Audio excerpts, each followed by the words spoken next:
Chapter 1. The First Arrival in the Beast World. Upon hearing the sudden eruption of gasps from the crowd, Shen Shihuan turned her head to the side, only to witness a colossal shelf laden with snacks collapsing as if swept away by a landslide or a tsunami. Before she could even muster the presence of mind to flee, an array of snacks rained down upon her. Instinctively, she clutched her shopping basket tightly, her eyes squeezed shut in terror. Shen Shihuan resembled a quail, her neck drawn in as she waited for what seemed like an eternity, yet pain never came. Slowly, she opened her eyes, only to be met with an even more astonishing sight. The trees stretched endlessly around her, lush and verdant, their dense foliage casting the sky into shadow. Only the occasional gaps between the trunks allowed for the dappled sunlight to filter through, illuminating the verdant grass and a myriad of colorful flowers at her feet. The air was filled with the melodious chirping of birds, and a gentle breeze rustled through the treetops, creating a soothing sound. The earthy scent of damp soil mingled with the fragrance of blossoms. Shen Shihuan was utterly bewildered, her nerves traversing an unfathomable distance to relay information to her brain. After a prolonged moment of confusion, she finally realized that she was in the midst of a forest. Just a moment ago, she had been shopping in a supermarket, and now she found herself in a vibrant woodland. The abruptness of the transition was staggering. Even aboard a plane, she would still be on the runway at this point.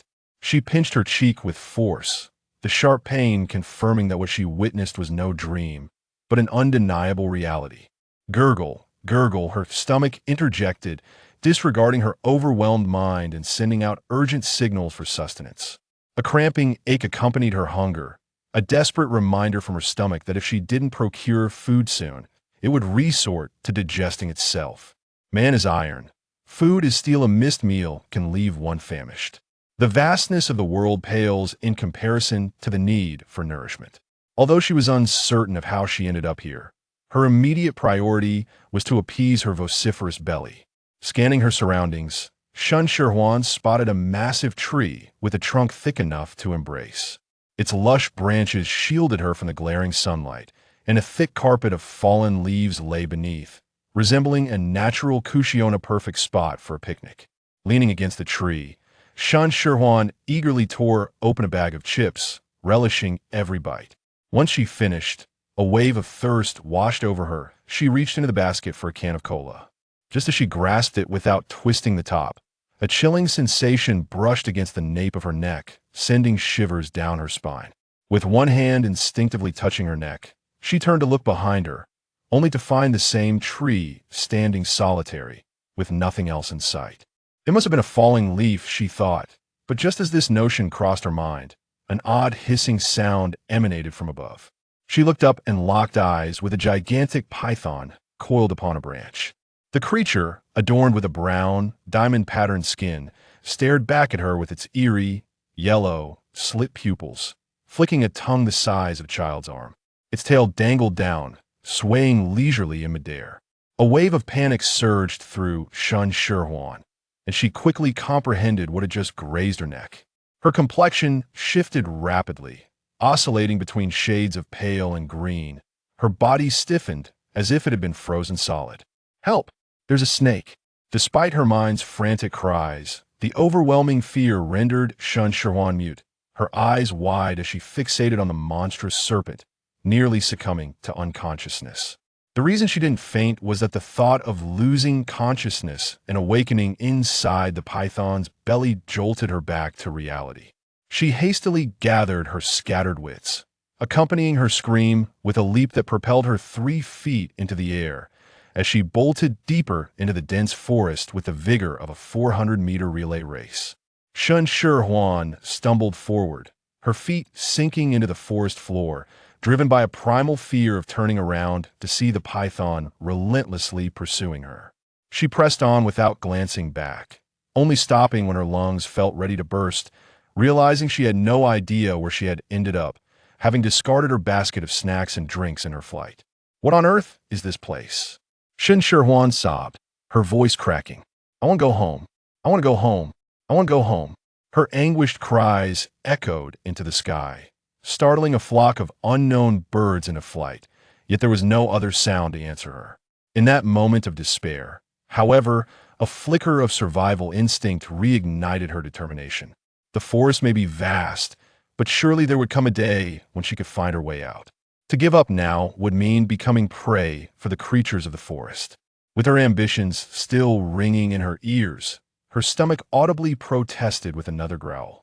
The frantic running had digested the chips she had just consumed, and her stomach issued a friendly reminder. Enough with the lofty ideals, find something to eat.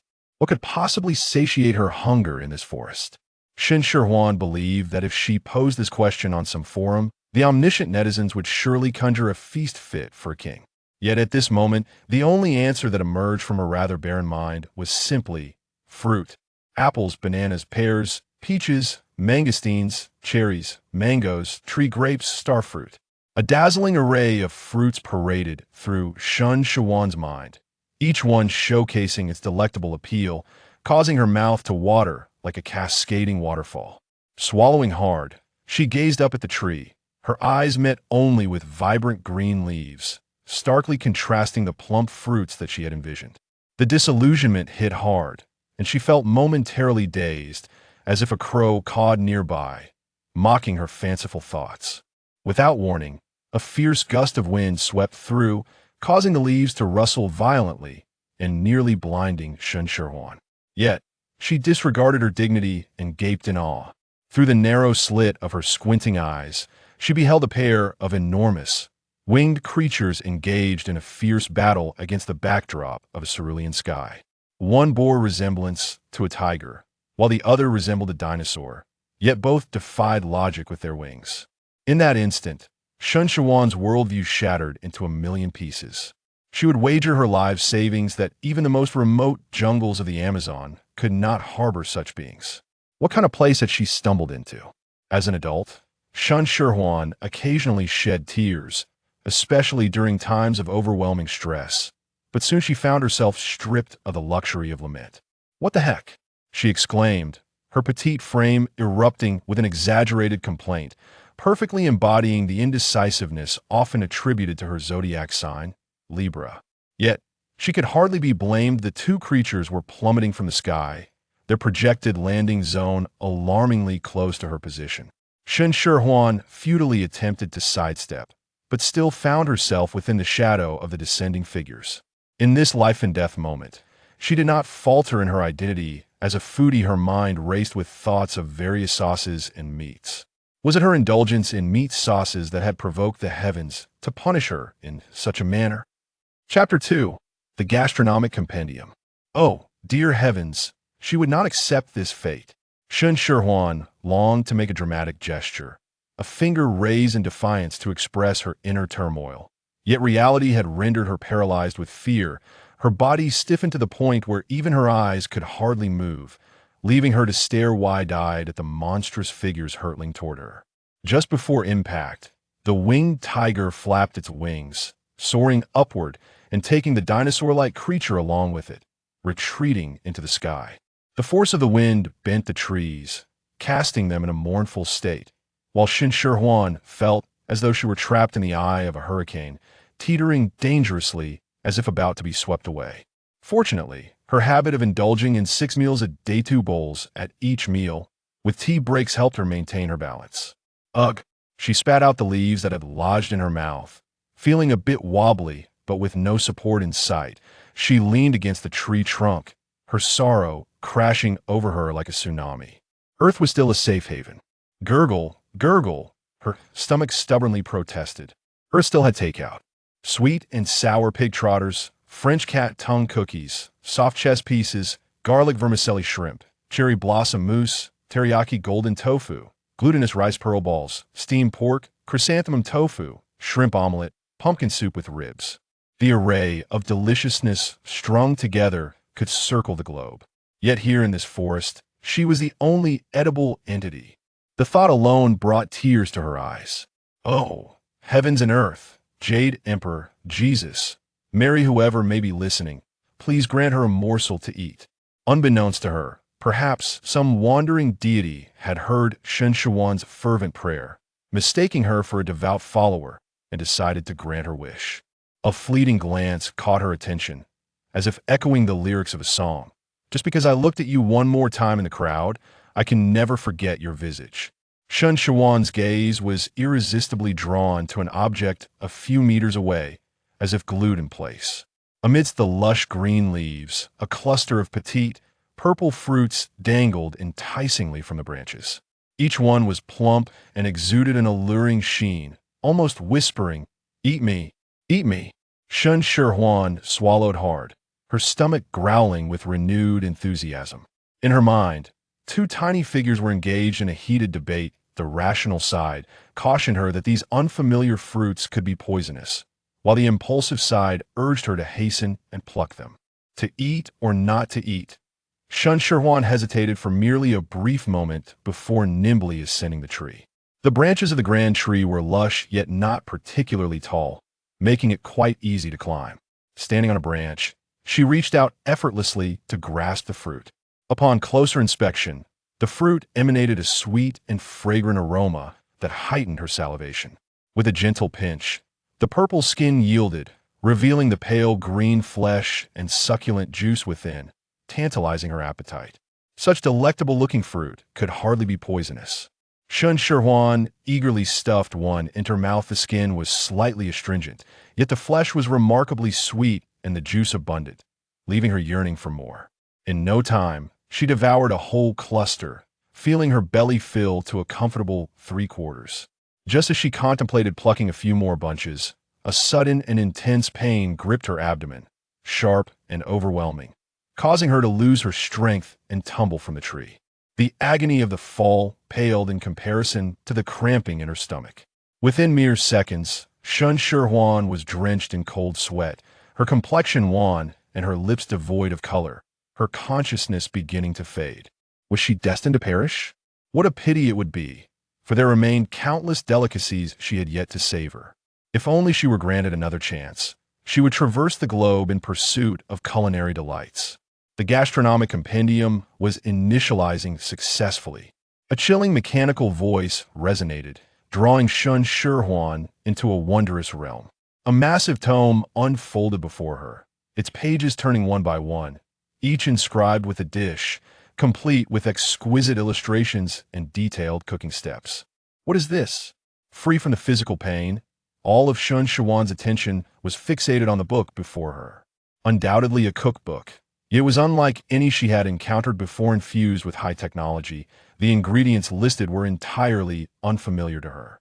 As she scrutinized the pages, the text and images began to fade, leaving only a blank expanse.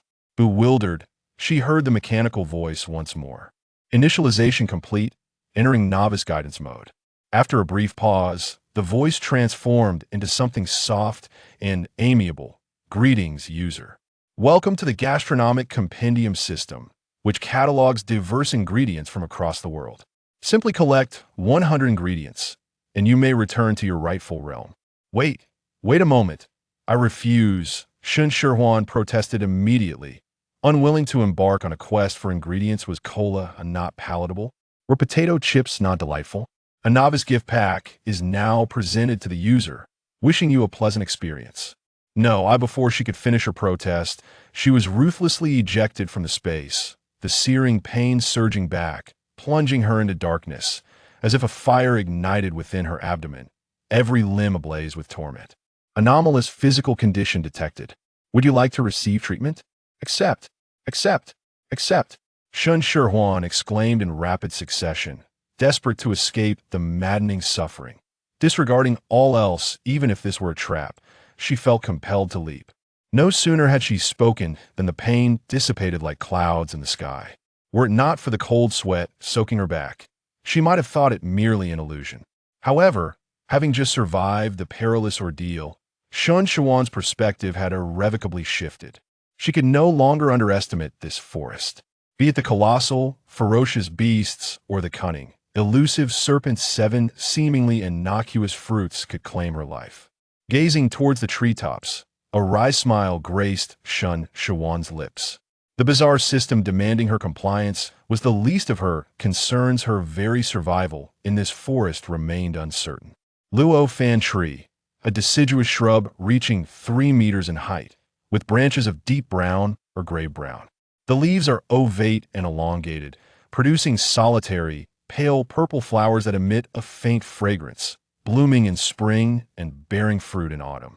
The fruit is toxic when unripe but edible when mature, boasting a sweet and juicy flavor. A sudden voice startled Shen Shihuan, and she realized a line of small text had appeared in her field of vision, annotated next to the tree she had been observing. As she reached out to touch the text, the detailed description materialized. The introduction was indeed thorough, but could it not have appeared sooner? She had just consumed unripe fruit and was suffering tremendously.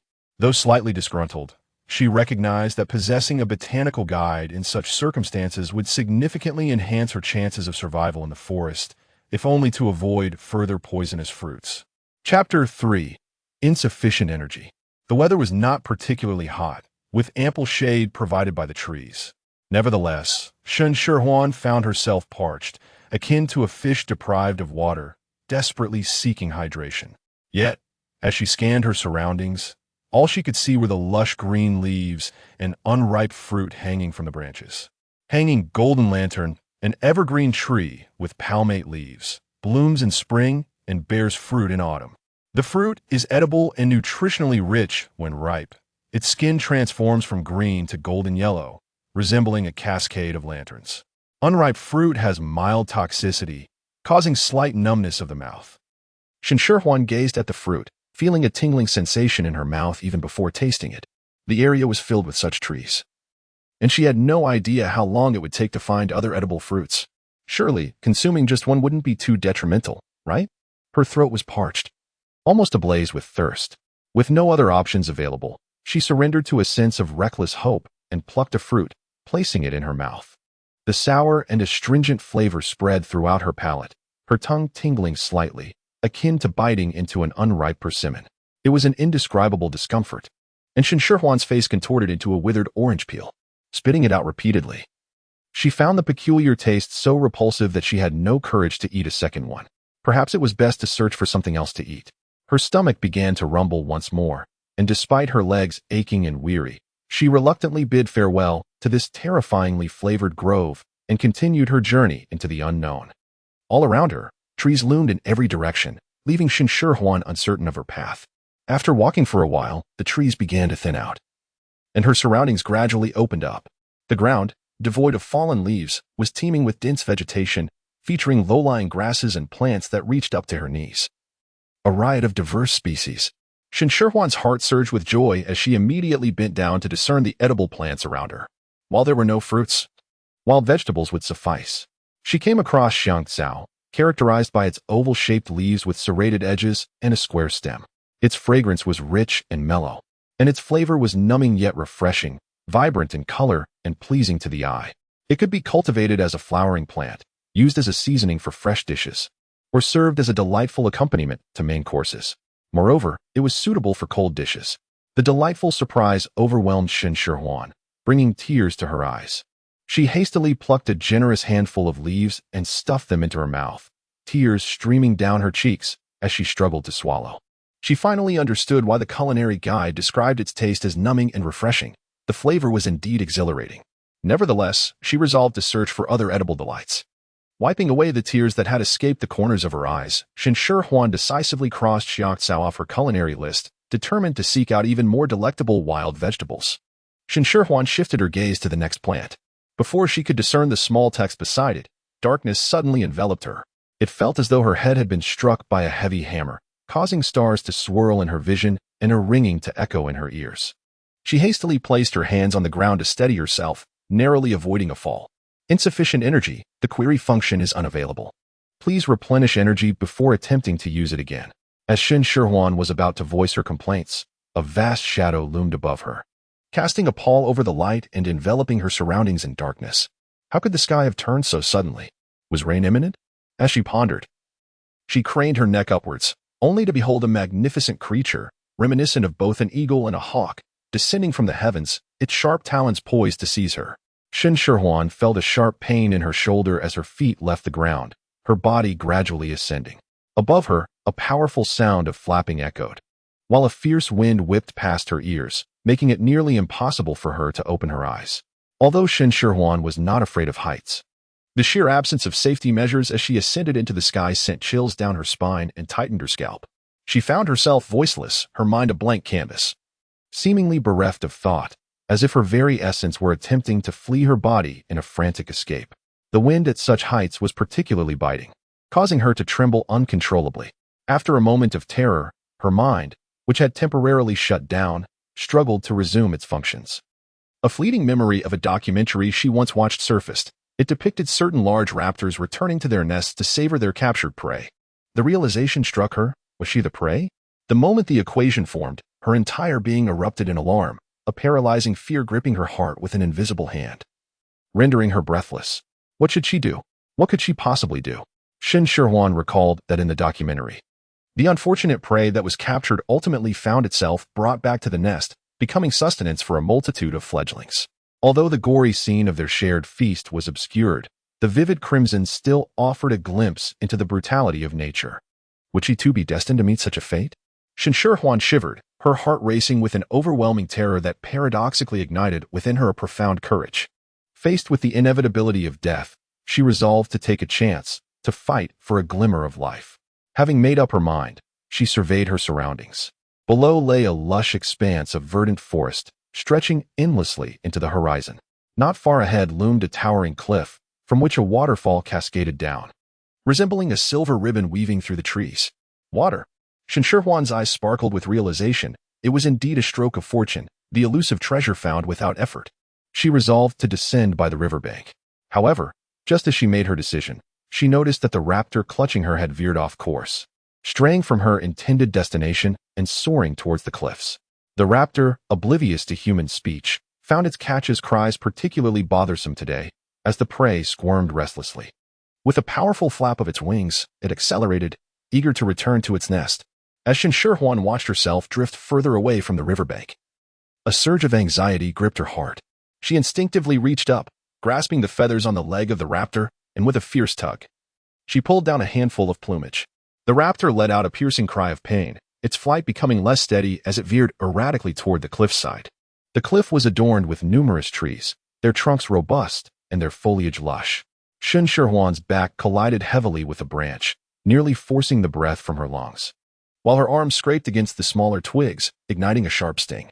Driven by instinct, she clung tightly to a branch. The raptor, initially intending to knock its struggling prey unconscious, found itself faced with a more vigorous resistance, inciting further fury in the already wounded beast. It flapped its wings with great force, attempting to forcibly carry away its captive. The pain in her shoulder, gripped tightly by the raptor's talons, felt as though it might shatter, and the strength of its pull was astonishingly immense. Shen Shihuan gradually lost her energy, relying solely on her willpower to endure. The two forces remained locked in a tense stalemate until the branch Shen Shihuan clung to finally surrendered, snapping with a sharp crack and breaking into two, separating from the trunk. Under the influence of their opposing forces, Shen Shihuan was flung away, tracing a parabolic arc as she hurtled downward through layers of branches. Chapter 4. Unexpected discovery. A sudden sense of weightlessness enveloped Shen Shihuan, her heart racing to her throat. Before she could utter a sound, a sharp pain struck her abdomen, abruptly halting her descent. Dazed, she lifted her head to discover that she was hanging from a tree trunk. The raptor, in hot pursuit, swooped down but suddenly halted midair, circling once before letting out a reluctant series of cries and finally departing. Shen Shihuan exhaled deeply, experiencing a sensation akin to having narrowly escaped death. She clung to the tree trunk, finding herself with no means of escape. Fortunately, the large bird did not descend to seize her, otherwise, her fate would have been sealed. However, remaining suspended in the tree was not a viable option. As she gazed toward the cliff, she noticed a protruding rock a mere 2 or 3 meters wide nearby, resembling a platform crafted by human hands, perfectly suitable for her to alight upon. Shen Shihuan clung to the protruding rocks of the cliff, laboriously inching her way forward. Her calves strained under the effort, tightening to the point of discomfort, yet it took considerable exertion for her to reach the platform after traversing merely a few meters. To her surprise, there lay a cave before her. Upon stepping onto the platform, she discovered a cavern the size of a truck, winding deep into the cliff, its interior shrouded in obscurity. Taking a cautious sniff, she detected no foul odor, Tossing a small stone into the cave yielded no alarming sounds. Thus, emboldened, she ventured inside. As she delved deeper, the light dwindled, leaving her vision inadequate to discern what lay ahead. The unknown is invariably the most daunting. Just as her imagination conjured images of monstrous beasts and otherworldly creatures, she turned a corner, and suddenly, the scene before her opened up magnificently. A small waterfall cascaded from a height of several meters, sunlight glinting off the water, sparkling with a brilliance surpassing that of diamonds. Below, a crystal-clear pool overflowed, its waters meandering into a stream that snaked deeper into the cave. Such a sight was nothing short of divine artistry, evoking awe.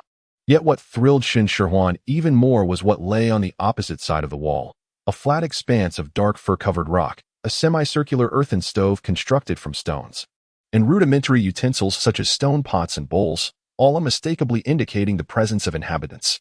Realizing this, a wave of joy surged within her, akin to a tidal wave, compelling a smile to grace her lips. In a forest rife with peril, encountering another of her kind was indeed a fortuitous event. She envisioned the possibility of being escorted out of this treacherous woodland, her excitement overshadowing any concerns about the potential hostility of the cave's inhabitants. The thought of escaping this frightening forest made her chuckle aloud. As dusk approached, the cave seemed to drape itself in a veil of darkness, and with her limited vision, she could only perceive vague outlines.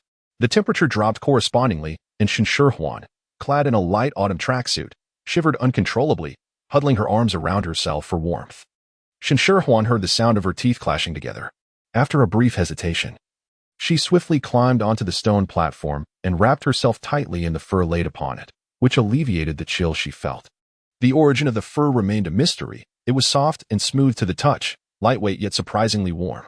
The arduous hours spent in the wilderness had left Shen Shihuan utterly exhausted, and before long, she reclined upon the stone platform, succumbing to a deep, dreamless slumber. As she gradually emerged from her slumber, her eyes met the stone wall, and for a fleeting moment, her memories had yet to return. It took her a moment to recall that she was not at home. Suddenly, she sat upright, surveying her surroundings. The cave was devoid of anyone else. Those who resided here had not yet returned. A faint sense of disappointment stirred within Shen Shihuan, as her thoughts spiraled uncontrollably into a myriad of dreadful possibilities. This forest, so perilous in nature, could very well have claimed the lives of its inhabitants, leaving them lost to the world forever. And what of her? Would she, too, one day succumb to silence, her life extinguished within the depths of this treacherous woodland? Shen Shihuan was startled by her own imagination, shivering violently.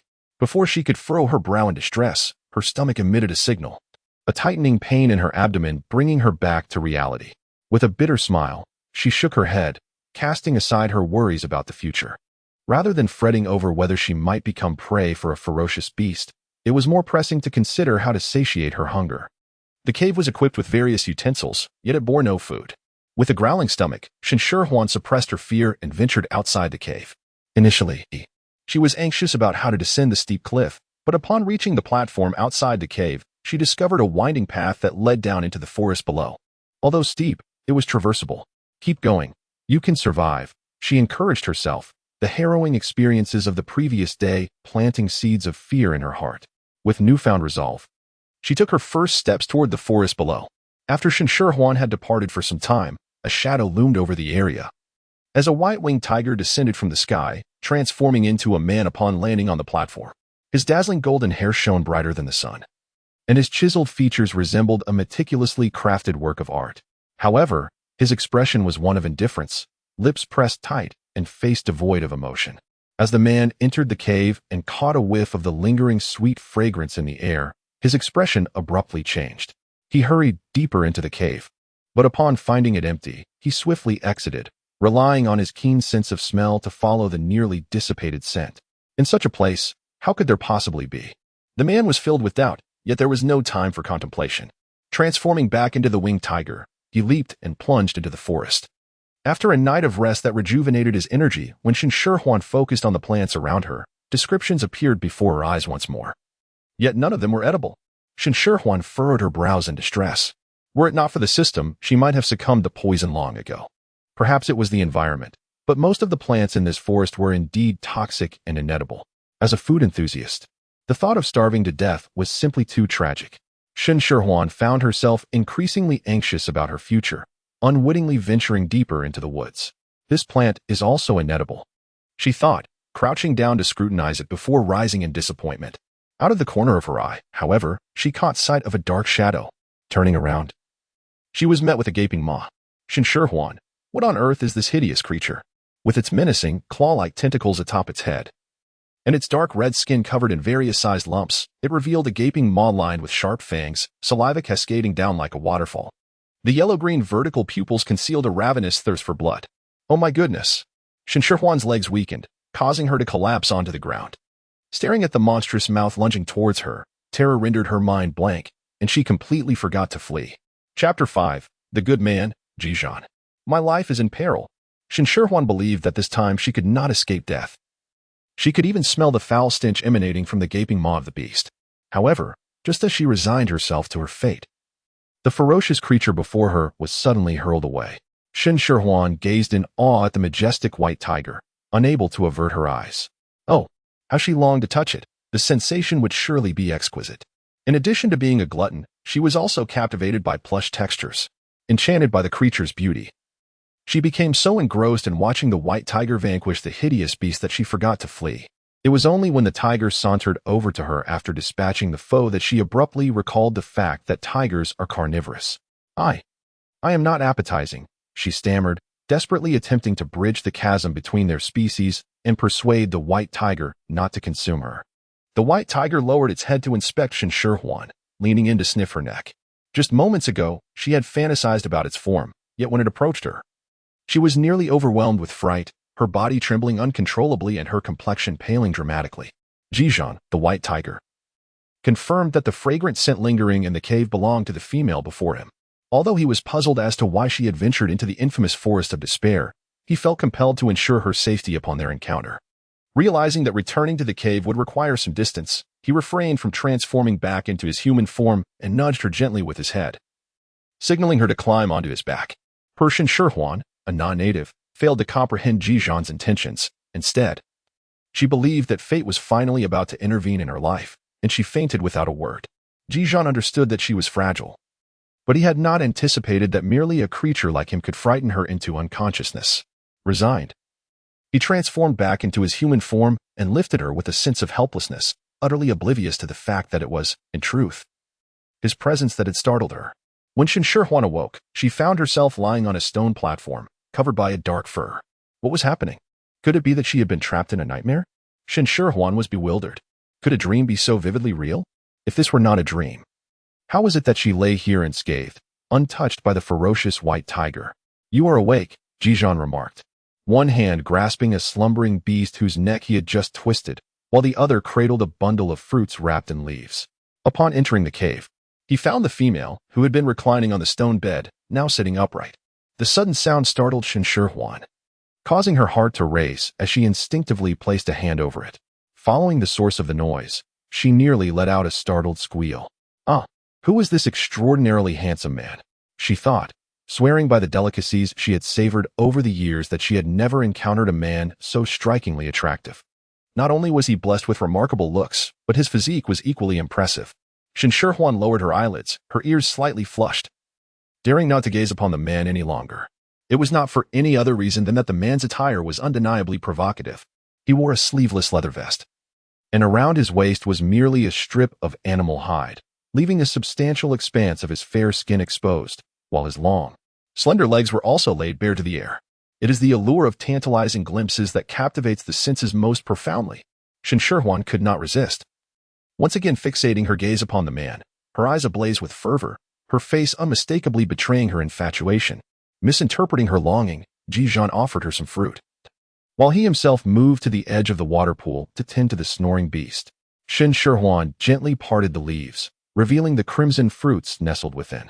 A surge of warmth enveloped her heart, causing her eyes to glisten and her nose to tingle, nearly bringing her to tears. It was one thing for a man to possess striking looks, but to have such a benevolent heart was truly overwhelming. She pondered how she could possibly repay him. Ji Zhan, skilled and efficient in his movements, had already begun preparing the snoring beast, slicing it into chunks and placing them in a stone pot to simmer, while Shen Shihuan remained lost in her thoughts. Thank you for saving me, she recalled the white tiger she had encountered before losing consciousness. surmising that her escape from becoming the tiger's meal was solely due to this man's intervention. If she were in his position, she mused, she likely would not have the courage to risk her life for another. Ji Zhan acknowledged her gratitude with a nod, not perceiving the act of rescuing a female from the jaws of a beast as something particularly commendable. Any beastman would instinctively intervene to protect a female in peril.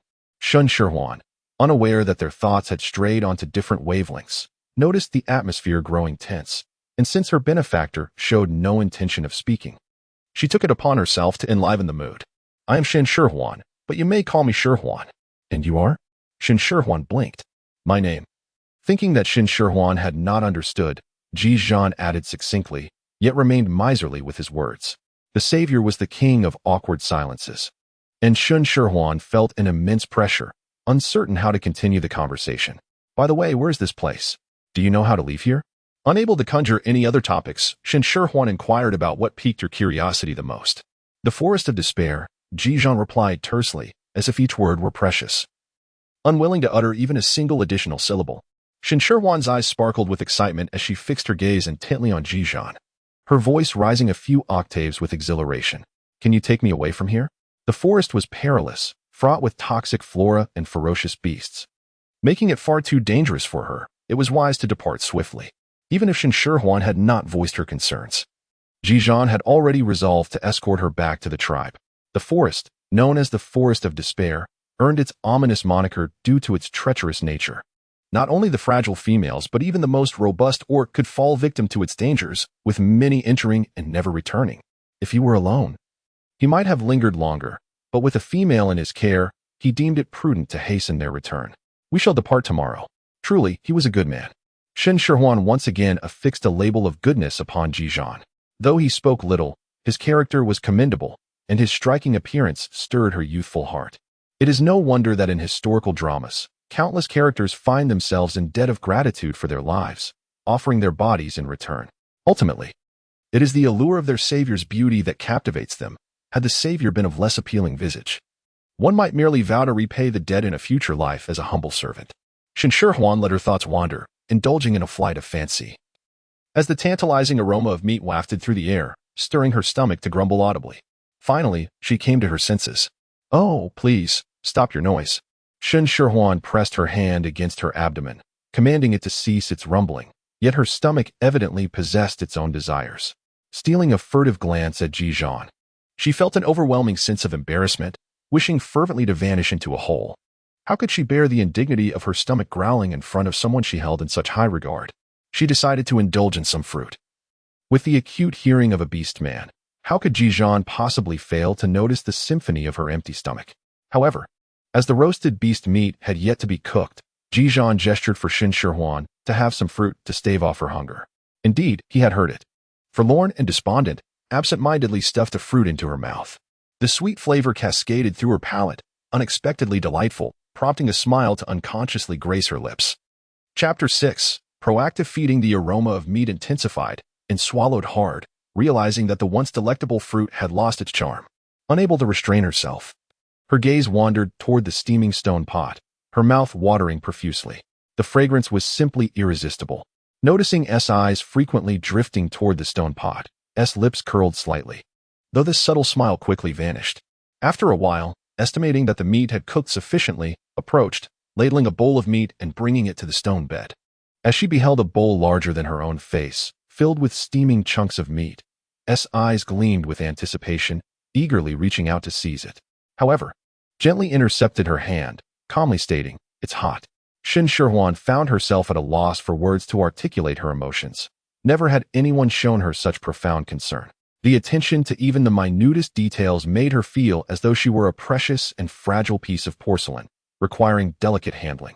Ji Zhan recalled the females in his tribe. Although he had never come into close contact with them, he had heard many orcs speak of their frailty. Females were exceedingly delicate beings, far from the robust and resilient orcs, easily susceptible to injury and even death.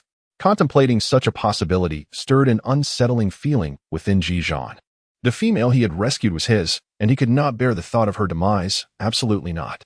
Shen Shihuan held two slender twigs fashioned into chopsticks, casting secretive glances at Ji Zhan. Up close, the man before her was strikingly handsome, evoking a rapid heartbeat that left her breathless. His allure was not the result of artifice or superficial charm, but rather an untamed beauty that stirred her very essence, akin to a walking embodiment of hormones. Merely being in proximity to him ignited a flush upon her cheeks. Oh, how she longed to unleash her inner wolf. Before Shen Shihuan could let out a sound, a delectable piece of meat was presented to her lips. Following the hand that wielded the chopsticks, she was overwhelmed by his stunning visage. A man so charming and considerate stirred an irresistible desire to take him home and hide him away. Noticing the female's hesitation to eat, Ji Zhan took the initiative to feed her. Although it was his first time engaging in such an act, he maintained an air of calm. Yet the tautness of his muscles betrayed the anxiety that lurked within. The little female's flushed face was undeniably captivating. In Shen Shihuan's heart, a tiny figure let out a sharp squeal akin to that of a ground dog, overwhelmed with excitement to the point of near fainting. She even began to question whether she was caught in a dream. How could such a handsome man be feeding her? Enchanted by his beauty, Shen Shihuan dazedly parted her lips, taking a bite of the meat at the corner of her mouth. It emitted a tantalizing aroma, yet upon tasting, it proved to be bland and insipid. The texture was tough, and despite her efforts, she could not chew it into submission, ultimately having to force it down her throat. How could the meat she had longed for be so unpalatable? It was simply inconceivable. Shen Shihuan, suppressing the sorrow and indignation within her heart, finished a piece of meat roughly the size of half her palm.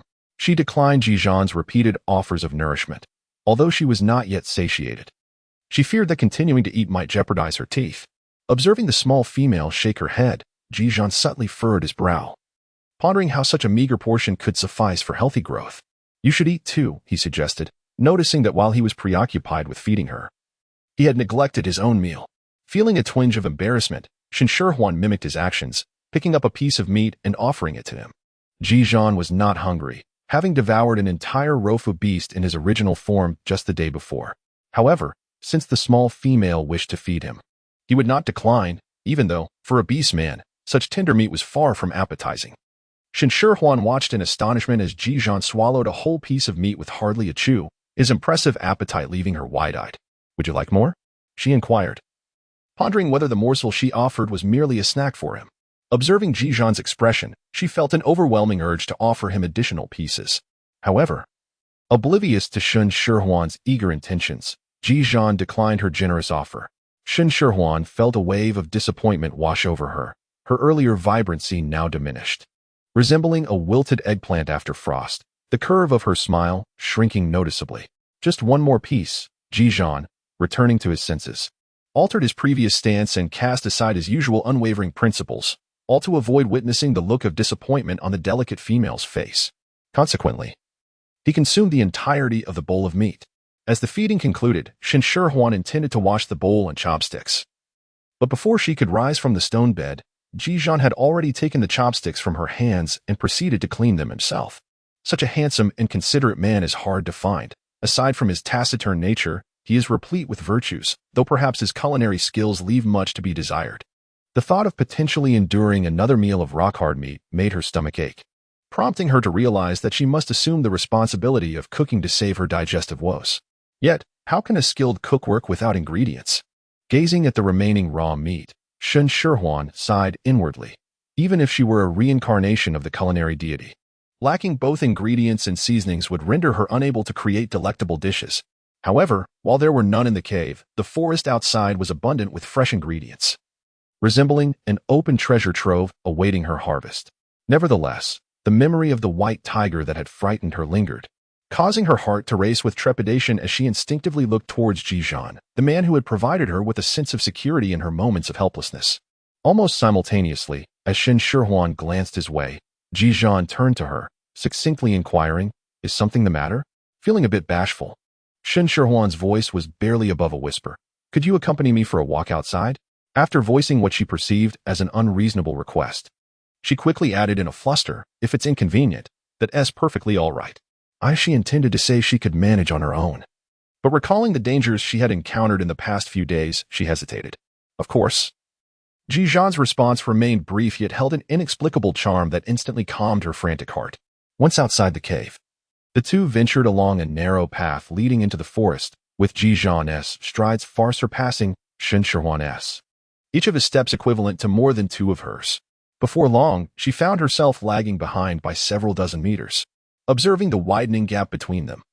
Shen Shihuan had no choice but to jog in pursuit, soon becoming breathless due to her petite frame. Hearing the heavy breaths behind him, Ji Zhan turned to see the delicate female, her cheeks flushed from exertion in her quest to catch up. A pang of regret surged within him, prompting him to hastily return, scooping her up in his arms. Shen Shihuan gasped, instinctively wrapping her arms around Ji Zhan's shoulders.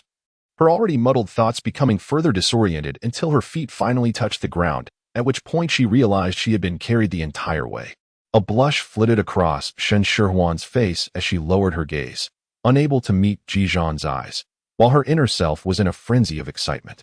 She had been embraced by such an incredibly handsome man. Chapter 7. Stone Grilling. In an effort to dispel her embarrassment, Shen Shihuan directed her attention toward the flora around her. A casual glance revealed a discovery. A rather unremarkable broadleaf plant, growing close to the ground, was described in the system as edible, crisp, refreshing, and slightly salty. Instantly, her thoughts conjured images of lettuce, with succulent strips of pork belly parading through her mind. The roasted pork belly, rich yet not greasy, with its savory juices harmonizing beautifully with the sauce, created a sumptuous texture, wrapped in the fresh, crisp lettuce. It was nothing short of a culinary delight. Just the thought of it made her mouth water. Ji Zhan, perplexed by the little female's unwavering gaze at the ground, noticed that aside from a patch of weeds, there was not a single flower in sight. In the next moment, he observed her pulling up a weed, followed by another, until she was soon cradling a handful of them. The anticipation of enjoying lettuce wraps filled with grilled meat later that evening caused Shen Shihuan's lips to involuntarily curl into a smile. Excitedly, she announced to Ji Zhan, "I will prepare a delicious meal for you tonight."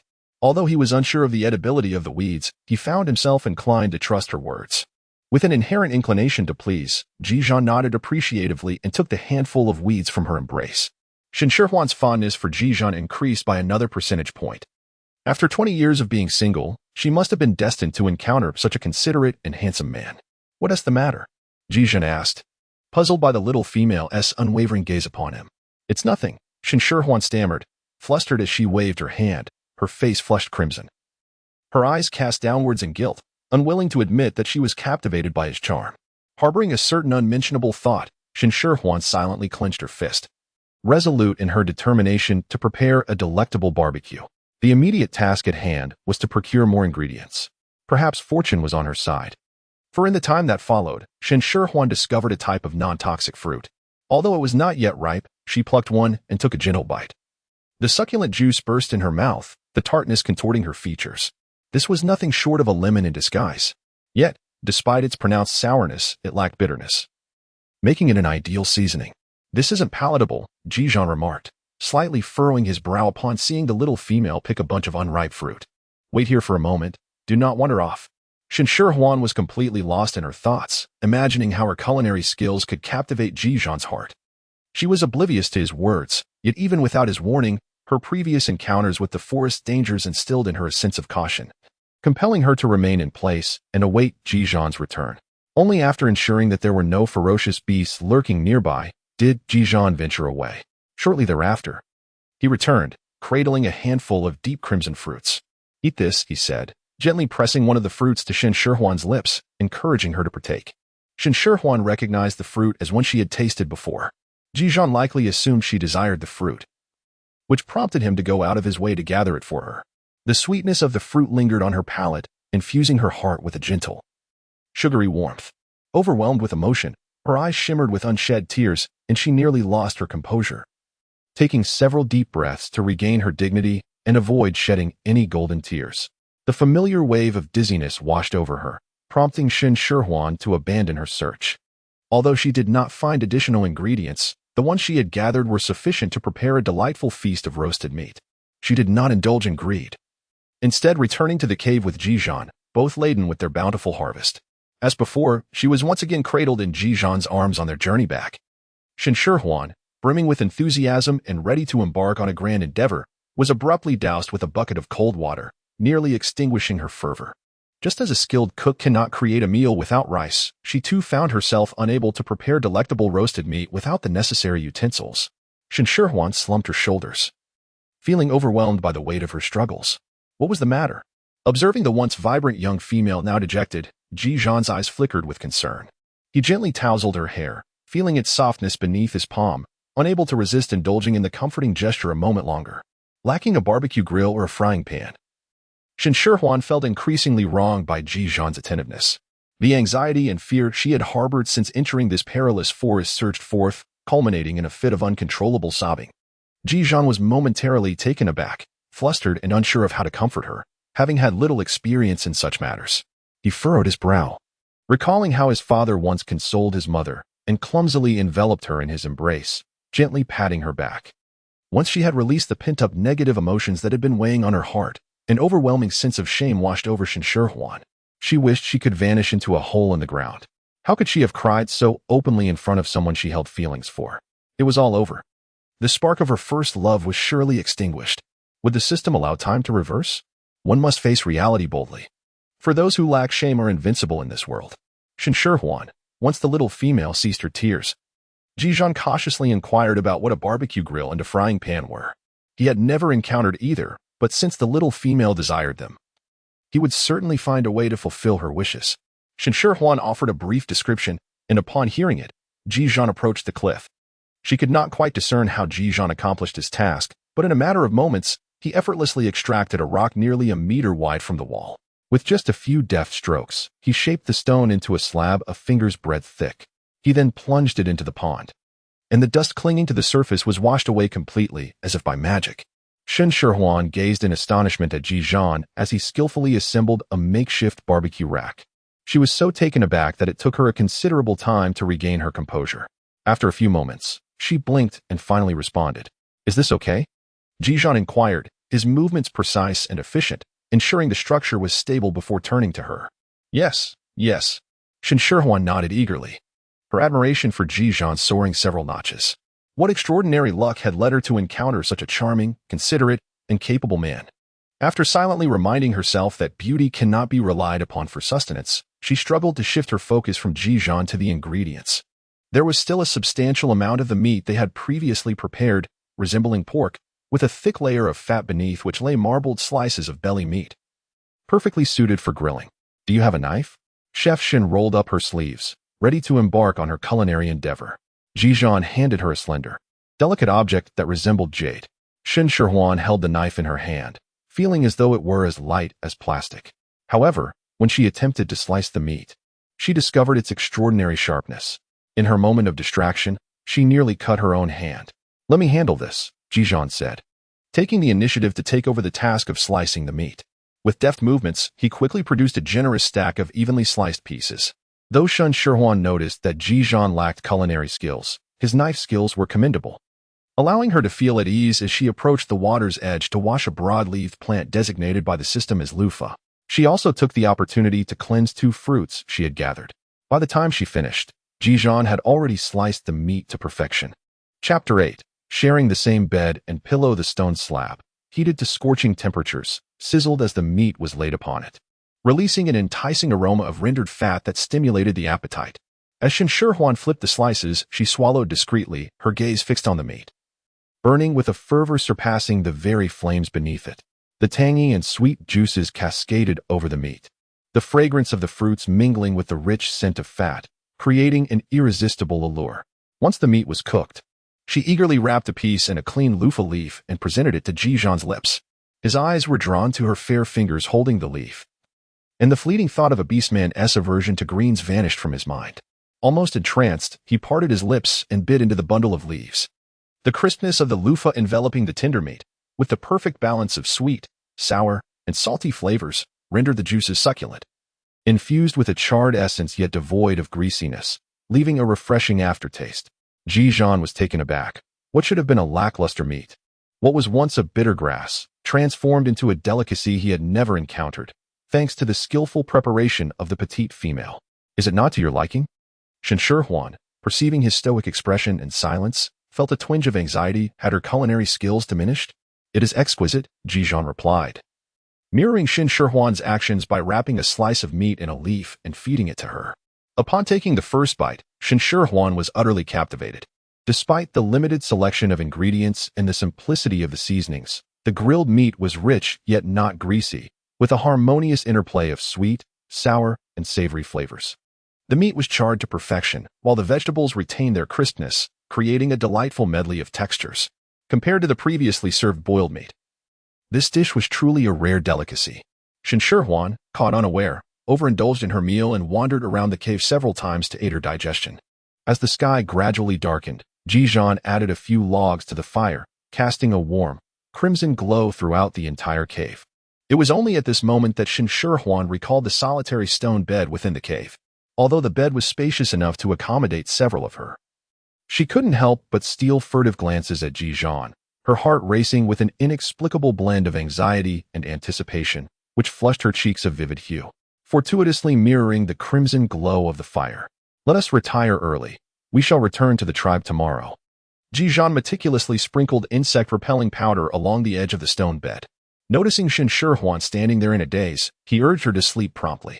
Oh, all right. Shen Shihuan replied, her hands involuntarily tugging at the hem of her garment, her feet seemingly glued to the ground. She observed as Ji Zhan bent down to pat the furs spread across the stone bed, and her heart surged violently, thumping as if it might leap from her throat. Be quiet. Shen Shihuan pressed her hand against her heart, silently admonishing the organ that thumped like a drum. Yet, the heart had a mind of its own. Instead of quieting, it danced with increasing exuberance. The beastman's acute hearing picked up on this unmistakably. Ji Zhan, neglecting to fluff the black howl beast's skin any further, approached Shen Shihuan, his gaze filled with concern. Is something amiss? He inquired. Shen Shihuan's mind was awash with various inappropriate images, and as the object of her affections drew near, her face flushed crimson. Her gaze flitted about aimlessly, avoiding direct contact with Ji Zhan. Before she could gather her thoughts, a warm, soft hand rested upon her forehead, sending a tingling sensation coursing through her, rendering her legs weak. The fresh, invigorating scent reminiscent of a post-rain forest filled her senses, leaving her mind in a state of delightful disarray. By the time she regained her composure, she found herself cradled upon a stone bed. As Ji Zhan set her down and prepared to depart, her hand, seemingly possessing a will of its own, clasped his.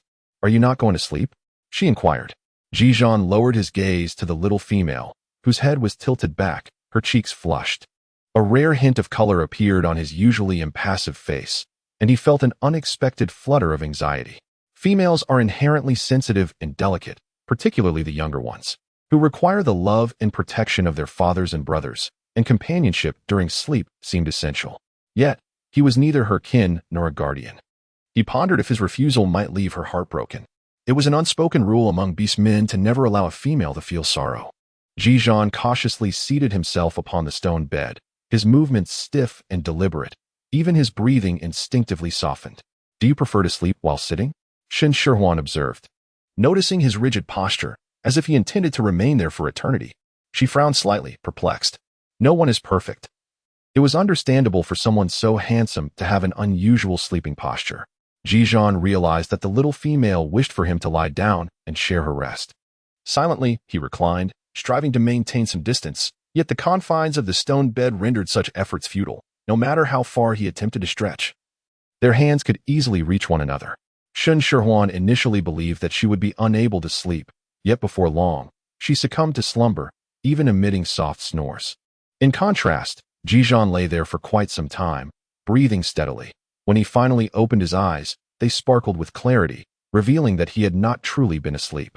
Lacking any experience in caring for a young female, he resolved to seek advice upon returning to the tribe. Shen Shihuan, in a state of drowsiness, felt a slight chill and instinctively gravitated towards the source of warmth, mistakenly believing she was in the comfort of her own home. With practiced ease, she lifted her foot and pressed it down onto a plush toy, simultaneously resting her upper body atop it. The toy seemed rather firm. In her dreamlike state, Shen Shihuan smacked her lips, realizing that tonight's embrace of the toy was not as cozy as she had hoped. However, it radiated a comforting heat, reminiscent of sunlight-kissed blankets, infusing her dreams with warmth.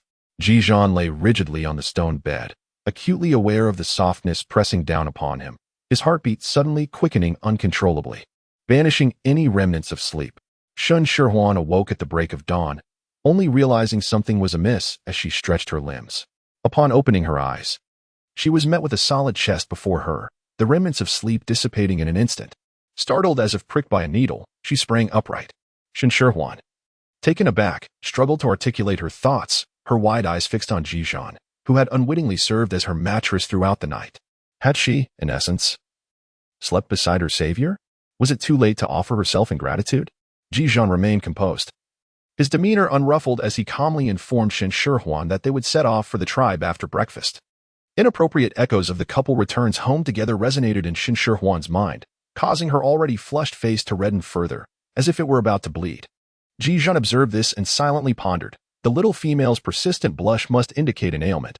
Once we return to the tribe, I shall summon the shaman for an examination.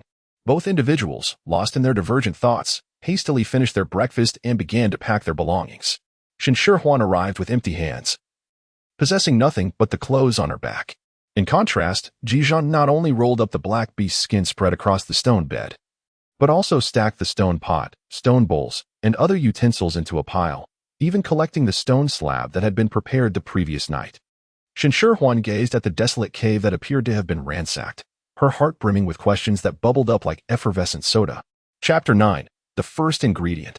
Not even a pot, bowl, or utensil could be found. How impoverished must the tribe truly be? With a heart burdened by apprehension for the future, Shen Shihuan cast a glance at her slender arms and legs, her worries intensifying. She might only be able to carry a small stone bowl, the tiniest one at that, and she was uncertain of the distance to the tribe. If it were to take 10 days or half a month to arrive, she feared she would be forever separated from her people. Contemplating this, Shen Shihuan let out a deep sigh. How wonderful it would be to have a bicycle at this moment, the sole mode of transportation she had painstakingly learned after falling countless times. Did it not deserve to accompany her on this journey? Meanwhile, as Shen Shihuan was lost in her thoughts, Ji Zhan had finished packing the items they would take, stacking them into a small mountain that loomed a head taller than her. Shen Shihuan gazed up at the small hill, her lips twitching as she struggled to articulate her thoughts. With so much, how shall we carry it away? Allow me, Ji Zhan replied with an air of nonchalance, as if what he was about to move was not a hill, but merely a pebble. Your presence is of no consequence, Shen Shihuan silently mused. Can you conjure a large truck? Just as this thought crossed her mind, she noticed that Ji Zhan had vanished, replaced by a towering white tiger. Some reunions do not evoke joy. In this moment, staring at the white tiger with which she had previously crossed paths, Shen Shihuan stifled a scream by gripping her thigh, her legs feeling weak, prompting her to think of a phrase. I wish to be alone. Ji Zhan gently swept his tail across the small female's legs, silently urging her to mount him swiftly. Shen Shihuan's upper and lower teeth clashed violently, accompanied by the thunderous rhythm of her heartbeat, composing a lively symphony. Yet, her mind was blank, and the remnants of her cognitive faculties barely formed an equation. Ji Zhan, white tiger. Though disbelief coursed through her veins, faced with the undeniable truth, Shen Shihuan had no solace in the notion that she was merely dreaming. Confusedly, she found herself seated upon the back of the white tiger, unperturbed by the abrupt disappearance of the small mountain. What could possibly be more astonishing than discovering that a handsome man she harbored feelings for was, in fact, a tiger demon? Nothing. Shen Shihuan was lost in thought until Ji Zhan carried her out of the cave. He leaped from the platform, and with a sudden rush of weightlessness, the wind howled past her ears. She instinctively wanted to scream, but the descent soon came to an abrupt halt. Ji Zhan unfurled his wings with a powerful flap, swiftly soaring through the sky, leaving the sheer cliffs far behind in the blink of an eye. Initially, Shen Shihuan felt a tinge of trepidation, her hand instinctively grasping the long strands of white hair. However, Ji Zhan flew with remarkable steadiness, and she scarcely sensed even a whisper of the cold wind. Soon, she found herself captivated by the breathtaking vistas above. The seemingly endless expanse of forest resembled a verdant carpet, interspersed with vibrant splashes of other hues. The sky, a brilliant azure, was adorned with fluffy white clouds that appeared almost within reach. The vastness of the heavens and the earth, coupled with the refreshing breeze, uplifted her spirits. Ji Zhan soared for a considerable duration until he finally alighted by a tranquil stream under the blazing midday sun. Shen Shihuan dismounted from Ji Zhan, feeling a wave of fatigue coursing through her legs as she staggered a few steps before a steadying hand reached out to support her. Wait for me here. Do not wander off. I shall return shortly. After confirming that no traces of wild beasts lingered in the vicinity, Ji Zhan transformed into a majestic white tiger, soaring into the sky and vanishing from Shen Shihuan's sight in the blink of an eye. Witnessing the astonishing metamorphosis of a living being into a resplendent white tiger left Shen Shihuan in awe, yet the persistent growl of her hungry stomach demanded attention. Having experienced the rustic cuisine of this land, she began to lower her gaze in search of edible plants to enrich her culinary repertoire.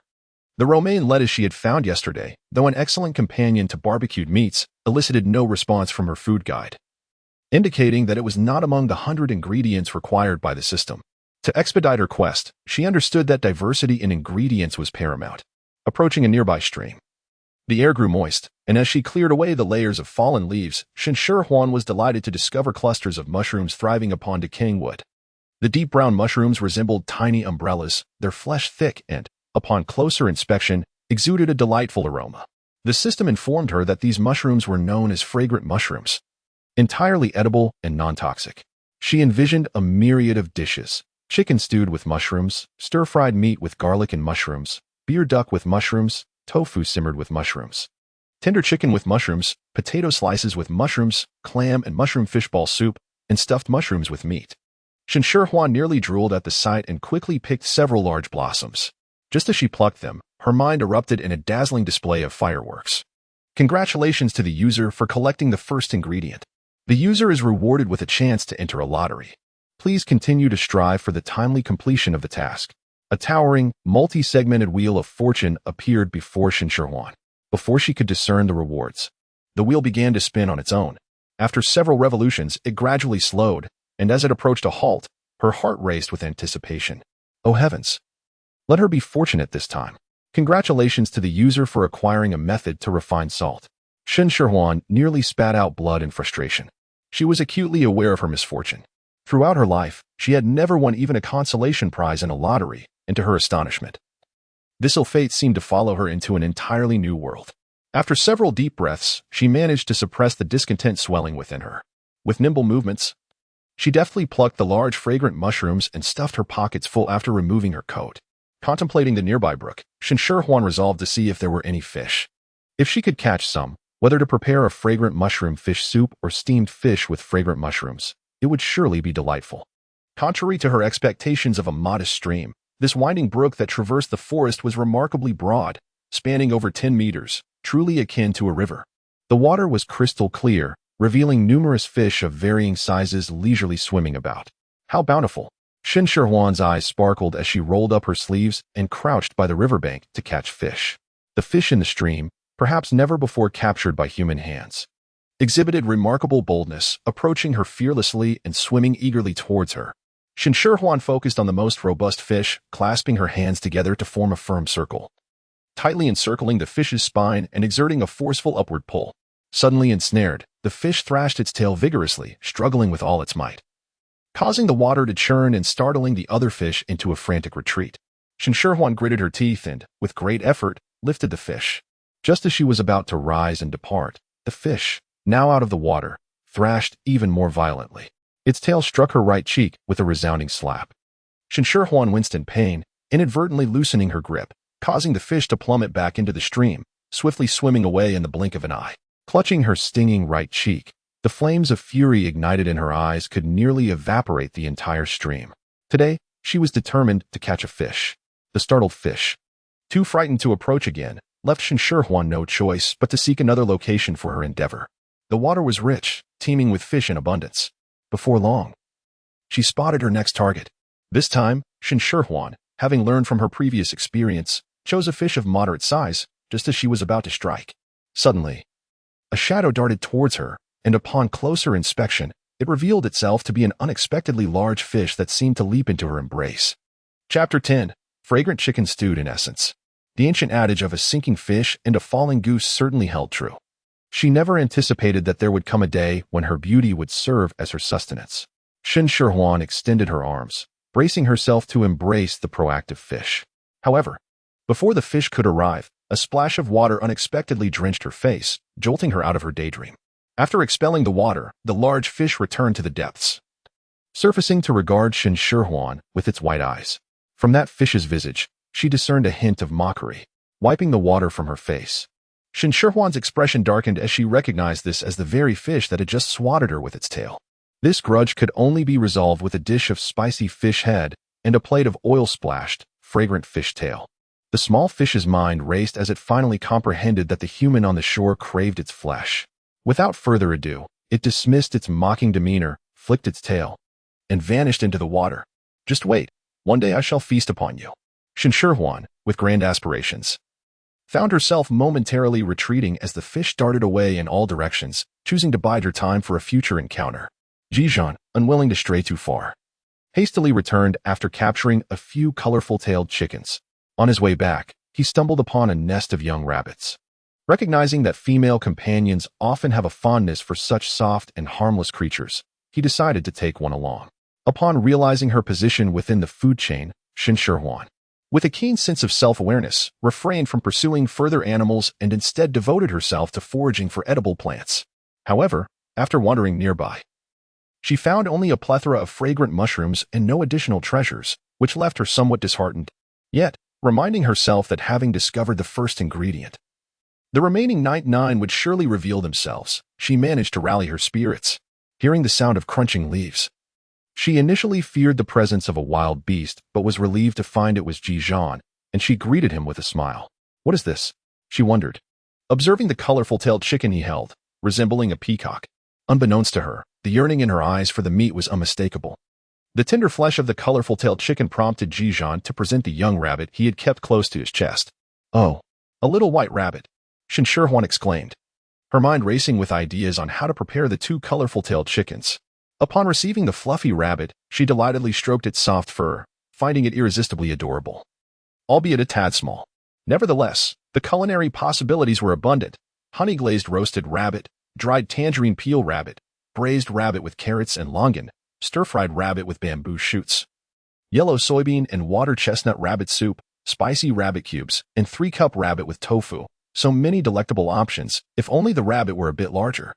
Shen Shihuan weighed the small bundle of rabbit nestled in her palm, secretly lamenting how adorable the creature was. How delightful it would be to have a few more larger rabbits. If you desire, I shall catch a few more for you next time. Observing the young female tenderly cradling the nursing rabbit, Ji Zhan began to ponder whether he should seize the entire litter. Who could resist the allure of rabbit meat? With its firm and bouncy texture, it is rather inconvenient to carry them on the journey. I shall catch some more for you upon our return to the tribe. Ji Zhan merely assumed that the young female found the nursing rabbits charming and wished to keep them as companions. Unaware of her more savage intentions, her desire to consume the little rabbits. Although Shen Shihuan felt a pang of desire for rabbit meat, she was also faced with two colorful-tailed chickens weighing around 20 to 30 pounds each. Rather than succumbing to greed and attempting to consume everything, it would be wiser to contemplate how to best utilize the available ingredients. Would it be possible for me to take charge of cooking these two colorful-tailed chickens? If Ji Zhan were to take the reins, one could expect nothing short of a bland and fishy chicken soup. Given such a modest request from the young hen, how could Ji Zhan possibly refuse? He even took the initiative to process the two colorful-tailed chickens. Meanwhile, Shen Shihuan took the opportunity to wash the fragrant mushrooms by the stream and plucked a small handful of a leaf resembling lotus leaves. The system indicated that this plant was non-toxic, making it perfect for wrapping the chicken. With limited resources, Shen Shihuan rummaged through her mental cookbook for quite some time before finally deciding to prepare a simple version of fragrant mushroom stewed chicken. By the time she returned with the freshly washed mushrooms and leaves, Ji Zhan had already prepared the meat. Resembling a whole chicken cleaned and dressed as one might find in a supermarket, albeit slightly larger than the ordinary fowl, Shen Shihuan found herself in a quandary. Utilizing an entire piece would necessitate several hours of simmering to ensure that the innermost layers were thoroughly cooked, and with their journey ahead, time was of the essence. After a moment of hesitation, she resolved to modify the recipe once more, enlisting Ji Zhan's assistance to slice the meat into strips approximately the width of her palm. She then halved the fragrant mushrooms, encasing them within the meat strips, and subsequently wrapped the concoction in leaves to form meatballs the size of a fist. Finally, she smeared the leaves with the moist earth retrieved from the brook before placing them into the fire to cook to perfection. Shen Shihuan skillfully employed the method of preparing beggar's chicken.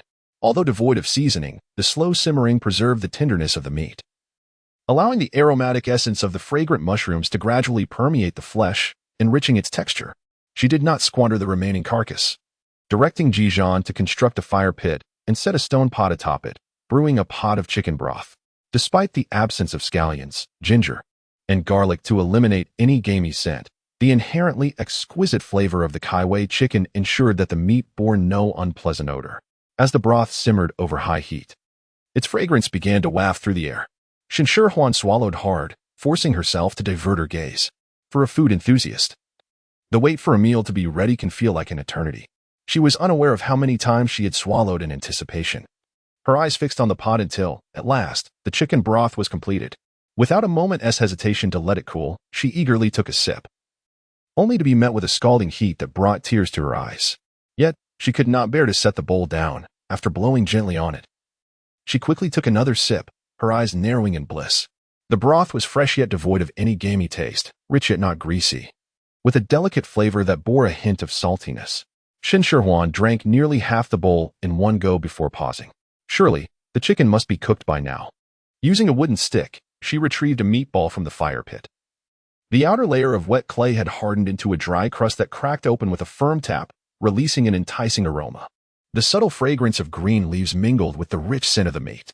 As she split the meatball in half with her chopsticks, the essence of the fragrant mushrooms at its core burst forth, momentarily overshadowing the green leaf aroma and the meaty fragrance.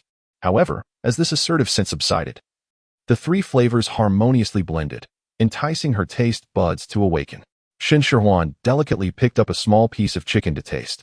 The meat was tender and succulent, devoid of any dryness, imbued with a fragrant aroma that mingled with the freshness of green leaves, bestowing a unique flavor upon the otherwise bland chicken. Taking another bite of the fragrant ingredient, she noted its distinct softness, unlike that of the chicken. "It's ready. You should eat too." Shen Shihuan urged Ji Zhan to join her. Ji Zhan sniffed the air, detecting an unusual scent that did not particularly please him. However, the enthusiastic invitation from the small female compelled him to overlook his distaste and sample the chicken.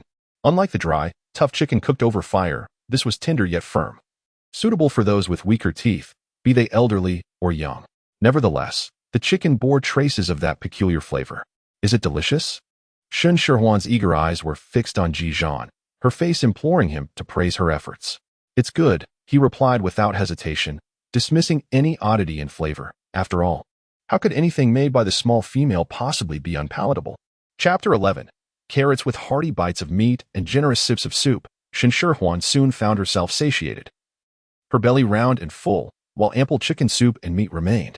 Fortunately, Ji Zhan was there to prevent waste. After lunch, Ji Zhan extinguished the fire, meticulously ensuring that the flames had been completely doused before packing their belongings and setting off. Faced once again with Ji Zhan transformed into a magnificent white tiger, Shen Shihuan felt considerably calmer. She climbed onto the tiger's back with composure, even calling out a command in her mind as the white tiger took flight. The exhilaration of soaring through the skies soon waned. While the panoramic view was breathtaking, it lost its novelty after a while, particularly as she had to remain seated. Before long, Shen Shihuan began to feel aches in her back and waist. Yet, she dared not move recklessly, despite the thrill of riding a tiger. The absence of a safety harness left her apprehensive about potential flight mishaps. She knew the insurance company would offer her no recompense for such risks. For the sake of her own safety, Shen Shihuan gritted her teeth and endured. Gazing into the distance, she observed the endless expanse of the forest, allowing her imagination to wander through various culinary delights to pass the time. After hastily traversing through the 8 major cuisines in her mind, Ji Zhan finally slowed down, gently descending into the forest. Once her feet were back on solid ground, Shen Shihuan quickly moved to stretch her stiff limbs, taking small steps as she searched for ingredients. The little rabbit she had carried along began to squirm in her arms, eager to leap to the ground. After being firmly grasped by its ears, it grew anxious, twitching its hind legs in agitation. Shen Shihuan pondered for a moment before gently placing the little rabbit on the ground. She was untroubled by the possibility of it making a swift escape. After all, such a diminutive creature weighed hardly more than a couple of taels and was insufficient to satisfy her hunger. Should it choose to flee, she could always capture a larger one next time. The moment its feet touched the earth, the rabbit eagerly squatted down to address its physiological needs. Shen Shihuan felt a surge of relief upon witnessing this, realizing that had it delayed even a moment longer, it might have inadvertently relieved itself upon her. Birds alighted on the branches above, producing a gentle rustling sound, which drew Shen Shihuan's attention. However, when she turned back, the little rabbit that had been nestled in the grass had vanished without a trace. Shen Shihuan initially believed that the little rabbit had scampered away, but upon closer inspection, She noticed a tuft of white tail peeking out from the thicket. As she parted the weeds, she discovered the little rabbit diligently burrowing into the earth, unearthing a small hole that revealed the root of a plant. Could it be a radish? Although still caked in soil, Shen Shihuan immediately recognized it, a spherical, crimson-skinned root. Unmistakably the highly nutritious and medicinally valuable red carrot. Shen Shihuan grasped the carrot's green tops and effortlessly uprooted the vibrant red carrot that the little rabbit had been digging for quite some time. The sudden disappearance of its prize left the rabbit's large eyes filled with bewilderment. In the delightful competition for food with the charming creature, Shen Shihuan felt no remorse, especially upon hearing the system's prompt, which caused her to completely disregard the plight of the little rabbit. Congratulations, user. You have collected the second type of ingredient. Completing the task will grant you an opportunity for a lottery draw. Please strive diligently to accomplish your task promptly. A task? Shen Shihuan, with a perplexed expression, opened the task interface, where a succinct line read, "Prepare 3 dishes using carrots as the main ingredient and receive favorable reviews from 10 discerning diners." With only herself and Ji Zhan in their company, she pondered the improbability of attracting 10 diners. Disheartened, Shen Shihuan closed the task interface and lowered her gaze to search for carrots among the grass. Upon Ji Zhan's return, he observed the young female squatting beneath a tree, happily munching on a half-red, half-white object. Beside her, a young rabbit was engrossed in its own nibbling. A sudden warmth stirred within him, and an involuntary smile crept onto his lips. Oh, there is a female here, and she appears to be quite youthful. What on earth is going on? Ji Zhan, surely you haven't abducted an underage female from some tribe? The loud exclamation instantly captured Shen Shihuan's attention. Shen Shihuan gazed in astonishment at the man standing behind Ji Zhan, her eyes widening in surprise. He was yet another handsome figure. Unlike the taciturn and aloof Ji Zhan, this man wore a beaming smile, radiant and brighter than the sun. When he noticed Shen Shihuan's gaze, he greeted her with an infectious warmth, exuding an undeniable familiarity. Observing the little female's fixation on Jiang Han, Ji Zhan felt an inexplicable sense of displeasure rise within him. With a stern expression, he began to usher them away, stating, "Aren't you here to train? You should be on your way. Training could be done at any time, but such an adorable female was a rare find. Moreover, the forest was fraught with dangers, and he couldn't bear the thought of letting her accompany Ji Zhan alone. I've made up my mind. I shall escort the female back to the tribe," Jiang Han declared, unabashedly disregarding Ji Zhan's frosty demeanor. Ji Zhan furrowed his brow, his dissatisfaction deepening. Nonetheless, he realized the forest was perilous, and he couldn't be by the little female's side at all times. With Jiang Han's presence, he could venture into the hunt with greater peace of mind.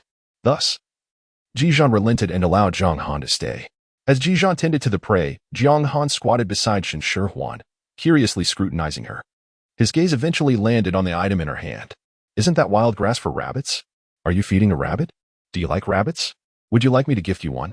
His barrage of questions came like a tempest, effectively choking off Shen Shihuan's intended refusal.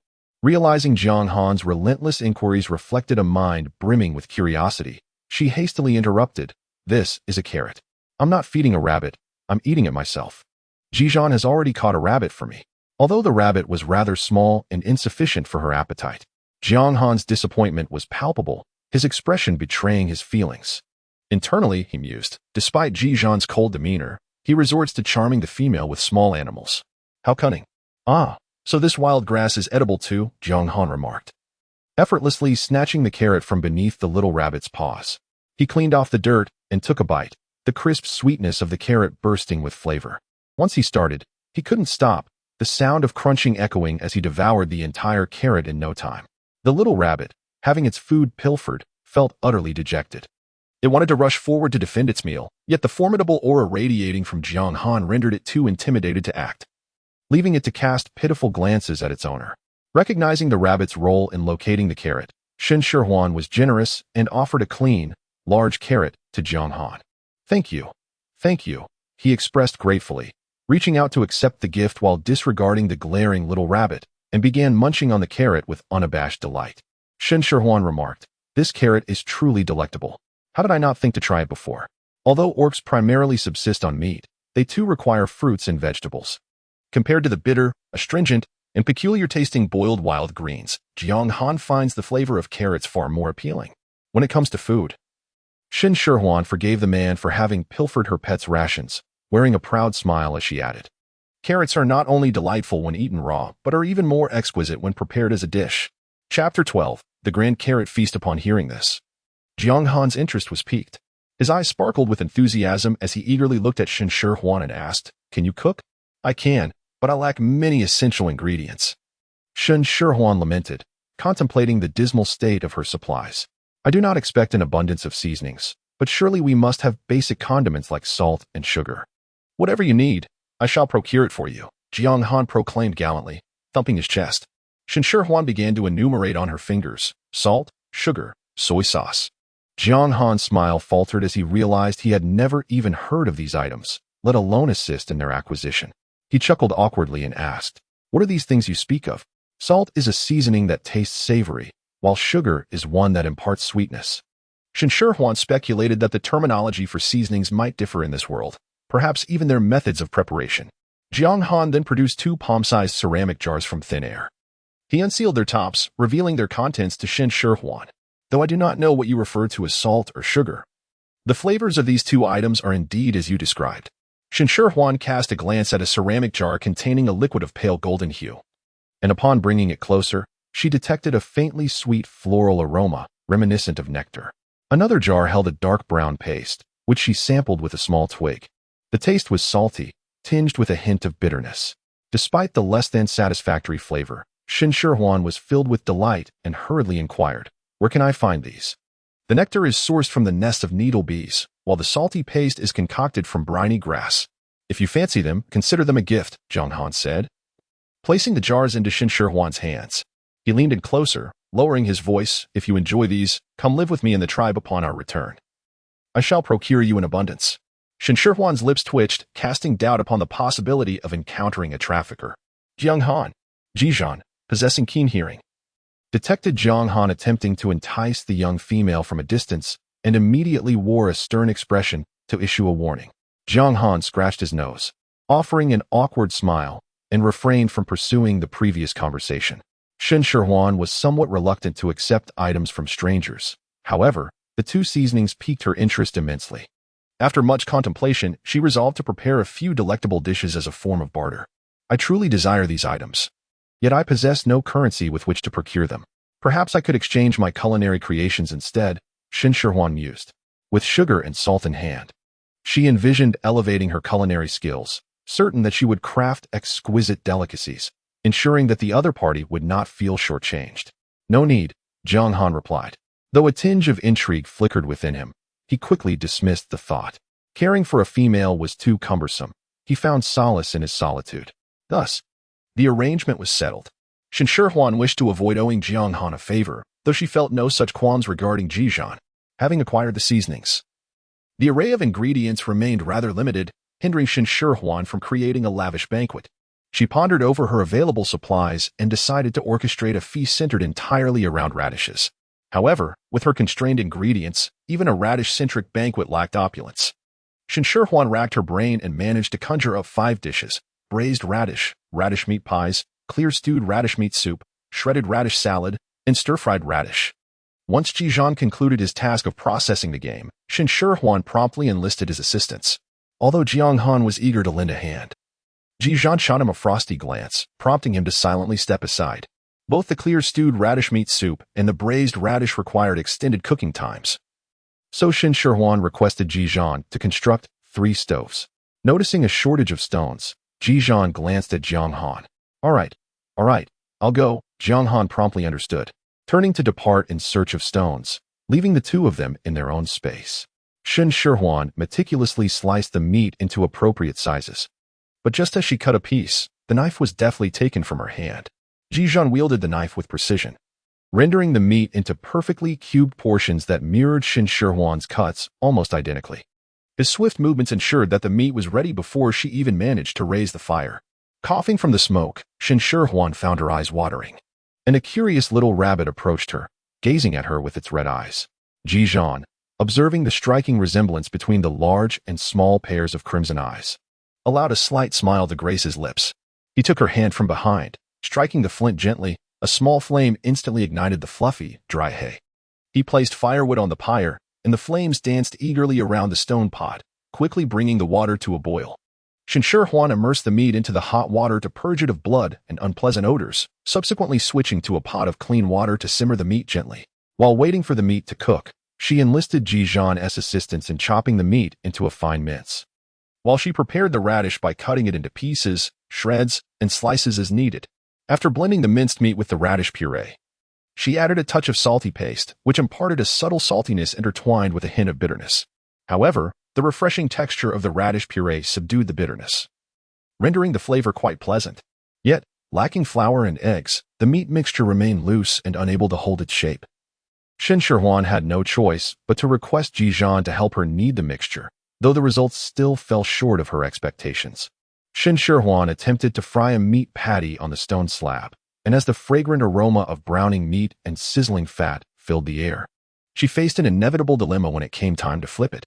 The patty stubbornly adhered to the stone surface, and with the slightest exertion, it crumbled, rendering her unable to turn it over in one piece. Yet, failing to flip it was not an option. The enticing scent intensified, and a hint of bitterness began to emerge. In her frustration, the entire patty shattered into a chaotic mess, completely losing its once beautiful round shape. Shen Shihuan had no choice but to dispose of her unsuccessful work and began to contemplate alternative approaches. In the absence of favorable circumstances, she resolved to create her own opportunities. Shen Shihuan plucked a few large leaves, washed them thoroughly, and then wrapped the meat patties within. She placed them on a stone slab to parboil until they were half-cooked. Next, she rubbed the fatty meat on the scorching stone slab to extract its rich oils, before placing the patties back onto the slab for a brief grilling. As the enticing aroma wafted through the air, she promptly flipped them over, and this time, success was hers. The grilled patties emerged with a crispy exterior while remaining tender within, and the radish served to counterbalance the richness, allowing one to indulge without feeling overwhelmed. Jiang Han caught a whiff of the delectable scent mid-flight, and with a flutter of his wings, he accelerated towards the source. Upon landing, he eagerly transformed back into his human form, drawn irresistibly closer. What is it? It smells so good. May I have some? Faced with Jiang Han's sparkling eyes, Shen Shihuan found it impossible to utter a word of refusal and instead offered him the freshly made meat patty. Though Jiang Han had savored many types of meat, he had never encountered one so fragrant. Without hesitation, he seized the patty and hastily stuffed it into his mouth. Wait, be careful, it's hot. Shen Shihuan futilely extended her hand toward her Kong, unable to intervene in time. Before she could articulate her concerns, Jiang Han had already devoured the meat pie, only to be met with an overwhelming heat that caused him to yelp in distress. It's so hot, so hot, Jiang Han exclaimed, hopping about in discomfort. Yet he could not bring himself to relinquish the delectable morsel from his mouth. Chapter 13, People Might. Shen Shihuan was concerned that Jiang Han might scald himself. She poured a bowl of cold water, intending to hand it to him, but her wrist was seized by Ji Zhan. With a cold glance at Jiang Han, Ji Zhan turned to the worried little female and said, "There's no need to fret over him. Beastmen possess robust constitutions, and this minor burn is inconsequential." Yet, Jiang Han was visibly hopping about in pain. "Would you like a piece?" Shen Shihuan asked softly, momentarily casting aside her worries for Jiang Han as she gazed at Ji Zhan, her ears flushing slightly. Certainly, Ji Zhan replied without hesitation, dividing the meat pie Shen Shihuan had offered and bringing half to her lips. Jiang Han, who was greedily devouring a whole meat pie, felt a pang of envy. The flavors still lingered on his tongue, but his stomach churned with acidity. One day, he too would find a female with whom to share a meat pie. The meat was delectable. Although it lacked any seasoning to mask the gamey flavor, it was entirely free of any unpleasantness. The added radish not only alleviated the greasiness but also enriched the texture, and though it was only mildly salty, it was utterly irresistible, leaving one yearning for more. "Delicious," Shen Shihuan exclaimed, her eyes sparkling with joy. The act of savoring a delightful dish was a source of immense pleasure, and sharing her culinary creations with others enhanced that joy. Jiang Han observed coldly, feeling as though the atmosphere between them left no room for his input. With a sense of frustration, he busied himself at the stove. What did it matter if the female was present as long as he had something delicious to eat? The radish was already diced, and as the stone pot heated, the fatty meat released its oils with a satisfying sizzle. Shen Shihuan tossed in the radish pieces, giving them a brief stir before adding an appropriate amount of water and seasoning, covering the pot and waiting for the radish to simmer tenderly. Stir-frying radish is a quick endeavor, and Shen Shihuan feared that if left too long, it would cool and lose its appeal. Thus, she set about preparing a cold dish of shredded radish. Ji Zhan's shreds were finely and evenly cut, comparable to those crafted with a grater, quite aesthetically pleasing. However, she faced a dilemma with the seasoning. The salty paste was soft and only melted when heated, making it unsuitable for cold dishes. While honey could be used, the inherent sweetness of the red radish would be overwhelmed by the additional sweetness, creating an overly cloying flavor. If only I had some of those tangy fruits from before. Shen Shihuan mused aloud, lost in thought. Sweet and sour shredded radish would surely be delightful. Ji Zhan, having overheard, silently produced several fruits, the very beast world version of lemons that Shen Shihuan had been longing for. "Oh, how did you come by these?" Shen Shihuan exclaimed, her eyes widening in surprise. It seemed that whatever she desired, Ji Zhan could produce. He was no longer merely Ji Zhan, but rather an embodiment of her wishes. "I happened upon them by chance and picked a few," he replied, his tone casual, though his gaze drifted, unable to meet Shen Shihuan's eyes.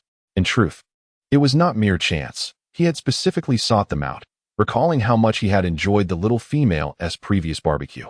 Shen Shihuan, oblivious to any suspicions, was solely focused on the prospect of crafting a delectable cold shredded radish dish with the tangy fruit she had acquired.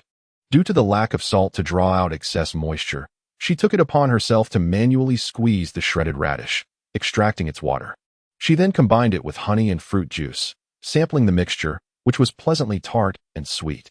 Yet, she felt it was missing a certain element. Her gaze fell upon a jar containing a salty paste, and an idea sparked within her. She took a small amount of the paste, dissolved it in hot water, and once the temperature cooled, poured it over the radish shreds.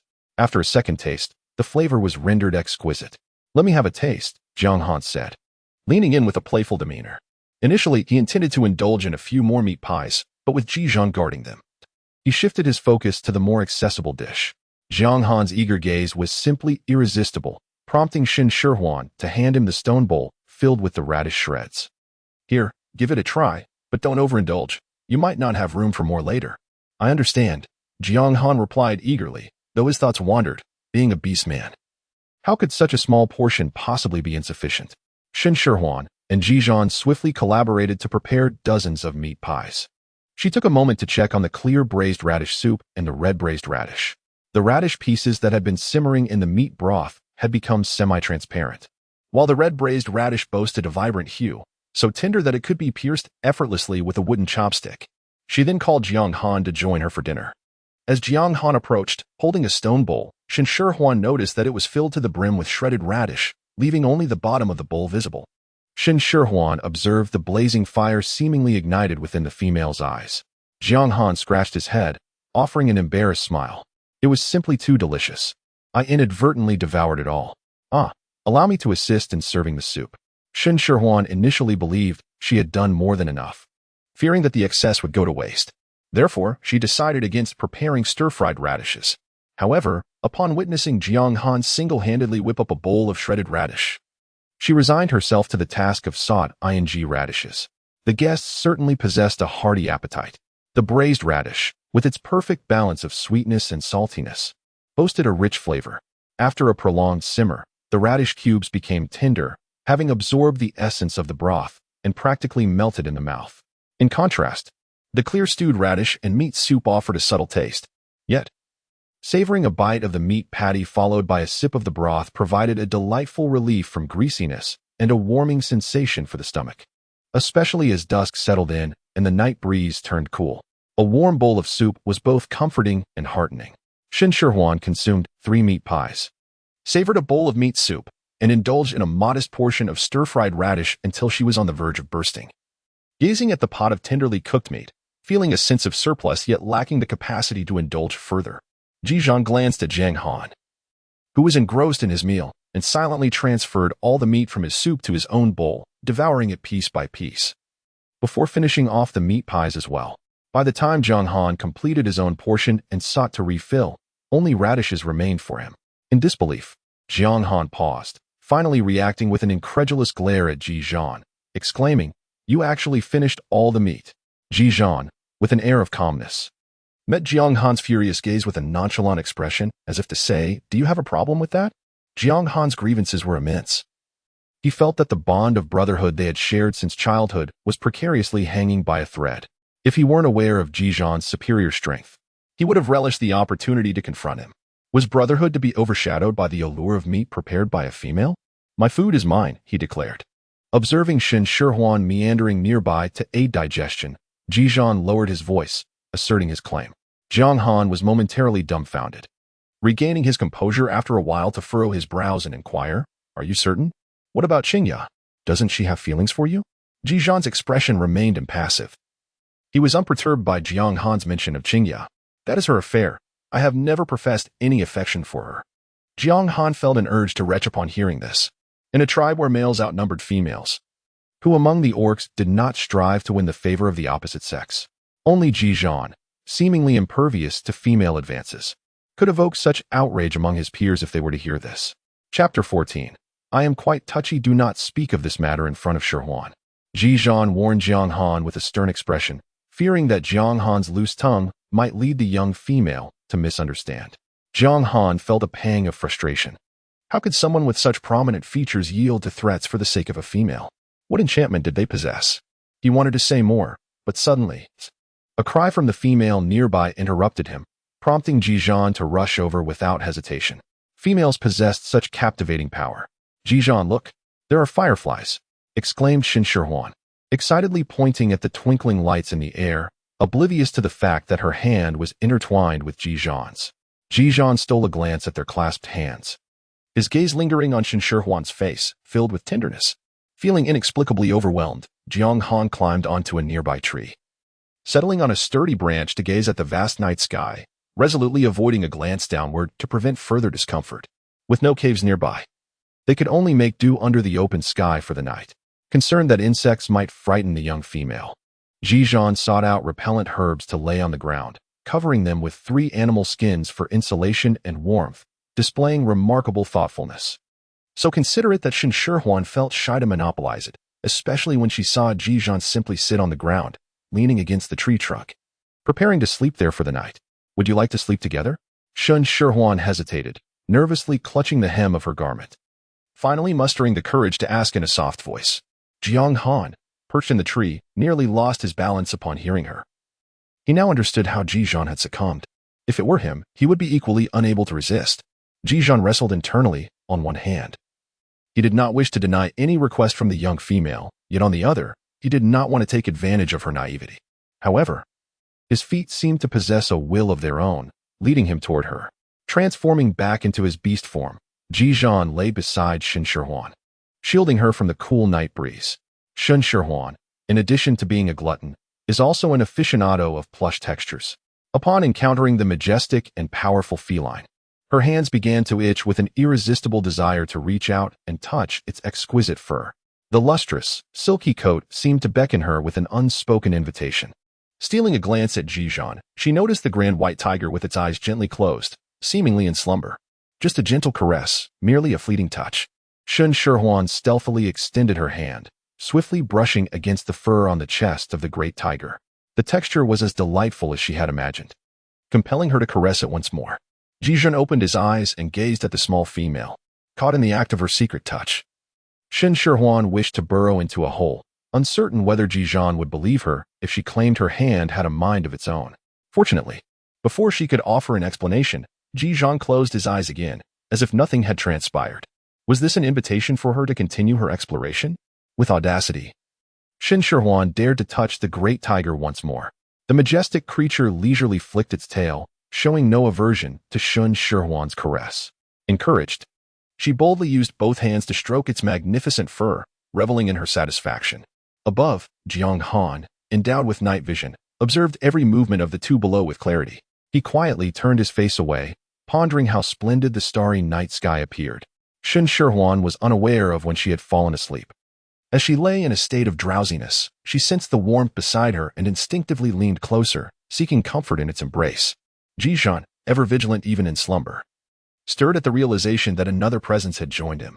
He contemplated gently pushing the little female away, yet her limbs clung to him tenaciously. Any attempt to dislodge her might awaken her from her slumber. Thus, he resigned himself to the role of her makeshift pillow.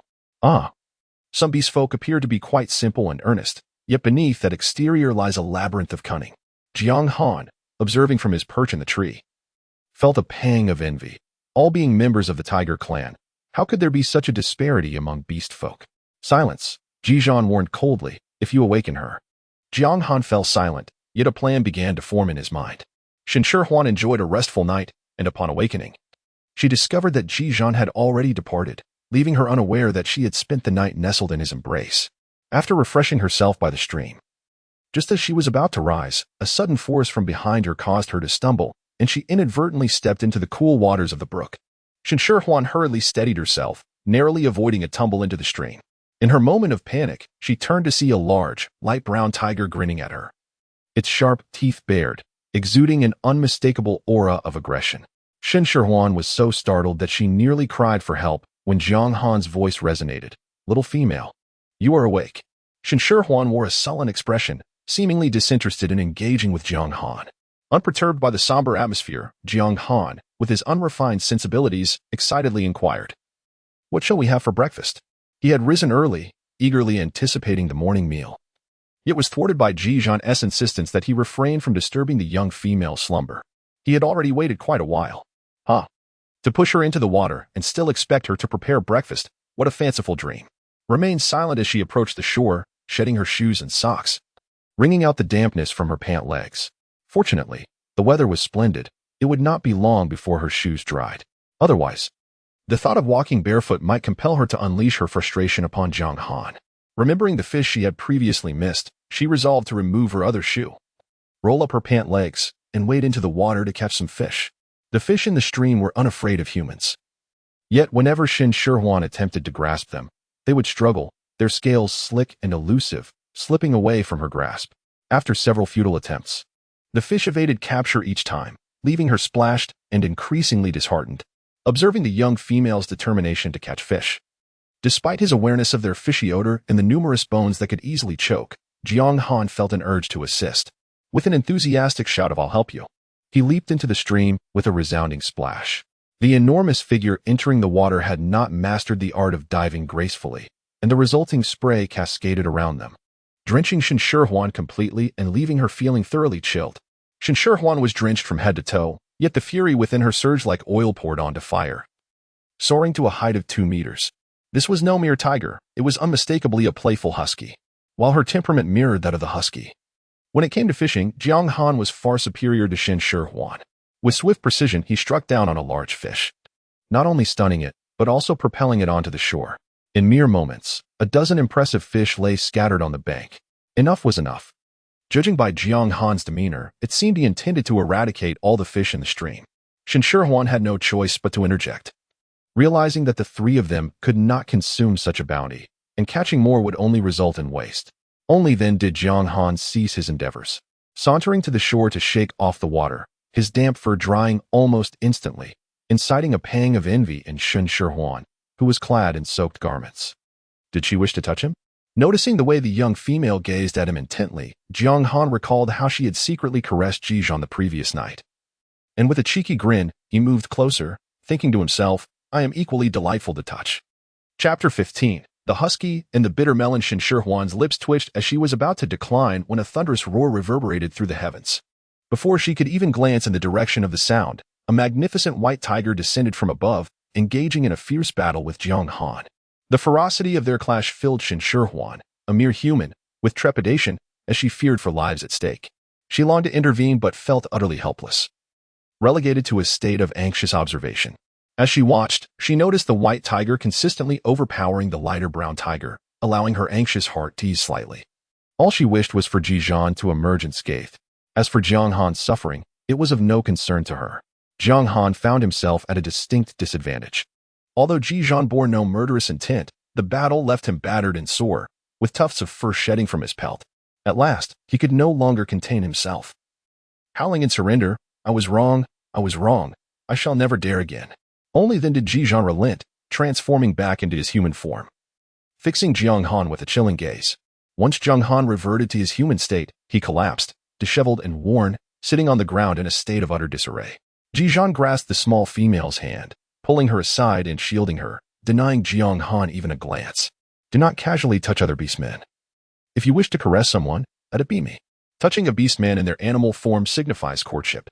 The small female might not fully comprehend this, but Jiang Han certainly did.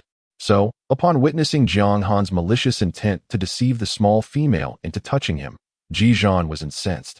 I had no intention of touching him. Shen Shihuan firmly rejected the idea of petting the husky, fearing it would diminish her intellect. Yet, Ji Zhan's foul mood lifted instantaneously due to the small female's words. Although his expression remained unchanged, the aura surrounding him softened considerably.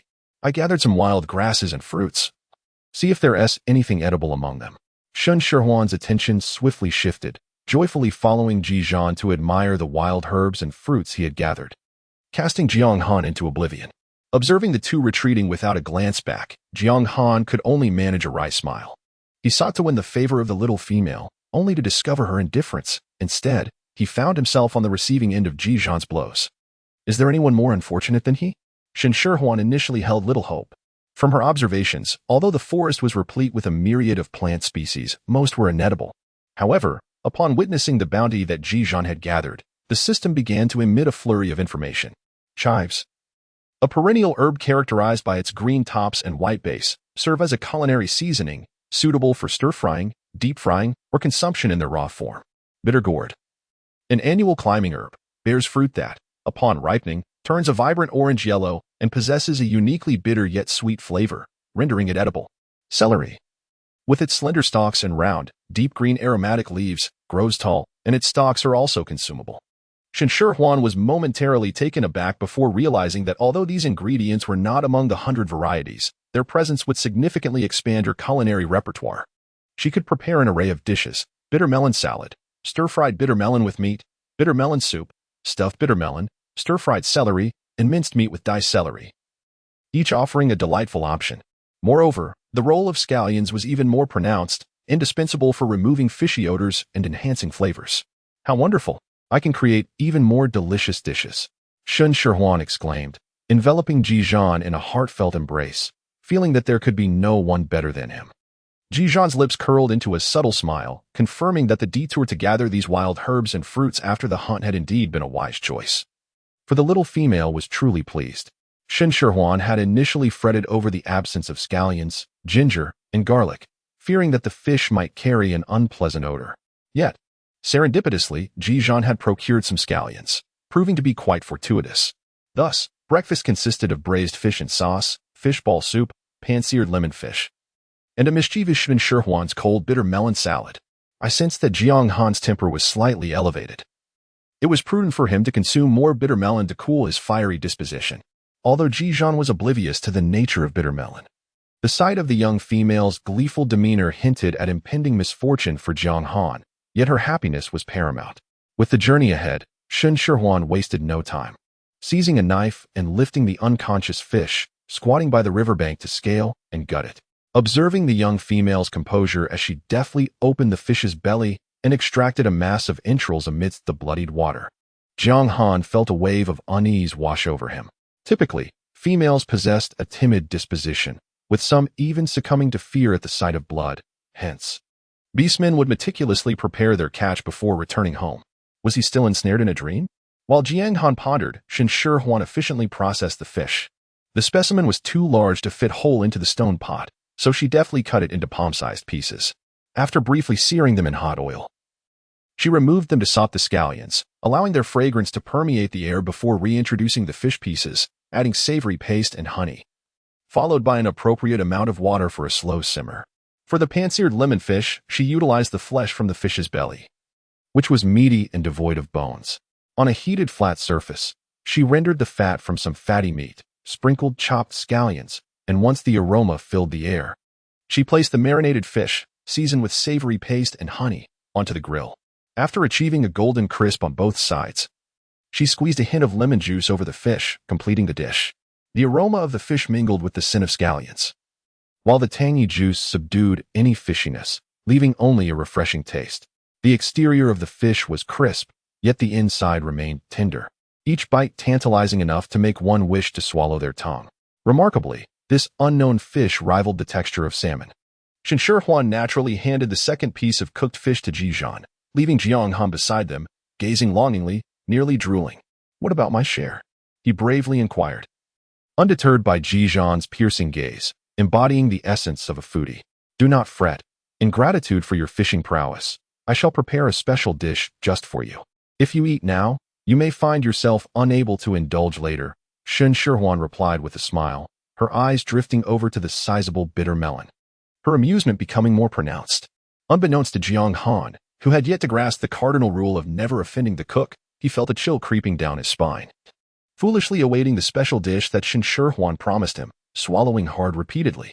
The fish balls were crafted by Ji Zhan, who minced the fish and seasoned it. Shen Shihuan then shaped the mixture into small spheres and placed them into boiling water, adding a sprinkle of minced celery to complete a simple yet delectable fishball soup. The fish balls were exquisite, the broth clear and bright, infused with the unique aroma of celery. Shen Shihuan felt she could easily consume most of the bowl in one sitting. Although Jiang Han was already salivating, he remembered the little female's words and restrained himself. His stomach growling until Shen Shihuan brought over a bowl filled with green, lumpy contents, which turned his face a shade of green. Bitter melon nourishes the blood and liver, dispels heat, moistens the spleen, replenishes the kidneys, clears the heart, sharpens the vision, and invigorates the spirit. You must eat a good amount to bolster your health, so you won't suffer such a defeat from Ji Zhan next time, Shen Shihuan said earnestly. Before Jiang Han even took a bite, his mouth began to taste bitter. And when he finally tasted the bitter melon, tears nearly sprang to his eyes from its overwhelming bitterness. The cold dish of bitter melon was served without a hint of honey, a pure 24K bitterness. Chapter 16. A bountiful harvest. After breakfast, the three set off. Despite the rigorous training from Ji Zhan and Shen Shihuan, the carefree Jiang Han remained true to his nature, flapping his wings and darting ahead like lightning, then rolling and tumbling to display his agility. When they paused for a midday rest, he was met with a thorough beating from Ji Zhan. You go hunt, Ji Zhan insisted, unwilling to let the little female eat the morning's catch, which had lost its freshness after sitting all morning. Thus, the energetic Jiang Han was dispatched to hunt. Why me? You are clearly more capable, Jiang Han protested, reluctant. If Ji Zhan went hunting, he could seize the opportunity to impress the little female, perhaps even convincing her to stay with him upon their return to the tribe, thus ensuring he would enjoy her delicious cooking daily. Ji Zhan shot Jiang Han a cold glare, easily discerning his ulterior motives. Although Jiang Han desired the little female's culinary delights, the possessive beastman could not tolerate the thought of another beastman coveting his female. If only he were a bit more formidable, he could remain by her side. Jiang Han's heart ached. With a flap of his wings, he took flight, channeling his frustration into strength as he sought out innocent creatures in the forest to unleash his ire upon. Once Jiang Han departed, Shen Shihuan and Ji Zhan also set off. Shen Shihuan intended to visit the location where Ji Zhan had found scallions and other ingredients, hoping to uncover additional supplies.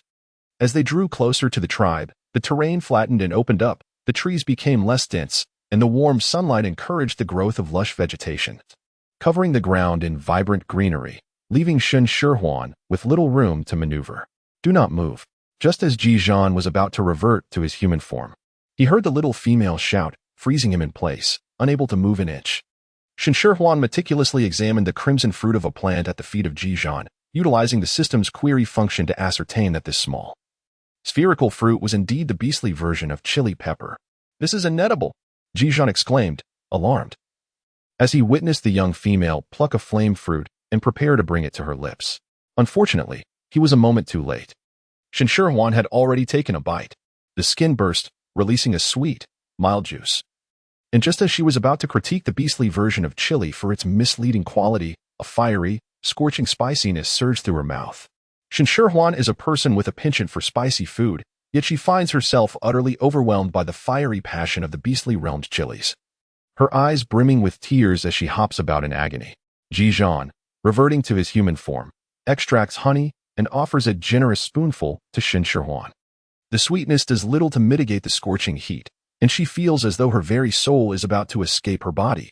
Upon seeing Ji Zhan intent on feeding her more honey, she hastily interjects, realizing that once this small jar is finished, she will have nothing left for her culinary endeavors. After a considerable time, the fiery sensation in her mouth gradually subsides. Through this first-hand experience, she comprehends that while chilies are delightful, moderation is key, henceforth. She vows to exercise caution in her use of chilies when cooking, although the heat of the chilies far exceeds her expectations. It does not deter Shen Shihuan from her mission to harvest them, as she eagerly gathers a substantial handful from the nearby plants. Chilies can be transformed into dried peppers or chili sauce, allowing for long-term preservation, and she feels no remorse for her bounty. If only there were more chilies to be had.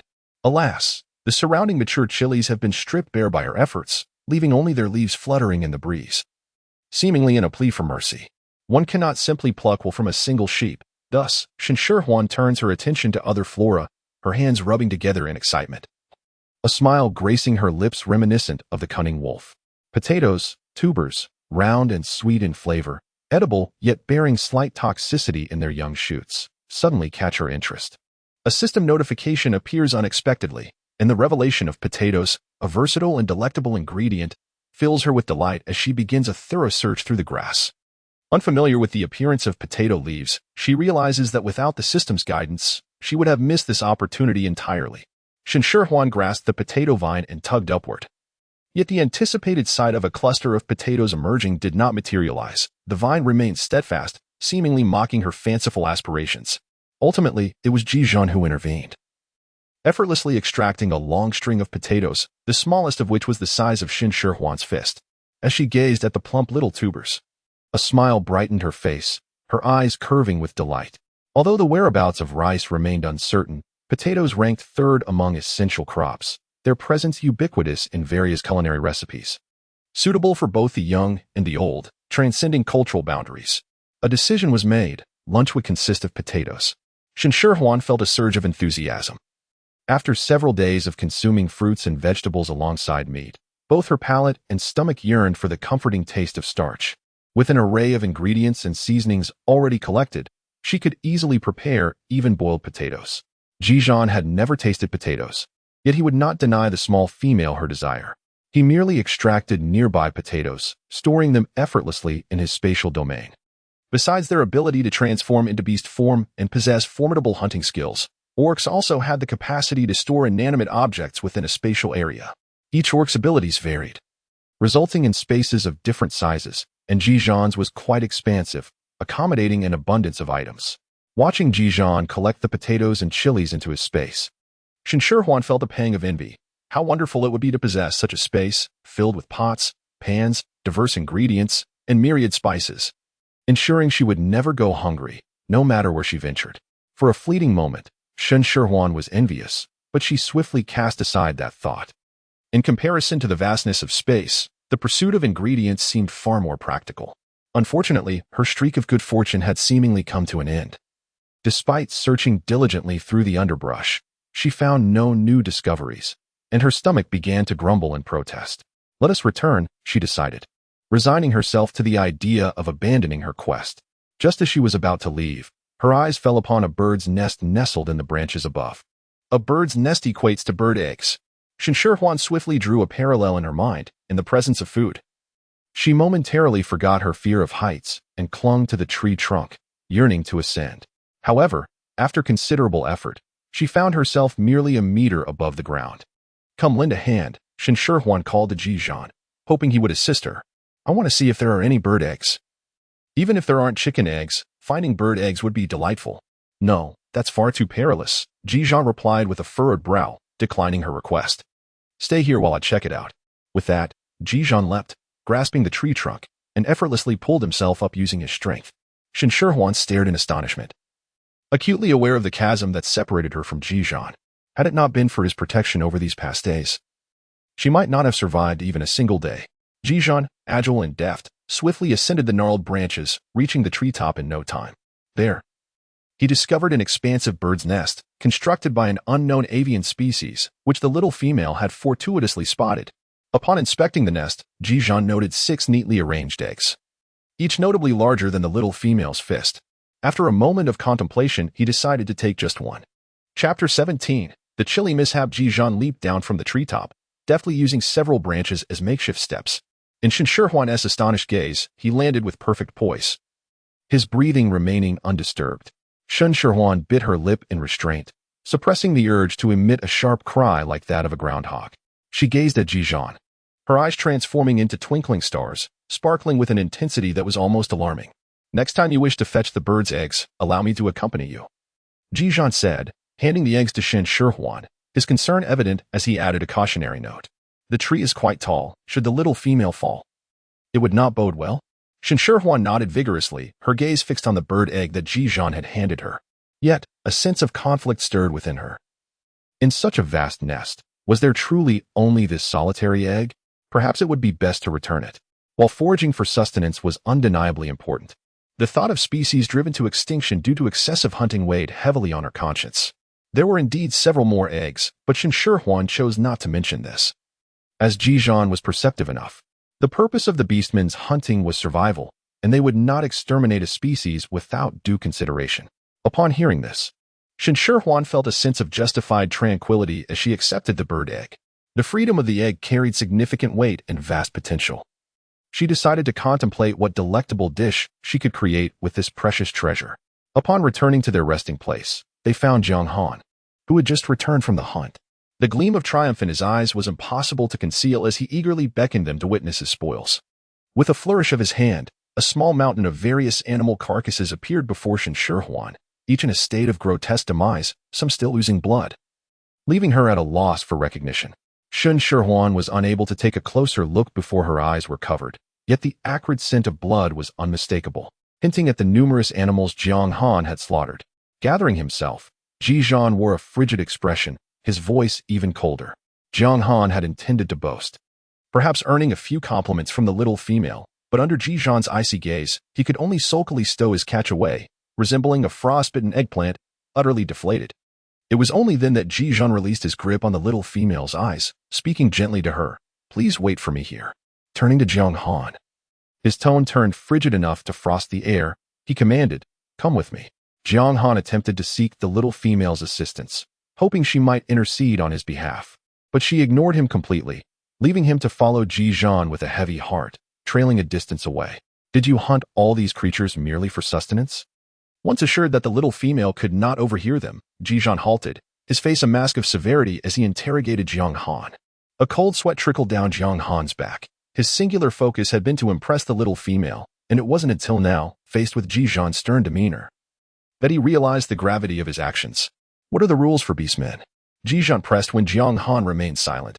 I was wrong, Jiang Han admitted, his face pale as he conceded his fault. Hunting is for procuring food to ensure survival, not for self-aggrandizement or indiscriminate slaughter. If you commit such an error again, I will not merely reprimand you, Ji Zhan warned, his expression grave. Jiang Han understood that a second infraction could lead to a far harsher punishment, and he shrank back. Nodding obediently, I will remember. Process the game properly before presenting it to Shihuan. Once that's done, you may eat, Ji Zhan instructed, striding toward the little female. Process it properly. Jiang Han thought of the daunting pile of game that awaited him, his vision darkening at the prospect of handling it all alone. Tears threatened to spill from his eyes. When Ji Zhan returned, Shen Shihuan had already devised a plan for lunch, eagerly soliciting his opinion. Shall we have spicy potato slices?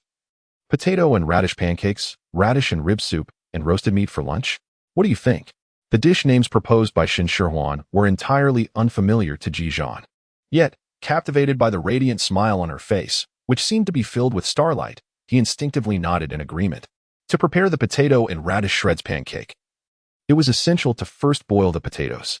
Shen Shihuan promptly set to work, washing the potatoes and red carrots thoroughly by the shore, and enlisted Ji Zhan's assistance to slice the potatoes and shred the radish. While waiting for the potatoes to cook, she prepared a dish of spicy potato slices.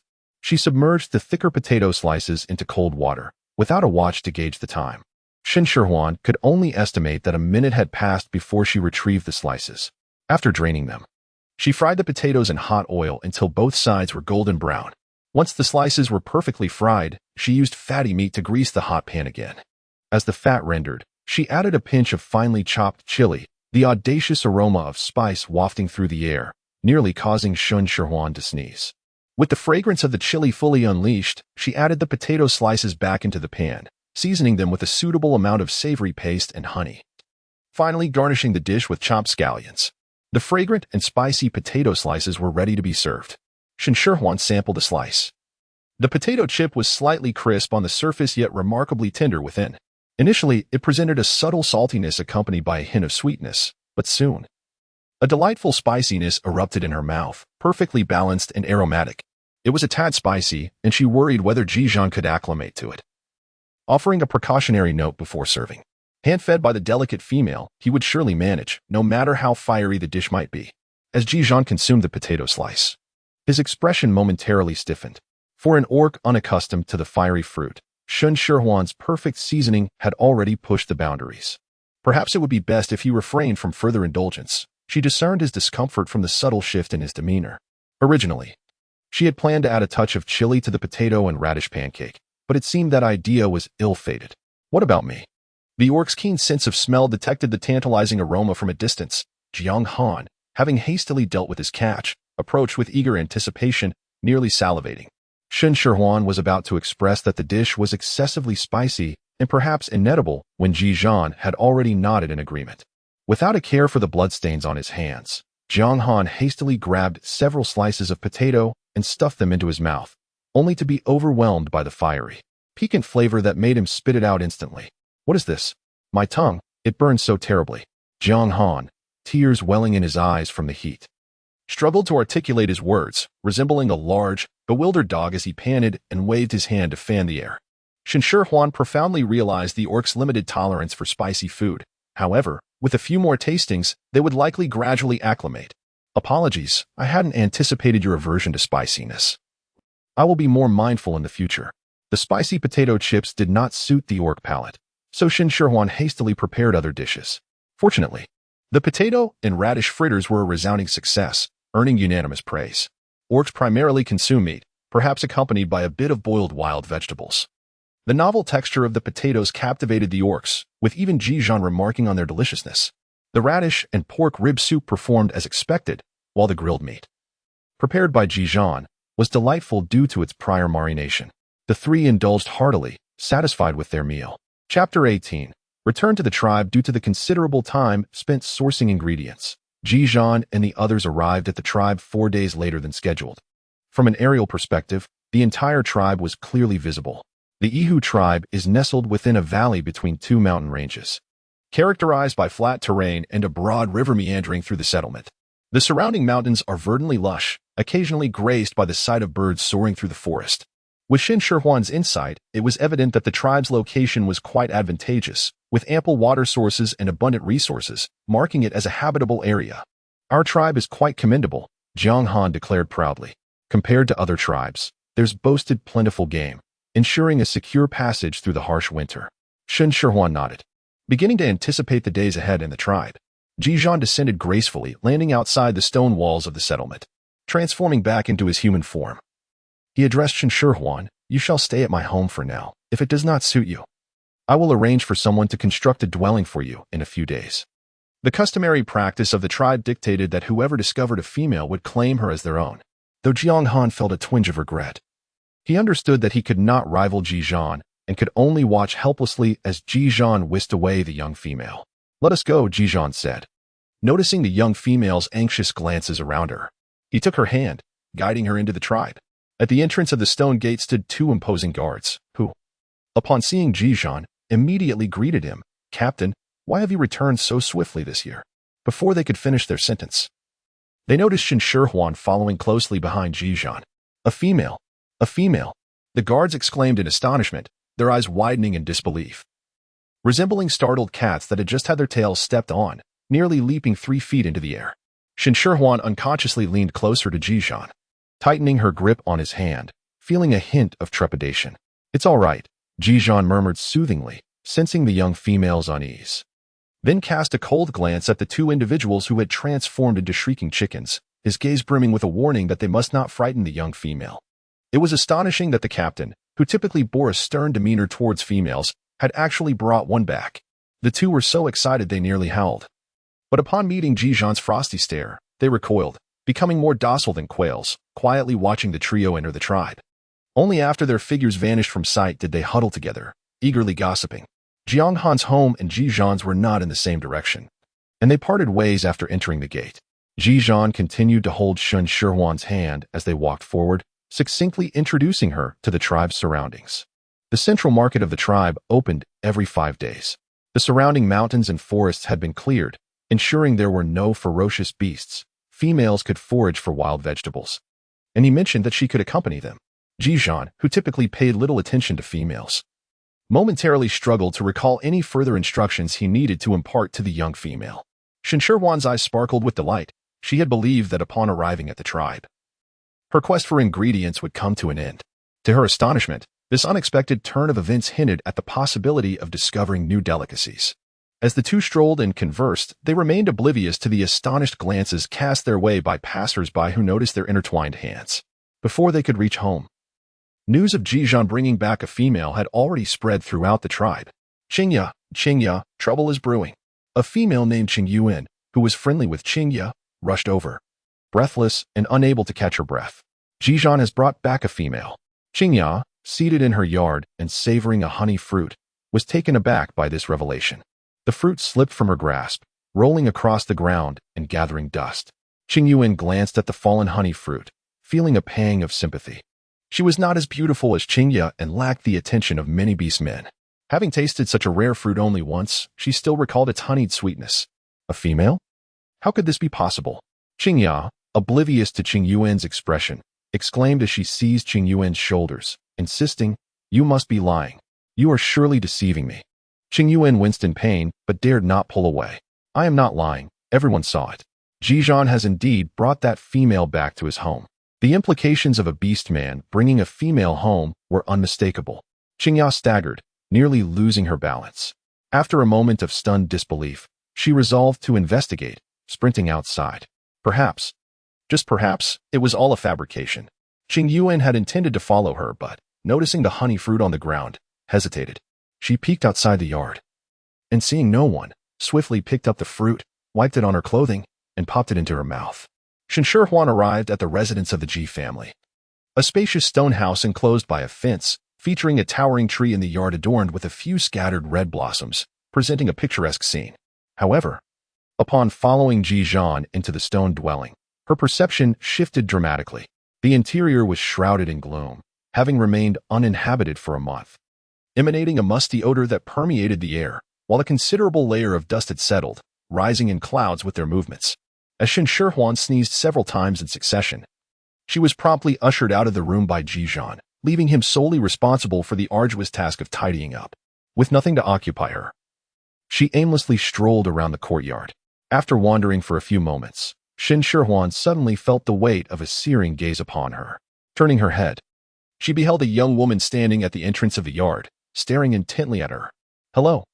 Shen Shihuan hesitated for a moment before offering a friendly smile and greeting the woman. "Who are you?"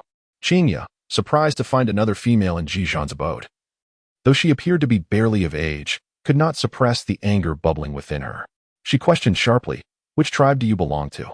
Shen Shihuan, belatedly realizing that the newcomer was not amicable, nervously clutched the hem of her garment.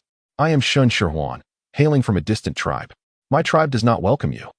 As Qingya contemplated the notion of this female residing within the Ji family and potentially forming a family with Ji Zhan, a wave of fury surged within her, nearly causing her to grind her teeth in resentment. How could this be? After years of harboring affection for Ji Zhan, how could this female snatch him away in mere days? Shen Shihuan touched her nose, uncertain of how to respond. She was not a treasure, capable of winning everyone's affection, especially considering there were those who regarded wealth as worthless. Yet, confronted with such blatant hostility, she felt somewhat at a loss. Qingya, Ji Zhan, having heard the commotion outside, stepped out just in time to catch that remark.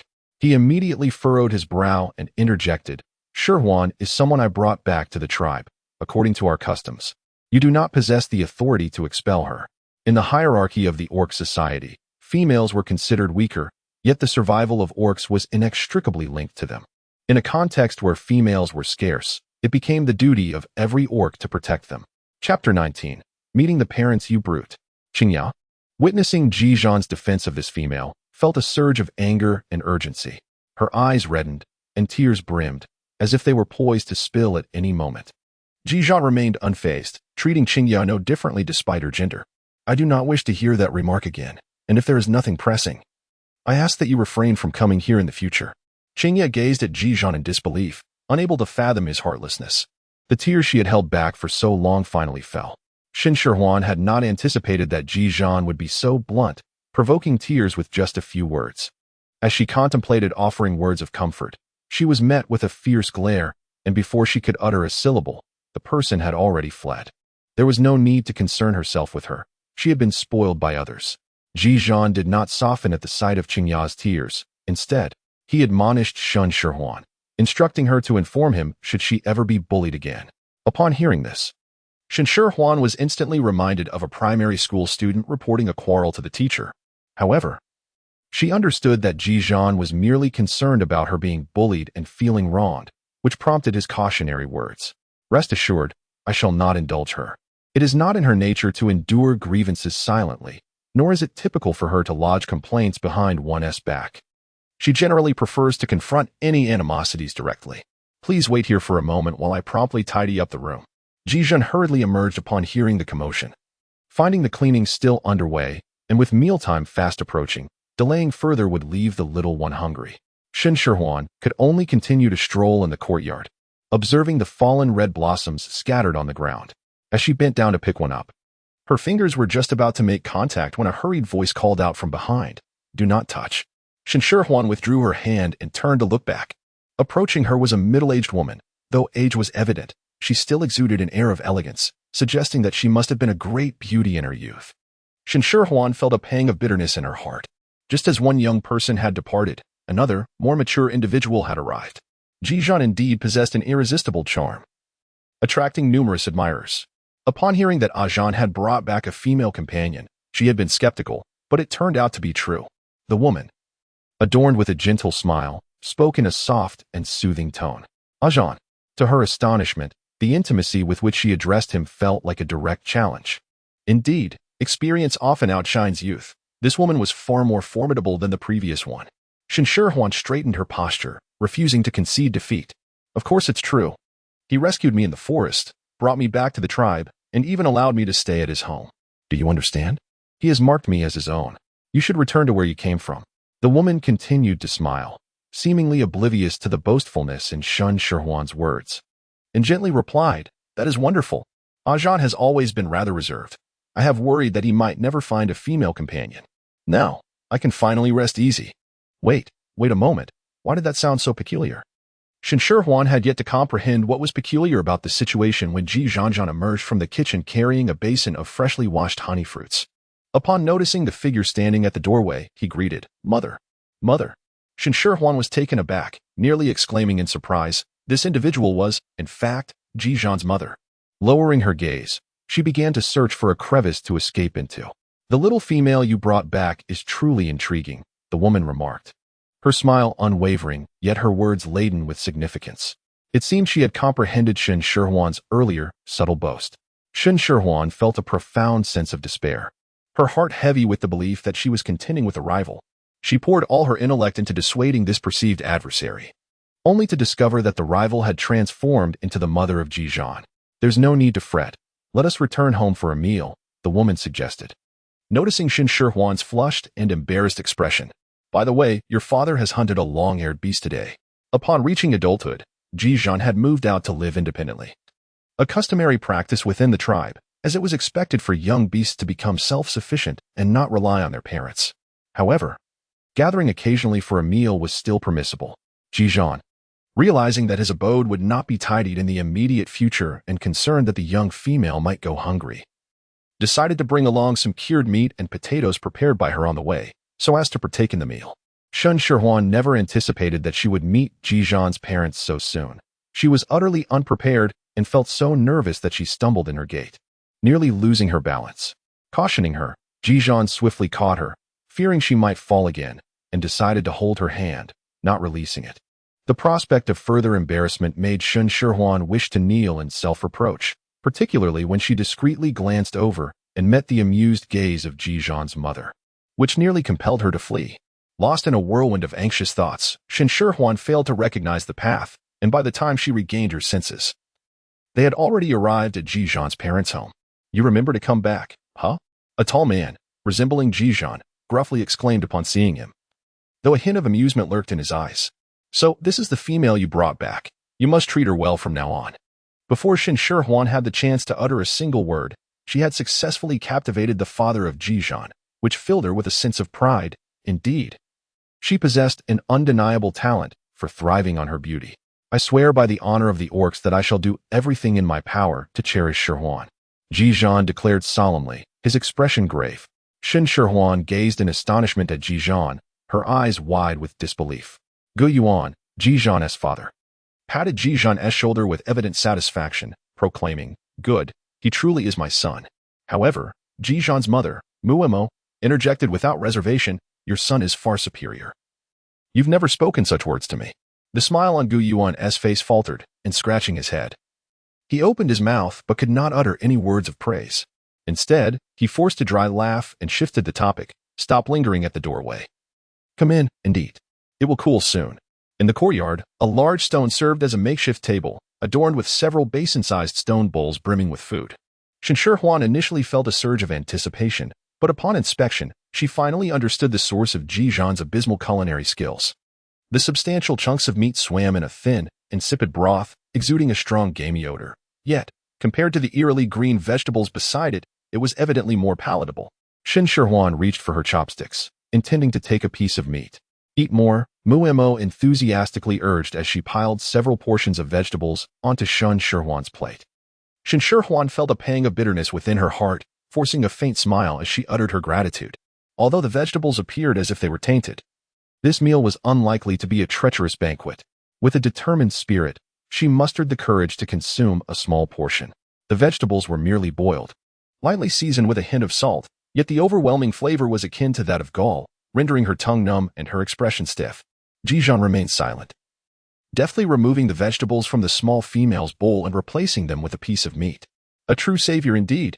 Shen Shihuan gazed at Ji Zhan with starry eyes, almost moved to tears. In contrast, Muemo raised an eyebrow in dissatisfaction, remarking, "This is what I prepared for Shihuan, if you dare to." Chapter 20. The Market and the Pearls. "You must consume more meat to grow quickly," Ji Zhan stated impassively, uttering falsehoods. In truth, he discerned that the young female had little appetite.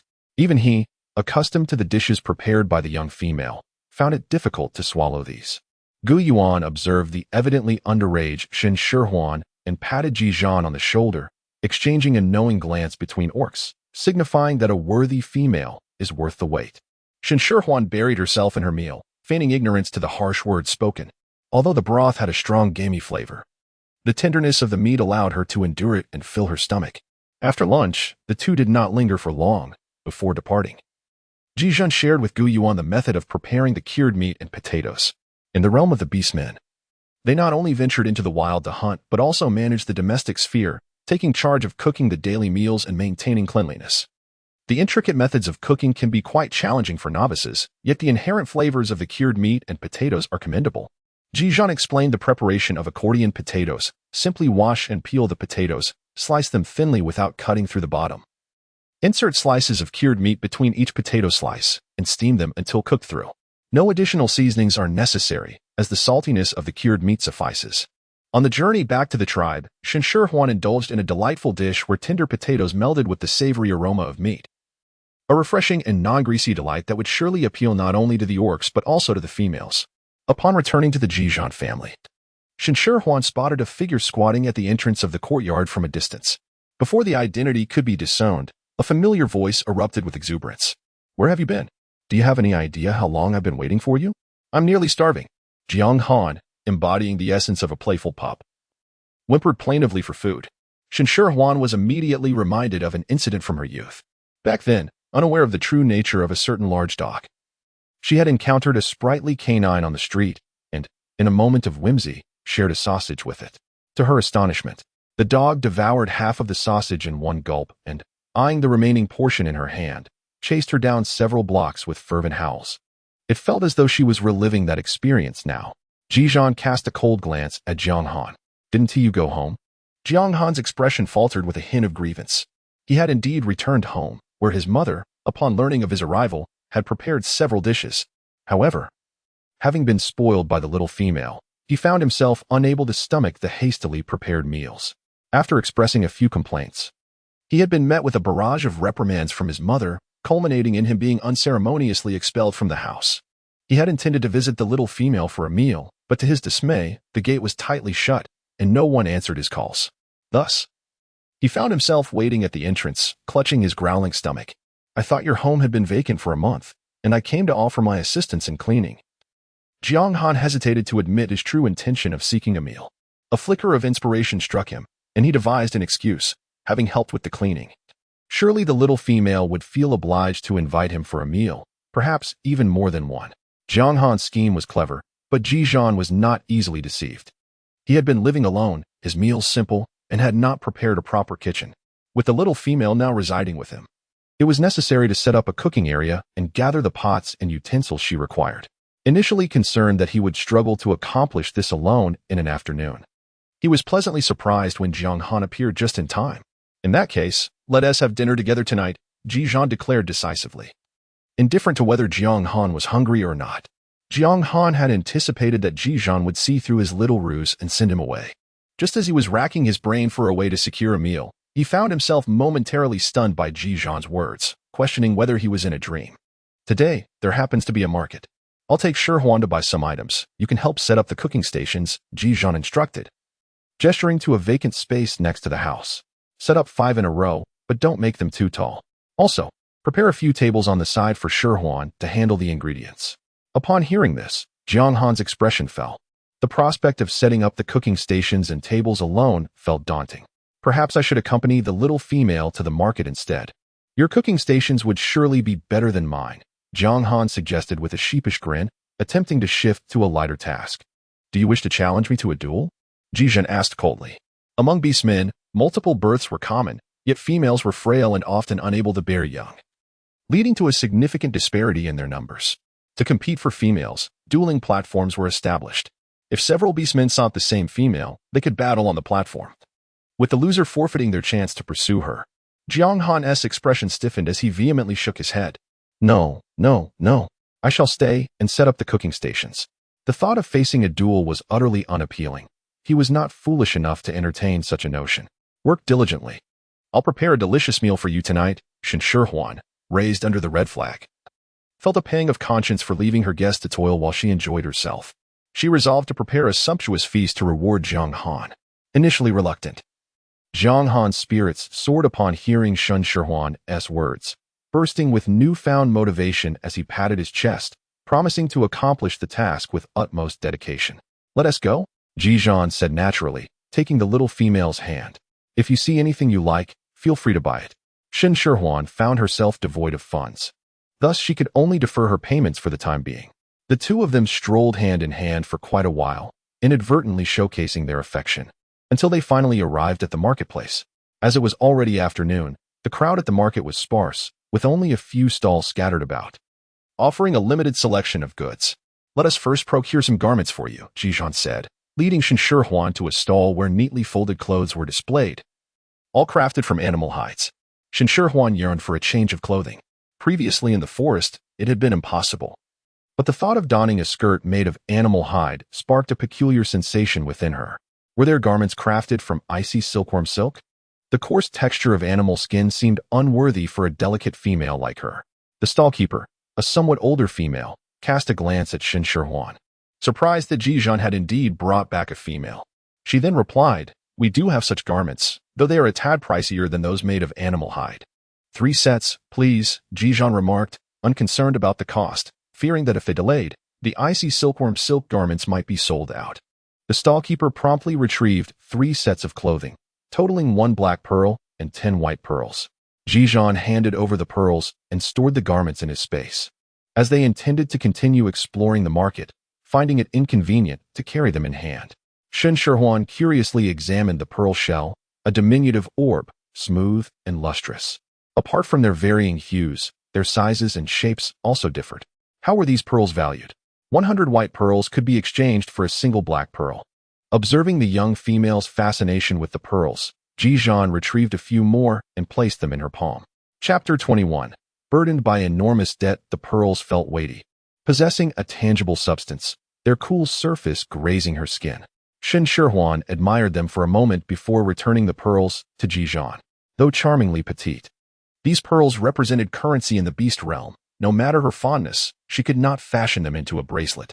You should keep them, Ji Zhan mused, considering that if he ventured out to hunt and the young female visited the market, it would be unfortunate if she spotted something desirable yet lacked the pearls to purchase it. Shen Shihuan found herself reflecting on her current circumstances. living in Ji Zhan's home and relying on his generosity. She graciously accepted the pearls, resolved to repay Ji Zhan double once she earned her own income. Subsequently, Ji Zhan led her on a shopping expedition for pots, bowls, and a multitude of other items, as she watched the pearls flow away like water. The weight of the future debt she owed pressed heavily upon her shoulders. Having already purchased an abundance of goods, she suggested they return home. Although Shen Shihuan had a penchant for food, the thought of Ji Zhan's expenditures that afternoon made her heart ache, diminishing her desire to continue wandering the market. With the household seasonings dwindling, she decided to buy a few essentials to take home.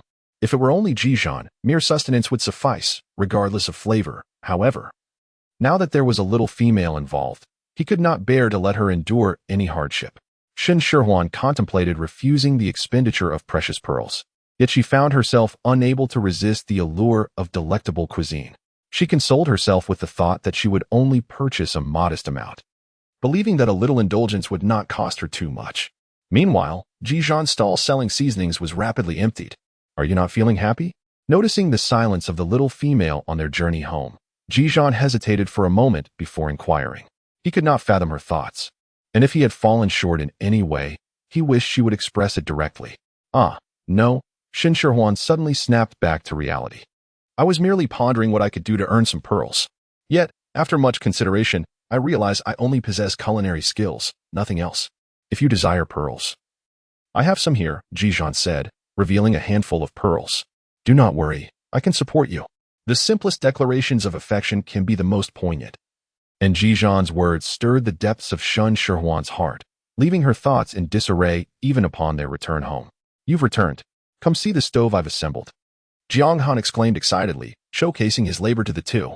The vacant space beside the house had been transformed into 5 stoves, with 2 spacious tables set up alongside. Adorned with the newly acquired kitchenware, a kitchen was taking shape. For those who cherish the art of culinary creation, the kitchen is deemed a sacred space. Though devoid of modern electrical appliances and rather primitive in nature, Shen Shihuan found herself enamored with it, her mind already racing with plans. 5 stoves would suffice. And the countertop was adequately spacious. However, a cabinet for utensils was still needed, ideally with a sink for easy washing. Most importantly, a roof was necessary should it rain. Cooking would become impossible. Is there anything you find unsatisfactory? Ji Zhan's gaze remained fixed on Shen Shihuan, keenly attuned to the fleeting glimmer of disappointment in her eyes and the slight furrow of her brow. Jiang Han, upon hearing this, anxiously looked at Shen Shihuan, worried for his own prospects of enjoying delightful meals. I am very satisfied, thank you. Shen Shihuan expressed her gratitude to Jiang Han. You've worked hard, and I will prepare more delicious dishes soon. She did not wish to voice any discontent at this juncture, for that would seem overly critical, especially since she intended to reside there for a while and could gradually transform the kitchen into her desired haven without haste. Upon hearing her words, Jiang Han felt rejuvenated. His fatigue dissipated, and he brimmed with energy. Then I shall go hunting now. The more I catch, the more scrumptious dishes the little female can prepare. I shall accompany you, Ji Zhan remarked nonchalantly. The possessiveness inherent in beast men made them reluctant to allow their females to consume prey hunted by others. Previously, in the forest, it had been unavoidable. However, now that the little female was safe within the tribe, he could hunt with peace of mind. As the two ventured out to hunt, Shen Shihuan busied herself at home, arranging the newly purchased pots, pans, and various seasonings. She fetched water from the nearby river using a wooden bucket, boiled it, and then sanitized the kitchenware with the hot water, ensuring proper hygiene. Food safety is paramount, and no detail should be overlooked. For a chef, the foremost priority in preparing any dish is not merely its flavor, but rather its safety and harmlessness. Shen Shihuan contemplated the prospect of hunting with her companion, certain that they would encounter an abundance of game. She envisioned preparing a sumptuous pot of braised meat, which could be savored that evening or sent home with Jiang Han, as the current weather would permit it to remain unspoiled overnight. The staple dish would be accordion potatoes, perfectly accompanied by the remaining potatoes and cured meat, both of which were favored by Ji Zhan and Jiang Han. Although the beast men were generally averse to vegetables, they would indulge in them when prepared by her. Yet today, there were scarcely any vegetables left, necessitating the preparation of another pot of stewed radish and meat. Alas, how she wished for the convenience of supermarkets or delivery services, where every desired ingredient could be procured. Shen Shihuan sighed, lamenting the loss of what she had once taken for granted. now regretting it deeply. To ensure an ample supply of game in the winter forests surrounding the tribe, beastmen typically ventured far from their settlement for hunting, which required considerable time for the round trip. Growing weary of waiting idly, Shen Shihuan strolled along the riverbank, leading to an unexpected discovery. In the shallow waters by the riverbank, she encountered a lush aquatic plant, which the system identified as Chinese water chestnut. Having only seen it in supermarkets, she had never before laid eyes on the entire plant. After exerting considerable effort, she managed to uproot one, peeling back its leaves to reveal the familiar white interior, which yielded easily to her fingernail. This was not merely a foraging endeavor. Shen Shihuan's thoughts turned to the prospect of cultivating the water chestnut for future harvests. A message from the system congratulated her on triggering a task for artificial cultivation of the plant, providing relevant materials. Should she complete the task, she would receive a lottery chance as a reward, encouraging her to persevere and accomplish it promptly. Just as she felt drowsy, the system provided her with a much-needed boost. Perusing the materials, she recognized each character, yet comprehending them fully would require additional time. Perhaps I shall study this tomorrow, she decided, feeling overwhelmed and fatigued. She plucked several water chestnuts and began her journey home. Before she could reach her destination, a white tiger descended from the sky, landing in her yard and transforming back into human form. "Welcome back," Shen Shihuan exclaimed upon seeing Ji Zhan, unable to suppress her smile. She hurried a few steps, nearly running home, and said, "Look what I found." Chapter 22. Longhorned cattle. Ji Zhan did not recognize the white plant cradled in the small female's arms. But upon seeing her beaming face and eager anticipation for praise, his expression softened slightly. "Did you find this?" "Remarkable." Elated by the compliment, Shen Shihuan was eager to share her unexpected discovery. Just then, Jiang Han burst onto the scene, his voice boisterous enough to demand attention. "Aha! Come quickly and see what I've hunted. Longhorn cattle." "Yes, longhorn cattle," Jiang Han exclaimed, brimming with excitement, wishing to announce his triumph to the entire tribe. "Cattle?" Shen Shihuan was immediately intrigued. Her curiosity piqued as she glanced over. There, sprawled on the ground of the courtyard, lay an animal the size of a truck. Its massive forehead boasted a pair of long, pointed horns, while its partially open mouth revealed a set of jagged, serrated teeth. Its limbs were as sturdy as pillars, and upon closer inspection it was evident that this creature was not of the same species as the cattle she remembered. "Where did you encounter this longhorn beast?" Ji Zhan inquired, his expression shifting to one of gravity. "How many are there?" "At the foot of the mountains, about 50 or 60 kilometers east of the tribe. There are roughly a dozen," came the reply. Longhorn cattle are inherently fierce, consuming both meat and vegetation indiscriminately. They favor using their sharp horns to charge at their prey, and they move in herds, making them exceedingly difficult for the orcs to capture. Jiang Han's successful capture of a longhorned beast was largely due to sheer luck. He had stumbled upon the scene where the cattle were being besieged by a pack of wolves, and after lying in wait among the grass, he fortuitously claimed the opportunity. The distance from the tribe was not exceptionally far, and given their limited numbers, they posed no significant threat.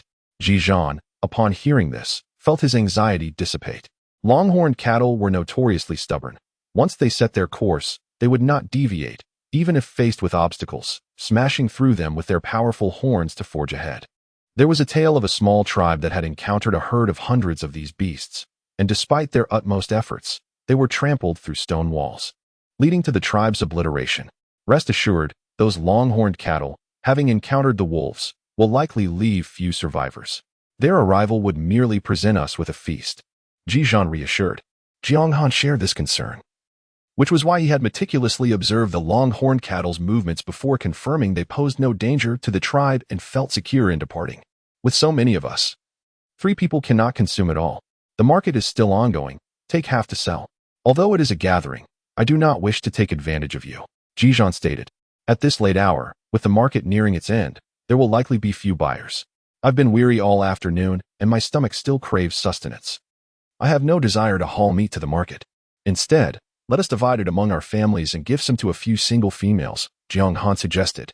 Since Jiang Han had hunted the longhorned cattle, Ji Zhan refrained from interfering with his decision. However, the sheer size of the beast was too great for one person to manage alone.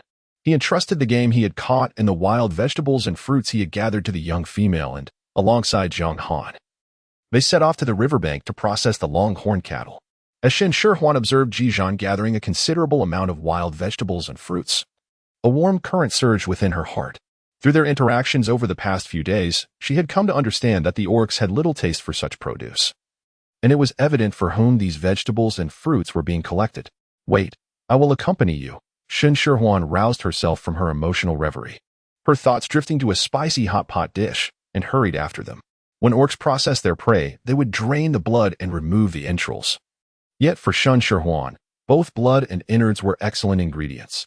Wasting them was simply out of the question. It's quite bloody and frightening. Perhaps you should refrain from following. Females are often timid and would not dare witness the disemboweling of prey. Jiang Han attempted to dissuade Shen Shihuan. Having personally gutted fish and chickens, Shen Shihuan felt she was hardly delicate enough to shy away from the sight of blood. With a wooden bucket in hand, she trailed to the riverbank. Ji Zhan made a swift incision on the neck of a longhorn cattle, and blood gushed forth. Quick, catch it. Do not let it go to waste. Shen Shihuan exclaimed with a pained expression as she watched the blood flow into the river, promptly extending her bucket toward him. Ji Zhan, unsure of Shen Shihuan's intentions for the blood, nonetheless accepted the bucket, filling it to the brim. Shen Shihuan glanced at her small wooden bucket, then at the enormous cow before her, deeply regretting not bringing an additional bucket. Once the bloodletting was complete, Jiang Han presented her with 2 large wooden barrels, which he placed before him. Raising his gaze, he found the petite female standing before him, silhouetted against the light, her expression somewhat fierce. Put all the entrails in the bucket. Shen Shihuan exclaimed, sprinting over, breathless with anxiety, fearful that if she delayed even a moment longer, the cow's innards would be discarded. Observing Ji Zhan allowing the petite female to act with such impunity without uttering a word, Jiang Han resigned himself to the task of placing the extracted entrails into the barrels. Were it not for the ample size of the barrels, they would not have sufficed. As she contemplated the delectable dishes she could create from the cow's stomach, heart, tripe, liver, kidneys, intestines, and lungs, a bright smile spread across Shen Shihuan's face. Impossible to conceal. Watching her joyfully cleanse the bloody entrails, Jiang Han felt a chill run down his spine, his heart heavy with apprehension. And he instinctively took a step back. Such a formidable female was best left to Ji Zhan. He still yearned for a gentle and endearing companion to share his life. Driven by her culinary aspirations, Shen Shihuan hastily prepared the cow's entrails. Although her ingredients were somewhat lacking, nothing could deter her from making spicy hot pot. Jiang Han cut the beef into large chunks, reserving a portion for himself while giving the remainder away. Aside from Ji Zhan and his parents, he distributed the meat to the elder orcs in the tribe, neglecting to deliver any to the single females he had previously mentioned. Shen Shihuan noticed this and began to view Jiang Han in a different light. Although he possessed a rather unconventional personality, he was indeed a good person. Perhaps I should prepare more braised beef. In addition to the beef, there were also wild vegetables and fruits brought back by Ji Zhan. Shen Shihuan exerted herself to the fullest, igniting all 5 stoves simultaneously. Soon, a rich aroma wafted through the air, enticing and beckoning like a gentle hook. How delightful! What are you cooking? At last, someone could no longer contain their curiosity and followed the scent. Revealing herself to be a young female standing at the entrance of the courtyard, her expression one of eager anticipation. We're preparing a delicious meal. Would you care to join us? Shen Shihuan turned to assess the newcomer, who sported an adorable doll-like face and appeared to have a pleasant demeanor, suggesting she would be easy to get along with.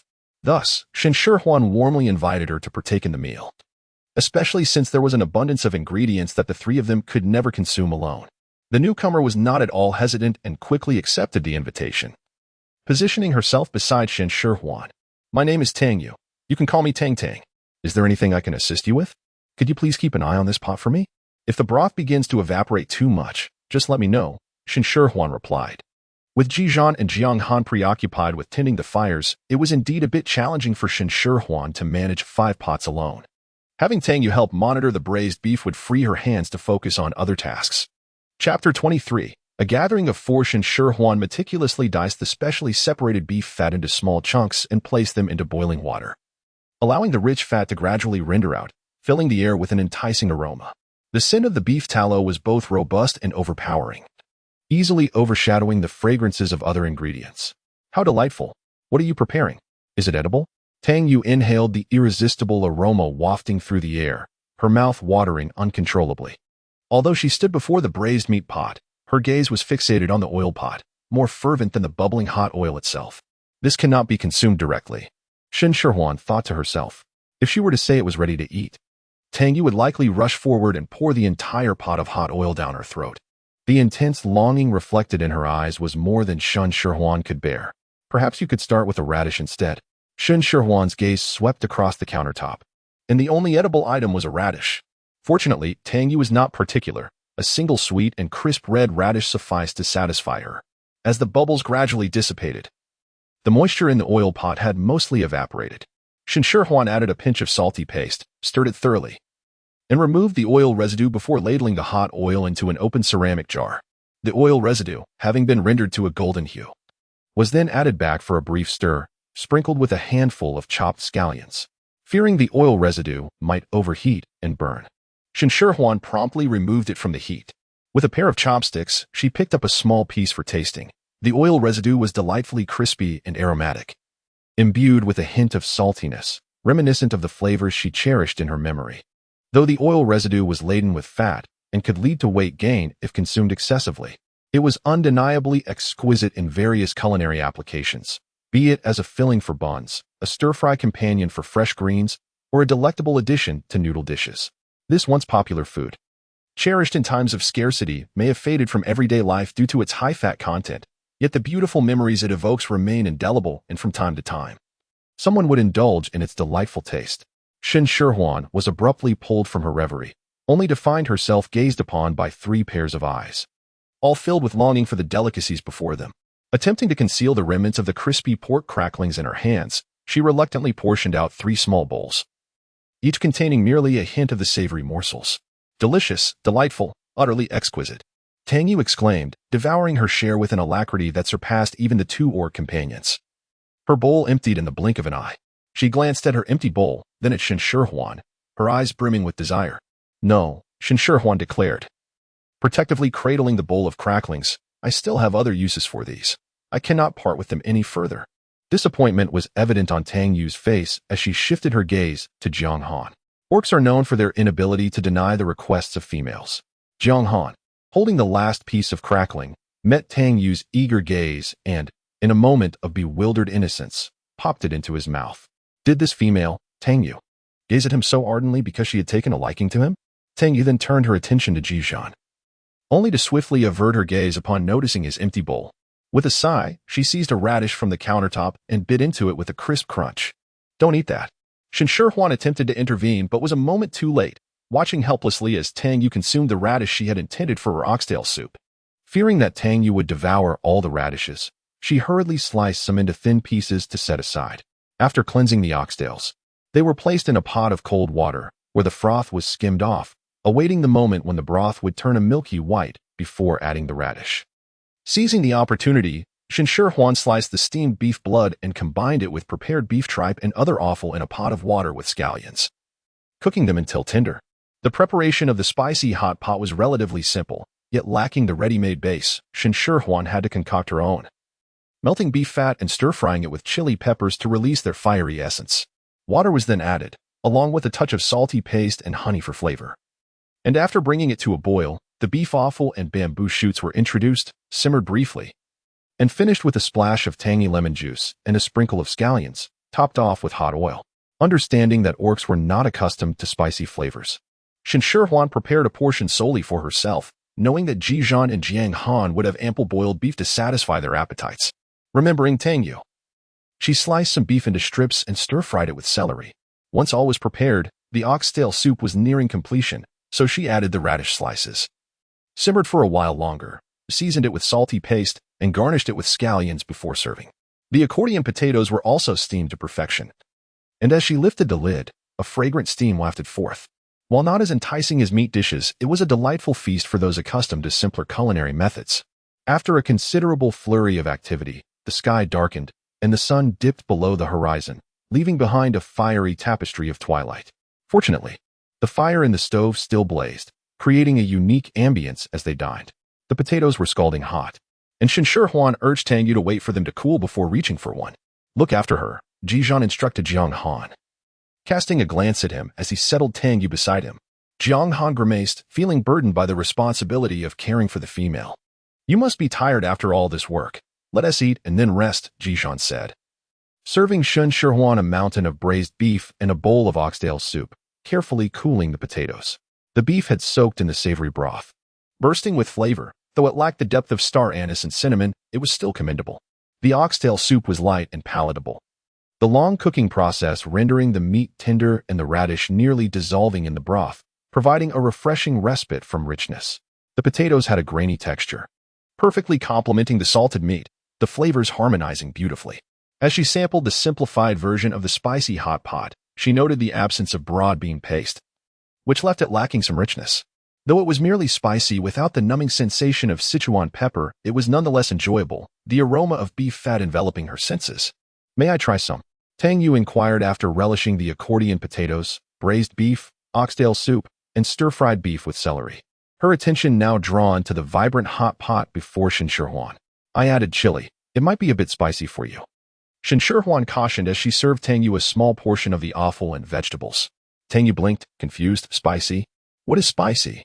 Without awaiting a response, she popped a piece of beef tripe into her mouth, and in an instant, she discovered the meaning of spice. "Oh no, my tongue. It hurts so much." Despite the tears welling in her eyes from the heat, Tang Yu remained true to her foodie nature, swallowing the beef tripe and fanning her mouth with her hands. "Quick! Drink some oxtail soup," Shen Shihuan exclaimed, alarmed by the suspicious moisture at the corners of Tang Yu's eyes, hastily filling a bowl for her. Chapter 24. Repeated provocations. Tang Yu downed a bowl of oxtail soup in one go, the fiery sensation subsiding slightly as she looked curiously at the hot pot. "What is this? The flavor is so peculiar." This is a dish known as Mao Shui Wang, characterized by its spicy and numbing flavors. However, lacking duck blood. I substituted it with beef blood, and without Sichuan pepper, it's not quite authentic. Nonetheless, I haven't had it in a long while. And even if it's not traditional, I find it quite delightful, Shen Shihuan explained, her enthusiasm evident. "I shall try again," Tang Yu declared, her foodie instincts stirring within her despite the lingering unpleasantness on her tongue. She selected a piece of potato, taking a small bite. Initially, the spice overwhelmed her.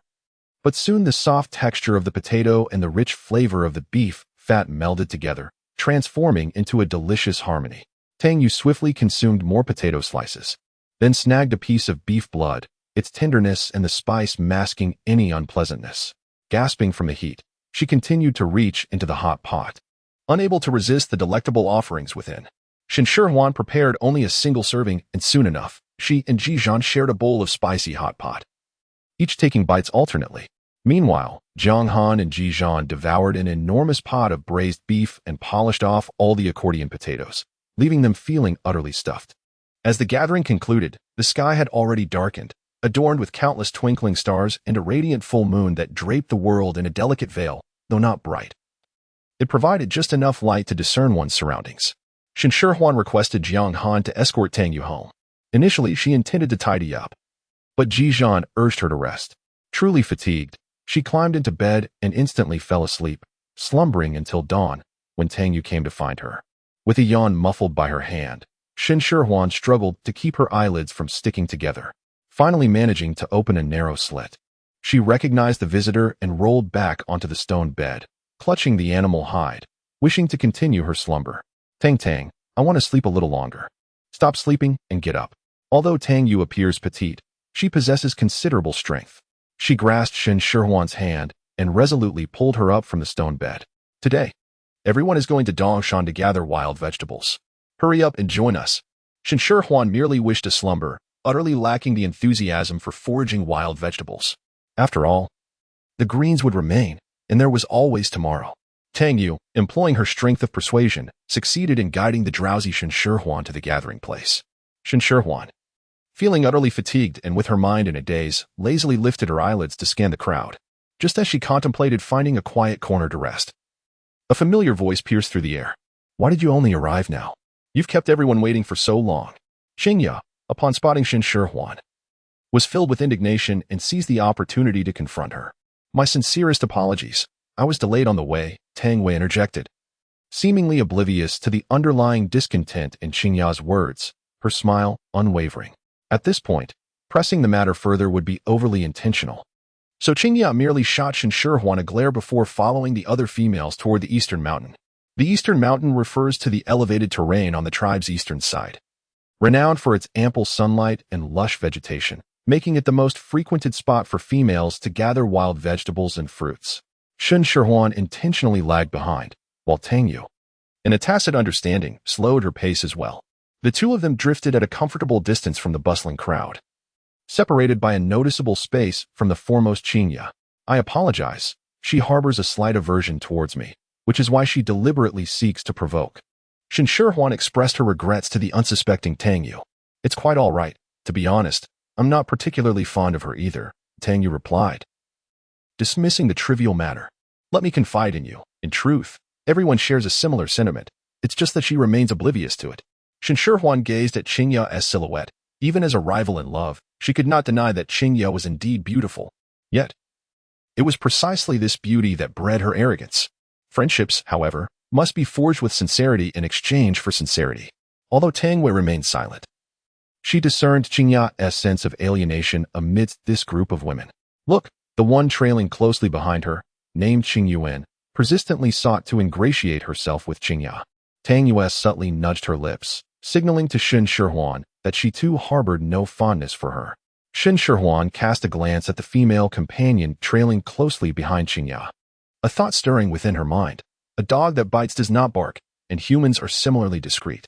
After a considerable trek, they finally arrived at the foot of Dongshan Mountain. Shen Shihuan, unaccustomed to physical exertion, was already breathless, falling further behind the others. Let us take a moment to rest here, suggested Tang Yu, noticing Shen Shihuan's pallor. She thoughtfully found a large stone for her to sit upon. I apologize for being a burden, Shen Shihuan said, rubbing her aching calves, her conscience heavy as she glanced at Tang Yu beside her. They were already lagging behind. And if they lingered any longer, the prime wild vegetables would undoubtedly be harvested by others. Tang Yu, however, was unconcerned.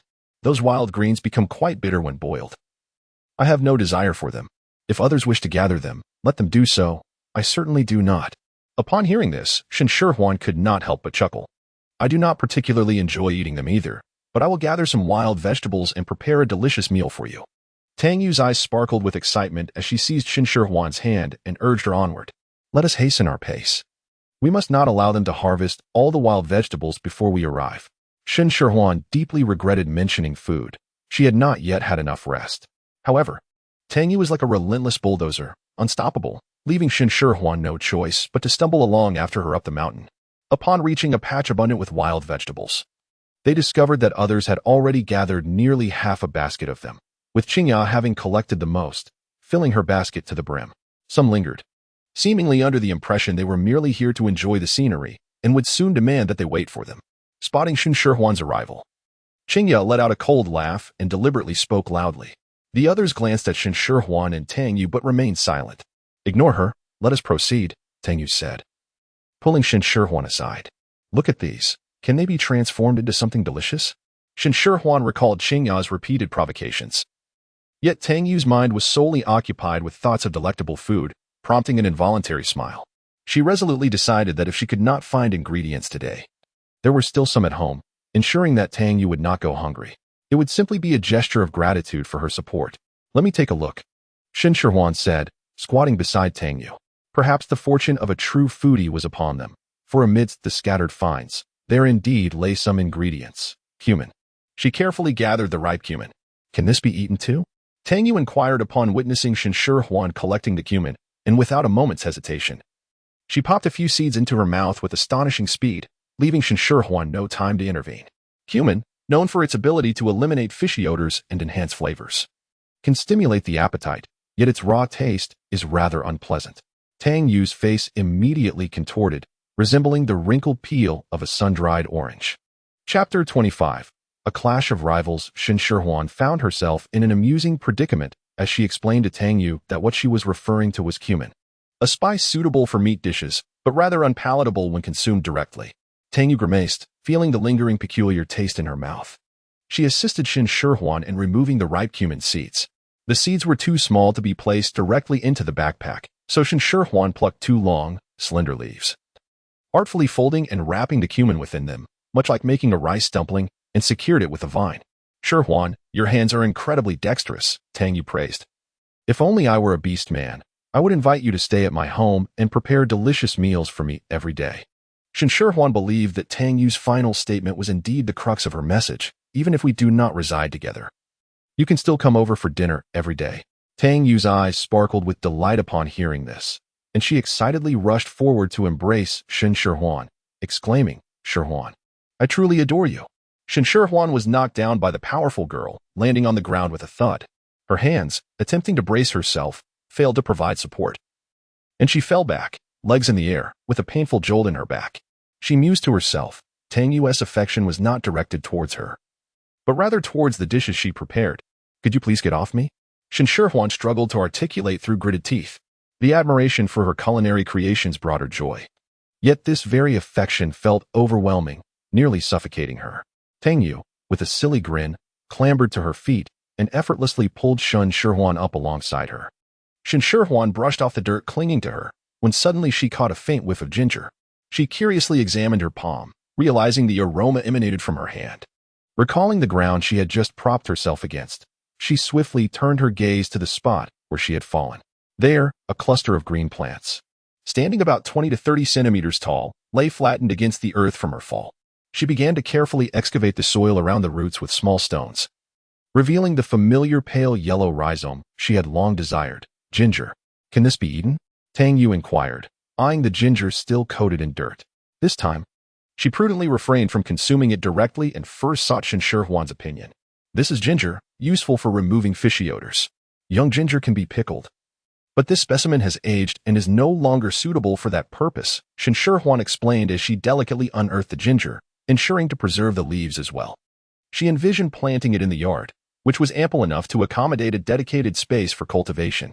Tang Yu, upon hearing this, felt a tinge of disappointment but nevertheless stepped forward to assist in the excavation. The ginger was but a small cluster, and even after their efforts, it barely filled half of the carrying basket. Shen Shihuan was contemplating searching nearby, hoping to uncover other seasonings, when she heard someone call out, "It's almost time. Let's head back." Shen Shihuan found it unreasonable to remain alone, thus she resolved to return the following day, joining Tang Yu to meet with the others. Qingya's basket was brimming with an assortment of foraged greens. She deliberately cast a glance at Tang Yu's basket, which contained unfamiliar wild vegetables in scant quantity, barely filling the bottom. Instantly, she felt a sense of superiority over Shen Shihuan and lifted her head with pride. "Oh dear, how is it that you two have gathered so little? And what are these? They hardly appear edible," Qing Yuan, prompted by Qingya, exclaimed loudly, drawing the attention of the group. Compared to the others, Tang Yu's meager collection was rather pitiful. Tang, I foraged quite a bit today. Let me share some with you." Several acquaintances of Tang Yu, feeling a pang of guilt, offered her their bounty. No, you all should keep it for yourselves. I'm dining at Shihuan's home today." Tang Yu repeatedly declined, knowing well that these wild greens would taste bitter when boiled. And why would she choose to consume these unpleasant dishes over the delectable fare that Shihuan prepared? Qingya scoffed audibly, as if speaking to herself yet loud enough for everyone to hear. "Shihuan's home? Since when did our tribe have such a person?" Tang Yu wished to defend Shen Shihuan, but she was restrained by Shen Shihuan's hand. "I am not a native of this tribe. I was merely brought back by Ji Zhan. As I believe I am his guest, I should also be regarded as a guest of the tribe. I presume the tribe was known for its hospitality and kindness towards the vulnerable. Have I misunderstood?"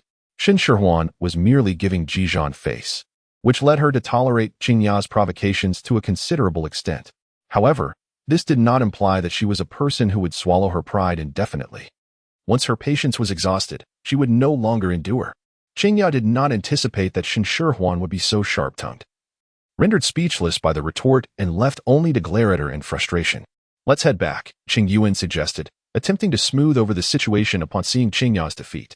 Infuriated yet unable to retaliate against Shen Shihuan, Qingya took out her anger by marching ahead, leaving everyone behind in her wake. Impressive indeed. Tang Yu had initially thought Shen Shihuan would be at a disadvantage, yet the tides had turned, and it was Qingya who ultimately stormed off.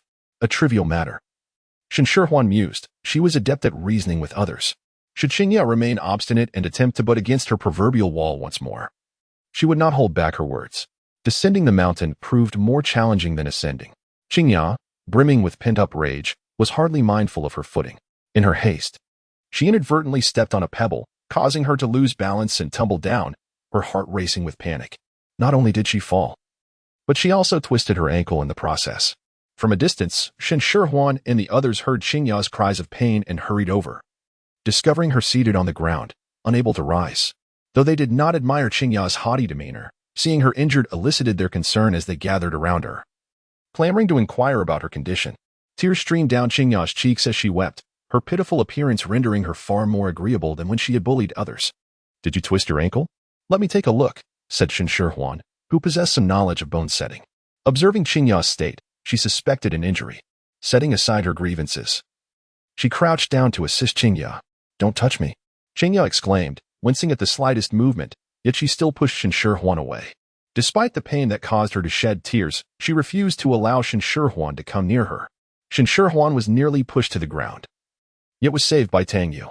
Observing Qingya's lack of awareness, she chose not to persist. Clearly, her injuries were not severe if she still had the energy to push back. "Can you still walk?" The eldest among them inquired of Qingya. Being all females, they were unable to lift her. Qingya shook her head, tears glistening in her eyes. "Then we shall return to the tribe to fetch someone to assist you down the mountain. This is our only option," the person stated without hesitation, deciding to leave Qingyuan behind to care for Qingya while the others would head back to the tribe for assistance. The others voiced no objections. Though Qingyuan felt reluctant to stay behind, she could only remain silent on the sidelines. "Then, I need Ji Zhan to come and escort me down." Qingyu deliberately glanced at Shen Shihuan, explicitly requesting Ji Zhan. "That may not be feasible," Shen Shihuan replied, her face adorned with a gentle smile. Yet her words were frigid, leaving no room for negotiation. Chapter 26. Waiting and rejection. Qingyu was taken aback that even in her injured state, Shen Shihuan refused to yield. Frustrated and aggrieved, she stubbornly cried out, "I don't care. I want Ji Zhan to come for me." "No means no. Your demands hold no weight," Shen Shihuan retorted, unmoved by Qingya's tantrums, and promptly left with Tang Yu. The usual tactics had failed, leaving Qingya stunned as she watched Shen Shihuan's retreating figure. After a moment of realization, she understood she did not need that insufferable person's approval. She merely had to inform Ji Zhan of her predicament. Surely, an orc like him would not refuse a female's request. "Sister Nan Nan." Qingya turned to the one who had spoken earlier, her eyes reddened, tears brimming, softly imploring, "I just want Ji Zhan to take me home." Shihuan felt troubled. If it were any other orc, they would certainly comply. However, given Ji Zhan's temperament, it was uncertain if he would acquiesce, especially since he had recently brought another female back to the tribe. Although they had not yet held a mate ceremony, they were cohabiting, which implied a certain domesticity that made it awkward for him to escort a single female. "If he doesn't come, then I want return to the tribe. Let me die here instead." Qingya pouted, her defiance evident when Shihuan refused to acquiesce. Shihuan felt a headache brewing. Had she known such a situation would arise, she would have chosen to sleep in that day. How shameless. Who in the tribe doesn't he know you and Ji Zhan are living together? How could you still harbor thoughts about him? Tang Yu, even angrier than Shen Shihuan, puffed her cheeks like a pufferfish, which successfully elicited laughter. "Why are you laughing? Someone is trying to steal your orc." Tang Yu glared at Shen Shihuan, questioning why they weren't united against this common adversary. If he can be taken away by someone else, what is the point of wanting him? It only brings worry and effort to guard against being stolen away, so it might be better not to have him at all. Tang Yu found Shen Shihuan's reasoning compelling. She began to think further, imagining Ji Zhan being taken by Qingya, leaving Shen Shihuan with nowhere to turn. She grasped Shen Shihuan's hand earnestly, saying, "Why don't you move in with me? I will take care of you and ensure no one bullies you." At a distance, by the stone gate of the tribe, Ji Zhan, with his keen hearing, caught every word of Tang Yu's proposal. Had she not been a female, he might have found himself compelled to challenge someone regarding this matter. Shen Shihuan appeared bewildered, completely unaware that in Tang Yu's mind, she had concocted a tragic narrative of Shen Shihuan being abandoned by Ji Zhan. "Even if Ji Zhan were to forsake you, you need not worry. I believe Jiang Han is quite suitable as a substitute." Tang Yu's thoughts spiraled further, inadvertently sowing seeds of resentment against Jiang Han without his knowledge. Let's not mention the husky. Shen Shihuan sincerely rejected the notion, asserting that for a fulfilling life, one ought to seek a mature and stable partner like Ji Zhan. Isn't that Ji Zhan? As they continued their conversation while approaching the tribe, Tang Yu casually glanced and noticed the imposing figure standing at the entrance. Shen Shihuan glanced over and spotted Ji Zhan, and to her own surprise, a smile had already graced her face. Unconsciously, she quickened her pace, ultimately breaking into a light run until she stood before Ji Zhan. "What brings you here?" "Waiting for you." Upon hearing the earlier conversation, The fury concealed beneath Ji Zhan's cold exterior threatened to ignite, and he even contemplated confronting Jiang Han. Yet, the sight of the little female smiling as she approached him doused his ire like a bucket of cold water, extinguishing it instantly. Have you been waiting for long? Shen Shihuan recalled Ji Zhan's return from hunting, only to find her absence had left him anxious and searching. She felt a pang of guilt imagining him waiting at the gate for her to return from Dongshan. Before long, noticing a fine sheen of sweat on her forehead and her uneven breaths, Ji Zhan inquired, "Are you tired? Shall I carry you home?" Though she was somewhat fatigued.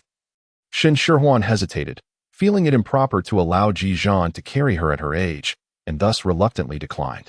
Tang Yu, standing nearby, suspected that both had forgotten her presence entirely. She cleared her throat several times to regain their attention. Today, Tang and I discovered 2 types of seasonings in Dongshan: cumin and ginger. Sprinkling cumin on grilled meat is absolutely delightful, while ginger helps eliminate any fishy taste. It's essential when preparing meat dishes, Shen Shihuan chattered on, akin to a child showcasing a treasured find, seeking admiration from the adults. Tang Yu, relegated to the role of mere audience, maintained a stoic expression, playing along, although Ji Zhan was not well-versed in such matters. He still offered praise that made Shen Shihuan beam with joy. Just as they were about to depart, an urgent voice called out, directly addressing Ji Zhan. Shernan, frazzled by Qingya's antics, had been fretting about how to handle the situation on her descent. To her surprise, she encountered Ji Zhan at the gate and, without a second thought, called out to him. What's the matter? Ji Zhan's demeanor remained distant, perpetually cold when faced with other females. Qingya twisted her ankle and can't make it down the mountain. Could you possibly go and retrieve her? Under Ji Zhan's frigid gaze, Shernan nearly faltered, stammering to relay her message. Ji Zhan frowned, his expression growing even colder.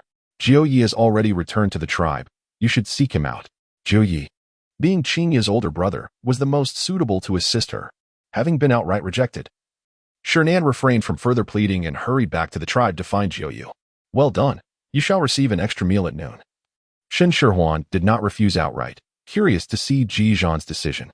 Should he agree, while she would not obstruct him, she would maintain a friendship with Ji Zhan, knowing there would be no further possibilities.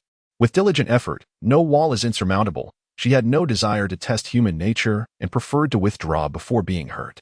Fortunately, Ji Zhan declined. I want an extra meal too, chimed in Tang Yu, raising her hand. No problem, Shen Shihuan responded cheerfully, planning to prepare grilled meat and make a little extra for the additional meal. Qingya waited with anticipation, yet the person who arrived was not Ji Zhan. Frustration bubbled within her, but seeing her brother approach tempered her ire. Though her brother indulged her, he was a man of principle. If he learned of her intentions to vie for Ji Zhan's attention, he would surely not assist her.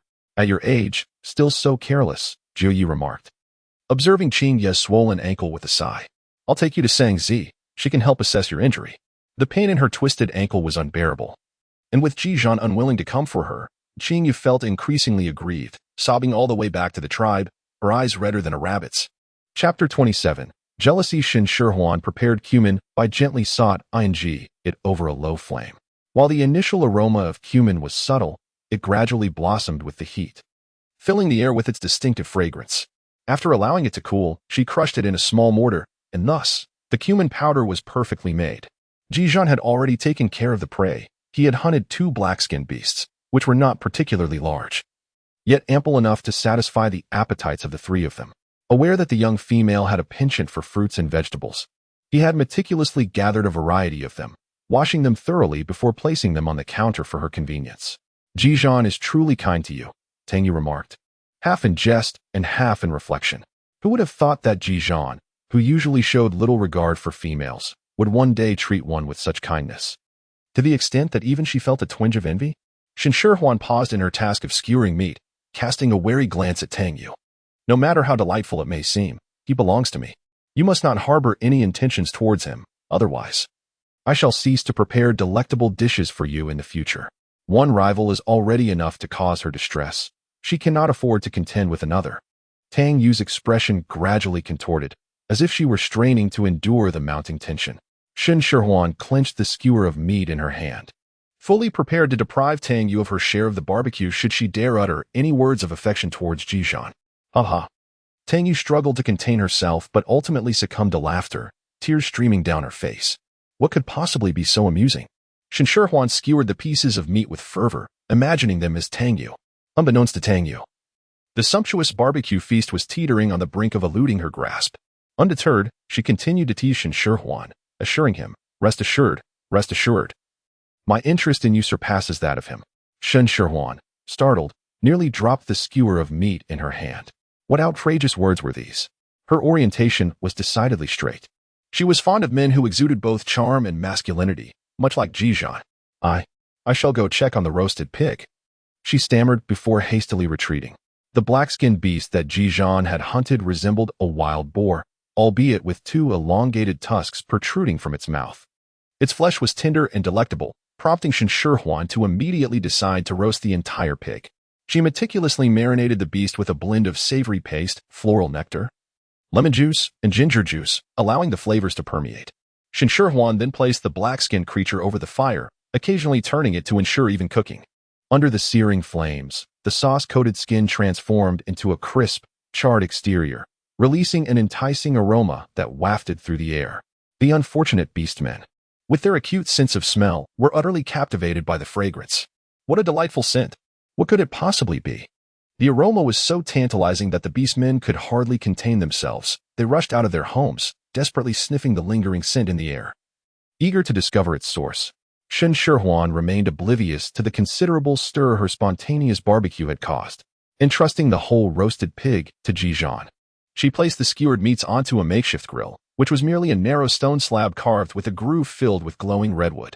She only needed to occasionally turn the skewers, sprinkling a bit of cumin powder once they were perfectly cooked.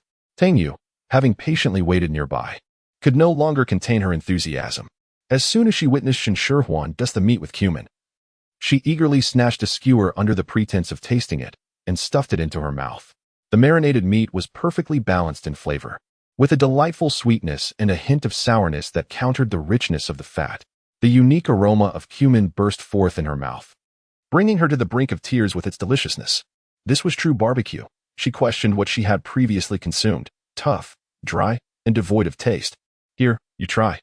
Shen Shihuan offered a second skewer to Ji Zhan before adding chili powder to her own.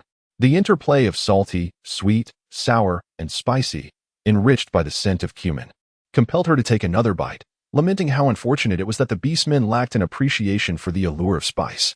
Add a bit of chili powder for me too, she urged. Compared to the sensitive palates of the beastmen, the females were more receptive to fiery flavors. Much like Tangyu, who had fallen in love with the intense heat of spicy dishes after her first taste of a hot pot. As they awaited the whole roasted pig to be ready, the trio indulged in the skewers, utterly unaware of the number of onlookers drawn in by the tantalizing aroma. Following the enticing scent, Guiyuan arrived at Ji Zhan's doorstep. Silently, he stepped into the courtyard and, before Shen Shihuan could notice, stealthily seized a skewer from the grill. In the blink of an eye, Shen Shihuan's skewers of grilled meat, generously sprinkled with chili powder, vanished before her. Just as she was filled with confusion, she heard someone wailing in agony. What on earth is this? It smelled irresistibly fragrant, yet tasted excruciatingly painful on the tongue. Guiyuan found himself torn between the urge to spit out the meat and the reluctance to part with it, ultimately forcing himself to swallow it down. Shen Shihuan's lips twitched in disbelief. The dependable elder had indulged in barbecued meat and was brought to tears by its spiciness. It was barbecued meat. Ji Zhan's tone remained calm, his expression betraying no hint of emotion, as if the one who had succumbed to the heat was not his own father. Do not deceive me. How could barbecued meat possibly be so fragrant? Guiyuan was skeptical. To give this skewer a try, Shen Shihuan insisted. Recognizing the elder's status as Ji Zhan's father, she offered him a skewer devoid of chili powder. Guiyuan took a bite of the meat, this time without the interference of spicy seasoning. The flavor of the barbecued skewer captivated his palate. He devoured it in mere moments, eager for another. With the addition of Guiyuan, the 3 portions of barbecue seemed insufficient, especially for him, as he consumed the skewers with astonishing speed. Another skewer, please, he requested. His appetite as vast as that of any beast man. Dozens of skewers were merely an appetizer to him, and he could easily manage more. As the last skewer disappeared, Shen Shihuan once again marveled at the beastman's capacity for food, left utterly astonished. Guiyuan, feeling a twinge of regret, gazed longingly at the whole roasted pig still cooking. Can we eat that? He inquired. Father, this is our lunch. I believe Mother is surely waiting for you to return home, Ji Zhan stated coldly, unceremoniously ushering him away. Gu Yuan feigned ignorance, his gaze seemingly glued to the golden-brown roasted pig. "Father, you must return now." Ji Zhan raised his voice, reiterating his point.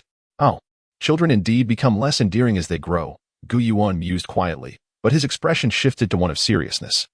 "I came here today because I heard that Xingye harbors animosity towards Shihuan, claiming she is not one of us. Since you brought her to the tribe, we cannot allow her to feel unwelcome. I propose we host a barbecue party to formally introduce Shihuan to everyone." "Very well," Ji Zhan's response was curt.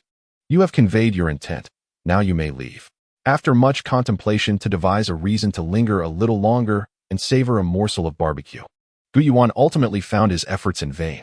As he departed, dark clouds hung ominously overhead. Ji Zhan remained unmoved. His father had consumed all the barbecued meat. And what was there left for the young female, especially when it was his little female who had prepared the feast? Chapter 28. It turns out he is a heartthrob.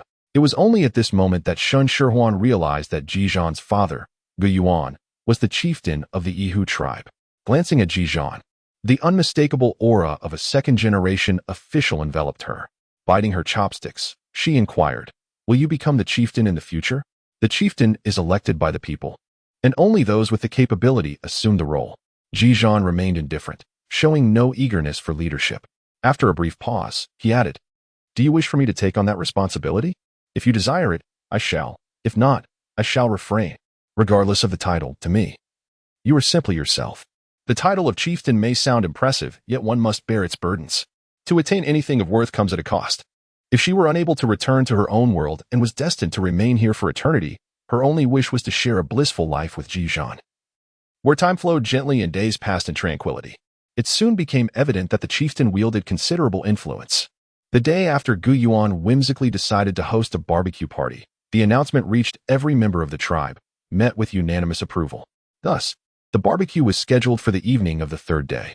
After consulting Ji Zhan, she learned that such gatherings were simply communal feasts, with each household responsible for their own contributions. With this knowledge, Shen Shihuan felt reassured, for when it came to preparing food, she had never been intimidated. Shen Shihuan quietly contemplated the situation. She had reserved a portion of cumin and ginger to plant in her garden, but the remaining quantity for seasoning might prove insufficient. She would need to venture to Dongshan to gather more. "The spices may be lacking. I will go to Dongshan with Tang Wei tomorrow morning. You need not wait for me at the city gate upon your return," Shen Shihuan informed, hoping to alleviate any worries Ji Zhan might have if he returned to find her absent. "I am willing to wait for you," Ji Zhan replied, his demeanor earnest despite the casual tone. The most touching words often possess a simple beauty, and Shen Shihuan felt a warmth spreading within her. Merely a few phrases had stirred ripples in her heart, causing her eyes to moisten.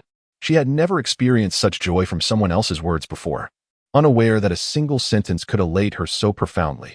Perhaps Ji Zhan's words had filled her with fortune, for she found a considerable amount of cumin and ginger on Dongshan, along with scallions and mushrooms. On the third day, Ji Zhan set out for a hunt early in the morning, while Shen Shihuan slept until the sun was high in the sky. Upon waking, she hurriedly prepared, her heart racing and her hands flustered. In her haste, she accidentally knocked over the prepared sauce. "Shihuan, let me assist you." Tang Yue's lively voice was like a lifeline to Shen Shihuan. Although the event was scheduled for the afternoon, she intended to captivate everyone with her culinary delights, necessitating considerable preparation. Tang Yue's help was truly a blessing. After concocting the marinade for the meat and toasting the cumin to a powder, Shen Shihuan made only a small quantity of chili powder, as it was not particularly favored. The most labor-intensive task was whittling the skewers, although Ji Zhan had already split the wood into thin strips. Shaping them into small sticks was still time-consuming. Ultimately, she opted for a shortcut, merely sharpening the ends, managing to finish just before Ji Zhan returned. "I'm so tired. My hands ache," Tang Wei exclaimed, utterly exhausted, her voice barely above a whisper. "In a few days, I shall prepare a feast for you." Shen Shihuan expressed her gratitude for Tang Yue's assistance. Had she been alone, she would have toiled until dusk to complete the preparations. Upon hearing of the forthcoming meal, Tang Yue regained her energy, helping Shen Shihuan wash the mushrooms and potatoes. When Ji Zhan returned, he brought with him 6 black-skinned beasts. Aware of the little female's desire to prepare roasted meat, he had specifically hunted these creatures, known for their tender flesh, perfect for grilling. After processing each beast and cutting the meat into suitable pieces for marinating, the trio finally had a moment to prepare something to satiate their growling stomachs. After lunch, They busied themselves skewering the meat until the sun dipped below the horizon, completing all necessary preparations.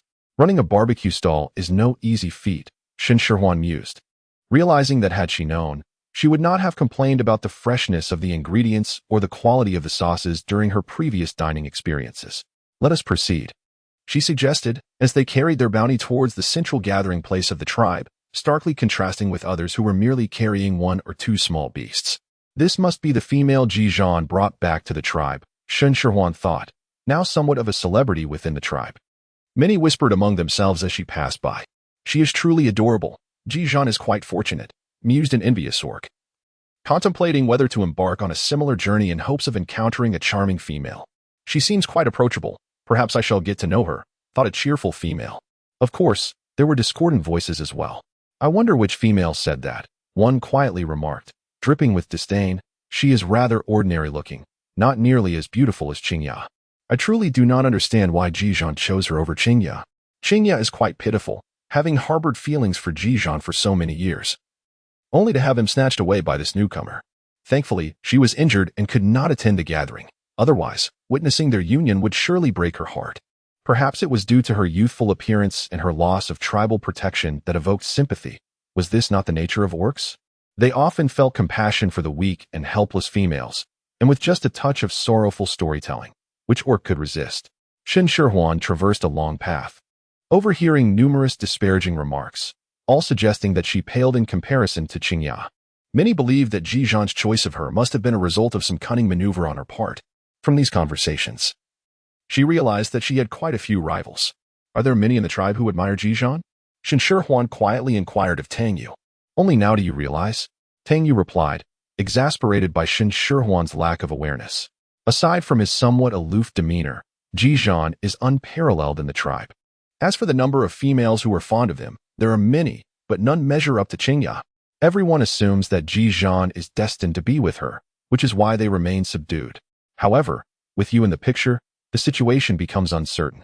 Females seek to partner with formidable orcs, and Ji Zhan stands as the most powerful single orc in the tribe.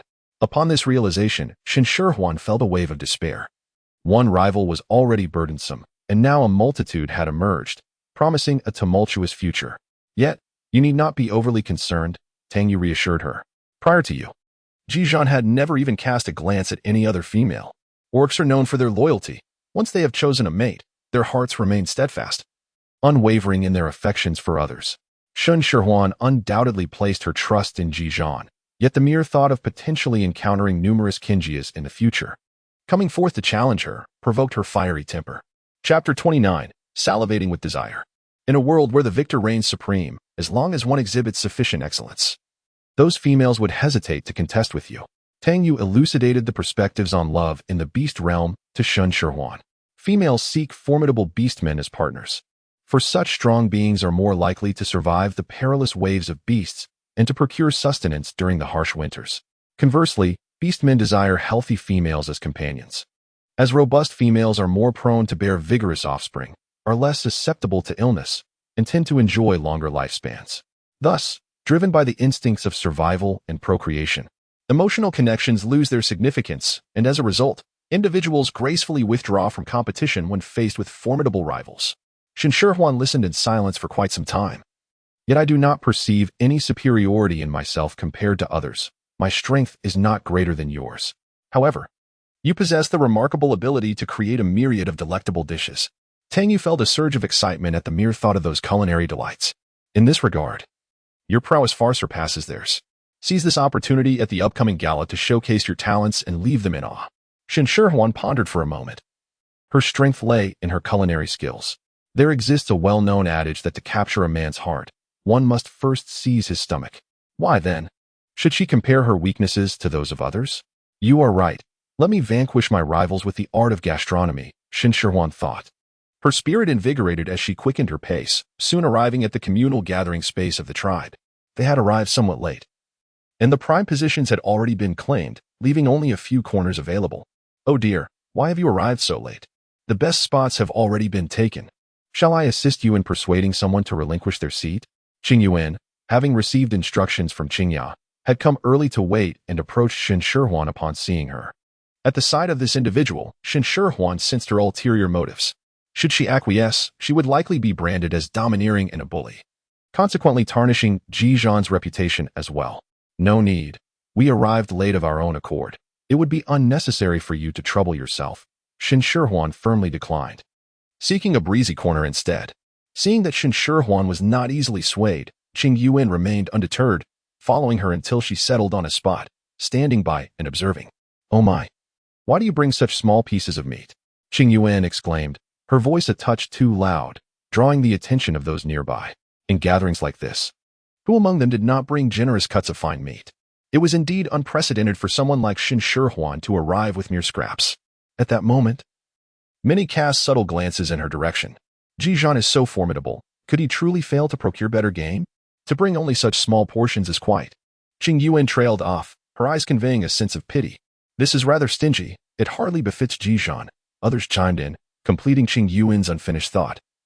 Their hushed whispers laden with disdain. Ji Zhan furrowed his brow, ready to explain, but a small female companion tugged at his hand, offering him a calming gaze, signaling her desire for him to remain silent. He complied. Nonsense. While Ji Zhan could endure the slander, Tang Yu could not.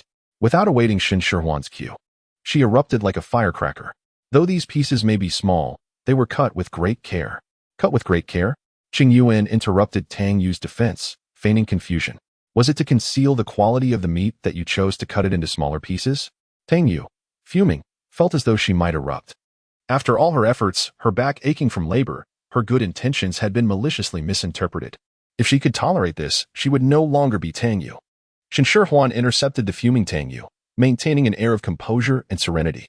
The act of cutting into smaller pieces was merely for the sake of convenience in cooking. However, I suspect that for someone like you, who is acquainted with an astonishing 26 culinary techniques including stir-frying, saute-ing, deep frying, poaching, grilling, braising, steaming, boiling, baking, stewing, and more, this notion is utterly incomprehensible. Had she not feared startling anyone, Shen Shihuan would have relished the opportunity to rattle off an extensive list of dishes. But her words had already succeeded in intimidating her audience. Qing Yuan, momentarily at a loss for words, experienced a surge of conflicting emotions, her complexion shifting from pale to flushed. "It is not your fault. Intellect is a valuable asset, and I hope you possess it," Shen Shihuan remarked gravely, placing a hand on Qing Yuan's shoulder. Qing Yuan, unfamiliar with the popular phrases of the internet age, nevertheless perceived the mockery in Shen Shihuan's tone, and with an irate shove, she stormed off. The other spectators, recognizing that the excitement had dissipated, eventually dispersed as mealtime approached and they still had meat to grill. "You infuriated me. Why did you stop me?" Tang Yu vented, still simmering with indignation. Had it not been for Shen Shihuan's intervention, she would have made sure Qing Yuan understood the folly of her words. Rather than engage in futile arguments, I prefer to let facts speak for themselves. Shen Shihuan replied with a smile, though inwardly she vowed to tantalize these onlookers to the point of salivation. As twilight enveloped the surroundings, the rising campfire illuminated half the sky, the freshly cleaned meat skewers sizzling over the flames, infusing the air with a delicate meaty aroma. Mischievous young beastmen frolicked about, while the females gathered to chat, and the beastmen tended to the grilling meat, creating a scene of harmony and warmth. At that moment, a cool night breeze carried the rich fragrance, weaving through the air like a living entity, enticing them with its allure. How delightful! The younger beastmen swallowed hard, their eyes darting around in search of the delectable source of the scent. The mature beastmen, too, could not resist inhaling deeply, their appetites further piqued. Although the grilled meat lay within reach, the aroma rendered it insipid by comparison. Despite their stomachs growling with hunger, the half-cooked meat held no appeal. Shen Shihuan savored the freshly grilled skewers, the aroma of cumin bursting forth along with a rich tapestry of flavors within her mouth. Although the morsels were slightly scalding, she eagerly took another bite, exclaiming, "Delicious." The night breeze carried the tantalizing scent of barbecued meat throughout the venue, enticing a crowd of onlookers who followed the delicious trail, ultimately converging around Shen Shihuan. No words were exchanged. Instead, a circle formed, each person gazing with an intensity more fervent than the flames themselves at the skewers sizzling over the charcoal. The perfectly marbled pieces of meat released their succulent oils, which dripped onto the glowing coals, producing a sizzling sound that intensified the already rich aroma. It was unclear who had audibly gulped in anticipation, but the sound resonated distinctly in the air. Shen Shihuan pretended not to notice the longing expressions etched upon the faces of those around her, their desire for food palpable. With deft precision, she skillfully turned the skewers of meat, ensuring they were evenly cooked. Once grilled to perfection, she generously sprinkled them with cumin powder and chopped scallions, creating a harmonious symphony of savory aromas that wafted through the air, enticing the onlookers with the promise of delectable flavors. With a soft plop, a drop of saliva fell to the ground. Chapter 30. Enchanting others with culinary delights. Shen Shihuan gently blew on the steaming meat skewer and offered it to Ji Zhan, urging him to eat before it grew cold and lost its flavor. Under the fervent gaze of the onlookers, Ji Zhan gracefully accepted the skewer, calmly took a bite, and savored it piece by piece. As they watched the skewer diminish gradually, saliva pooled in their mouths. Had it not been for their remarkable self-control, they might have dribbled like eager little beasts. The experience was agonizing. Being able to see and smell the delectable dish yet not partake in it was perhaps the greatest suffering in the world. It's truly delicious, Tanya remarked, picking up a skewer for herself. Although it was not her first encounter with this dish, each taste rendered her intoxicated with its flavor, prompting involuntary admiration. The crowd felt that Tang articulated their shared yearning, yet their cravings left them in a bind. None dared to ask for a taste. Their reluctance stemmed from their unfamiliarity with the petite female and the recent doubts they had cast upon her character. Now, to voice their desire for food would be, quite frankly, mortifying. The roasted potatoes were equally delightful. Shen Shihuan sprinkled chili powder, chopped green onions, and cumin on the potato slices. With each bite, the soft texture mingled with a savory, spicy aroma that was utterly irresistible. Although they had no knowledge of what potatoes were, their appearance alone was enough to entice. "Beautiful lady, I want to eat too," boldly declared a daring little beast cub, sweetly flattering Shen Shihuan. His compliment made her heart blossom, and she promptly offered him a skewer of roasted meat. Under the watchful eyes of the crowd, the little beast cub accepted the skewer and immediately took a hearty bite. Shen Shihuan's grilled meat for the orc cubs was naturally devoid of chili powder. However, the marinated chunks were infused with flavor, striking a perfect balance of savory and sweet. The aroma of cumin intertwined with the essence of fat, rendering the meat exquisitely tender. With each bite, one could scarcely resist the urge to devour their own tongue. The orc cub swiftly finished a skewer of meat in no time, yet still yearning for more, gazed at Shen Shihuan with sparkling eyes, imploring, "Beautiful lady, I wish to have more." As the appealing aroma wafted through the air, the other orc cubs could hardly contain themselves, clamoring eagerly for their share, their voices rising in a delightful cacophony.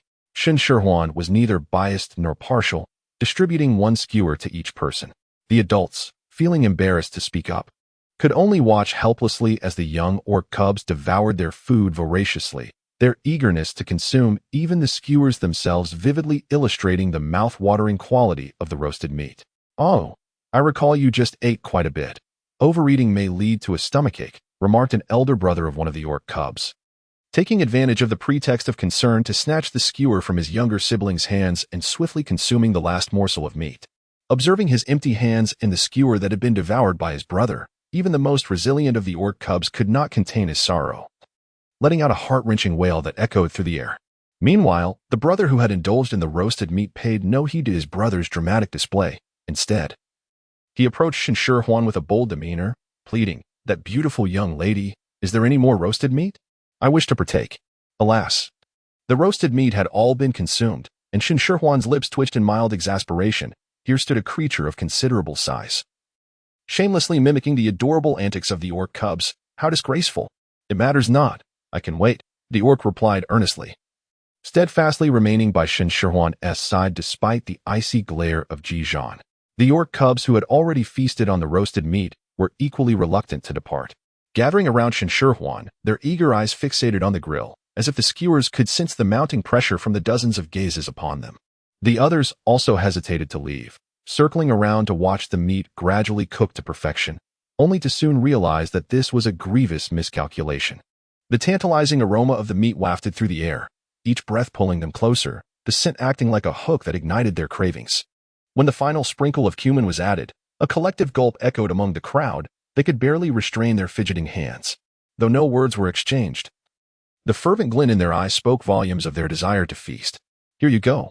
Shen Shihuan generously allocated another skewer of roasted meat to the orc cubs and handed one to the orc who had spoken up, leaving only 3 skewers remaining. The orc immediately took a bite, dramatically showcasing a scene reminiscent of a tiger shedding tears. How extraordinarily delicious. The others, enticed by the aroma, were curious as to what could possibly provoke such tears over mere roasted meat, internally wrestling with their impulses, several times nearly vocalizing their thoughts. Shen Shihuan, seizing the opportunity, distributed skewers to Ji Zhan and Tang Yu. Regret surged within the hearts of the onlookers like a torrential river, engulfing them. Had they only spoken up earlier, they would not find themselves bereft of the roasted meat now. Next time, we must not hesitate, they resolved. Exchanging glances, they understood each other's sentiments.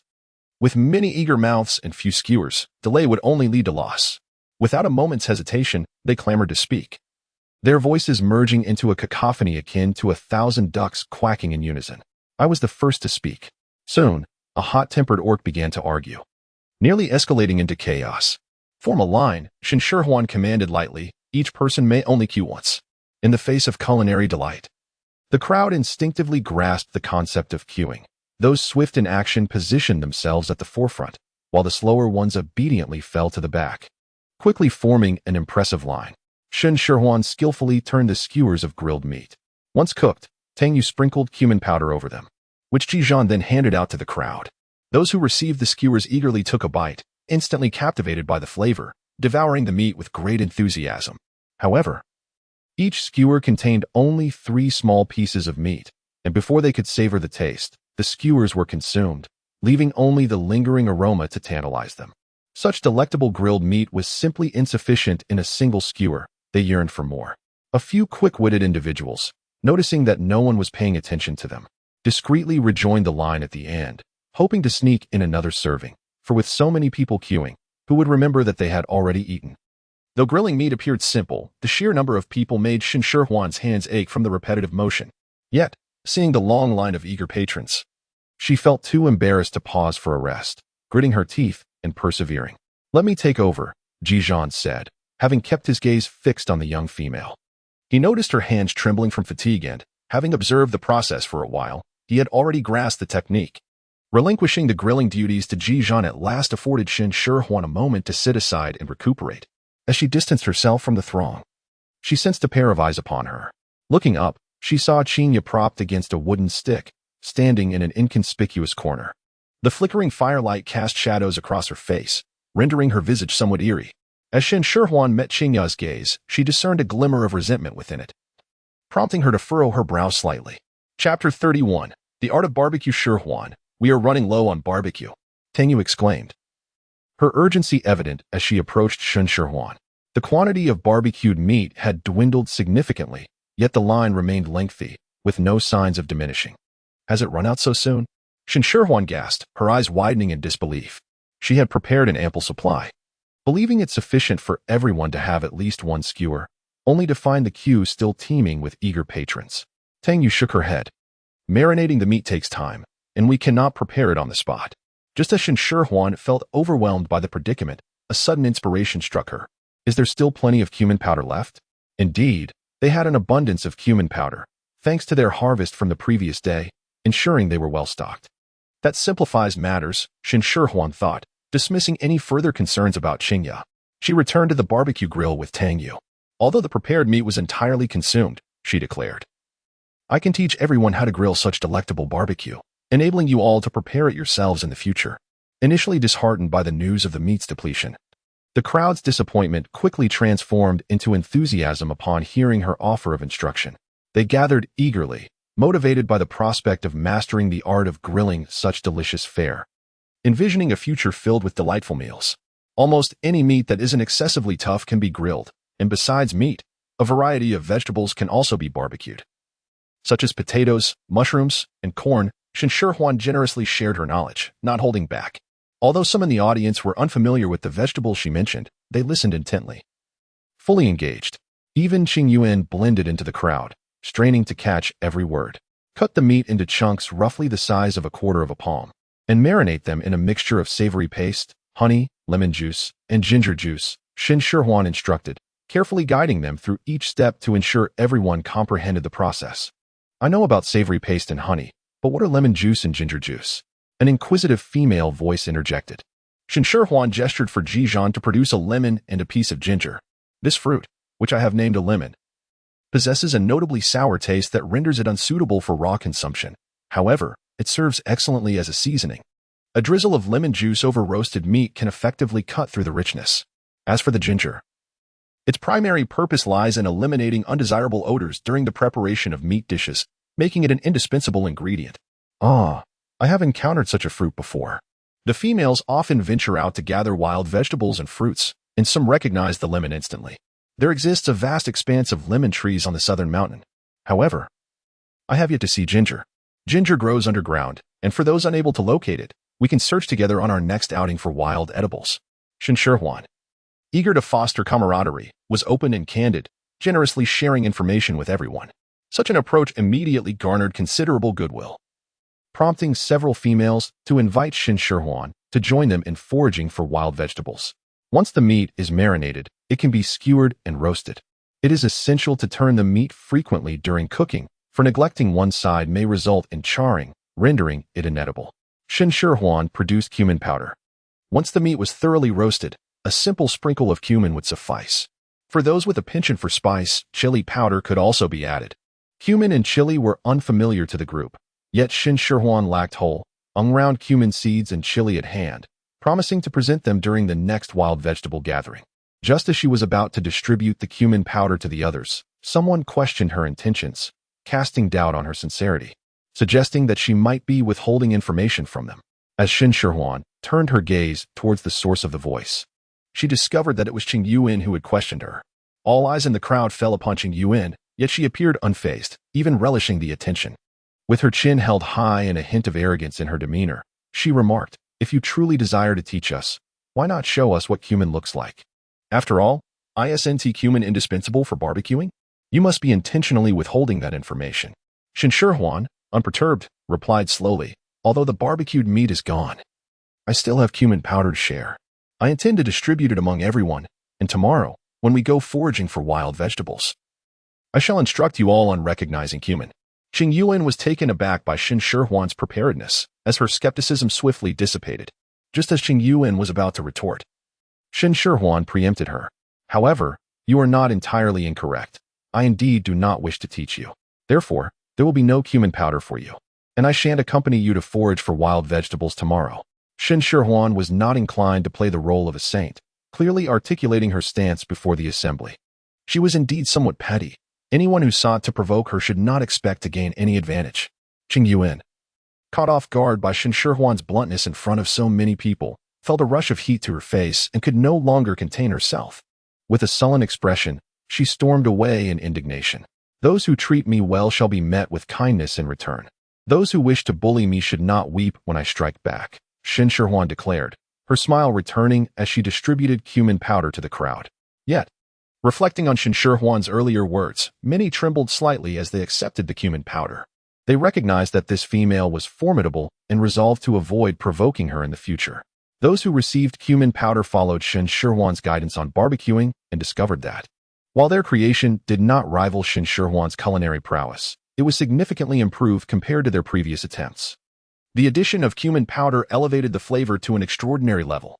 Generally, females had little appetite for meat due to its toughness and dryness. However, the grilled meat produced was tender and flavorful, creating an addictive experience. Before the evening's conclusion, numerous females approached Shen Shihuan, eager to join her for wild vegetable foraging the following day. "You are truly impressive," Tang Yu remarked, observing Shen Shihuan as she bid farewell to one female after another. "It seems that from now on, no one will dare to contest you for Ji Zhan." Shen Shihuan gently rubbed her cheeks, feeling that she had smiled too much, leaving her face somewhat stiff. "You are mistaken. There will still be others vying for my attention, such as Qingya." Suddenly recalling Qingya, Shen Shihuan could not help but inquire, "How's Qingya's injury? I heard she is still receiving treatment from the shaman, which is why she couldn't attend the evening gathering," Tang Wei casually replied, not giving it much thought. "You're going to gather wild vegetables tomorrow? I shall join you. Of course, I was hoping you would help me carry some things." Shen Shihuan replied with a cheerful smile. In truth, even if Tang Yue hadn't suggested it, Shen Shihuan would have sought her company. For having Tang Wei around meant an extra pair of hands to his sister. Tang Wei, belatedly realizing, felt as though she had become a laborer, despite being a delicate female herself. Chapter 32. Snake bite. The allure of delectable cuisine is indeed formidable. After indulging in the savory delight of cumin roasted meat, the following day saw 5 or 6 dozen females seeking Shen Shihuan's company to forage for wild vegetables, nearly the entirety of the tribe's young females. "There are so many people," Tang Wei exclaimed in astonishment. "Shihuan, your charm is truly remarkable." "It is the charm of the food that is astonishing," Shen Shihuan replied, a wider smile gracing her lips as she gazed at the throng of females. Though this world is scarce in resources, it cannot suppress the yearning for culinary delights. Perhaps her purpose in this realm is to fulfill such appetites. Once she confirmed that no one else would join, Shen Shihuan led the assembly of females towards the southern mountain. They avoided the eastern mountain, having already scoured most of it in search of cumin and ginger, which had become scarce. To ensure sustainability, they could not deplete their resources entirely. Additionally, someone had mentioned lemons on the southern mountain, and she yearned to gather some. After a considerable trek, they finally arrived at the southern mountain. Shen Shihuan, utterly exhausted, rested for a while before guiding the group to forage for ingredients. Lemons were abundant. A vast grove of lemon trees flourished, providing as many as they desired. Some, undeterred by caution, insisted on tasting the lemons, only to find their faces contorted in sourness, drawing laughter from the others. Though lemons are exceedingly tart when consumed raw, slicing them and steeping them in honeyed water yields a delightful sweet and sour beverage. As the weather grew warmer, Shen Shihuan began to long for honey lemon water. After gathering lemons, Shen Shihuan turned her attention to the cumin that intrigued the others more. However, whether due to the differing environments of the southern and eastern mountains, she found no trace of cumin after searching the underbrush for quite some time. As the sun ascended higher, the rays became increasingly intense, causing Shen Shihuan to sweat profusely. She found herself dizzy from squatting and rising repeatedly. And after leaning against a tree to catch her breath, she was about to resume her search when a piercing scream startled her. "There's a snake! There's a snake!" The panicked voice, tinged with a sob, alarmed those nearby. Shen Shihuan, disregarding the encroaching darkness and the weakness in her legs, hurriedly made her way towards the source of the commotion. Her movements were somewhat sluggish, and others had already arrived before her, exclaiming in alarm, "It's a venomous snake! Everyone, be cautious." A sense of dread washed over her as she realized that Shueyun had been bitten. What could she possibly do? Shen Shihuan hastily approached. But before she could weave her way into the crowd, she overheard frantic voices within. The females were in a state of panic, unaccustomed to such a crisis. And collectively, they could do nothing but fret. The reality of a snake bite was dire. Several of the more timid females had already succumbed to tears, sobbing and stammering. "I'm sorry, please let me through. I must get in." Shen Shihuan attempted to push her way through the throng, but her slight frame offered little resistance. And the panicked females were oblivious to her pleas. "Stop your foolishness. We must get her to the shaman immediately. The shaman can surely heal Shueyun," some of the bolder ones suggested, grasping at solutions. Yet, time was of the essence, and every moment wasted could mean the difference between life and death. Shen Shihuan stood anxiously outside the crowd, her heart racing with concern. The journey to Nanshan was not a short one, at least an hour on foot. And carrying someone back would undoubtedly take much longer. In such a span of time, the venom could easily permeate the entire body. "I have a solution. Let me in," Shen Shihuan shouted desperately. This person had been under her care, and if anything were to happen, she would undoubtedly bear the consequences. At last, someone heard her cries and parted the crowd, allowing her passage into the throng. Shen Shihuan felt utterly exhausted after this outing. Not only was her body weary, but her heart bore an even heavier burden. However, there was no time for lamentation. Upon entering the crowd, she hastily examined Shueyun's injuries. On Shueyun's fair arm, distinct bite marks were evident, surrounded by a ring of discolored skin, clearly indicating that the serpent that had bitten her was venomous. Without a moment's hesitation, Shen Shihuan swiftly removed the hair tie from Shueyun's hair and tightly secured it around her upper arm. She hoped that the television dramas had not deceived her. With life hanging by a thread, Shen Shihuan had little time for contemplation, drawing upon what she had seen in those dramas. She used her mouth to suck out the poisoned blood, only stopping when the blood turned a vivid red. The onlookers, witnessing such a method of rescue for the first time, dared not interrupt, merely watching in silence. It was only when Shen Shihuan ceased her actions that someone finally inquired, "Is this sufficient?" Shen Shihuan gently caressed the neck of Shueyun, noting that the pulse remained relatively steady and the consciousness appeared to be clear, indicating that there were no significant issues. She attempted to speak, only to realize that her mouth felt numb, as if she had consumed an excessive amount of sesame paste. Let us find someone to escort us back to the tribe, she thought, feeling somewhat poisoned herself. The idea of dragging her weakened body back to the tribe filled her with trepidation, fearing she might not make it halfway. It was only then that the panicked females recalled the need to summon help to return to the tribe. Shen Shihuan listened to the cacophony surrounding her. A dull ache in her head. Without regard for the filth beneath her, she collapsed onto the ground. Her gaze, somewhat blurred, drifted upwards to the azure sky, where a large wisp of white cloud descended. Just as she attempted to scrutinize it more closely, the cloud vanished. Are you all right? A familiar voice echoed from what felt like a distant realm, accompanied by a hand that gently lifted her. Through her hazy vision, a recognizable figure emerged, Ji Zhan. Shen Shihuan opened her mouth to utter his name, but her voice barely escaped her lips, had it not been for Ji Zhan's keen hearing. He would not have caught it. You're fine now. I'm here. Just rest, Ji Zhan said, his heart aching as he observed the pallor of her face. He pressed a tender kiss on her forehead, ignoring the other females present, and scooped her up, departing swiftly. Once Ji Zhan had moved out of sight, the other females recalled that someone was injured and were at a loss for what to do until the late-arriving Jiang Han appeared. Knowing Ji Zhan had come, Shen Shihuan felt a wave of relief wash over her. The moment she relaxed, she drifted into slumber, completely unaware of the deep concern that gnawed at Ji Zhan's heart. Sang Zi, the shaman of the winged tiger tribe, though young, possessed the invaluable medical skills passed down from the previous shaman. As she ground herbs in her mortar, the hurried sound of footsteps disrupted her focus. Someone had barged into her medical hut. Sang Zi, come quickly. Ji Zhan carefully laid Shen Shihuan on the stone bed, his voice cold and commanding. Coming. Sang Zi set down her mortar and stepped outside, only to be met with Ji Zhan's grim countenance. Before she could exchange banter, she found herself pulled to the stone bed. Who is this? Sang Zi scrutinized the unconscious female lying before her, realizing she had never seen her before. Her curiosity piqued. She inquired of Ji Zhan, who was too preoccupied with concern for Shen Shihuan to indulge in conversation. She's unconscious. Now is not the time for questions. We need to help her, Ji Zhan replied sternly. What happened to her? Sang Zi examined Shen Shihuan's pallid face, noting her ill health. She was bitten by a venomous snake. Ji Zhan's tone was heavy. He had encountered Tang Yu on his return to the tribe and learned of the incident, his composure faltering for the first time. Upon hearing this, Sang Zi's expression turned serious as she meticulously checked Shen Shihuan's body, yet found no sign of a snake bite. Just as she contemplated removing Shen Shihuan's clothing for a closer examination, Ji Zhan intervened. What are you doing? Ji Zhan's face darkened, positioning himself protectively in front of the unconscious female, his expression forbidding. I'm looking for the wound, Sang Zi replied, exasperated. I'm also a female, a mere glance won't harm her. You, however, should step outside. Ji Zhan instinctively blocked her path, but upon hearing her words, he realized his overreaction and, with flushed ears, stepped out of the medical hut. Sang Zi stifled a laugh. Her professional ethics compelled her to refocus on her patient. She approached and reached for the ties of Shen Shihuan's garment. Who are you? Shen Shihuan awoke to find someone attempting to unfasten her clothing. Reactively, she seized the stranger's wrist with surprising strength. Sang Zi, caught off guard by Shen Shihuan's sudden awakening, felt a slight ache in her wrist but was not angered. Rather, she was exhilarated.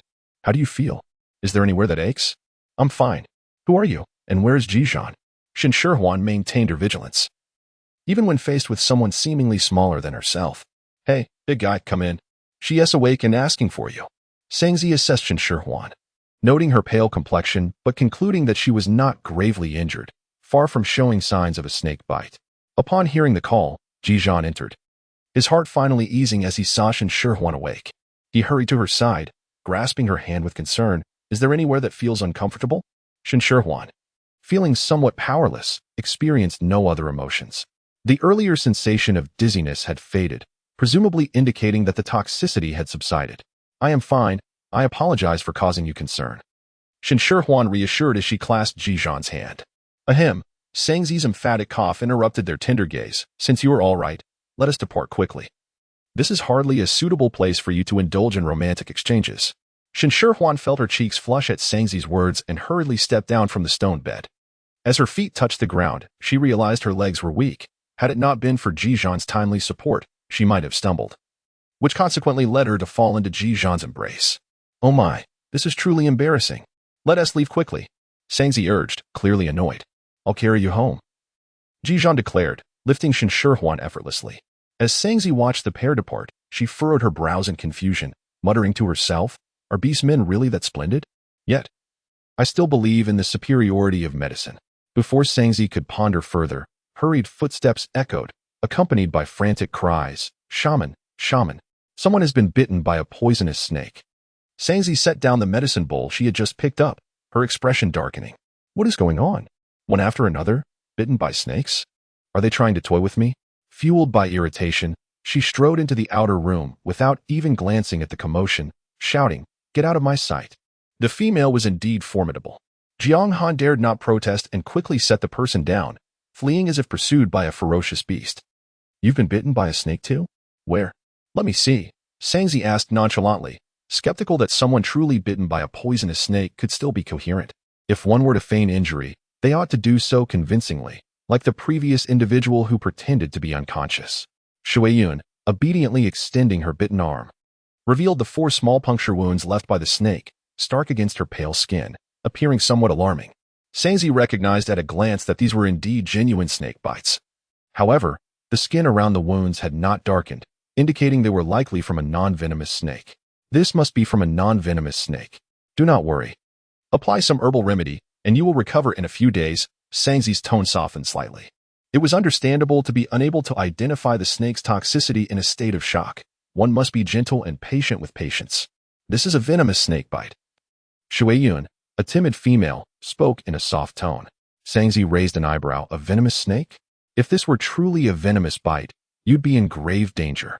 Do you think I cannot discern between a venomous and a non-venomous snake? However, Shuiyun timidly countered, it was indeed a venomous snake.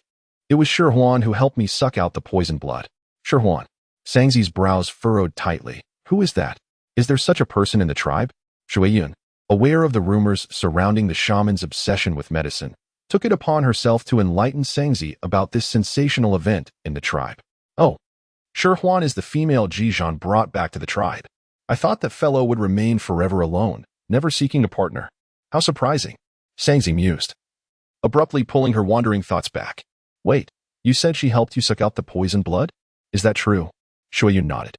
Although her senses had been slightly hazy at the time, she distinctly remembered that it was Shen Shihuan who saved her by removing the poisoned blood.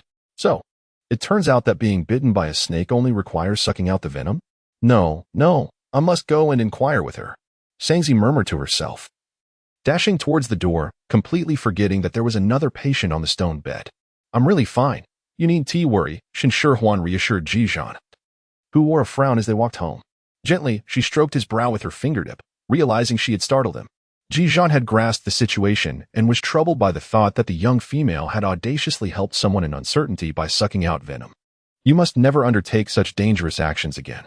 I promise, I will refrain from acting without certainty in the future. I do not wish to see you unhappy. Shen Shihuan vowed, raising her hand in assurance. So, please do not be displeased, all right? Ji Zhan's stern expression softened slightly. Remember your promise from today. If you repeat such an act, I shall spank you. For some reason, Shen Shihuan suddenly felt a twinge of discomfort in her rear. Wait. A voice called out from behind them, echoing slightly. Did you hear that? Shen Shihuan thought she heard someone beckoning them to wait, but Ji Zhan, whose hearing was sharper, did not halt. You must have misheard, he stated with conviction. Shen Shihuan had no choice but to believe he was right. Although the voice trailed after them until they reached home, Sangzi nearly lost her voice shouting, yet the two ahead did not even turn their heads. With the keen hearing of beastmen, how could they possibly have missed it? It was evident they were deliberately ignoring her. How infuriating. I maintain that beastmen are overrated. They cannot compare to the art of healing. Chapter 34. Rivals meet. Sangzi found her way to Ji Zhan's home, where Shen Shihuan was seated in the courtyard, indulging in honey fruits. Comparing herself to the exhausted and hoarse Sangzi, she mentally noted a demerit against Ji Zhan. Shaman, what brings you here? Shen Shihuan inquired, setting down her half-eaten honey fruit. Are you looking for Ji Zhan? He has gone to the river to process his catch. No, I came to find you, Sangzi replied, taking a seat beside Shen Shihuan and quickly devouring a honey fruit to alleviate her dry throat. How did you know that sucking out the poisoned blood could save someone from a snake bite? Shen Shihuan almost blurted out that she had seen it on a television show, but caught herself just in time, saying instead, I learned it from observing others do the same. Sangzi's focus was entirely consumed by the treatment of snakebite victims, completely oblivious to the fleeting unease on Shen Shihuan's face, thus failing to notice her deception. Is your tribe's shaman highly skilled in medicine? Where is your tribe located? Is it far from here? Sengzi asked, her inquiries coming in rapid succession. Shen Shihuan's lips twitched slightly, struggling to maintain a natural expression. Indeed, lies tend to snowball. One falsehood necessitates countless others to obscure it. She stammered and spoke ambiguously. Well, it seems a bit far. It appears I cannot travel to your tribe for learning, as I have heard it is quite distant. Sengzi let out a long sigh. She was the sole shaman in the tribe. If she were to leave, what would happen to those who fell ill or were injured? It seems her desire to acquire more advanced medical knowledge must remain unvoiced in her heart. Shen Shihuan nodded in agreement. Although I cannot journey to your tribe for learning, since you possess knowledge on how to treat those bitten by venomous snakes, might you also be familiar with other medical practices? Would you be willing to impart your wisdom to me? Sengzi, momentarily filled with regret, quickly regained her enthusiasm. Shen Shihuan longed to refuse, yet under such a fervent gaze, it felt as though she could perceive the shimmering light of ambition reflected in the other's eyes. She found herself unable to articulate her denial, opting instead for a more diplomatic response. I only grasp the superficial aspects. The vocation of a shaman is profoundly sacred. How could I possibly instruct you? You truly understand, came the reply. If it is inconvenient for you to teach me, might you share what else you are capable of? Sengzi, filled with excitement, grasped Shen Shihuan's hand tightly. Is the strength of femininity in this world truly so formidable?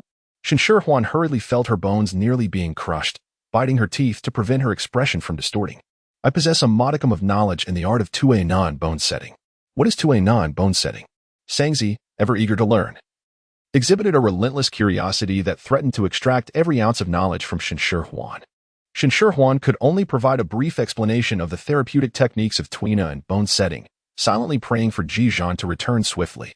If this shaman continued to pry into her knowledge, she was certain her facade would soon crumble. Sengzi's eyes brightened with interest, wishing fervently for Shen Shihuan to demonstrate her skills on the spot. Suddenly, an idea flickered in her mind. Wasn't there a ready patient available? Although she claimed to possess only a superficial understanding, there was indeed a case she could not remedy with her limited medical expertise. Might it be possible to request her assistance in treating her? During the treatment, she could observe and learn. For heaven's sake, Ji Zhan, please return quickly. I can no longer maintain this charade. Shen Shihuan's heart was flooded with tears as she desperately resisted. However, there was no one capable of thwarting the shaman's pursuit of advanced medical knowledge. With just a few words, she found herself ensnared, compelled to agree to examine the unfortunate patient. Let us go at once, Sengzi urged, pulling Shen Shihuan along. Seizing the opportunity while Ji Zhan was absent, she needed to swiftly escort the individual away. Once Ji Zhan returned, it would be impossible to extract them. Shen Shihuan never anticipated that the patient she was asked to assist by Sengzi would be none other than Qingya. When the two encountered each other, the atmosphere became so bizarre that words failed to capture it. The fact that she did not simply turn and walk away was already a concession to Sengzi. The fervently devoted Sengzi, engrossed in her medical pursuits, remained oblivious to the gossip within the tribe, unaware of Qingya's affection for Ji Zhan, and certainly ignorant of the role she played in orchestrating this confrontation with her rival. How could you possibly be here? Are you here to revel in my misfortune? The animosity between foes was palpable, and rivals were no exception.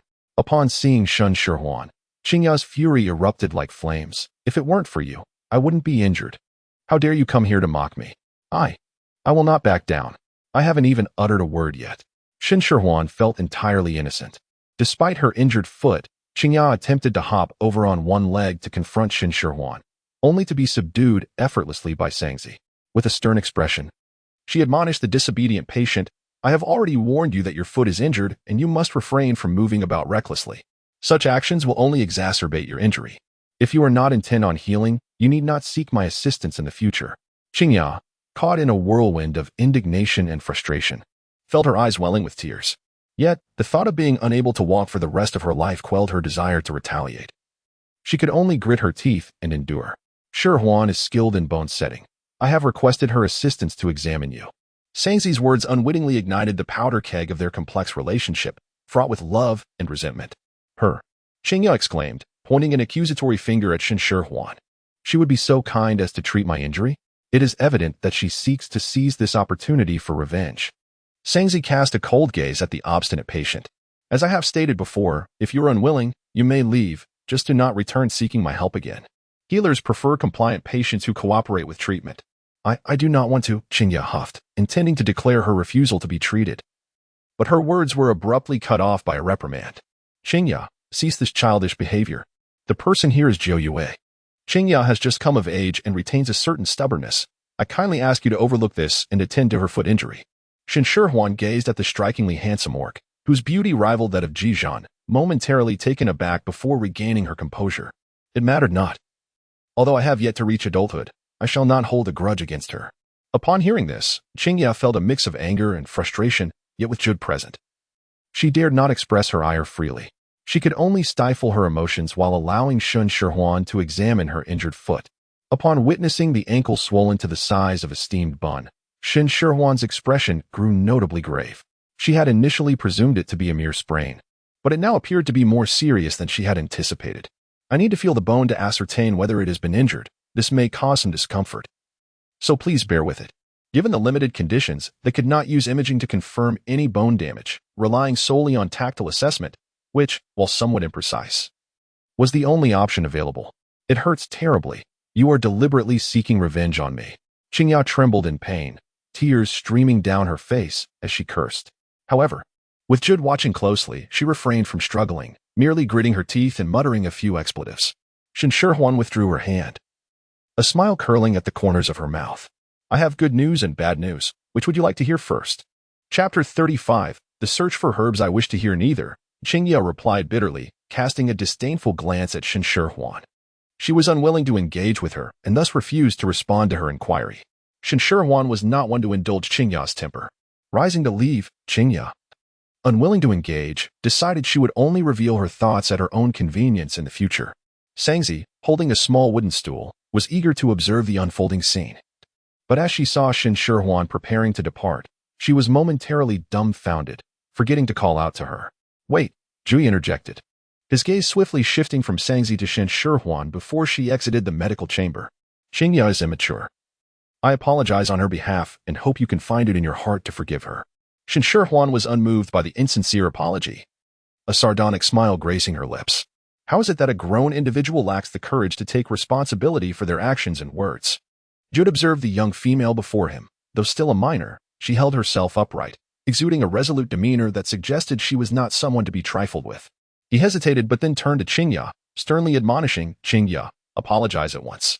Feeling utterly wronged, Qingya stared incredulously at Jude, her eyes brimming with unshed tears. Brother, you would help her? Zhui furrowed his brow, realizing that his sister had indeed been spoiled, displaying a level of foolishness that astonished him. His assistance was not for this unfamiliar female, but rather for her sake. Should anything happen to her, what would become of her future? Despite the throngs of beastmen surrounding her now, once they learned she would be permanently impaired, none would remain by her side. Apologize. Jude's expression hardened. Though she was spoiled, she was still his sister, and he could not simply ignore her behavior. He had to take on the role of the stern enforcer. Reluctantly, Qingya mumbled an apology, her tone rigid and lacking sincerity. However, seeing her humbled brought a flicker of joy to Shen Shihuan, who, despite her desire to heal Qingya, knew it was beneath her to chase after her. It was essential that she be sought after instead. You are fortunate. You have not fractured any bones, merely dislocated one. However, due to the delay, the wound has become slightly inflamed. We must address the inflammation before realigning it, Shen Shihuan stated with conviction. Once I have time, I will gather herbs for both external application and internal use, and you will recover swiftly.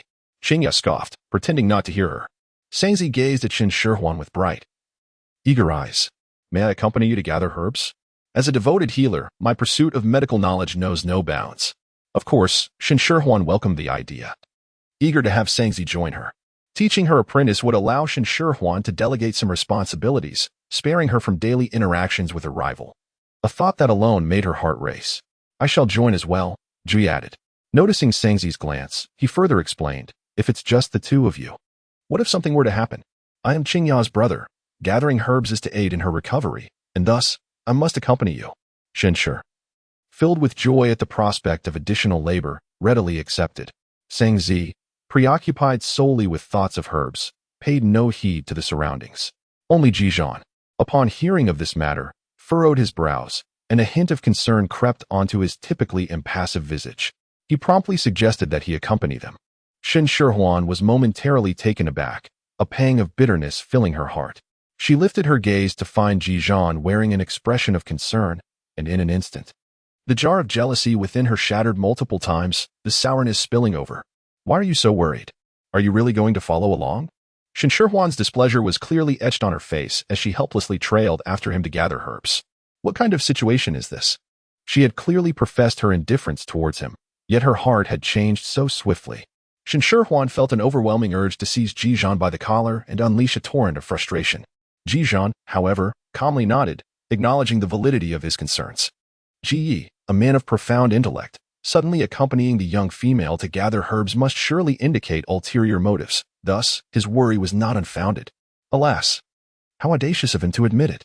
Shen Shihuan, incensed, resolved not to engage with Ji Zhan any further. Clutching a fur pelt, she succumbed to slumber. Her fury so intense that even her dreams were haunted by Ji Zhan, who audaciously professed his affection for Qingya. This provocation roused her from her sleep earlier than usual, allowing her to successfully achieve her goal of rising early without being tardy. Sangzi arrived at the tribal gates at the appointed hour, only to her astonishment, Shen Shihuan was already awaiting her presence, nearly leading her to believe she had overslept. Jiao Yi accompanied Sangzi, claiming it was a chance encounter, though the true nature of the situation remained known only to him.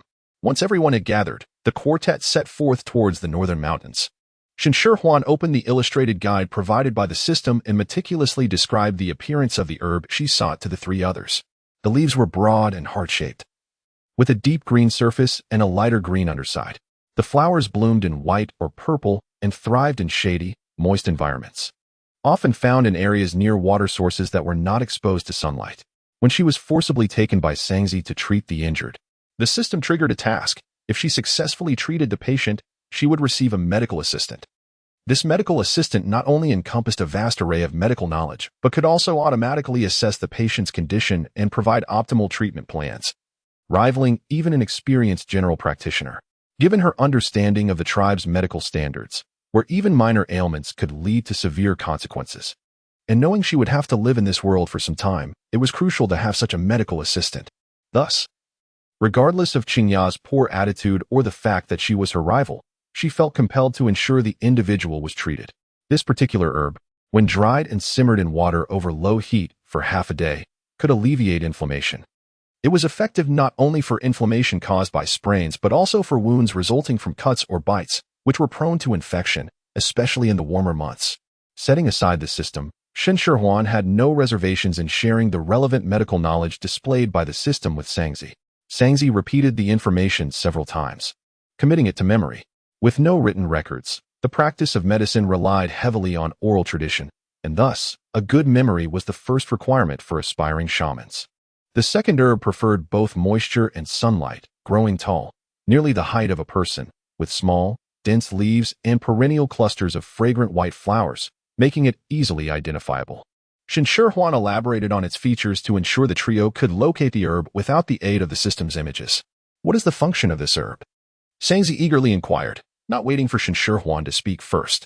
Although medical knowledge had been passed down through generations of shamans, it consisted primarily of accumulated ancestral wisdom, which had its shortcomings. The opportunity to learn new medical techniques was a dream cherished by every shaman. This particular herb was primarily used to prevent excessive granulation tissue formation at bone injury sites, such as dislocations or fractures. If left untreated, the injury could develop granulation tissue, hindering recovery. While modern medical practices might offer surgical interventions, in the context of the beast realm's medical standards, delayed treatment often equated to no treatment at all.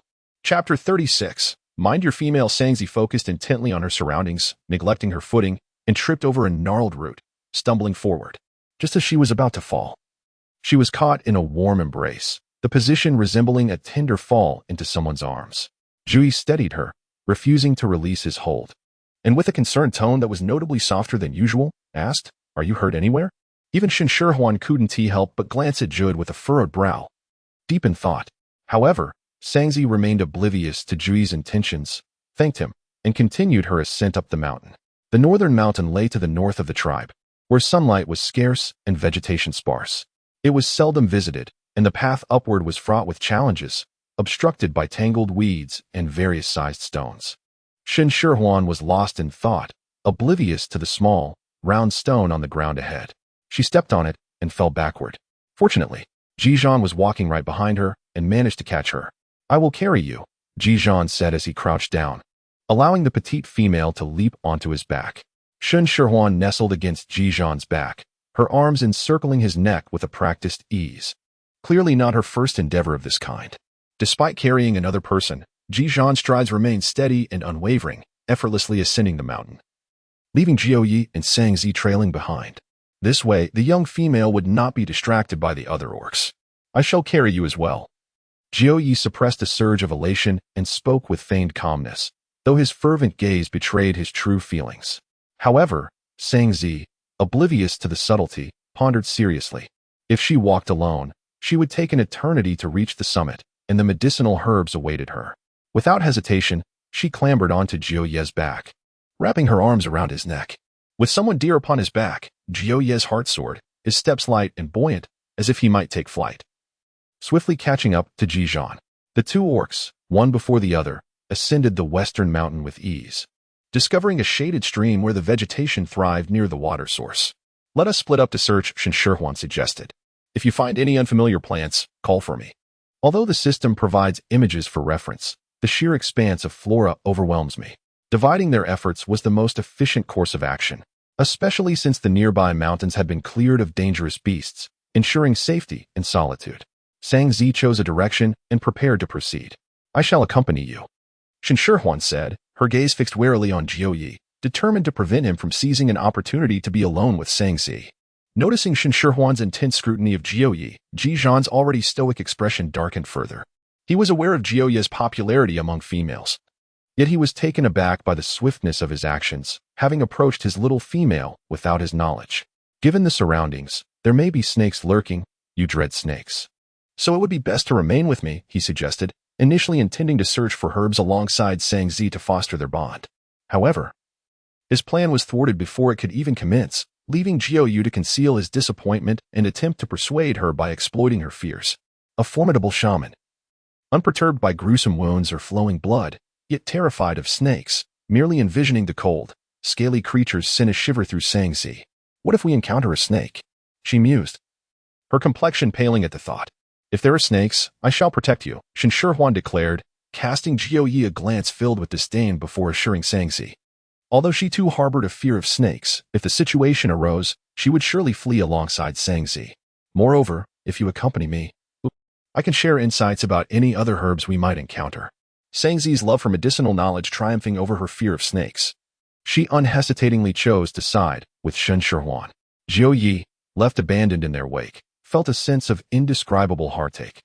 Though he found solace in the knowledge that the one who had won Sang Zi's favor was another female, otherwise, he feared he would have been left with no hope at all.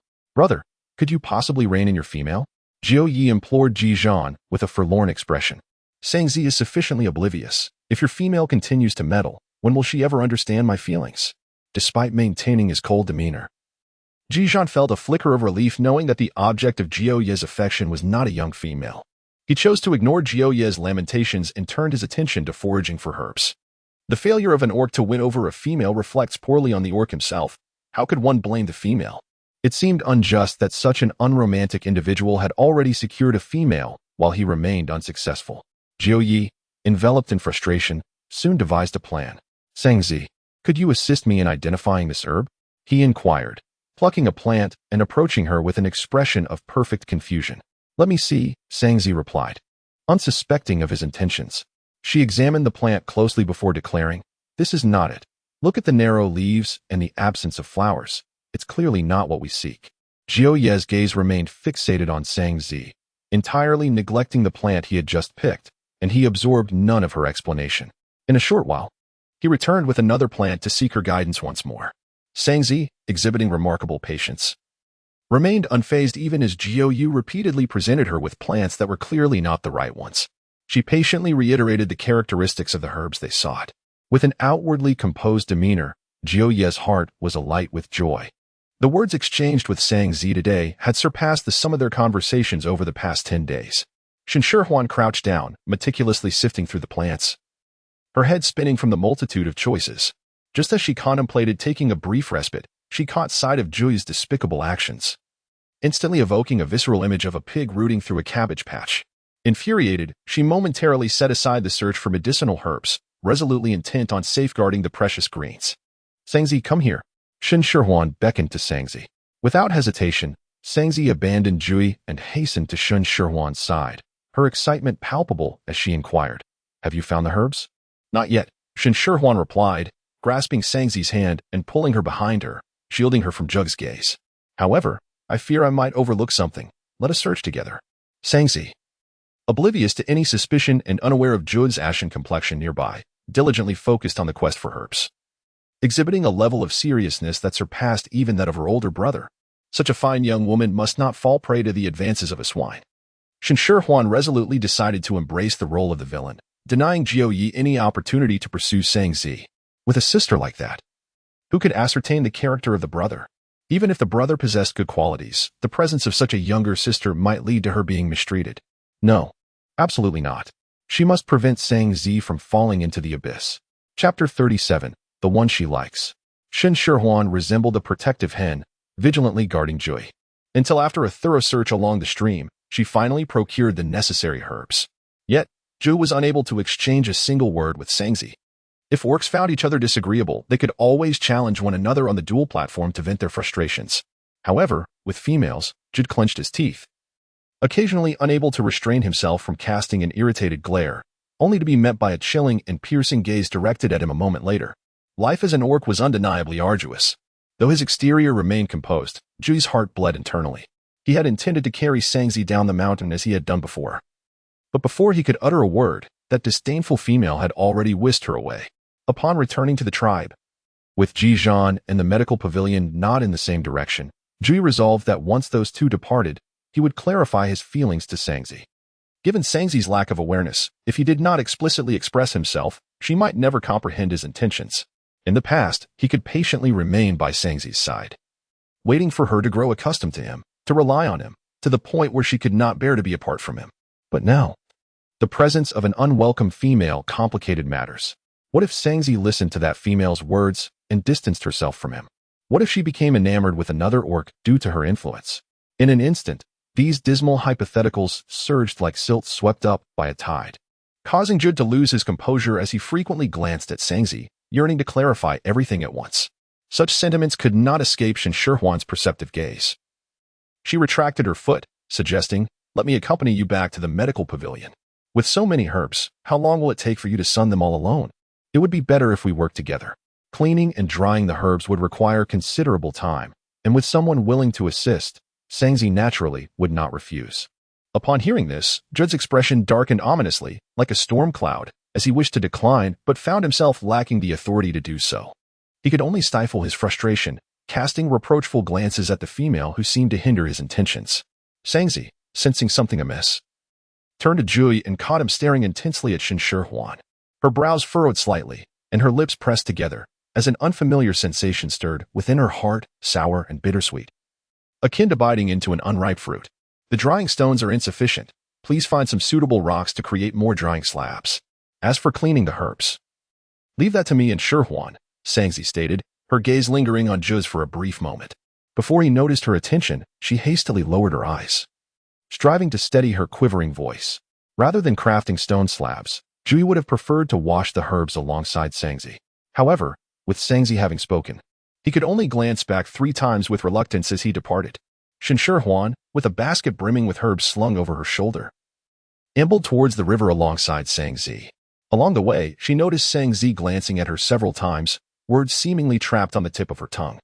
Preferring open communication, Shen Shihuan met Sangzi's gaze when it darted her way once more. Sangzi, as if scalded, hastily averted her eyes, her hands nervously clutching the straps of the basket. "Is there something you wish to share with me?" Shen Shihuan pondered, feeling that if she remained silent any longer, Sangzi might seek refuge in a burrow. Sangzi's voice was barely audible, her shy demeanor starkly contrasting with her usual character. "Although we have only recently become acquainted, I hold you in high regard, considering you a friend. Please, feel free to express your thoughts without reservation." With a gentle smile, Shen Shihuan encouraged Sangzi to voice her innermost feelings. "Indeed, a friend," Sang Zi's heart stirred with a tender emotion, emboldened by the encouragement. No longer hesitating, she finally articulated the question that had been swirling on her tongue. Do you have someone you admire? When it came to matters of affection, the first person who sprang to Shen Shihuan's mind was Ji Zhan. Handsome, considerate, and possessing a gentle temperament, he was undeniably caring. She had never encountered someone so remarkable before. Had she been in her own world, she would have pursued him fervently. Yet, in this uncertain reality, the ambiguity of the future left her unable to affirm her feelings. I see. Shen Shihuan's silence resonated with Sang Zi as a tacit acknowledgement. The knowledge that Shen Shihuan had someone she admired kindled a secret joy within Sang Zi, which, before she could fully comprehend, nestled deep within her heart. Yet, she remained blissfully unaware of this burgeoning sentiment. Shen Shihuan sighed inwardly, her heart a tempest of contradictions. Ji Zhan was splendid, akin to a dazzling flame, drawing her in like a moth to a fire. Yet, within her heart lingered another world, replete with vibrant culinary delights. The love of her parents tucked away in her heart, and the camaraderie of dear friends, all urging her to hasten her return home. Each harbored their own thoughts, engrossed in washing the herbs, until Shen Shihuan finally stood up, feeling the ache in her back and waist. The realization that her arduous labor was in service of a rival left her choking on her own bitterness. As mealtime approached, she suggested, "You and Ji Zhan should return home for dinner. I can manage the drying of the herbs alone." Observing the pained expression on Shen Shihuan's face as she massaged her weary limbs, Sang Zi couldn't help but chuckle. She took the basket and effortlessly lifted it with one hand. Shen Shihuan has long since exhausted her ability to criticize the notion that everyone in this world is a formidable warrior. Weary and famished, she decides to forego pleasantries with Sang Zi and intends to retrieve Ji Zhan from the medical pavilion before returning home. Yet, before she even reaches the medical pavilion, Shen Shihuan hears a sticky, cloying voice calling out Ji Zhan's name. "Brother Ji Zhan, let my brother handle this. You come here and rest for a while." Shen Shihuan felt a surge of fury, disregarding her surroundings as she rushed towards the medical pavilion like a whirlwind. There, she found Qingya at the entrance. Leaning on a wooden staff, her gaze fixed intently on Ji Zhan in the courtyard. The flames of anger ignited in Shen Shihuan consumed her reason. Tasks and her role as a medical assistant were far from her mind. After toiling to gather and wash medicinal herbs, how dare this person entice Ji Zhan in her absence and then expect her to tend to his injuries? Dream on. Qingya winced in pain as she shifted her injured foot, yet upon seeing Ji Zhan's arrival, she mustered the strength to stand. However, Ji Zhan ignored her, leaving her feeling utterly dejected, her eyes reddening with unshed tears, looking pitiful. Just as she contemplated creating a scene, she was met with a pair of fiery eyes. Startled by Shen Shihuan's entrance into the courtyard, Qingya forgot her intended words, watching as Shen Shihuan took Ji Zhan's hand and walked away with him. Instinctively, she tried to follow, only to stumble and nearly fall due to her injured foot. "What's not yours, never think of it." Ji Yue observed Qingya's distress without offering assistance, his face stern as he issued this warning. Qingya was bewildered. Why was it that others' brothers treated their sisters with such kindness while her own brother favored others? Who was truly his sister? "You are not my brother. I hate you." Tears streamed down her face as she stumbled into the house, her voice lingering in the air. Chapter 38. I will stay with you. Ji Yue remained composed until he turned to find Sang Zi standing at the door, seemingly having stood there for some time. Panic seized him, and he struggled to articulate an explanation, his tongue tied in knots, unable to utter a single word. Sang Zi stepped into the courtyard, placing down her basket, and spoke to Ji Yue with a natural demeanor. "Come with me. I have something to discuss." Panic welled up in Ji Yue's heart, a foreboding sense of dread washing over him. He followed Sang Zi outside, his mind racing as he pondered how to explain the situation. From the moment Qingya was born, he had vowed to be the best brother, just like any other beast man. However, as they grew older, he realized that his obedient sister had been bullying others behind his back. And only then did he recognize how spoiled they had made her. Yet, he understood this too late, like a fully grown tree that could no longer be reshaped. A person's character, once formed, was nearly impossible to alter. Upon reaching a secluded area, Sang Zi halted, summoning her courage to finally express the words that had been swirling on the tip of her tongue. "I know who you like." Ji Yue's heart leapt to his throat at her revelation, filled with both trepidation and anticipation as he awaited her response. "But Shihuan already likes someone. She won't return your feelings. You should find someone else to like," Sang Zi said, her hands clenched into fists at her sides, steeling herself to deliver the message. Ji Yue's heart plummeted, feeling as if he had fallen into an icy abyss. He incredulously interrupted Sangzi. You think I like someone? Shihuan. When did I ever say that? In response to Ji Yue's barrage of questions, Sangzi replied with unwavering certainty. I see how you look at her. Shihuan is wonderful. It's only natural you would like her. But she likes Ji Zhan, and he likes her too. You should just give up. Ji Yue felt a lump of resentment rise in his throat, questioning why she could not understand his feelings when he clearly gazed at her more. Sangzi, actually, Ji Yue thought to himself, realizing this might be the perfect opportunity to clarify his own feelings. However, before he could finish, Sangzi abruptly declared, I need to go dry the herbs, and fled the scene. It was disheartening that the herbs were more important than him. Ji Yue hastily caught up with Sangzi, grasping her shoulder as they approached the courtyard, pressing her gently against the door. Indeed, I have someone I like, but that person is you. You, me, Sangzi exclaimed, her eyes widening in disbelief as she stared at Ji Yue, questioning whether she had misheard. Yes, you. You are the only one I have ever liked, Ji Yue declared. Unwilling to wait any longer lest another female he liked claim she preferred someone else. Will you give me a chance? I promise to treat you well forever. Sangzi's mind raced, her thoughts a whirlwind, her heart pounding so fiercely it felt as if it might leap from her throat. She struggled to make a decision, yet a hidden joy lingered in her heart. I need to think about it, she murmured, her ears flushed crimson. Sangzi's hesitation left Ji Yue feeling somewhat disheartened, yet he resolved not to give up. Even her willingness to consider his feelings brought him satisfaction. Take your time. I am not afraid of waiting a little longer. But I hope your answer will be the one I have long awaited, Ji Yue asserted, his tone firm. Aside from that, I wish to hear nothing else. In her life, Sangzi had always focused solely on medicine. She had never contemplated building a family. Yet, now that Ji Yue had brought it to her attention, she found the prospect oddly appealing. I will help you dry the herbs. Ji Yue professed his intentions, not pressuring her for an immediate answer, taking her hand as they walked inside together. In the future, I will accompany you in gathering herbs, washing them, and drying them. I will be by your side for everything. As an orphan raised by the previous shaman, Sangzi had lived alone after the shaman's passing, sleeping, eating, and doing everything by herself. Now, someone claimed they would accompany her. This feeling was both novel and tear-inducing. She realized she was not alone in her medical pursuits. Go over there and dry them well. I will check later, Sangzi instructed Ji Yue, asserting herself confidently. Even without her urging, Ji Yue would have diligently attended to the task, carefully laying out each herb on the stone slab, even more meticulously than Sangzi. Well, it's not bad, is it? Sangzi intended to maintain a stern demeanor, but couldn't help the corners of her mouth from rising. I won't keep you for lunch. You should leave. I'll come back after lunch. Ji Yue wanted to stay, but since Sangzi had said so, he decided to return later. The early summer sun was already quite intense. After just a short while, the leaves began to curl. After lunch, Sangzi hurriedly turned the herbs over, with Ji Yue assisting her. Once the herbs were sufficiently dried, they could be used for concocting medicine, combining water and the dried herbs in a stone pot, and simmering them until the water turned a deep brown. What is this? I won't drink it, Qingya exclaimed, wrinkling her nose at the bitter aroma wafting from the bowl, nearly retching as she set it down. Though it tastes awful. This medicine will benefit your injuries. You must drink it, Sangzi urged, having tried a small sip herself, grimacing at the bitter taste that twisted her features.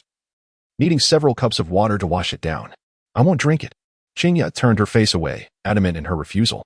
Sangzi was not fond of uncooperative patients. Yet knowing this was Ji Yue's sister, she patiently coaxed her. If you don't take your medicine, your injuries won't heal.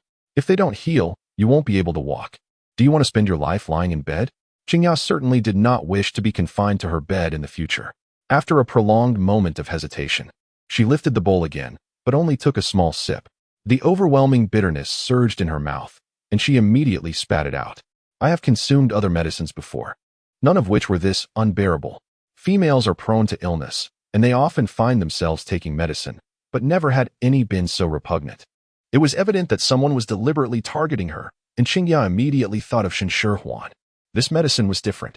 Sangzi, unaware of Qingya's thoughts, clumsily explained that the herb was intended for inflammation. Qingya was convinced that Shen Shihuan was intentionally causing her distress. She could hardly heed Sangzi's explanation.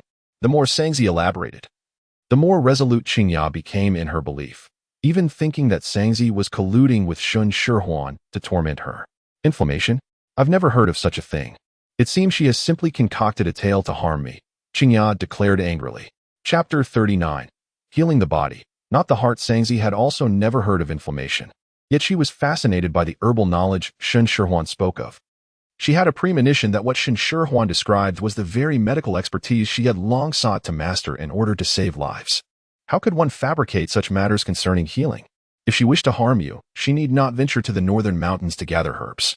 Moreover, if you were to take the medicine and your injuries did not improve, would she not fear your retaliation? There seemed no sense in undertaking such a thankless task. As a shaman, Sangzi was eager to observe the efficacy of the herbs, but with Qingya unwilling to cooperate in her treatment, she remained in the dark. In that moment, she would have gladly taken the injury upon herself. A flicker of understanding crossed Qingya's mind, and her expression softened slightly. Yet the thought of lowering herself to consume the herbs brought by Shen Shihuan filled her with disdain. Those herbs, akin to that person, made her feel nauseous. How about I apply the medicine to your wound first? Seeing Qingya's attitude soften, Sangzi seized the opportunity to propose the ointment. Shen Shihuan had instructed her in detail, but as it was her first attempt, she felt a surge of nervousness, fearing she might make a mistake. Qingya mused that the herbs brought specifically for her injury were akin to trampling that person beneath her feet. Merely contemplating it brought her a sense of satisfaction. Yet she maintained her pride, lifting her chin haughtily and responding with a dismissive hum. After drying, the herbs were chopped finely, mixed with a small amount of water, and simmered until they reached a paste-like consistency. Once cooled, it was applied to the wound. Sangzi recalled Shen Shihuan's method, successfully preparing a bowl of ointment. After it cooled, she took a small wooden stick and applied some to Qingya's injured ankle. Although the ointment appeared dark, fortunately, it was not unpleasant. It bore a faint scent of fresh grass, and when applied, it felt pleasantly cool on the skin. However, before long, Qingya felt the area where the ointment was applied becoming intensely hot, accompanied by sharp stinging sensations, as if countless tiny needles were pricking her. Ah, it hurts. It hurts. Qingya cried out, instinctively grasping her ankle. Wait, wait. Sangzi exclaimed in alarm, rushing over to prevent Qingya from scratching at her ankle. However, Qingya's strength was unexpectedly formidable, and she could not restrain her. As Sangzi watched, Qingya clawed away the ointment, leaving angry red marks on her ankle. Qingya, overwhelmed by pain, began to harbor resentment towards Sangzi as well, forcefully pushing her to the ground. With tears in her eyes and gritted teeth, she glared at Sangzi. I knew she meant to harm me. By helping her, you are equally complicit. As Sangzi fell, her elbow struck the ground, sending waves of discomfort through her. She gasped for breath, momentarily unable to rise. Just as Jiao Yue entered the courtyard, he heard the commotion inside the house.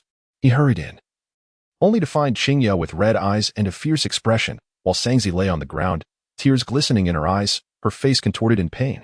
The scene unmistakably suggested that Qingya was bullying someone. Jiao Yue shared this sentiment. Qingya had always been unruly, quick to anger over minor grievances, while Sangzi had a gentle disposition and it was not unusual for her to be bullied. Qingya, apologize at once, Jiao Yue admonished, his expression stern. He was reluctant to acknowledge her as his sister. Having just expressed his feelings to someone, his sister was now bullying that very person. She was dragging him down. Brother, Qingya shouted in fury, are you really my brother? Why do you always side with others? Did she cast some sort of spell on you? Jiao Yue ignored Qingya, carefully lifting Sangzi to her feet and quietly inquiring if she was injured anywhere. The contrast in his treatment was glaringly apparent. Qingya's eyes reddened further. Despite being her brother, he always favored others. Her anger clouded her judgment. I know you were trying to seduce my brother. Your medical skills may be lacking, but your ability to entice is impeccable. Sangzi's face drained of color, as if she had been struck by lightning. She instinctively recoiled, creating distance of over a meter between herself and Jiao Yue. When she was found by the former shaman shortly after her birth, she had been taken in out of pity. However, this had sparked rumors that she was the offspring of the shaman and some unknown beastman. The rumors spread like wildfire. No one believed in the shaman's innocence. And even the beastman who had pledged to be with the shaman for life eventually left her to start a family with another female. Yet feelings could not simply be discarded.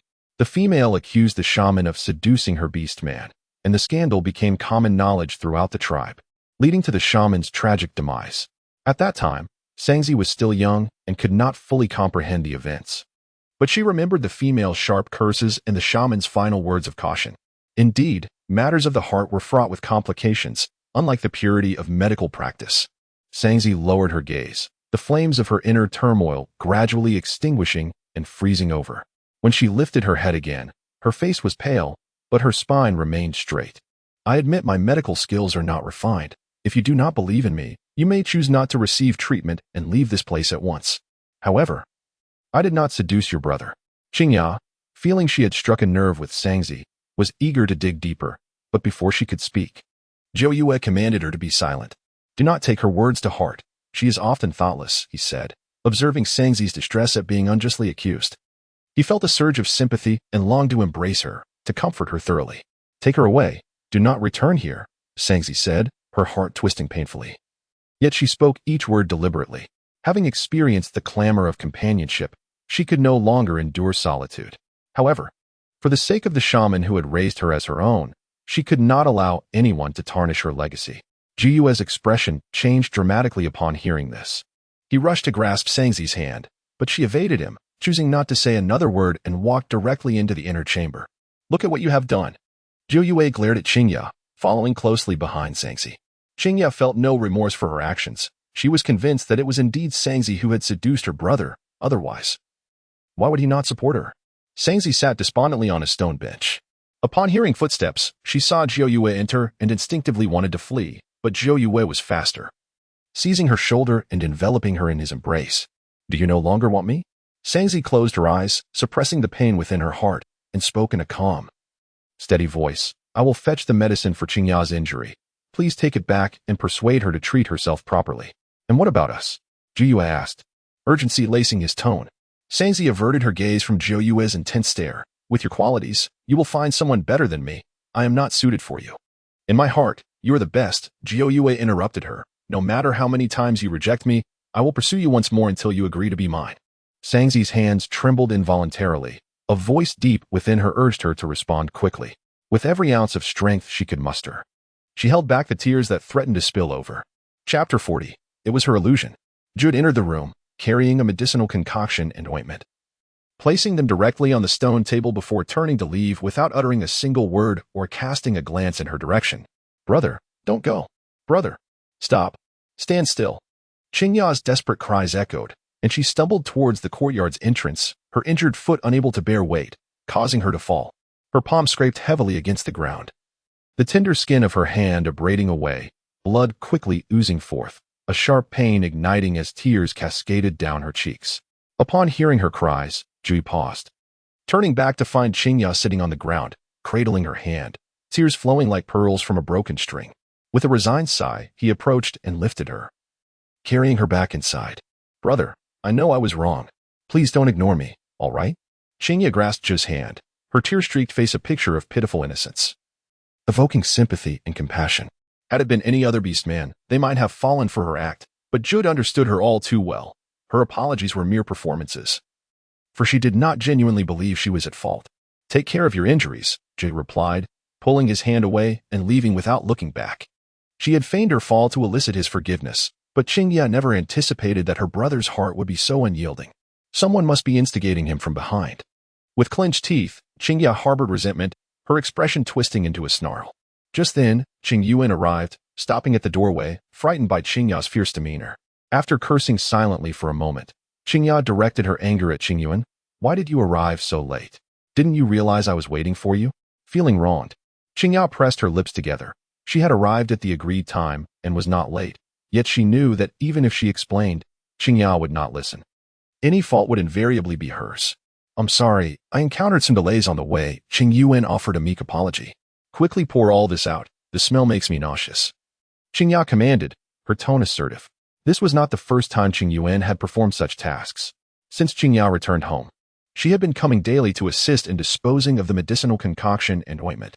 However, today, as she lifted the bowl, she hesitated and finally asked, these are the medicines prescribed by the shaman, right? Are you really not going to drink them? Even the most Na'vi beastmen understood the necessity of taking medicine when ill or injured. What's it to you? The medicine she prescribed? I refuse to drink it. Qingya retorted sharply, convinced that the medicine was intended to harm her. She prided herself on recognizing this, so how could she possibly consume it now? Qing Yuan said nothing more and obediently took the concoction outside to dispose of it.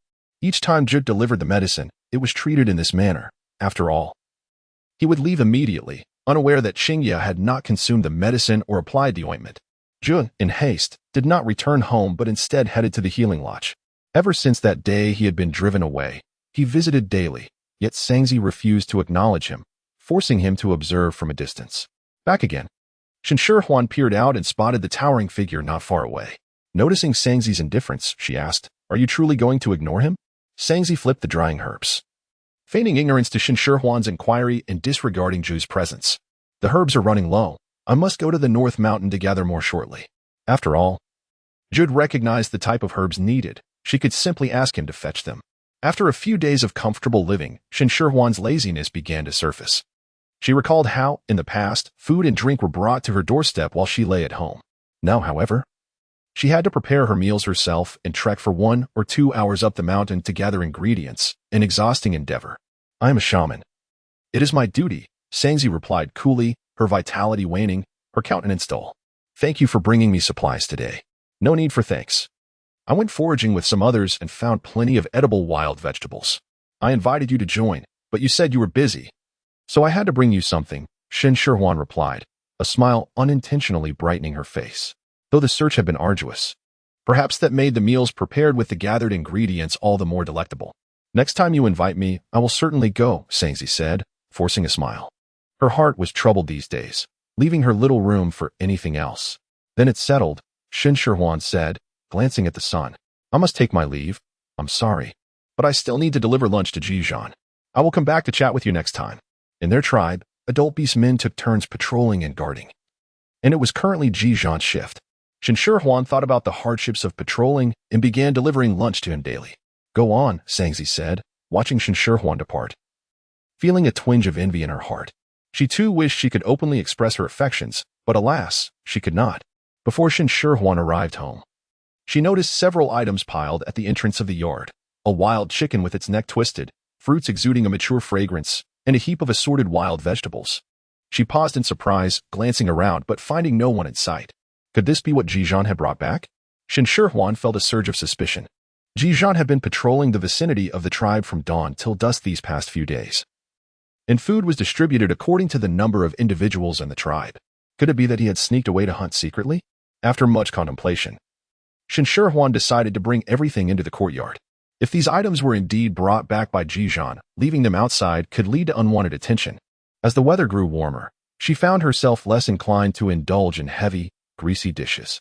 Instead, she preferred to prepare some refreshing vegetarian fare.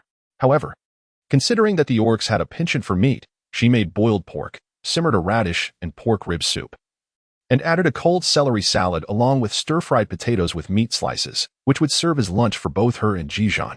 Before long, Ji Zhan returned. Although orcs did not require 3 meals a day, the thought of his little female waiting for him at home made him yearn to abandon his patrol duties and rush back.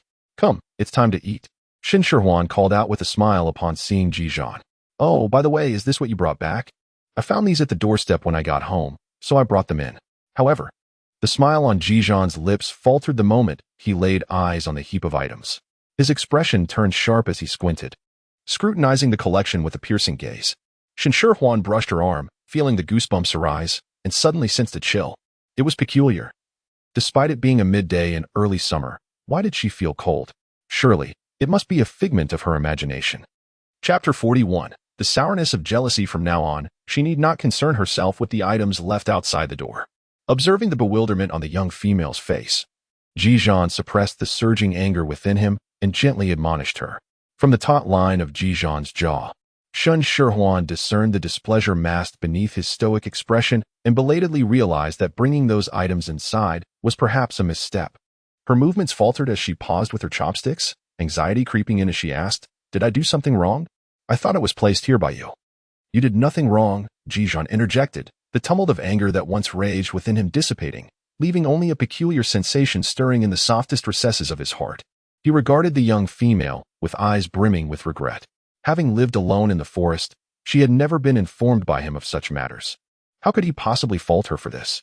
In their tribe, it was customary for beast men to present their hunted prey to their beloved as a token of affection. If the female accepted, it signified her mutual fondness for the beast man.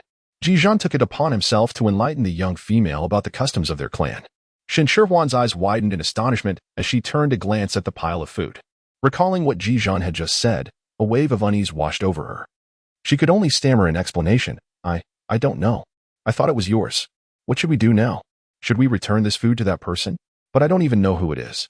Do not worry. I will handle it, Ji Zhan reassured the flustered female with a calming gaze. While inwardly marking this audacious individual for a lesson, the little female, who dared to covet him, almost frightened someone to tears, certainly deserved a reprimand. Meanwhile, a certain blissful beast man let out a resounding sneeze, feeling a sudden chill on his back. Yet, he brushed it off, his heart brimming with joy at the thought that the little female had accepted the food he had offered. Shen Shihuan remained uneasy, however. I harbor a strong aversion towards this individual and must locate him to clarify my feelings. It would be unfortunate if he misconstrued my intentions as affection. I shall elucidate my stance to him, ensuring he does not return henceforth. Ji Zhan maintained a calm demeanor, yet his tone betrayed an undercurrent of danger. If my message remains unclear, he would take matters into his own hands, making it evident that he covets a female already claimed, yet one who is easily vulnerable. Shen Shihuan finally felt at ease. Ji Zhan was indeed reliable. With him handling the situation, she was confident that it would be resolved smoothly. After lunch, Ji Zhan delivered a considerable amount of food to the tribe's storeroom. The storeroom was responsible for managing the tribe's communal supplies, distributing rations daily to those unable to fend for themselves, such as the elderly, the injured or disabled orcs, young children, and frail females. Adult orcs, when not on patrol duty, were required to contribute a certain amount of food each day. What brings you here? Isn't it your turn to patrol these days? Gu Yuan, who was tallying the remaining food in the storeroom, turned to see Ji Zhan and raised an eyebrow in confusion. I brought something, Ji Zhan replied succinctly, intending to leave immediately. Gu Yuan stared at the heap of food, momentarily taken aback before regaining his composure. Did you go hunting? Is this food for your female who doesn't like it? What does she prefer? I'll have someone note it down and send it to her tomorrow. Females were considered a privileged class within the tribe, and it was entirely acceptable to treat them with special consideration, especially when they were the offspring of the tribe members. No, she doesn't dislike it, Ji Zhan stated, not wanting his little female to be labeled as capricious. She was well-behaved, obedient, and sensible. Unlike other females who demanded this and that, crying and throwing tantrums when they did not get their way. Gu Yuan was perplexed. If it wasn't a request from the female and patrolling was exhausting, why would his child venture out to hunt and gather wild vegetables and fruits? Was she simply idle? Ji Zhan's expression darkened slightly, his voice icy as he replied, someone left it at the door. Shihuan was unaware and brought it home. Gu Yuan held back a laugh, but could not contain himself. In the presence of orcs, a female accepting gifts from other orcs was undeniably a slap in the face. A public declaration that the orc was inadequate. No wonder Ji Zhan's child looked so displeased. It was clear she felt questioned in her worth. Ji Zhan's countenance turned ashen, an aura of cold fury emanating from him. He intended to have a serious discussion with the individual who had delivered the food. Due to her own ignorance, Shen Shihuan had inadvertently created a misunderstanding, leaving her with a psychological shadow. Each time she heard footsteps outside the courtyard, she would check anxiously, fearing another pile of food would be left. However, after several restless days, she had not encountered a similar situation again. It seemed Ji Zhan had already spoken to that person, and they would not return. Shen Shihuan let out a silent sigh of relief, intending to prepare some snacks, when a sudden loud thud echoed from outside the courtyard. Startled, she hurriedly stepped out to investigate the commotion. Lian had spent several days hunting a long-eared sheep in the forest and was now rushing back to the tribe, eager to present his prized catch to the female he admired, neglecting even to tidy his appearance. Despite the tribe's primitive lifestyle, the orcs were renowned for their striking looks. Even when clad only in a piece of animal hide, they exuded a masculine charm overflowing with vitality, a sight that was undeniably pleasing to behold.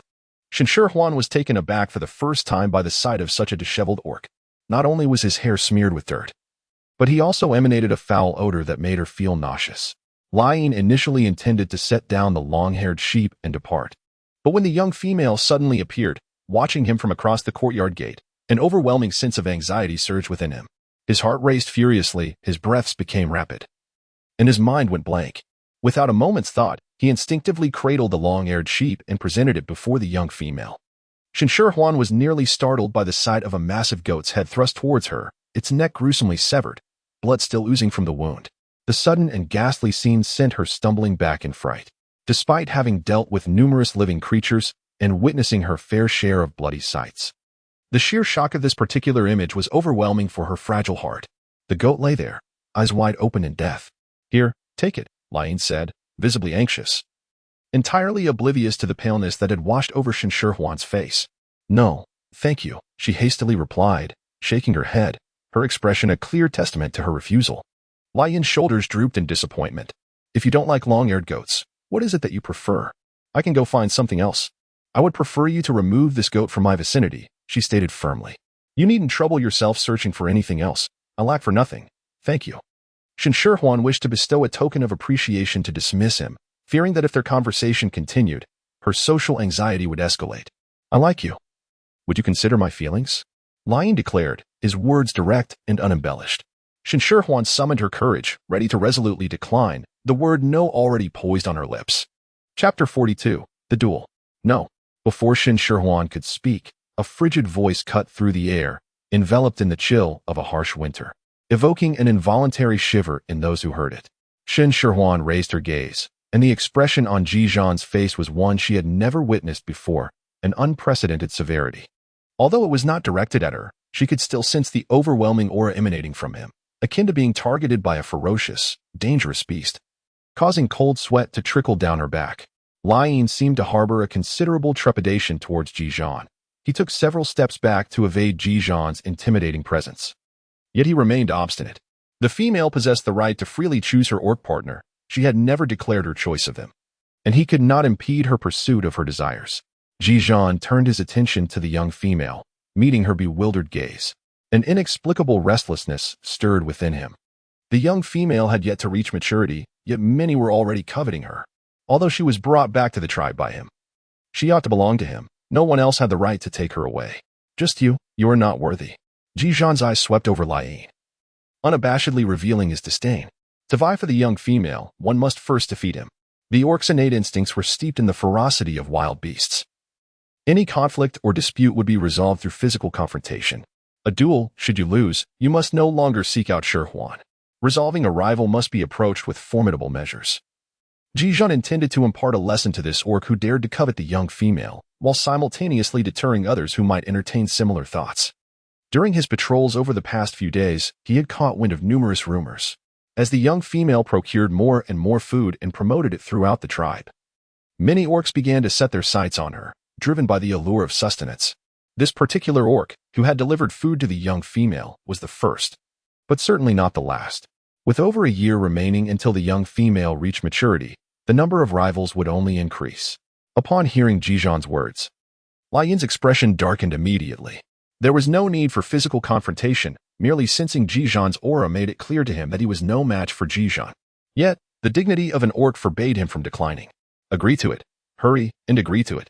Unbeknownst to him, a crowd had already gathered to observe from the shadows. Upon hearing Ji Zhan's challenge for a duel, they no longer concealed themselves, erupting into a cacophony of cheers. If Lian had hesitated before, he could no longer refuse in front of the onlookers, gritting his teeth as he acquiesced to the duel. Come, let us witness the duel." Before Shen Shihuan could fully comprehend the situation, someone grasped her hand, drawing her along with the throng. Tang, what on earth is happening?" Shen Shihuan asked, utterly bewildered. From Ji Zhan's words, it seemed as though the two were to engage in a fight. Why was it that not only did no one intervene, but they also bore expressions as joyful as if celebrating a festival? "An orc is fighting for you. Aren't you excited?"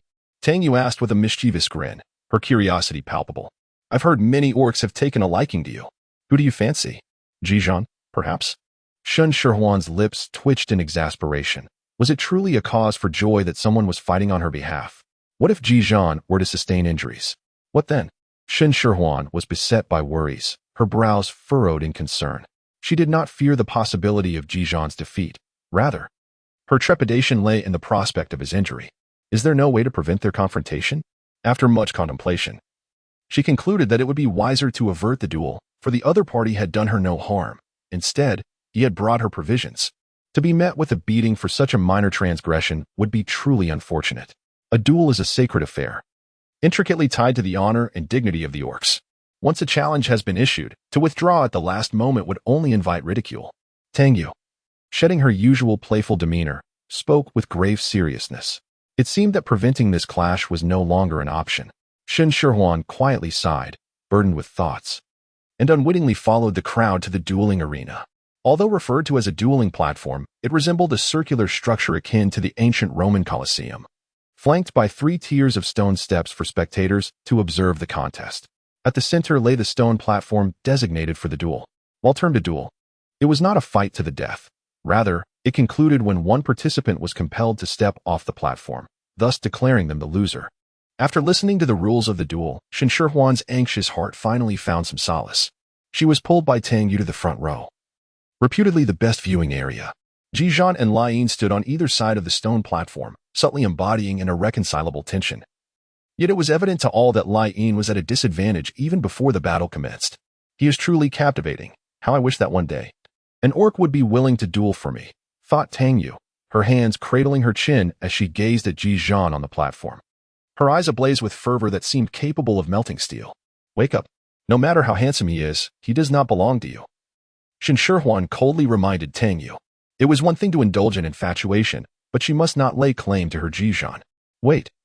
When had she started to consider Ji Zhan as her possession? I know. He is yours. Is that satisfactory? Tang Yu replied, merely going along with the atmosphere. Not genuinely infatuated with Ji Zhan. She abruptly tugged at the dazed Shen Shihuan, urging, quick, before the duel begins. Go say a few words of encouragement to the one you admire. Shen Shihuan stood there, acutely aware of countless gazes fixated upon her, each imbued with a myriad of meanings. The intensity of their scrutiny sent shivers down her spine, igniting an overwhelming urge to turn and flee. Yet Ji Zhan, positioned on the stone platform, was also observing her. His gaze felt as if it were encased in ice, despite an inner voice urging her to escape this place. Her feet felt as though they were rooted to the ground, refusing to move even a step. Hurry up and speak. Tang Yu urged softly. Say something, anything. Shen Shihuan felt an unprecedented sense of anxiety, akin to being caught off guard when a teacher unexpectedly called upon her to answer a question she could not fathom. Her palms grew clammy as she clenched her fists, summoning a modicum of courage. Don't get hurt, she whispered to Ji Zhan, her voice barely above a murmur, likely inaudible to the orc due to its faintness, reminiscent of a mosquito's buzz. I understand, Ji Zhan replied, a hint of a smile gracing his lips. As the earlier annoyance dissipated, transformed by the concern of the petite female, Lai Yin, another contender on the stone platform, noticed that the small female had not spared him a single glance, further deepening his already heavy heart. Even if he triumphed over Ji Zhan today, he knew she would remain indifferent to him, not to mention the greater stakes at hand. Shall we commence? Lai Yin suppressed his chaotic thoughts and shifted his focus to the impending duel, his countenance darkening as he interrupted the tender exchange between the two. You shall count down. Upon reaching 1, the duel begins. The first part of his statement was directed at Shen Shihuan, while the latter half was addressed to Lai Yin. Both combatants were fighting for Shen Shihuan, making her the most fitting arbiter. However, Ji Zhan's words only intensified Shen Shihuan's anxiety. Although she was not the one dueling, she empathized deeply with their plight. 3, 2, 1. Shen Shihuan inhaled deeply and called out the countdown with conviction. Chapter 43. The duel commences as Shen Shihuan's countdown reverberated in the air. The two figures on the stone platform sprang into action. Their movements were a blur, imperceptible to Shen's dynamic vision, yet the onlookers were captivated, cheers erupting intermittently. Despite her inability to discern the details, Shen remained fixated, her concentration unwavering. Fearful of missing a moment and deeply concerned for Ji Zhan's safety, she understood her helplessness, yet her eyes widened with anxiety. Do not worry. Ji Zhan is a paragon among the tribe's youth, and this opponent is no match for him, Tang Yu reassured, noticing Shen's tense demeanor beside her.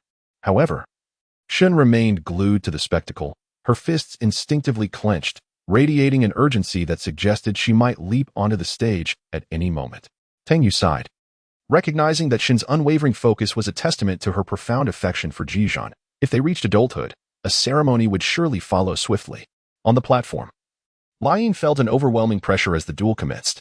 He was aware of Ji Zhan's prowess, yet experiencing it firsthand was a revelation, despite anticipating Ji Zhan's next move. He found himself unable to evade it. The punch came with a thunderous whoosh, and an acute sense of danger made Lai Yin break into a cold sweat. He instinctively attempted to dodge, narrowly avoiding a crippling blow, but the punch was already upon him, striking his abdomen with force. The intense pain coursed through him, slowing his counterattack, which Ji Zhan easily sidestepped. Before Lai Ying could mount another offense, Ji Zhan's retaliation was already imminent. Enduring several successive hits, Lai Ying, despite his Orcish resilience, began to feel overwhelmed, starkly aware that in his human form, he was no match for Ji Zhan. With a roar, Lai Ying tilted his head back and howled, and in the next instant, his form vanished from the stone platform, replaced by a magnificent tiger adorned with a royal crest upon its forehead. Although aware that orcs could transform into ferocious beasts, the sudden emergence of a massive tiger before her struck Shen with an overwhelming impact, causing her to instinctively grasp the arm of the person beside her. Had she not reminded herself that this was merely a human, she might have screamed in terror and fled. Yet, her concern for Ji Zhan overshadowed her fear. Ji Zhan remained steadfast in his human form on the platform, unperturbed by his adversary's transformation, showing no inclination to shift into beast mode. Roar! Lai Ying bellowed again, urging Ji Zhan to embrace his beastly form, eager not just to win, but to do so with honor. You need not transform to face me, Ji Zhan replied coolly, his demeanor unflinching, dismissing the formidable tiger before him. Proceed. Lai Ying felt humiliated by Ji Zhan's apparent disdain. Disregarding the fairness of their confrontation and lunged forward with his gaping maw, revealing sharp fangs. In beast form, an orc's speed and aggression intensified, making injuries inevitable, even in a duel meant to be controlled. As the tiger lunged toward Ji Zhan, its jaws wide open and teeth glinting, Shen's mind blanked from anxiety, her body trembling slightly. What to do? What to do? What if Ji Zhan gets hurt? Shihuan, Tang Yu's expression twisted, as if suppressing discomfort. I understand your concern for Ji Zhan, but could you please not grip my arm so tightly? It hurts. Shen Shihuan was so anxious that she failed to notice how tightly she was gripping Tang Yu's arm. Her heart was entirely consumed with thoughts of Ji Zhan, and she didn't even hear Tang Yu's pained protest. Shihuan, my arm hurts. Tang Yu struggled to assert her presence. She wished to break free, yet Shen Shihuan, as if under the influence of some peculiar potion, had a grip that was inexplicably strong, far beyond her usual gentle strength. Young one, relax a little. Do not fret. Your beast man will triumph. A circle of older females seated nearby observed Shen Shihuan's pale face, offering her gentle reassurance with warm smiles. Shen Shihuan reluctantly absorbed the situation. Also realizing that she was gripping Tang Yu's arm with considerable force, she quickly released her hold and apologized to Tang Yu. In the brief interval, the confrontation between the man and beast on the stone platform had already escalated through several exchanges. Relying on the enhancements of his beast form, Lai Ying was managing to hold his ground against Ji Zhan, yet he found himself unable to overpower his opponent and claim victory on the platform, which left him feeling profoundly frustrated. It was humiliating enough to engage in combat in his beast form. If he failed to win, how could he ever establish his standing within the tribe? With an urgency mounting within him, Lai Ying cast aside any notion of restraint and intensified his assault, targeting Ji Zhan's vital points with unrelenting ferocity. Had he forgotten the sacred rule against taking a life? Shen Shihuan could not comprehend his actions, but the onlooking beastmen understood all too well, murmuring amongst themselves. Should they intervene?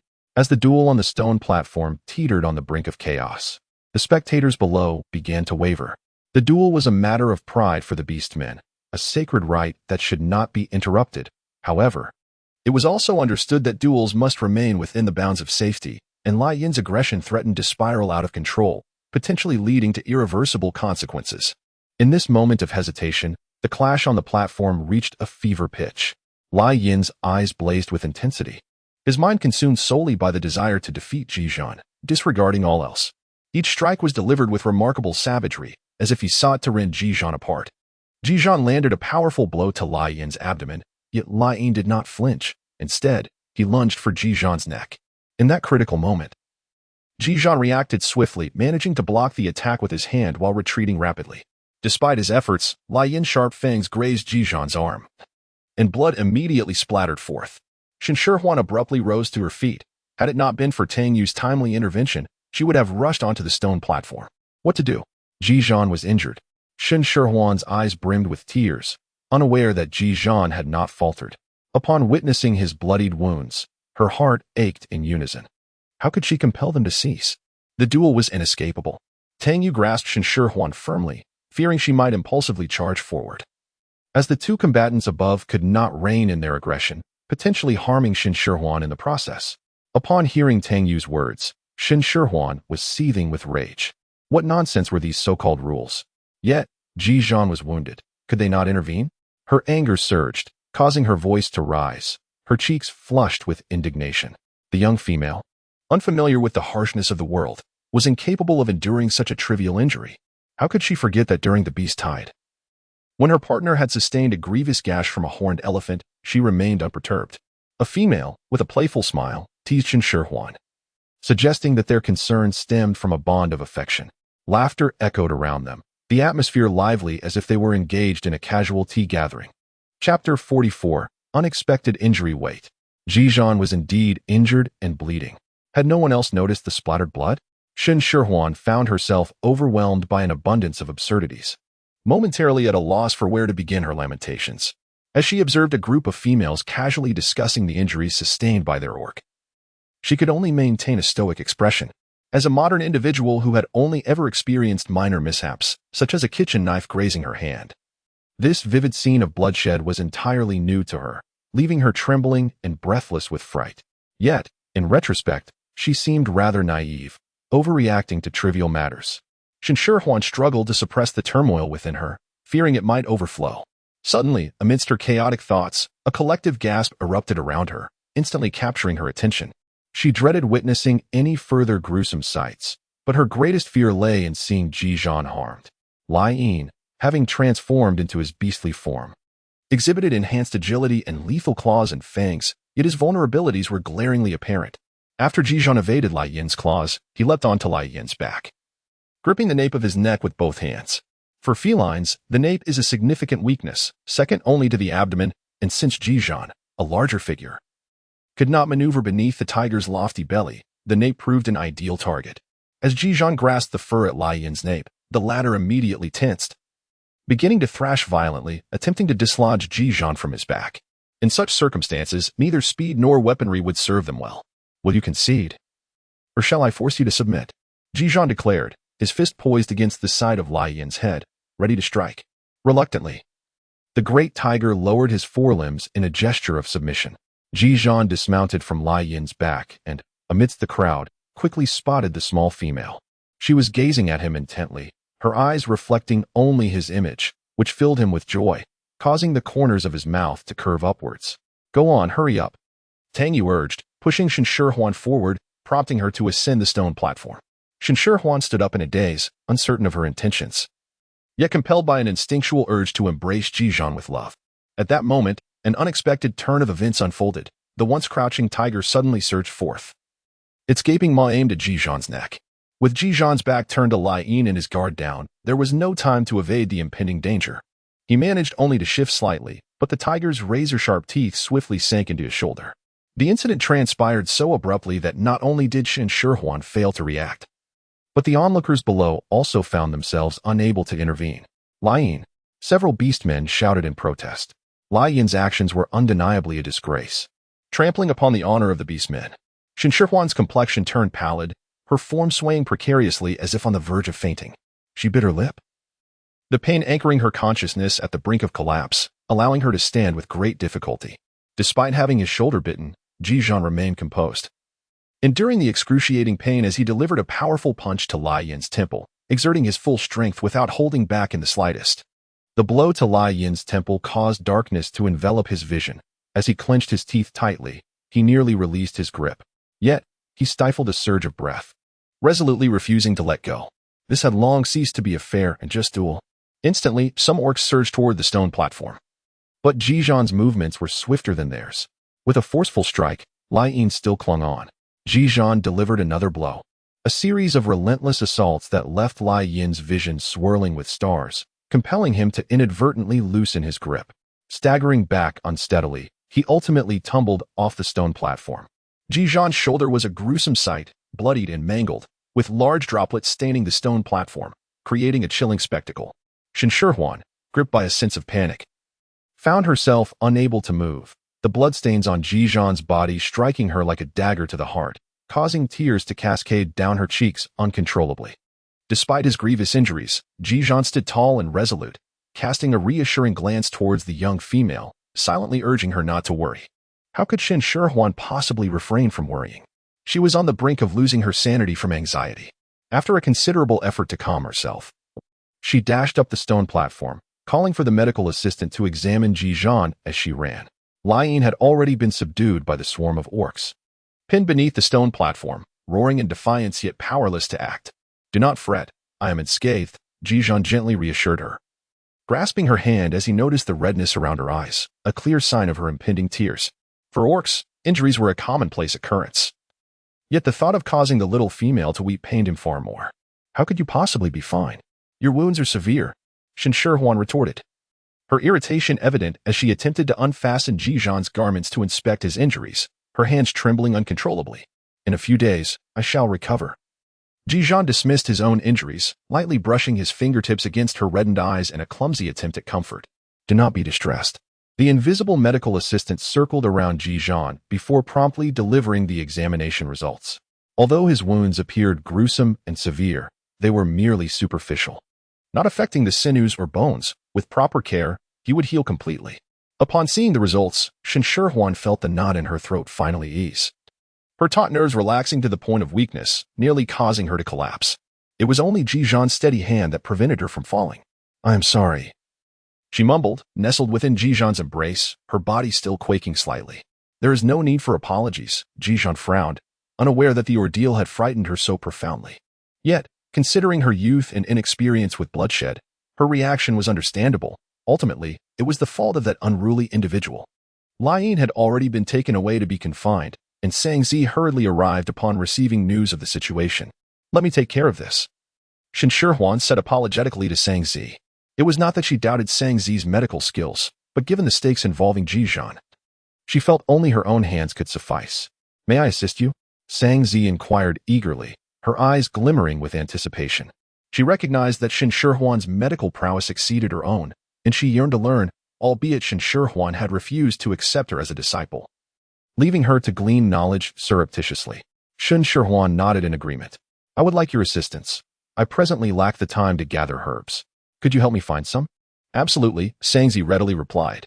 After listening to Shen Shihuan's detailed description, she quickly recalled that all the necessary herbs were available in the medical hut.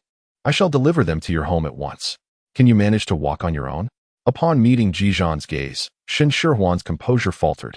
Despite knowing that his injury was not severe, concern gnawed at her heart. It was merely his shoulder that had been harmed, not his legs. Moreover, given the robustness of the beast-man's physique, such an injury would heal swiftly. Ji Zhan, unable to comprehend why the little female was so anxious, nonetheless felt an inexplicable joy at her concern for him. Chapter 45. A gentle breeze upon returning home. Shen Shihuan hurriedly boiled water and tore a piece of unworn silk into strips to serve as bandages and cloths. Having completed these tasks, Sangzi arrived promptly with the herbs she needed. "There's a small pot outside. Could you please help me by boiling these herbs and then crushing them?" Shen Shihuan, overwhelmed, could only implore Sangzi for assistance. The medical assistant, remarkably intelligent, provided a detailed method for preparing a healing ointment based on the available resources. However, the preparation of the ointment was time-consuming, and with Ji Zhan's injury requiring immediate remedy, there was no time to wait for the ointment to be ready. Thus, they could only hastily boil the herbal residue to apply to the wound. As Sangzi set about preparing the medicine, Shen Shihuan carried a basin filled with hot water, along with the bandages and cloths, to the courtyard, ready to cleanse Ji Zhan's wound. "I can handle this myself. The wound is gruesome and bloody," Ji Zhan said, concerned that the sight might frighten the little female. "Sit still and do not move," Shen Shihuan retorted fiercely. "How do you expect to clean your own wound? This little injury cannot scare me." Despite her words, as she gazed at Ji Zhan's injury, her eyes reddened, filled with unshed tears that threatened to overflow at any moment. "Do not cry," Ji Zhan, entirely unconcerned about his wound, focused all his attention on the little female before him. Observing her tear-filled eyes caused him distress. He gently brushed the corner of her eye with his fingertip, which became damp with her transparent tears. "I am not crying," Shen Shihuan insisted, vigorously rubbing her eyes with the back of her hand, only to make them appear even redder. She stubbornly refused to acknowledge her sensitive nature. "You are clearly crying," Ji Zhan remarked softly, turning his finger that had been moistened with her tears. A dull ache settled in his heart, a pain that felt more intense than that of his physical injury. Shen Shihuan dampened the cloth with warm water, meticulously wiping away the bloodstains from Ji Zhan's wound, her touch gentle as a whisper, fearful that even the slightest pressure might cause him pain. Upon hearing Ji Zhan's comment, she retorted sharply, "You mustn't speak. It distracts me. Be wary, or I might inadvertently press too hard and hurt you." "It doesn't hurt," Ji Zhan replied, though his consciousness seemed somewhat adrift. In her efforts to tend to the wound, the petite female leaned in closely, her face nearly brushing against his chest. He could easily envelop her in his arms with a mere gesture, and at such proximity, the faint, delicate fragrance emanating from her form enveloped him, stirring his senses. Despite having warned him against speaking, Shen Shihuan felt a surge of anger. Her anxiety caused beads of sweat to form on her forehead. Ji Zhan, however, disregarded medical advice. Attempting to divert the doctor's attention, observing the petite female's puffed-up expression, he chose silence, focusing intently on her. Shen Shihuan's attention was entirely focused on Ji Zhan's injury, completely oblivious to the fact that Ji Zhan was gazing at her with intense scrutiny. The cloth quickly became saturated with blood, and after several washes, the water in the stone basin turned a pale shade of crimson before the dried blood around the wound was finally cleansed. The orc's self-healing abilities were formidable. The bleeding had ceased, yet the wound remained grotesquely inverted and pallid, presenting a terrifying sight that made Shen Shihuan wince in empathy. "Is it very painful?" Shen Shihuan hesitated to touch it, her eyes glistening with unshed tears as she looked at Ji Zhan, her voice laced with a quivering tone. "Not very painful." The words were on the tip of his tongue, yet for reasons unknown, Ji Zhan abruptly altered his response. Shen Shihuan contemplated for a moment and said, "Let me blow on it for you." When she was a child and had scraped her knee, her mother would soothe her in this manner. Ji Zhan had yet to react when the young lady leaned down, gently blowing on his wound. The soft breeze caressed the injury, causing a sensation that was not painful. Yet it ignited a tingling itch deep within him. He restrained himself, managing to refrain from pulling her into his embrace. Ahem. Sang Zi had finished brewing the medicine and, upon seeing the two of them nestled closely together, felt her cheeks flush.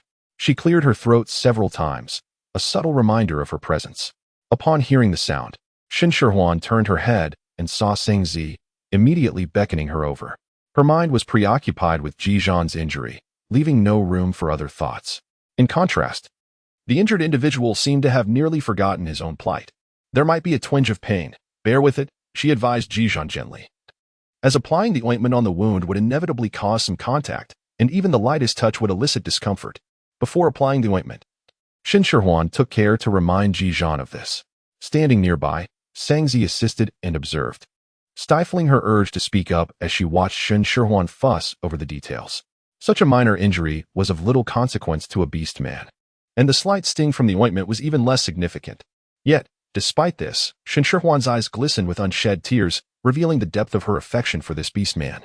Sang Zi couldn't help but reflect on this, thinking that had it been Jiu Yi, she wouldn't have felt the slightest pang of sympathy. She forcefully suppressed the image of a certain someone that flitted through her mind, engaging in a bit of self-deception. Carefully applying the ointment to the wound and ensuring there were no oversights, Shen Shihuan then took up the bandage, wrapping it meticulously around the injury. "This must be ice silkworm silk." Sang Zi recognized the fabric immediately, marveling inwardly. Garments made from ice silkworm silk were not inexpensive, and using it for bandaging seemed extravagantly indulgent. However, it would be ideal if there were a fabric that was both soft and breathable.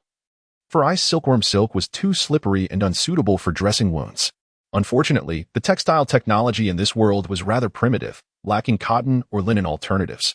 Not only was the bandaging essential, but as the weather gradually warmed, even wearing ice silkworm silk felt stifling. In time, the heat would only become more oppressive. How wonderful it would be to have a cool, breathable linen fabric. Sang Zi made a mental note to seek such materials in the future, recognizing that covering the wound was indeed preferable to leaving it exposed. This hand should not be exerted for the next few days. Shen Shihuan cautioned Ji Zhan after properly bandaging the wound.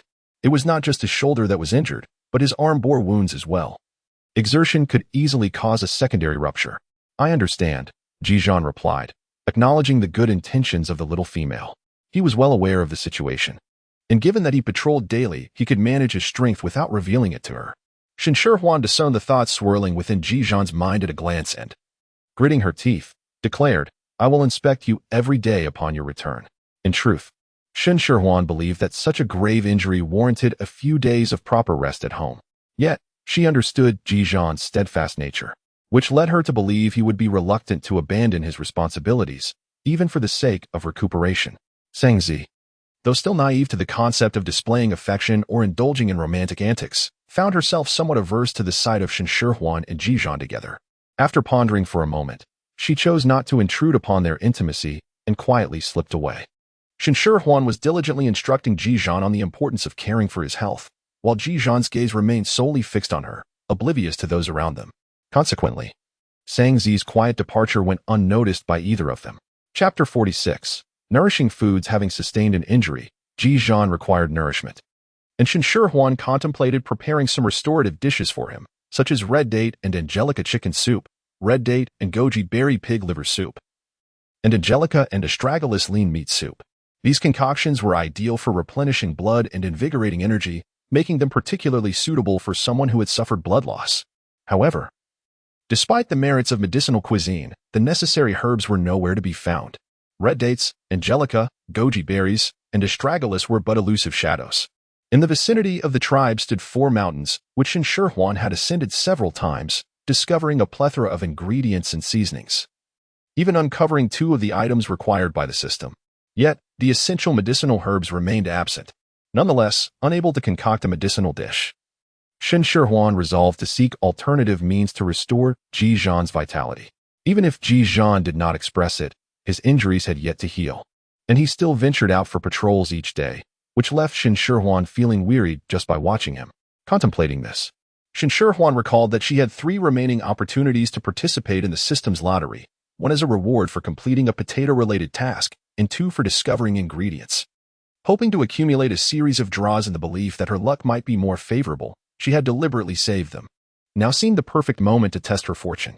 Shen Shihuan summoned the system interface and clicked on the lottery, watching as the wheel spun rapidly, her heart racing to her throat. Heaven help her. May she draw something truly beneficial. Congratulations, user, you have received a single danger warning.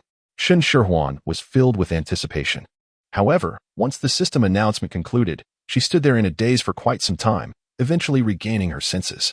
To think that out of her 3 consecutive draws, she had only won a single prize, and to make matters worse, it was a reward that sounded utterly useless and rather unimpressive.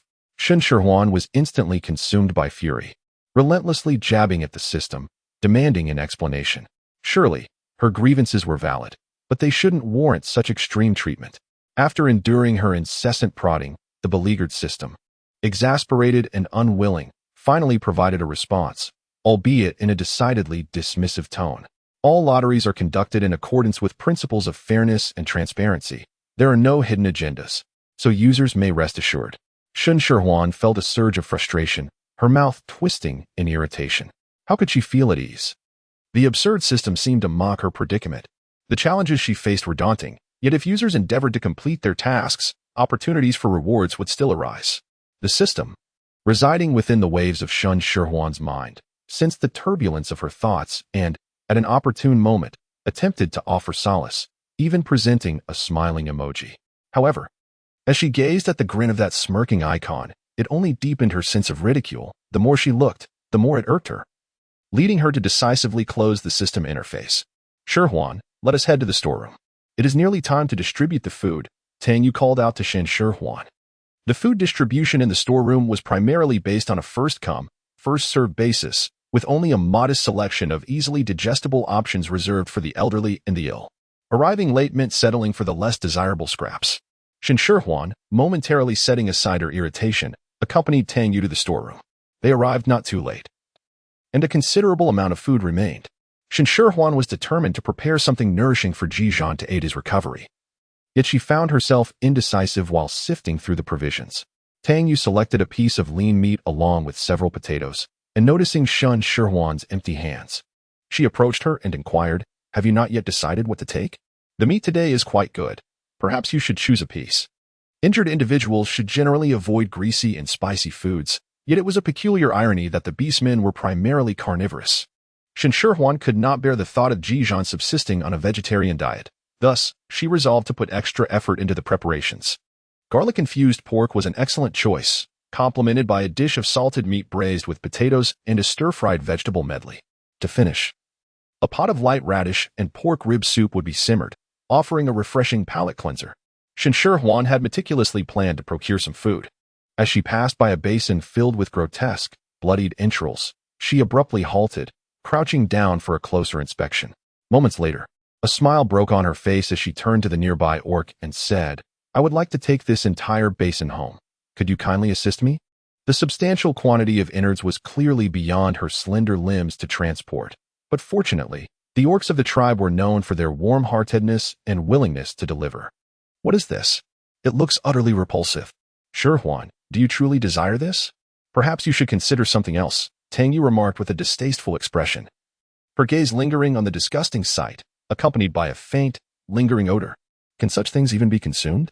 This is pig liver, pig intestines, pig heart, and pig lungs," Shen Shihuan stated, unfazed by the grotesque appearance. "These are all highly nutritious items, particularly the pig liver, which is excellent for replenishing blood and invigorating energy. Perfect for Ji Zhan." Tang Yu, though she listened, remained bewildered by the sight of such a sanguine mess. "Do not let its current appearance deceive you. Once prepared, it can be quite delectable," Shen Shihuan said, her eyes sparkling with enthusiasm, reminiscent of a sky filled with twinkling stars. Braised pig liver, stir-fried pig liver with celery, pig liver congee, French-style pan-fried pig liver, spinach and pig liver soup. Just from pig liver alone, I could enumerate a plethora of dishes, not to mention the other entrails. It's a veritable treasure trove waiting for me to explore." Upon hearing the word delicious, Tang Yu's expression shifted immediately, and she approached, salivating. "Shihuan, dear Shihuan, may I come over to your home for a meal today?" Knowing she could not refuse, Shen Shihuan recognized that even if she declined, Tang Yu would undoubtedly be present at her table for lunch. With so much to prepare, she instructed Tang Yu to assist her, revising her planned menu to finalize what they would have for lunch. The staples remained: radish and pork rib soup and garlic pork slices, with the additions of braised pig liver and stir-fried pig liver with celery, along with steamed potatoes as the main carbohydrate. Tang Yu took on the role of sous chef, handling the fire, while the actual cooking was left to Shen Shihuan. Cooking pig liver was not overly complex, yet achieving the right flavor hinged on precise control of the heat. Shen Shihuan focused intently, and the finished pig liver surpassed her expectations in taste. The liver was tender, devoid of any unpleasant odor, with a delightful texture that was both soft yet firm. The braised pig liver was perfectly balanced, with a rich sauce, while the stir-fried pig liver with celery offered a refreshing taste, the aromatic celery intertwining with the meaty flavor of the liver, creating a rich culinary experience. Even Tang Yu, who had initially expressed disdain for the bloodied liver, declared it irresistibly delicious after a single taste. Had Shen Shihuan not intervened, she might have devoured the entire plate. "Please, Shihuan, just let me have one more bite," Tang Yu pleaded, her large eyes blinking innocently, attempting to charm Shen Shihuan. She had only sampled a morsel, and the unique flavor lingered on her palate. Denying her further bites felt unjustly cruel. However, the pig liver was specifically prepared for the injured Ji Zhan. And despite Tang Yu's fervent entreaties, Shen Shihuan remained resolute, her expression firm as she decisively uttered, "No." Tang Yu's disappointment was palpable, her shoulders drooping as if she were a wilted plant, casting a reproachful gaze at Shen Shihuan, akin to that of a heartbroken lover.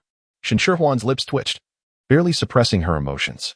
At the crucial moment, she recalled Ji Zhan, which fortified her resolve to firmly decline Tang Yu's insistence.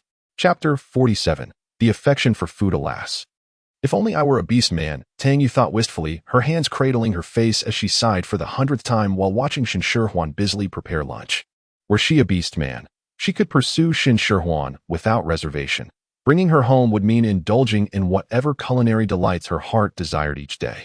As Tang Yu envisioned this idyllic life, a fleeting image crossed her mind, causing her to shudder. If she were indeed a beast man, Ji Zhan would surely challenge her to a duel, delivering a thorough beating, much like that one beast man. No, no. Perhaps it was better to simply enjoy the occasional meal at Shen Shihuan's side. Just as she endeavored to banish Ji Zhan from her thoughts, she spotted him entering the courtyard, nearly causing her to tumble off the stone bench. She couldn't shake the unsettling feeling that Ji Zhan's gaze had been icy and particularly intimidating when it had met hers. Shen Shihuan caught sight of Ji Zhan and, disregarding the unseasoned radish and pork rib soup simmering on the stove, hurried to his side. Her gaze fell intently upon the wound meticulously bandaged, her concern palpable as she repeatedly inquired, "Does it still hurt? Is there any discomfort?" "Do not worry," Ji Zhan reassured her, "the wound does not hurt, nor is there any discomfort." He was not fabricating a lie to placate the young female. Rather, the wound had been treated with the soothing ointment she had prepared. which not only showed no signs of redness or swelling, but also felt refreshingly cool, causing him no pain whatsoever. Shen Shihuan quietly exhaled in relief. She had been anxious all morning, fearing that something might occur during Ji Zhan's patrol that would cause his wound to reopen. As the weather grew warmer, the risk of infection increased, and the prospect of sepsis was alarming. This is specially prepared for you, to replenish your blood and invigorate your energy.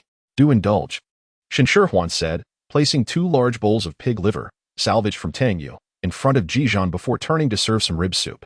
As soon as Shen Shihuan departed, Tang Yu immediately approached Ji Zhan. For the sake of sustenance, she bravely confronted Ji Zhan's frigid demeanor, a testament to her newfound audacity. Could you spare me a portion? Tang Yu implored with hopeful eyes. How could a beastman possibly turn down a female's request, unless he were not truly a beastman? However, Ji Zhan's icy refusal shattered Tang Yu's dreams, leaving her wide-eyed and speechless, disbelief etched across her face. She had been rejected by a beastman? Tang Yu was on the brink of insanity. If word of this got out, where would she hide her shame? She would undoubtedly be the subject of ridicule among other females. You surely wouldn't enjoy these limp pig livers, she said, taking a deep breath to suppress the frantic scream rising within her. Undeterred, she attempted a different approach to persuade Ji Zhan. Surely, he would appreciate something made especially for him by a little female. The thought of her softened Ji Zhan's expression slightly. Yet his gaze towards Tang Yu remained as cold as ever. This is mine, he asserted. Shen Shihuan approached with a pot of rib soup, and Tang Yu chose not to speak further. She realized that Ji Zhan was as unyielding as stone. No amount of words would sway him. The only way to reach him was through the tender-hearted Shihuan. The appetite of the beastmen was substantial, and to ensure Ji Zhan was well-fed, Shen Shihuan prepared an ample quantity of each dish, filling several large bowls that adorned the table. The white meat, boiled with ginger and scallions, bore no trace of fishy odor. It was sliced into half-finger-thick pieces and coated with a special sauce. One bite released an exquisite flavor that lingered delightfully on the palate. So delectable it seemed to invite one to swallow their tongue. The radish rib soup was light and refreshing, perfect for cutting through the richness of the meal. After consuming the dried potatoes, a sip of soup would invigorate the palate. Though the pig liver might lack the chewiness favored by the beastmen, it was far from mushy, and Ji Zhan accepted it well. Furthermore, knowing it was specially prepared by the little female made it all the more delicious. He swiftly devoured a large bowl. Tang Yu was both anxious and greedy. Seeing Shen Shihuan engrossed in gnawing on a rib, she quickly reached for her chopsticks and, with astonishing speed, snatched a piece of the sauced pig liver and stuffed it into her mouth. Tasting the liver again brought tears to her eyes from the sheer delight. And just as she contemplated another stealthy bite, she met Shen Shihuan's smiling gaze. Startled, she trembled and dropped her chopsticks. Oh dear! She had merely taken a piece of pig liver. Why did Shen Shihuan smile at her so intimidatingly? She was just a small, helpless juvenile female. Would you like to finish your soup? Shen Shihuan asked gently, her lips curving into a smile. Yet for reasons unknown, Tang Yu felt a shiver down her spine. It was midday, and cold sweat broke out across her back. She obediently nodded, no longer daring to sneak a bite. Drinking the soup, however, was rather pleasant. Good. I'll make it for you again next time, Shen Shihuan remarked, finding Tang Yu reminiscent of a pampered pet, her ears drooping when feeling wronged. She immediately comforted her. It was not that she was stingy to the point of withholding food. The ingredients that could nourish and replenish were limited, and the tribe's food distribution did not guarantee pig liver every day. Ji Zhan had been injured and missed this meal. It remained uncertain when he would have another chance to taste it. As Tang Yu savored the rib soup, she begrudgingly forgave Shen Shihuan for her apparent favoritism. Under Shen Shihuan's attentive care, Ji Zhan's wounds healed and scabbed over within a few days. The inflammation she had feared did not occur, leading her to marvel at the resilience of the beastmen. Had she sustained similar injuries, she would likely be bedridden for a month to recover.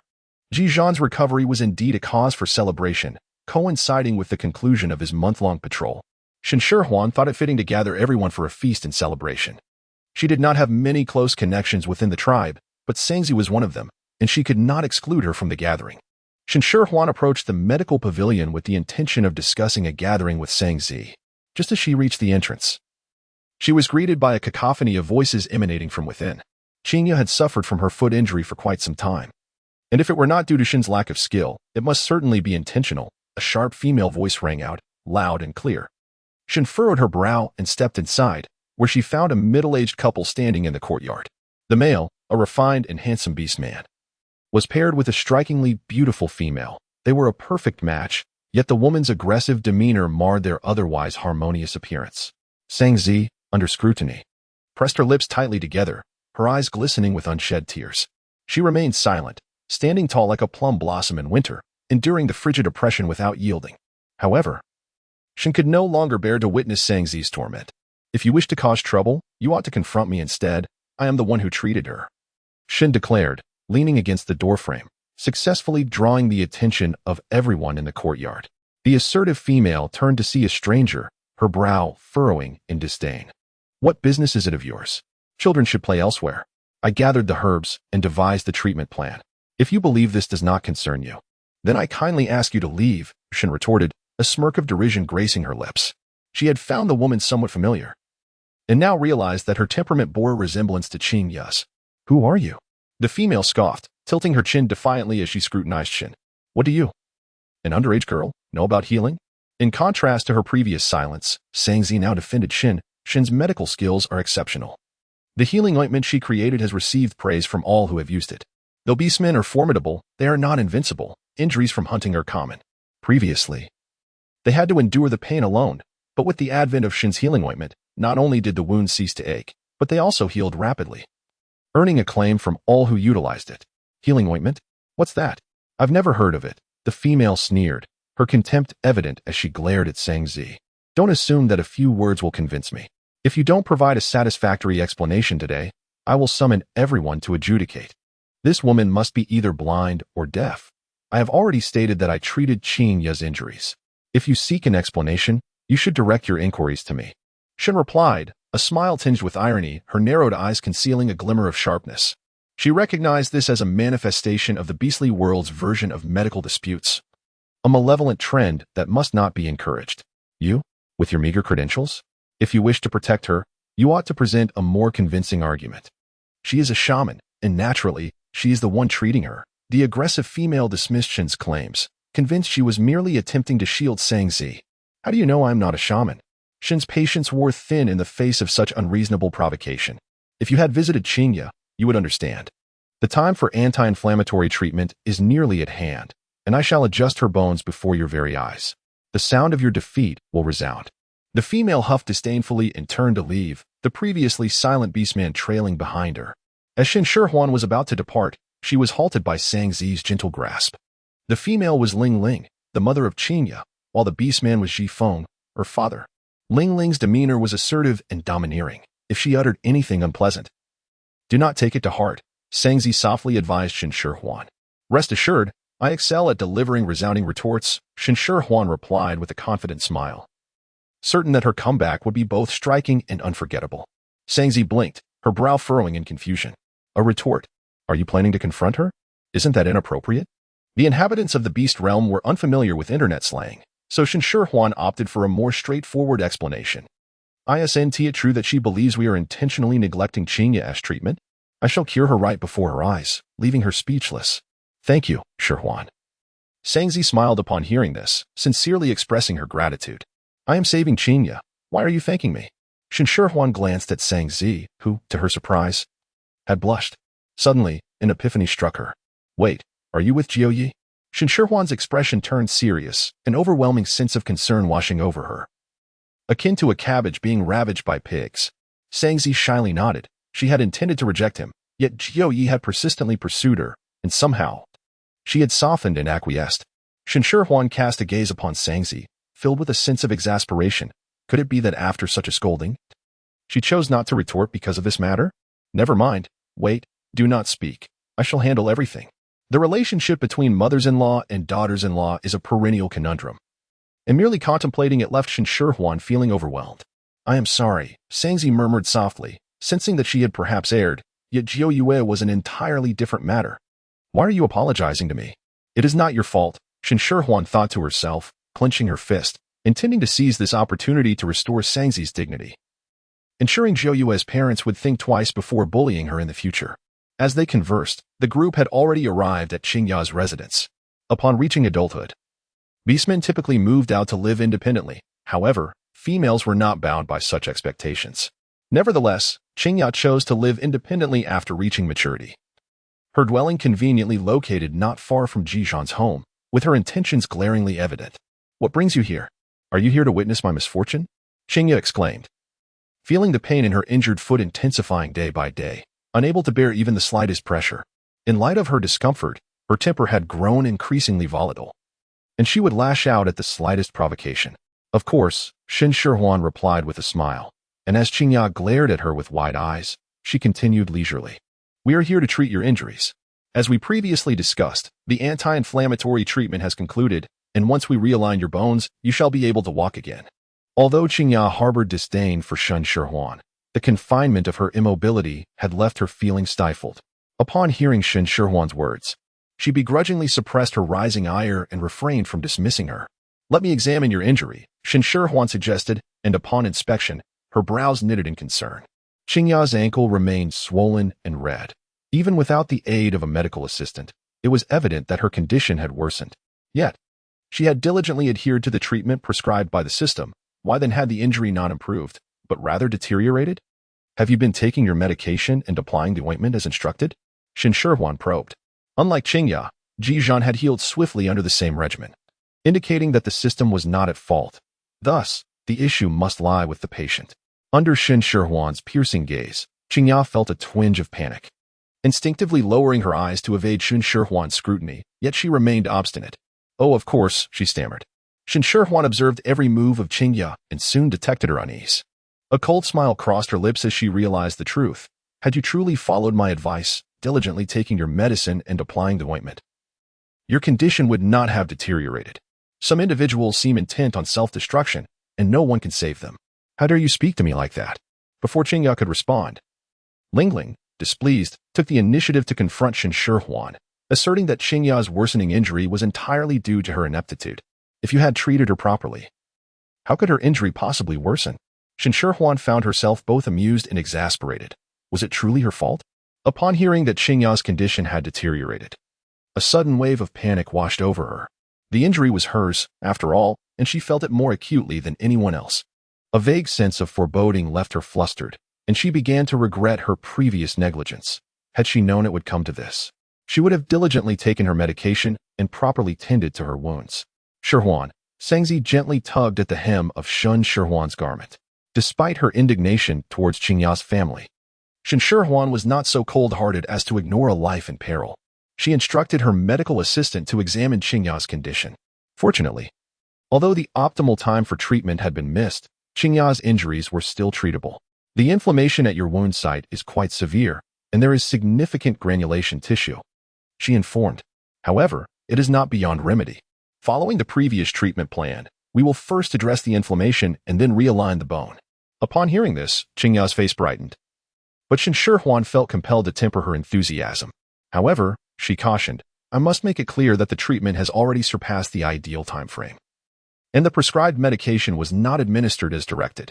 Consequently, the granulation tissue has proliferated, and the healing results may not meet expectations. You must prepare yourself mentally for this." Qingya's heart plummeted, akin to a roller coaster ride, swinging from relief to anxiety once again. Though she wished to believe Shen Shihuan was merely trying to frighten her, an inner voice insisted that her words rang true. Ultimately, tears welled in her eyes, and she collapsed into Lingling's embrace. Lingling, filled with maternal concern, hastened to cradle her child, murmuring soothing words, while casting a fierce glare at Shen Shihuan. Shen Shihuan, with her fiery temper, was on the verge of an outburst. It would be more convenient to seek treatment at the medical pavilion. Perhaps it would be best to temporarily reside there. Sangzi, anticipating Shen Shihuan's reaction, spoke up first. Although she held no fondness for Qingya, she was mindful of Zhu's concerns, fearing the possibility of never walking again. Qingya abandoned her petulance and obediently accompanied Sangzi to the medical pavilion. Despite the bitter taste of the medicine and the excruciating pain of the ointment, she gritted her teeth and endured the treatment. After such arduous struggles, Qingya nearly lost hope, but at last, the inflammation in her injured foot subsided. For the first time, she found no disdain for Shen Shihuan. Instead, she eagerly anticipated her arrival. Shen Shihuan did not intentionally leave Qingya waiting for a response. She accompanied Sangzi to the medical pavilion, cautiously allowing the medical assistant to conduct an examination first, before proceeding with the realignment under the assistant's guidance. Qingya was entirely unprepared. A sudden, excruciating pain shot through her ankle, causing her to cry out in agony, and in a reflexive response, she instinctively kicked out at Shen Shihuan. Shen Shihuan never anticipated that Qingya would kick someone. Had it not been for Sangzi supporting her from behind, she would have nearly fallen flat on her backside. Her expression soured immediately. I've already realigned your bones, but you ought to exert yourself less. Otherwise, if you sustain another injury, I shall not be inclined to assist you again. The brief, excruciating pain swiftly subsided. Qingya intended to confront Shen Shihuan, but upon moving her foot, she discovered that the previously agonizing pain had vanished. Elated, she attempted to step down, completely dismissing Shen Shihuan from her mind. Although her bones had been set, her injured foot had not borne weight for a long time.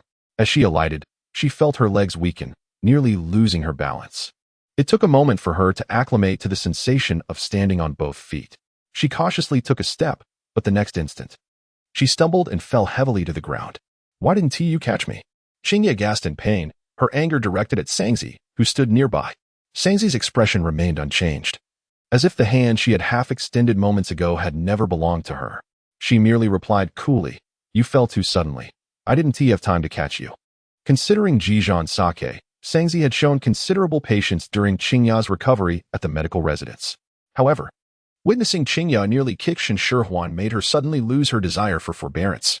Qingya felt a surge of frustration, yet Sangzi's demeanor was composed and her reasoning sound, leaving Qingya unable to find a retort. Reluctantly, she extended her hand towards Sangzi, grumbling, then why don't you hurry and help me up? Sangzi remained unmoved, seemingly oblivious to Qingya's outstretched hand, and looked at her from above. Your injury has healed. You can stand on your own.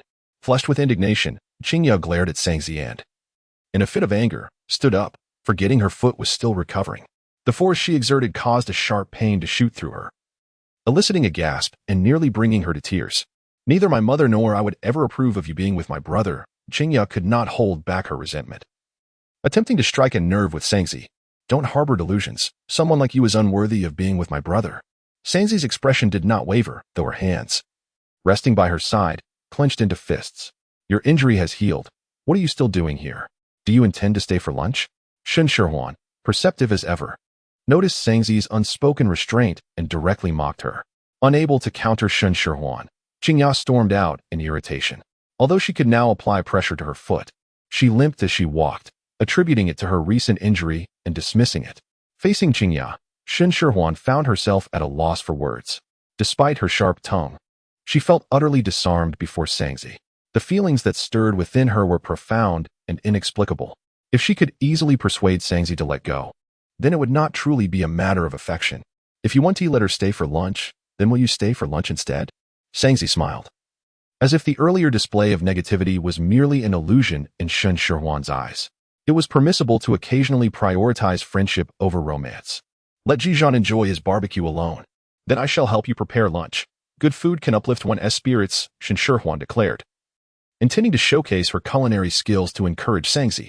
The task had long been completed, and Shen Shihuan believed the matter had concluded. However, days later, Qingya unexpectedly appeared at her door. Ji Zhan isn't home. If you wish to see him, perhaps it would be better to come another time. Shen Shihuan assumed Qingya had come looking for Ji Zhan and leaned against the door to block her entry. I'm here to see you, Qingya replied, her eyes rimmed with red, her complexion pale and unwell, a stark contrast to her previous beauty, now appearing somewhat disheveled. Shen Shihuan raised one eyebrow in astonishment. I do not believe there is anything of significance for us to discuss. When rivals meet, it is natural for tensions to escalate. I have only heard of brawls, never of rivals sharing afternoon tea. Yet, there exists such a scenario, Qingya said, her lips curling into a forced smile that resembled more of a grimace than a grin. There is a matter that has occupied my thoughts for several days, and I have been unable to comprehend it, which is why I have come to seek your counsel. Shen Shihuan always felt that Qingya was somewhat peculiar, an instinctive warning of danger nagging at her. She cautiously retreated a step, bracing herself before finally speaking. What is it?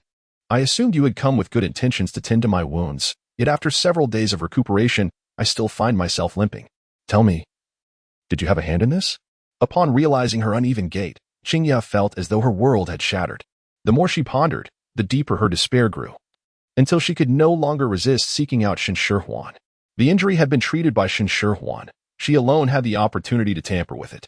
Moreover, Her affection for Ji Zhan naturally led her to wish to eliminate her rival. The more Qingya contemplated, the more convinced she became that Shen Shihuan was behind this malevolent scheme. Shen Shihuan furrowed her brows, having made her position clear before tending to your wounds. She had warned you about the poor prognosis, urging you to prepare yourself mentally. Your injury had lingered for so long that a complete recovery, as if you had never been hurt, was a hope only a deity could fulfill. Humph. Qingya scoffed coldly, limping closer to Shen Shihuan.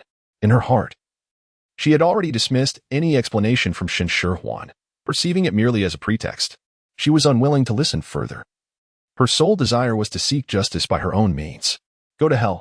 Qingya shouted fiercely, her hand, which had been concealed behind her, gripping a knife tightly. Accompanied by her furious cry, she lunged at Shen Shihuan with all her might.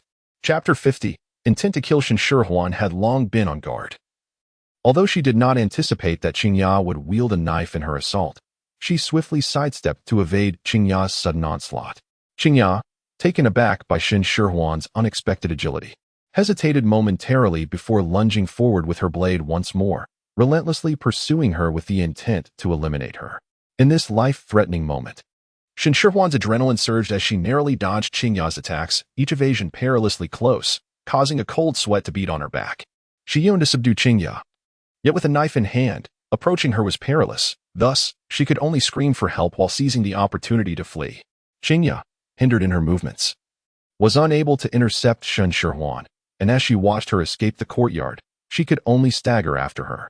With each step, the difficulty of her own mobility fueled her hatred for Shen Shihuan, her desire to eliminate her growing ever more intense. After Shen Shihuan dashed out of the courtyard, she cried out for help. However, at that moment, the orcs in the tribe were either out hunting or patrolling, and even the females had mostly gone to the nearby mountains to gather wild vegetables and fruits. Breathless and exhausted, she encountered no one, although Qingya was limping. Her stamina was remarkable, and she swiftly caught up with the fatigued Shen Shihuan, thrusting a blade towards her back.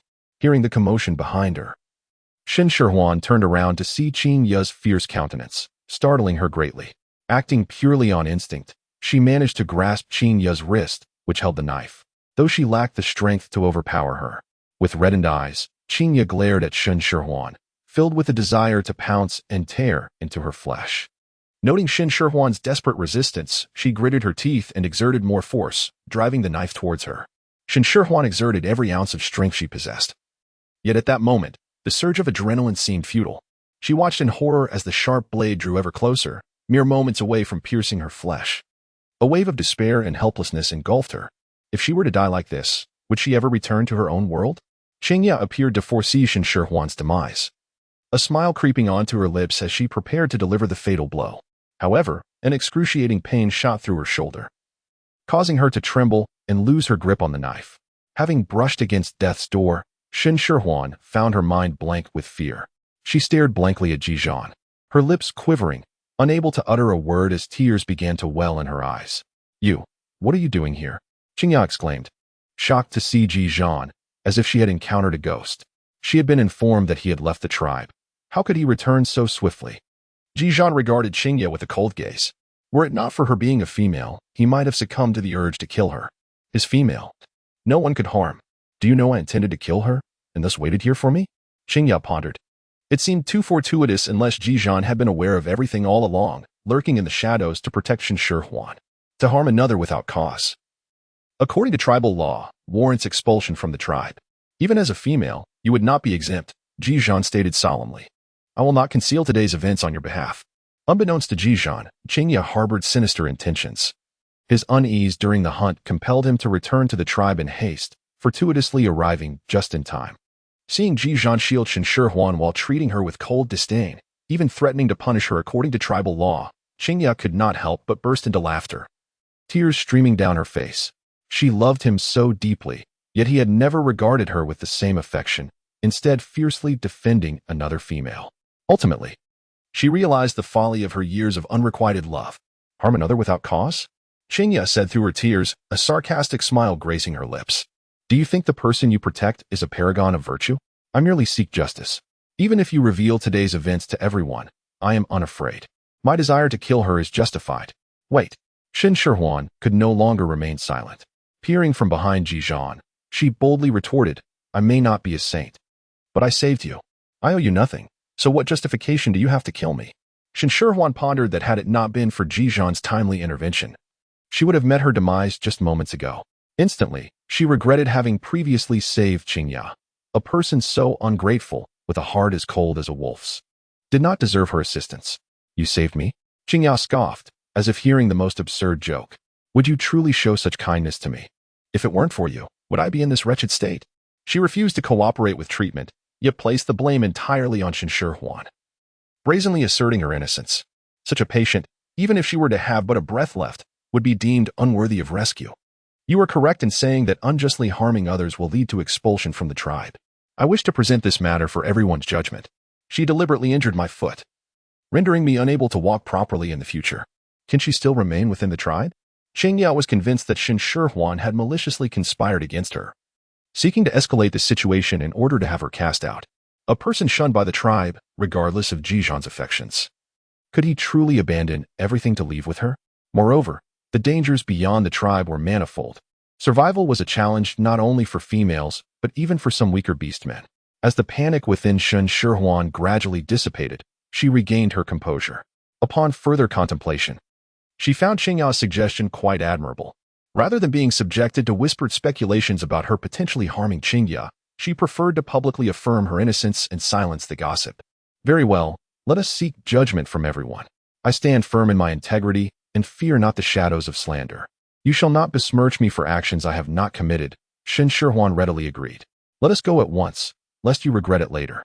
Qingya shot Shen Shihuan a resentful glare, muttering, Go ahead. Who is afraid? The three of them approached Gu Yuan to explain the situation.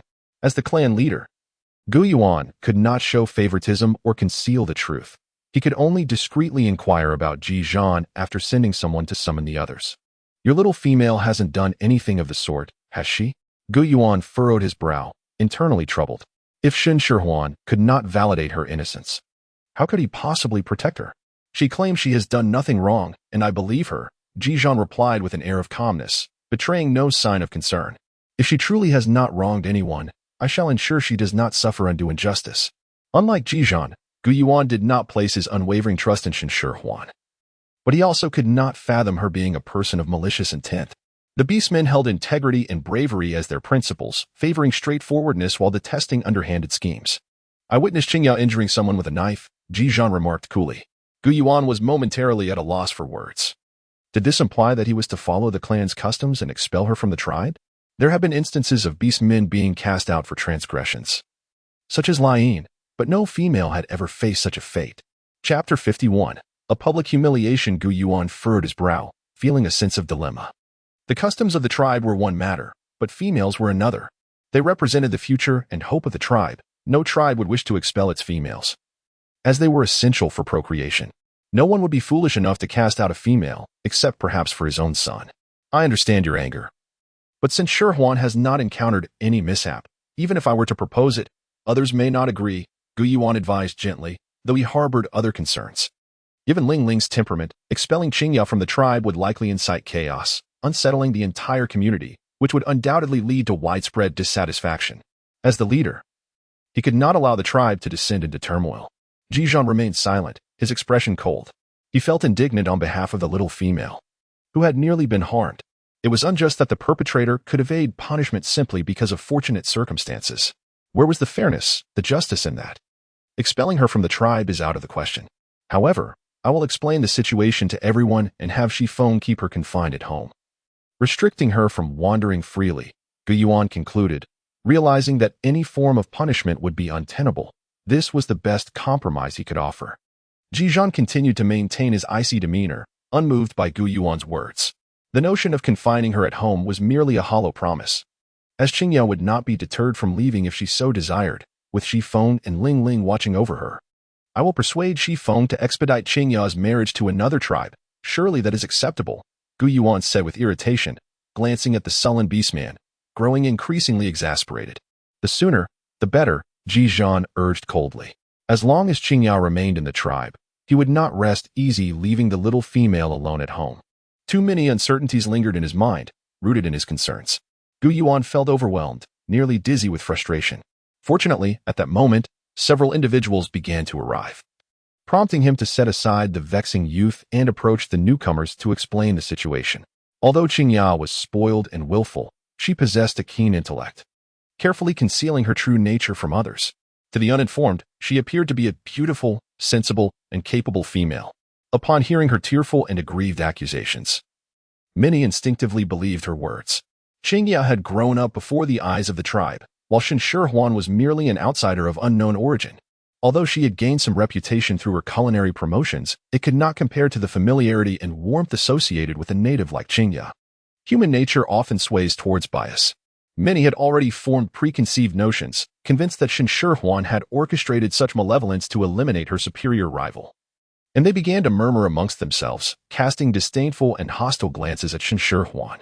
The gazes, though light, weighed heavily upon her as they multiplied like an oppressive mountain.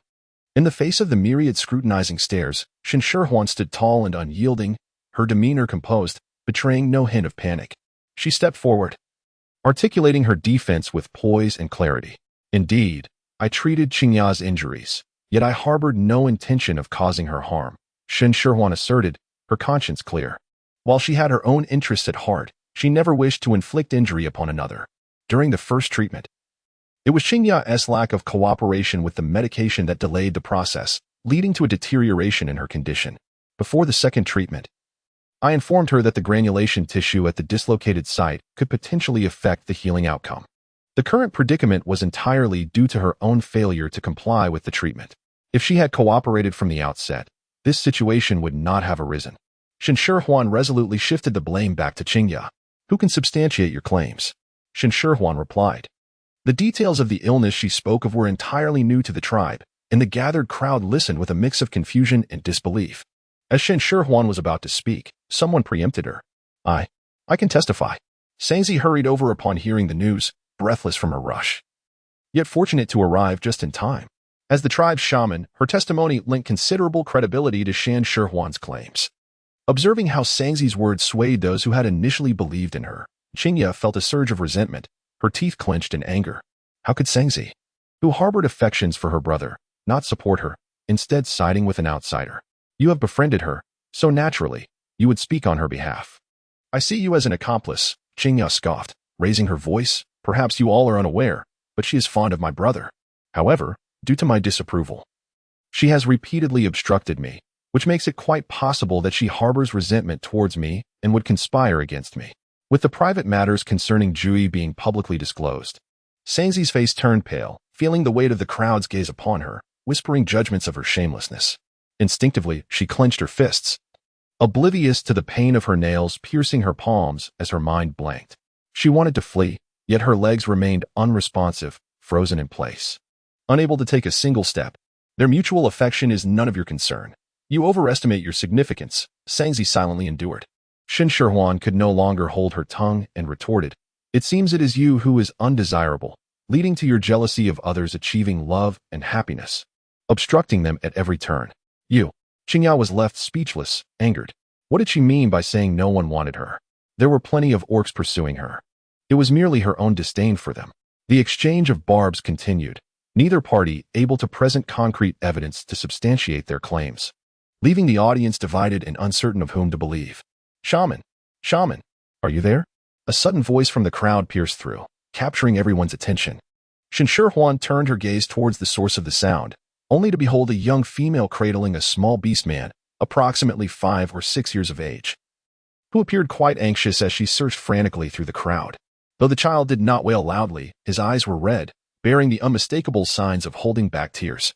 I am here. Is the child unwell? Sangzi hurriedly approached, inquiring with practiced ease. The young female, on the verge of tears, explained her predicament in a disjointed manner. This child is so mischievous, he climbed a tree and, for some reason, fell down. He tells me his hand hurts and he cannot exert any strength. So I rushed to find you. Sangzi noticed that the small beastman's right arm hung awkwardly, and upon gently touching it, she found it to be cool to the touch, clearly indicating an injury. The symptoms resembled a dislocation, as described by Shen Shihuan. Though she could not be certain and quickly called for Shen Shihuan to join her in examining the child. To ensure thoroughness, Shen Shihuan instructed her medical assistant to conduct an examination on the small beast man, confirming that the right arm was indeed dislocated, since the injury was recent. It could be remedied through realignment. As everyone could see, this small beast man had sustained an injury akin to Qingya's. Both were dislocations. However, the location and timing of the injuries differed. Nevertheless, the treatment remained the same. A simple realignment would suffice for recovery. There was nothing more gratifying than healing someone on the spot, a true testament to one's skill. Chapter 52. A resounding slap, little one. Does your arm feel sore and painful, rendering you unable to move it? Shen Shihuan slightly bent down to meet the small beast man's gaze, employing the gentlest tone to inquire about his condition. Though her voice was soft, it was loud enough for all to hear. The small beast man, displaying considerable courage and unafraid of strangers, nodded obediently despite his discomfort, refraining from any fuss. Sister will help you heal. It may hurt a little, but after the pain, your arm will be better, all right?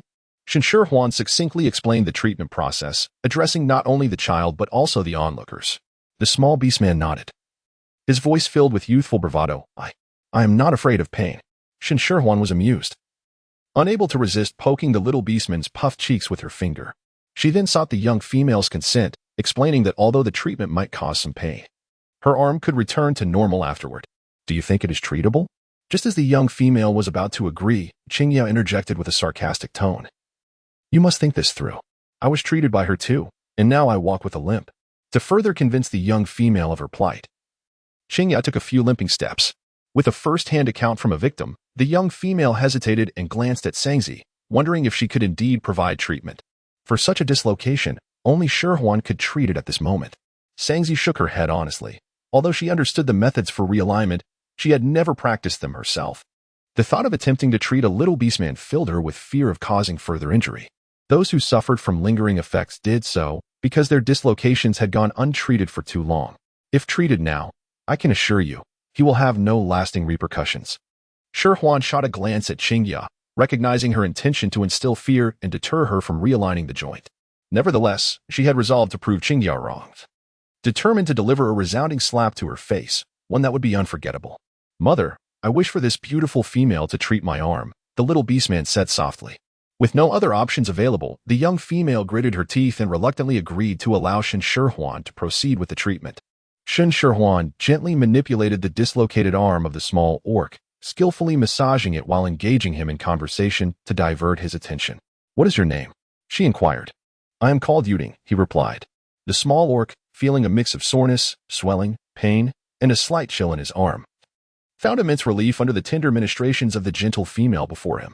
A smile graced his face as his focus became entirely absorbed in her soothing presence, nearly causing him to forget his injury. Shen Shihuan engaged in casual conversation for a moment, observing that the young beast man had completely relaxed. Suddenly, she exerted force, realigning the dislocated arm. As the excruciating pain surged through him, the young beast man instinctively tensed, yet before he could utter a cry of agony, the pain dissipated. All right, try moving your arm. See if you can move it now. With decisive and nimble movements, Shen Shihuan swiftly restored the dislocated limb. Armed with her medical knowledge, she recognized that the procedure had been remarkably successful. The young beastman tentatively wiggled his right hand, astonished to discover that the previously aching and powerless limb could indeed move. Overjoyed, he exclaimed, Mother, my hand is better.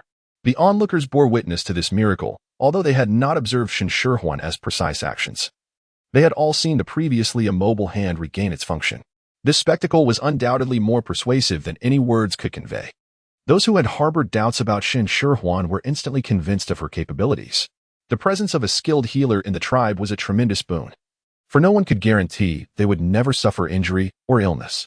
I have realigned your arm, but for the next few days, refrain from exerting yourself. Limit its movement and allow it to heal properly to prevent future dislocations, Shen Shihuan advised patiently, disregarding Qingya's ashen complexion.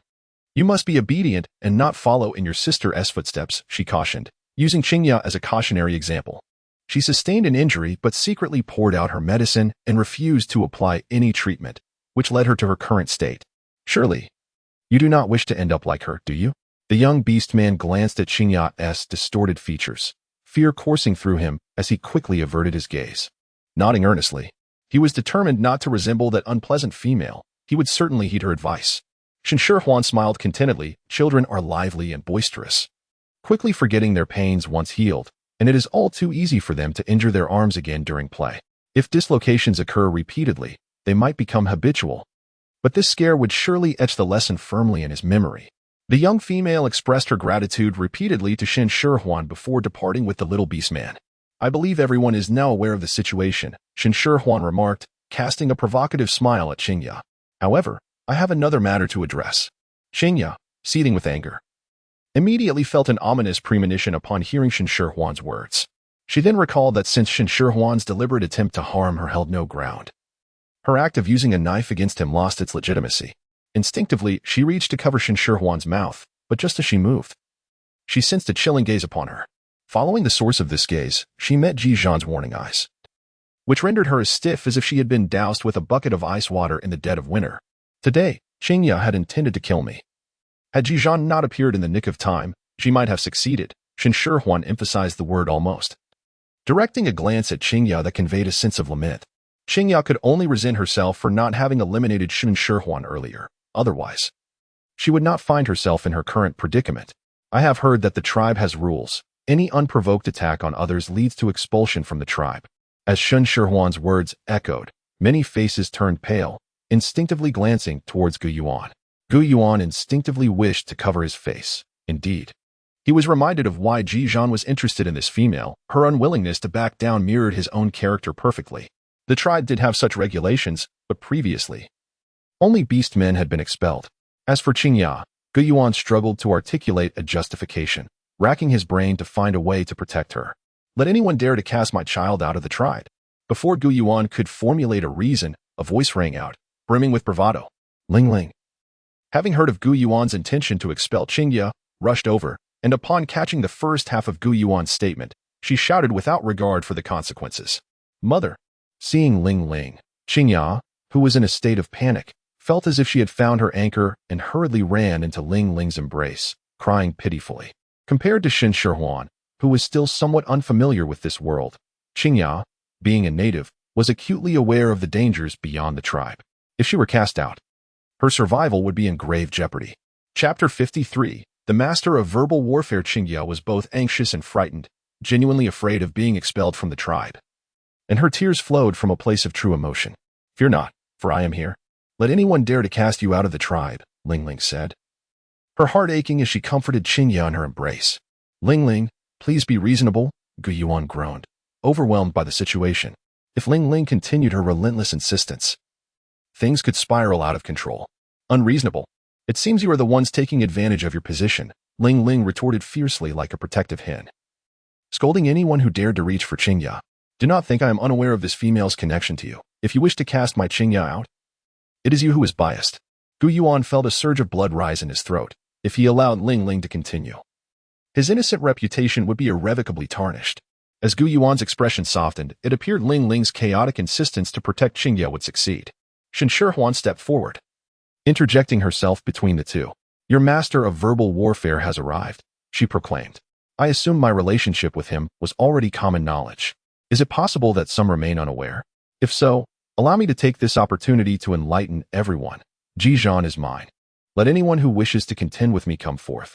But be warned, thick skin is required, for being slapped in the face can be quite painful. Furthermore, this lady here, it is indeed true that Qingya attempted to harm me. She made her move. Alas, her luck fell just shy of success. Otherwise, I would not stand here today to plead my case. Ultimately, one must attribute the blame to her own shortcomings. Had she possessed a modicum more beauty or virtue, Ji Zhan might have found her appealing and chosen her instead of me. Would you not agree? Shen Shihuan's playful and novel remarks elicited peals of laughter from those around her. Yet to Qingya's ears, they felt akin to having her dignity ruthlessly trampled upon, as if a sharp dagger had been plunged into her heart. The simmering fury she had long suppressed erupted in a tempest of rage as she bellowed, I will kill you, and charged towards Shen Shihuan. However, she barely grazed the hem of Shen Shihuan's garment before being intercepted by Ji Zhan. The disparity in strength between the orc females rendered Qingya's anger-fueled efforts futile. She could not breach Ji Zhan's formidable barrier and was left to seethe with resentment, her eyes fixated on Shen Shihuan. No matter how beautiful one may be, the visage of uncontrolled emotion hardly qualifies as attractive. And Qingya's face twisted into a grotesque mask of fury obliterated all semblance of beauty, leaving many young orcs wearing expressions of profound discomfort. The image of the goddess had undeniably crumbled. Everyone had heard her threats. She had openly declared her desire to kill me in front of all. If I were to let her go unscathed, I feared she might strike again. Today it was me, but tomorrow it could be another. I imagine no one wishes to live in constant trepidation, fearing that someone may suddenly arise with the intent to take their life. The crowd suppressed their grimaces, refraining from voicing their thoughts. Had they been in my position, they too would have been tempted to commit acts of violence upon hearing such scornful taunts. Consider, if you will, the end of a long day's toil, as you prepare to recline in bed for a restful night. Yet lurking in the shadows is someone poised to plunge a knife into your heart as you drift into slumber, delivering a fatal blow. Shen Shihuan's vivid portrayal conjured images in the minds of the audience, inducing a shiver down their spines. Reflect for a moment. After enduring countless hardships and paying a steep price to capture your coveted prey, would you not feel incensed if someone took advantage of your vulnerability to attack and steal your hard-earned prize? Anger would be a natural response, and one would surely retaliate with fervor. Qingya, being merely a frail female, could not enact the vengeance you described. As the crowd's gaze towards her grew increasingly disapproving, Lingling felt compelled to defend Qingya. If she were truly as formidable as you claim, would you still be standing here? You incessantly label her as weak. Yet she possesses the capability to wield a knife with lethal intent. If that constitutes weakness, then what of others? Shen Shihuan pressed on relentlessly. Initially softened by the stereotypical view of females, the beast men began to ponder Shen Shihuan's words seriously. Are females inherently weak? Indeed, when compared to beast men, they appear to be the weaker faction. Yet even the most diminutive creatures, like a rabbit, can bite fiercely when cornered. To maintain the tranquility of the tribe, rules dictate that unwarranted harm results in expulsion. However, considering Qingya's status as a female and her injury, it would be prudent for her to remain at home to recuperate. At this juncture, Gu Yuan interjected, proposing a punishment that was both fair and impartial. Shen Shihuan reluctantly acquiesced, granting Ji Zhan a semblance of respect. Ling was disinclined to agree, yet circumstances compelled her. If she wished to avoid inciting public ire, she had no choice but to acquiesce. With the matter settled, the onlookers dispersed, and Gu Yuan intended to converse with Ji Zhan and Shen Shihuan, but before he could utter a word, Ji Zhan seized Shen Shihuan and left. The young female, having suffered such indignities, found little left to say.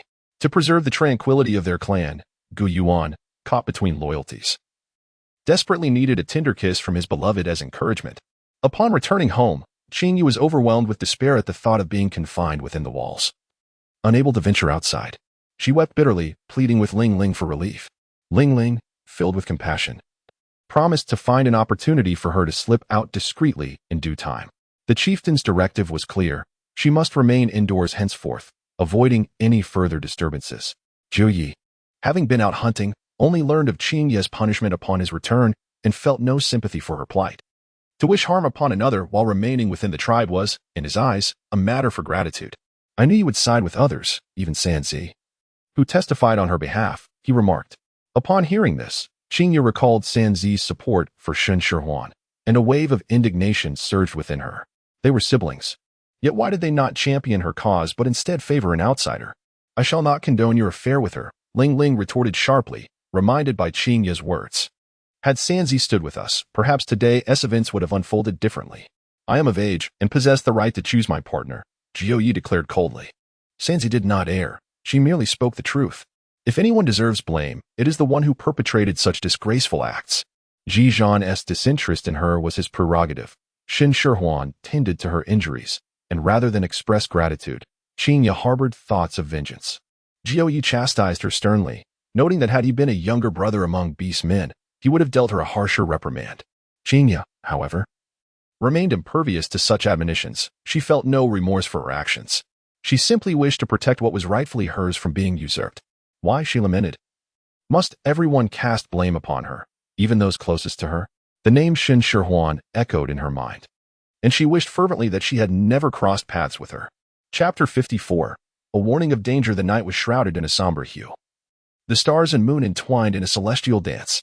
The tribe, lacking the vibrancy of a lively nightlife, retired early to slumber, leaving the surroundings in hushed silence. Save for the occasional whisper of the wind, a figure approached the entrance of the medical hut, moving stealthily and soundlessly, straining to discern any sounds from within. Confident that the interior was still, he cautiously pushed open the gate and stepped inside.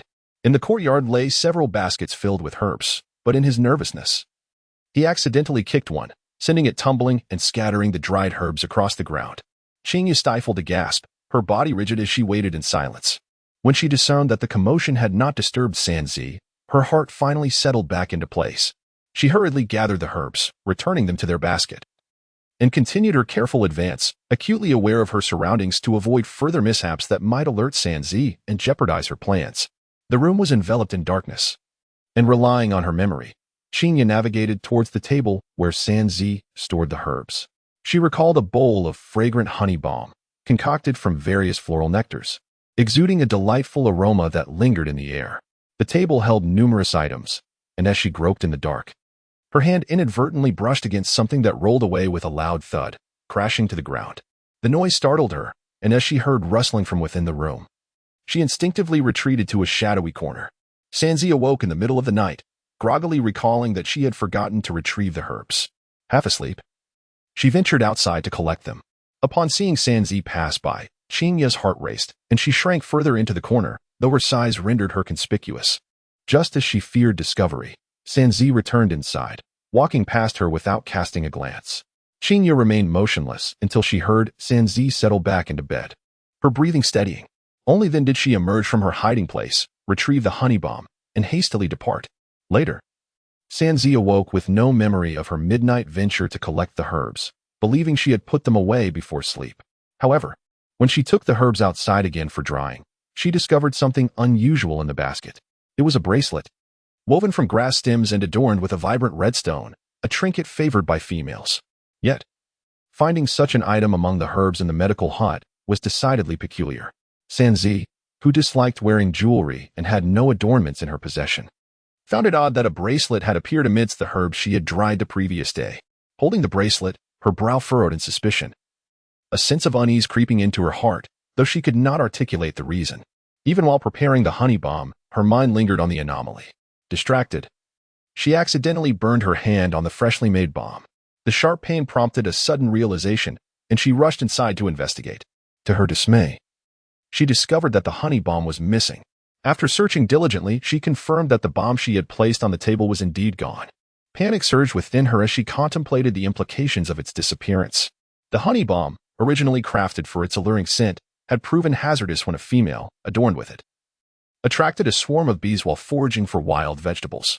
This revelation had deterred others from using the bomb. Sanzi had retained it solely for research, aspiring to create a version that retained its fragrance without luring bees. Yet, she had made little progress. Now, with the honey bomb vanished, she pondered who might seek to exploit its properties. Regaining her composure, she reflected on Qingya, the most suspect individual in her mind. If Qingya had indeed stolen the honey bomb, it was likely intended for Shen Shihuan. With this realization, Sanzi could no longer remain idle. She hastened from her dwelling to warn Shen Shihuan of the potential danger lurking outside. However, upon arrival, she learned from Ji Zhan that Shen Shihuan had already ventured out to gather vegetables. Shocked, she felt as if struck by lightning, her mind momentarily blank. If her suspicions proved accurate, the consequences could be dire. To which mountain did she go? Sanzi thought, forcing herself to remain calm as she planned her course of action, hoping it was not too late. She did not specify, Ji Zhan replied indifferently. Panic gripped Sanzi. She realized the severity of the situation. The mountains were numerous, and without knowing Shen Shihuan's destination, searching each one would be futile. Noticing Sanzi's anxious demeanor, Ji Zhan inquired, "Are you truly that concerned for Shen Shihuan?" Sanzi nodded earnestly, relaying her fears to Ji Zhan. It may be mere speculation, but if it holds any truth, the ramifications could be catastrophic. The sting of one or two bees may not pose a grave threat to life, yet a swarm could undoubtedly be lethal. Upon hearing this, Ji Zhan's expression turned solemn. He could no longer afford to exchange another word with Sanzi. Transforming into a white tiger, he soared into the sky with a powerful flap of his wings, swiftly heading towards the nearest mountain.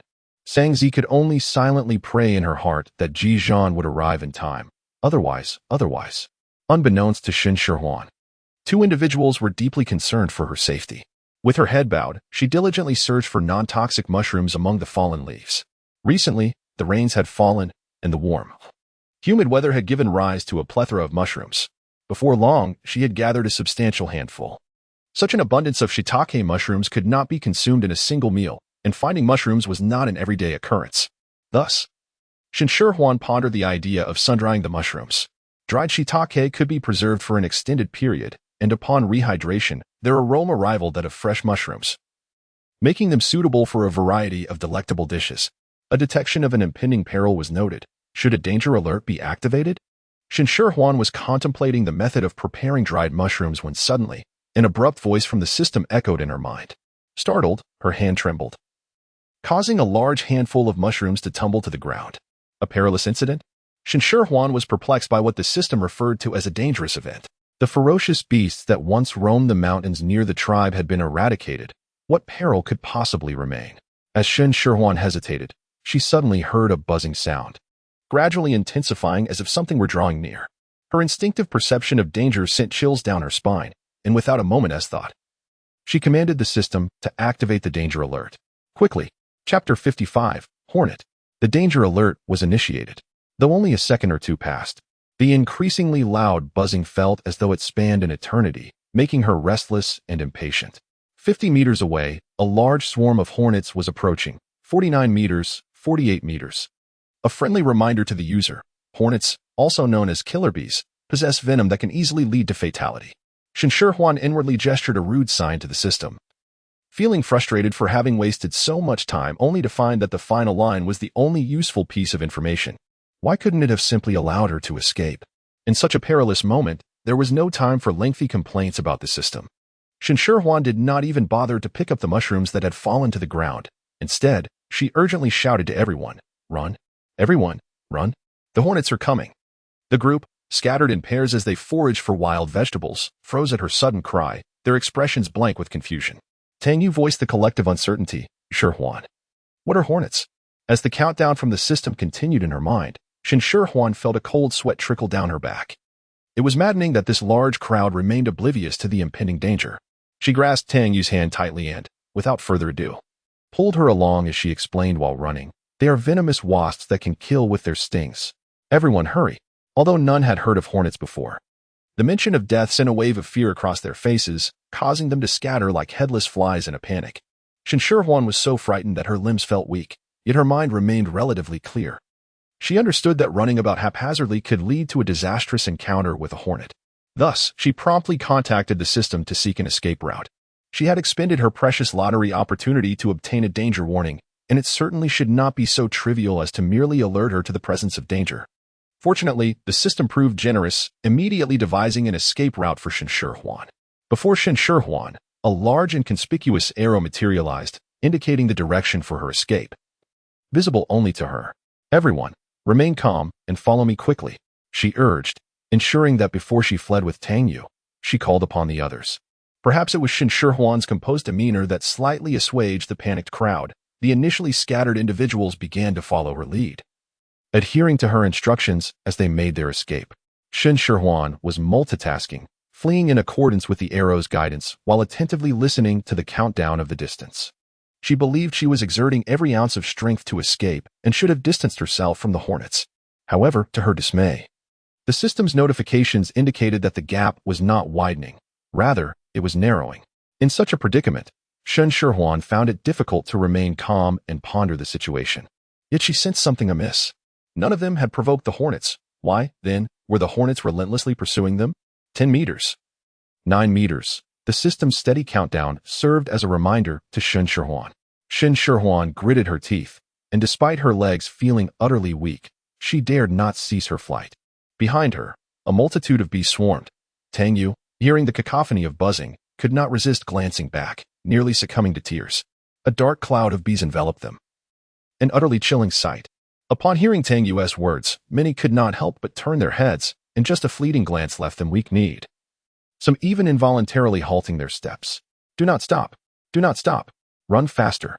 The desperate need for speed left Shen Shihuan's lungs gasping for air. A suffocating pain enveloping her, and the metallic tang of blood lingered in her throat. Yet still, she urged the crowd with her hoarse voice. Shen Shihuan's urging rekindled everyone's spirits. Fear was momentarily cast aside as they gritted their teeth and followed her lead. Among the group, Shen Shihuan possessed the least stamina. She had barely passed the 800-meter test. Yet the current situation was far more daunting than any examination, and despite her exhaustion, she dared not pause. Instead, She diverted her thoughts to inquire of the system. System, how much longer must we run? I'm nearly at my limit. The system responded with an encouraging tone. Please hold on a little longer. You can do it. Upon hearing this, Shen Shihuan nearly lost her breath and rushed forward. How much longer must we run, Shihuan? Those bees have been relentlessly pursuing us. Tang Yu, despite her good stamina, had been running for quite some time and still had the presence of mind to glance back. However, upon seeing the vast swarm of bees, she felt a surge of despair. The nectar was undeniably delicious. Perhaps she had indulged a bit too much in it. But surely it couldn't have attracted such a formidable horde of bees. Woe is me, she thought. She would never dare to consume nectar again. I know you don't need to say it, but I too am at a loss regarding how much longer we must flee. Shen Shihuan, exhausted and devoid of energy to respond to Tang Yu, could only resort to self-deprecating humor. Just as she felt she might collapse, the dense wood suddenly gave way, revealing a modest lake before her. Unlike the previous arrows that pointed the way, this time the arrow directed her towards the lake. In an instant, Shen Shihuan comprehended the meaning of the arrow. She stifled the overwhelming joy in her heart and urged everyone to leap into the lake without delay. Holding her breath, she submerged herself in the water. Upon entering the lake, she was taken aback by the frigid temperature, which sent shivers coursing through her body. However, there was no alternative. She had to endure the chill. The others followed her lead, their faces paling from the cold, yet they complied with her instructions, taking a deep breath before plunging beneath the surface. The recent escape had left Shen Shihuan breathless and in such a predicament. She found it nearly impossible to take a deep breath and hold it for diving.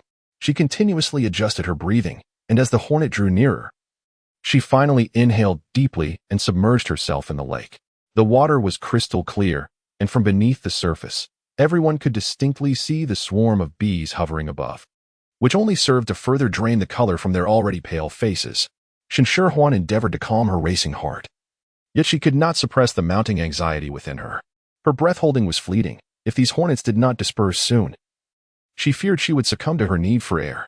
As the oxygen in her lungs dwindled, she felt a searing pain radiate from her chest.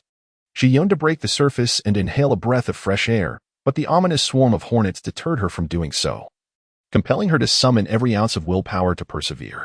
As hypoxia set in, her consciousness began to wane. Just when she believed she would perish in this watery abyss, the hornets guarding the surface suddenly scattered. In that moment of liberation, she could no longer restrain herself and summoned her last reserves of strength to rise above the water. Fresh air rushed into her lungs, prompting her to cough repeatedly, a sound that heralded her revival. However, she felt utterly spent, unable to crawl ashore. It was Tang Yu who pulled her onto the bank. Although it was early summer, the lake's icy waters left everyone drenched and shivering uncontrollably. With few possessing the strength to walk, there was an urgent need to return to the tribe, yet none could muster the energy to move. The group, still shaken and exchanging anxious glances, was at a loss for what to do next. Chapter 56. Illness. Shen Shihuan felt a biting chill, though she was no longer submerged in the lake's waters. Yet, with the wind blowing, the cold was even more pronounced. She shivered slightly, silently enduring the piercing cold while listening to the cacophony of voices around her. Shihuan, do you have any brilliant ideas? Tang Yu inquired, her complexion rosy and seemingly unfazed by the cold, in stark contrast to Shen Shihuan, who wished she could curl up into a ball. Before Shen Shihuan could respond, she let out a resounding sneeze. Feeling rather languid, she weakly suggested, perhaps we should kindle a fire to warm ourselves and take a brief respite before descending the mountain. The others, lacking any better proposals, acquiesced to her suggestion. A few of the stronger individuals ventured nearby to gather firewood, intending to ignite a fire for warmth. However, due to recent rain, the wood was damp and unyielding. After struggling to light the fire for quite some time, instead of flames, a noxious black smoke began to rise. The group, eager for warmth, found themselves bereft of the fire's comforting heat, instead choking on the acrid smoke that brought tears to their eyes, leaving them in a fit of persistent coughing. It was indeed a challenging situation. Tears streaming down her face, Shen Shihuan silently inched upward, evading the reach of the billowing black smoke, and finally felt as if she had come back to life. Achoo! Wrapping her arms around herself, she shivered, feeling even colder. After receiving the news from Sangzi, Ji Zhan was consumed by anxiety and immediately ascended the mountain to search for her. Perhaps by luck or a shared intuition, he chose the very mountain where Shen Shihuan was located. However, the vastness of the mountainous terrain rendered them nearly invisible, and despite circling the mountain several times, he could not ascertain whether the young female was present. Just as he was about to seek elsewhere, the black smoke surged upwards, capturing his attention. He descended to investigate and discovered several females whose faces were blackened by soot, each more disheveled than the last. Ji Zhan. The first to spot him was Tang Yu, her eyes widening in disbelief. Once she confirmed her sight was not deceiving her, she erupted into an earth-shattering shout. "Someone has come to rescue us! Someone has come to rescue us!" The cold and weary group, upon hearing Tang Yu's exclamation, suddenly realized Ji Zhan had arrived. And cheers erupted among them. "Wonderful! Wonderful! We can descend the mountain now." Some were so elated they were on the verge of tears. They had endured immense hardship, having run desperately before soaking in the frigid lake, feeling both exhausted and chilled to the bone. The thought of Ji Zhan's arrival was a beacon of hope. "Shihuan, Shihuan, Ji Zhan is here," Tang Yu exclaimed excitedly as she glanced at Shen Shihuan, only to realize that at some point, Shen Shihuan had leaned against a tree and appeared to be asleep. Ignoring the jubilant females, Ji Zhan made his way through the crowd and knelt before Shen Shihuan. Examining her closely, he noted her flushed cheeks and the alarming heat radiating from her forehead. "Shihuan," he gently called her name, but she remained unresponsive, her brow furrowed in discomfort even in slumber. "What is wrong with her?" Tang Yu finally noticed Shen Shihuan's troubling condition. Ji Zhan lifted the unconscious Shen Shihuan into his arms and addressed the eager-eyed females. "Shihuan is ill. I will take her back to the tribe first and send someone to guide you down the mountain shortly." With that, he departed, leaving behind a mix of disappointment and discontent among the group, some unable to suppress their grievances. "Shihuan is unwell. As her beast man, Ji Zhan must prioritize her safety," Tang Yu retorted, unable to contain her frustration. She was deeply concerned for Shen Shihuan and longed to return alongside her. Moreover, Ji Zhan's actions were indeed justified. As Shen Shihuan's friend, she could not simply ignore the situation. The disgruntled female pouted, silenced by Tang Yu's words. After all, Shen Shihuan had always been kind to everyone, and it was she who had saved them earlier. It was rather ungrateful to quibble over such trivial matters. Tang Yu felt indignant on Shen Shihuan's behalf, recalling how she had generously shared her discoveries about food and cooking, always willing to share her culinary delights with others. Such a kind soul should not be subject to complaints behind her back. Ji Zhan hurriedly returned to the tribe with Shen Shihuan, notifying others to assist the females down the mountain before making his way straight to the healer's lodge. Meanwhile, Sangzi waited anxiously, praying for Shen Shihuan's safety. When she saw Ji Zhan carrying Shen Shihuan inside, she nearly jumped in fright. "What happened? Is Shihuan injured?" she gasped, fearing the worst as her eyes brimmed with tears. Her hands trembling, completely losing her usual composure. "She has caught a chill. Her forehead is excessively hot, and she cannot be awakened," Ji Zhan replied, his heart racing. Though he maintained a calm exterior, revealing only a hint of concern when he looked at Shen Shihuan, Sangzi's heart eased significantly. A chill was manageable, and a good rest would help expel the cold from her system. "First, remove her wet clothes and change her into something dry. I will prepare medicine immediately," Sangzi instructed Ji Zhan with composure, preparing to gather herbal remedies. "Remove them." Ji Zhan, usually unflappable, felt his face flush, as if an iceberg had melted away. His heart pounding violently in his chest, as if it might burst forth. He had never felt such overwhelming anxiety before. Shen Shihuan felt dazed and disoriented until a bitter, acrid liquid was poured into her mouth, its unpleasant taste jolting her into a sudden clarity. Shen Shihuan struggled to open her eyes. The light was somewhat blinding. It took her a moment to comprehend the scene before her. Sangzi. As soon as she spoke, she was startled by her own hoarse voice. "You're awake." Upon seeing Shen Shihuan regain consciousness, Sangzi breathed a sigh of relief, continuing to administer the medicine while babbling. "You've been unconscious for a whole day and night. I was truly terrified. Thankfully you've awoken. Otherwise, I would have begun to doubt my medical skills." After being forcefully fed a large dose of bitter medicine, Shen Shihuan nearly retched, summoning every ounce of strength to swallow it down. The bitterness contorted her face, her features nearly contorting into a grimace, and her eyes brimmed with tears. Wait a moment. I believe I've recovered. I no longer need the medicine." As Sangzi prepared to continue administering the medicine, Shen Shihuan repeatedly refused, attempting to rise from the bed to prove her recovery. "Absolutely not." Sangzi firmly pressed Shen Shihuan back onto the bed with one hand, her demeanor resolute. "You are not yet well. You must finish this bowl of medicine." Chapter 57. The bracelet and salt forced to consume the excruciatingly bitter concoction. Shen Shihuan's entire face twisted into that of a dried orange peel.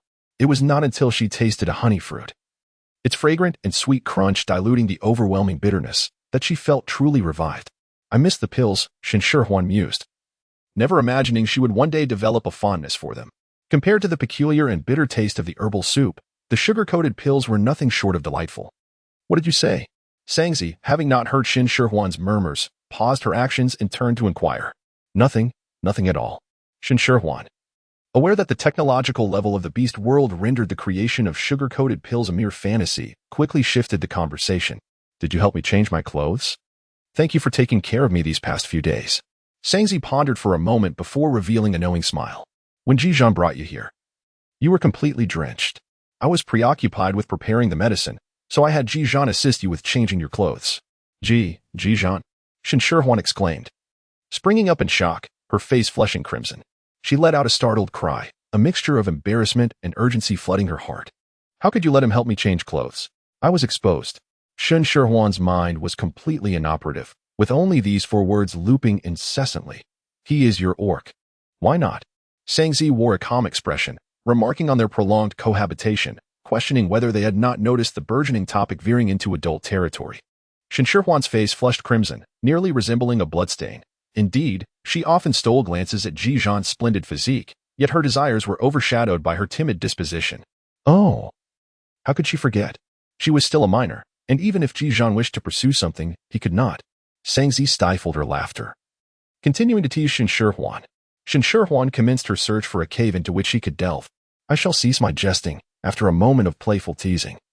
Sangzi finally experienced a pang of conscience and decided to spare Shen Shihuan. The garments you are now wearing were indeed changed by me, at that time. I had requested Ji Zhan to assist you with the change, and his expression mirrored yours, flushed with embarrassment. It turns out that it was not Ji Zhan who changed his own attire after all. Shen Shihuan let out a quiet sigh of relief. Yet a tinge of regret lingered. These past few days, she had been preoccupied with caring for you, and the clothes you had changed out of remained unwashed. When you return home, please remember to take them with you. Sangzi handed the packaged herbs to Shen Shihuan, hesitating momentarily, but after some contemplation, she decided to produce a bracelet. Is this a gift for me? Shen Shihuan inquired as she accepted the bracelet. With her discerning eye accustomed to exquisite jewelry, she deemed this bracelet to be rather rudimentary. However, through the lens of its giver, Sangzi, it appeared rather charming. Sangzi shook her head, explaining. I stumbled upon this among the herbs I was drying a few days ago, yet I have no fondness for such trinkets. Which is why there are none in the medical chamber. No female has visited the medical chamber that day. Could it possibly be a surprise from Ji? Shen Shihuan speculated. Noting how couples in modern society often delight in surprising one another, I have already inquired with him and learned the identity of the bracelet's owner. While Shen Shihuan was in a deep slumber, Sangzi had sought confirmation from Ji, thereby validating her own suspicions. Shen Shihuan observed Sangzi's serious expression and too became earnest, sensing that what Sangzi was about to convey was of great significance. This string of bracelets was a gift from Ling Ling to Qingya at a previous gathering, a fact that Jiao Yue had witnessed firsthand, thus recognizing it instantly. Shen Shihuan furrowed her brow, pondering whether Qingya had secretly visited the medical pavilion. What could her purpose have been? Upon discovering the missing bracelet, I immediately inspected the items within the pavilion and noted the absence of the fragrant honey bomb. Seeing Shen Shihuan's perplexed expression, Sangzi elaborated on the properties of the bomb that attracted bees. It became clear that she was the one orchestrating this mischief. Shen Shihuan clenched her teeth in frustration, realizing that the aggressive behavior of the hornets was indeed a result of Qingya's covert actions. This bracelet serves as evidence, and I shall entrust it to you. Yet, Sangzi, steadfast in her integrity, would not shield Qingya due to her ties with Ji. However, I suspect that Qingya will not admit to her culpability. Merely possessing a bracelet cannot conclusively demonstrate that your encounter with the hornets was orchestrated by her. Shen Shihuan was well aware that Qingya would never admit to her involvement in this matter, and indeed, the mere presence of the bracelet was insufficient to implicate her. Grateful, Shen Shihuan tucked the bracelet away, mentally noting that one day she would settle the score with Qingya. No need to thank me. We are friends, Sangzi replied, her mood heavy yet managing a smile for Shen Shihuan. Caught between Ji and Shen Shihuan, she experienced a moment of internal conflict. But her conscience forbade her from shielding Qingya. I shall return home now. Once I recover, I will prepare a delicious meal to express my gratitude, Shen Shihuan remarked. Aware that her cold was minor, and that remaining at the medical lodge was inconvenient. Returning home would be more suitable. Sangzi handed Shen Shihuan her previously changed clothes along with the wrapped herbs. Take the medicine once a day, and do not skip it simply because of its unpleasant taste. Recalling the dreadful flavor, Shen Shihuan was tempted to discreetly forego it. I will have Ji Zhan supervise your intake. Sangzi's expression turned serious. Disobedient patients were the bane of the healer's existence. All right, I understand. Shen Shihuan accepted the clothes and herbs, intending to leave when she noticed an odd texture in the fabric. Upon inspection, she plucked a few minuscule white crystals from the garment. What is this? Driven by curiosity, she sniffed at it but discerned nothing. Boldly, she tasted a bit, and her eyes instantly sparkled. The tiny white crystals had a salty flavor, reminiscent of the salt she had longed for. Shen Shihuan hastily shook out her neatly folded clothes, only to discover that the entire garment was coated in salt crystals. After contemplating the situation, a possibility dawned upon her. Could the lake she had leapt into earlier be a salt lake? No, she had to verify this immediately. Sangzi, thank you for taking care of me these past few days. I have something urgent to attend to, so I must take my leave, Shen Shihuan exclaimed, neglecting to fold her clothes properly as she clumsily gathered her garments and herbs into her arms, rushing out in haste. Make sure to take your medicine. Sangzi called out to Shen Shihuan's retreating figure, receiving a robust reply in return. It seems she has indeed recovered well. My medical skills are quite commendable, Sangzi mused, secretly pleased. However, her smile faded as she noticed the person entering the room. You've arrived. Having just recovered from an illness and still feeling somewhat weak. Shen Shihuan began to pant after running a few steps. Yet, the exhilaration of discovering salt propelled her forward, allowing her to jog home. Ji Zhan had not yet returned from his hunting excursion. Shen Shihuan initially intended to venture alone to the western mountain, but the thought of climbing dampened her fervor for salt as if she had been doused with cold water. Perhaps it would be better to wait for Ji Zhan to return and go to the western mountain together. Chapter 58. Culinary Preparations. Shen Shihuan leaned against the courtyard gate, her eyes fixed longingly on the road, fervently hoping that Ji Zhan would appear at any moment, her face betraying a hint of urgency. If they could produce salt, a myriad of delectable dishes would become possible, such as the salted meat she had been yearning for lately. As the weather grew increasingly warm, the absence of a refrigerator made it perilously easy for food to spoil, rendering it unsuitable for long-term storage. For a food lover, watching provisions go to waste was a disheartening experience. Although Ji Zhan had managed to regulate the quantity of hunted game, unforeseen circumstances often arose, occasionally resulting in the capture of large animals. After fulfilling their obligations to the tribe, the remaining meat was far too much for the two of them to consume. Shen Shihuan was seized by the thought of curing salted meat. However, she realized that brine was not the same as table salt. Despite their similar flavors, it could not be used for the same purpose. Yet, if this truly was a salt lake, she could refine table salt, not only for curing salted meat but also for seasoning salads, presenting numerous culinary possibilities. As she contemplated these delectable prospects, Shen Shihuan swallowed hard, her anticipation for Ji Zhan's return intensifying. Lost in her thoughts, she was oblivious to the presence of others passing by, and she did not hear the conversation between two individuals. Ji Zhan, fortunate as ever, found his female companion waiting for him at the entrance, while her own silent companion would never do the same. After a while, as Shen Shihuan eagerly awaited, Ji Zhan's figure finally appeared at the end of the path, prompting her to rush towards him in excitement. Ji Zhan was taken aback to see the small female. He had assumed she was still recuperating at the medical quarters. It wasn't until she dashed to his side and wrapped her arms around his arm that he realized this was no mere illusion. How did you get here? Are you feeling better? Ji Zhan assessed her condition, concerned after the fright she had given him when she fell into a deep slumber. He had remained by her side, except during his hunting excursions, and it was during one of those times that she had awakened. Yes, I'm perfectly fine, Shen Shihuan replied excitedly, tugging Ji Zhan as they walked outside the tribe. Come with me to a special place. I'll carry you, Ji Zhan said without questioning her destination, fearing only that she might tire, and effortlessly hoisted her onto his back. With a steady gait and long strides, Ji Zhan swiftly exited the tribe, transforming into his beast form, and carried Shen Shihuan to the western mountains. He landed near the lake, and as soon as they touched the ground, Shen Shihuan sprinted to the water's edge. She scooped a handful of lake water and took a sip, only to spit it out immediately due to its saltiness. Yet her eyes sparkled with delight. A salt lake. This is a salt lake. I can make salt, she exclaimed. Did you bring anything to collect water? After a moment of excitement, she turned to Ji Zhan with a question.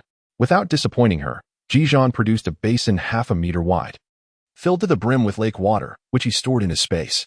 "Let us go home," Shen Shihuan urged, eager to return and commence salt production. Directing Ji Zhan accordingly, he did not question the purpose of the lake water but smiled subtly at the thought of returning to their shared home. On their way back to the tribe, Shen Shihuan seized a moment to review the salt-making methods gifted by the system, discovering a variety of techniques. The simplest was sun-drying the salt, which was ideal given the current hot weather, allowing for rapid evaporation of the water. However, it required considerable time, and she was in haste for salt, unable to wait that long. The second method was boiling, which involved evaporating the water to leave behind salt crystals. Although this method also consumed time, it was significantly quicker than sun-drying. After reviewing the method of salt production, Shen Shihuan resolved to first boil the salt, intending to have Ji Zhan carve several stone troughs for drying the salt when he had leisure time. Upon returning home, she busied herself with preparing lunch while also readying the salt-making process.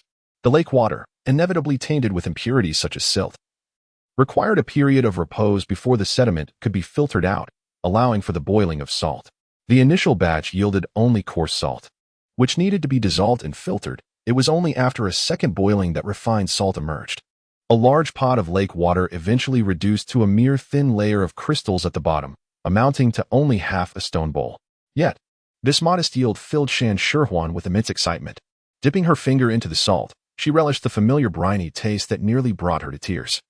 In a world where a few coins could procure a bag of salt, the effort required to obtain even a small quantity in the orc realm was staggering.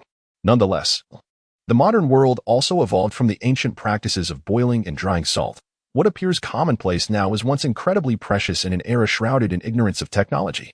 This scant half-bowl of salt was sufficient for seasoning but woefully inadequate for curing meat. Fortunately, Ji Zhan, aware of Shen Shihuan's needs, carved 6 stone troughs under the blazing sun that afternoon, filling them with lake water.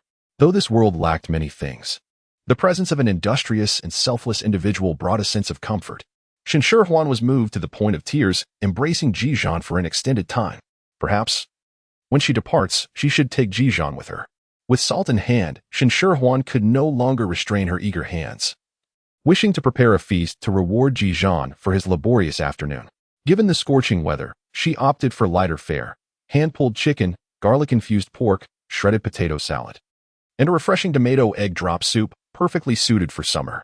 Although tomatoes were not on the system's list of required ingredients, Shen Shihuan had discovered them earlier and had an enduring fondness for them. Be it tomato with scrambled eggs, tomato beef brisket, or tomato potato dishes, she never grew weary of their delightful flavors. Considering Ji Zhan's hearty appetite, she prepared extra portions. The preparation of hand-pulled chicken was quite simple. First, the chicken was boiled. Then the skin and fat were removed, and the meat was shredded. Chili oil, salt, sugar, and a squeeze of lemon juice were added, creating a dish that was rich in sour, sweet, salty, and spicy flavors. Under Shen Shihuan's influence, Ji Zhan had also grown accustomed to spicy foods and found the hand-pulled chicken to be delightful. Using salt instead of salty paste for the shredded potato salad rendered it light and appetizing without the heaviness. While this wasn't Ji Zhan's first experience with garlic-infused pork, he was always astonished by it, often finishing a large portion on his own. After indulging in the cold dishes, the warmth of the soup dispelled the chill in his stomach, enhancing his appetite further. The combination of sour and spicy flavors in the dishes led them to unwittingly overindulge. Shen Shihuan let out a contented burp, unable to remain seated, and decided to take a stroll to aid her digestion. As twilight descended, the cool evening breeze caressed her face, and the incessant chirping of insects in the grass filled the air.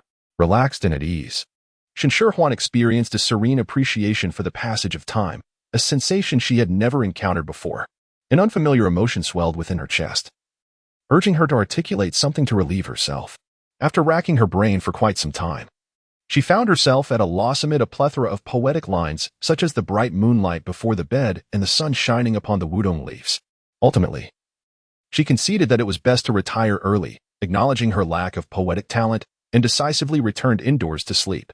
Chapter 59. Salt versus salty paste. When Tang Yu came to visit Shen Shihuan, she was immediately captivated by the neatly arranged row of stone troughs in the courtyard.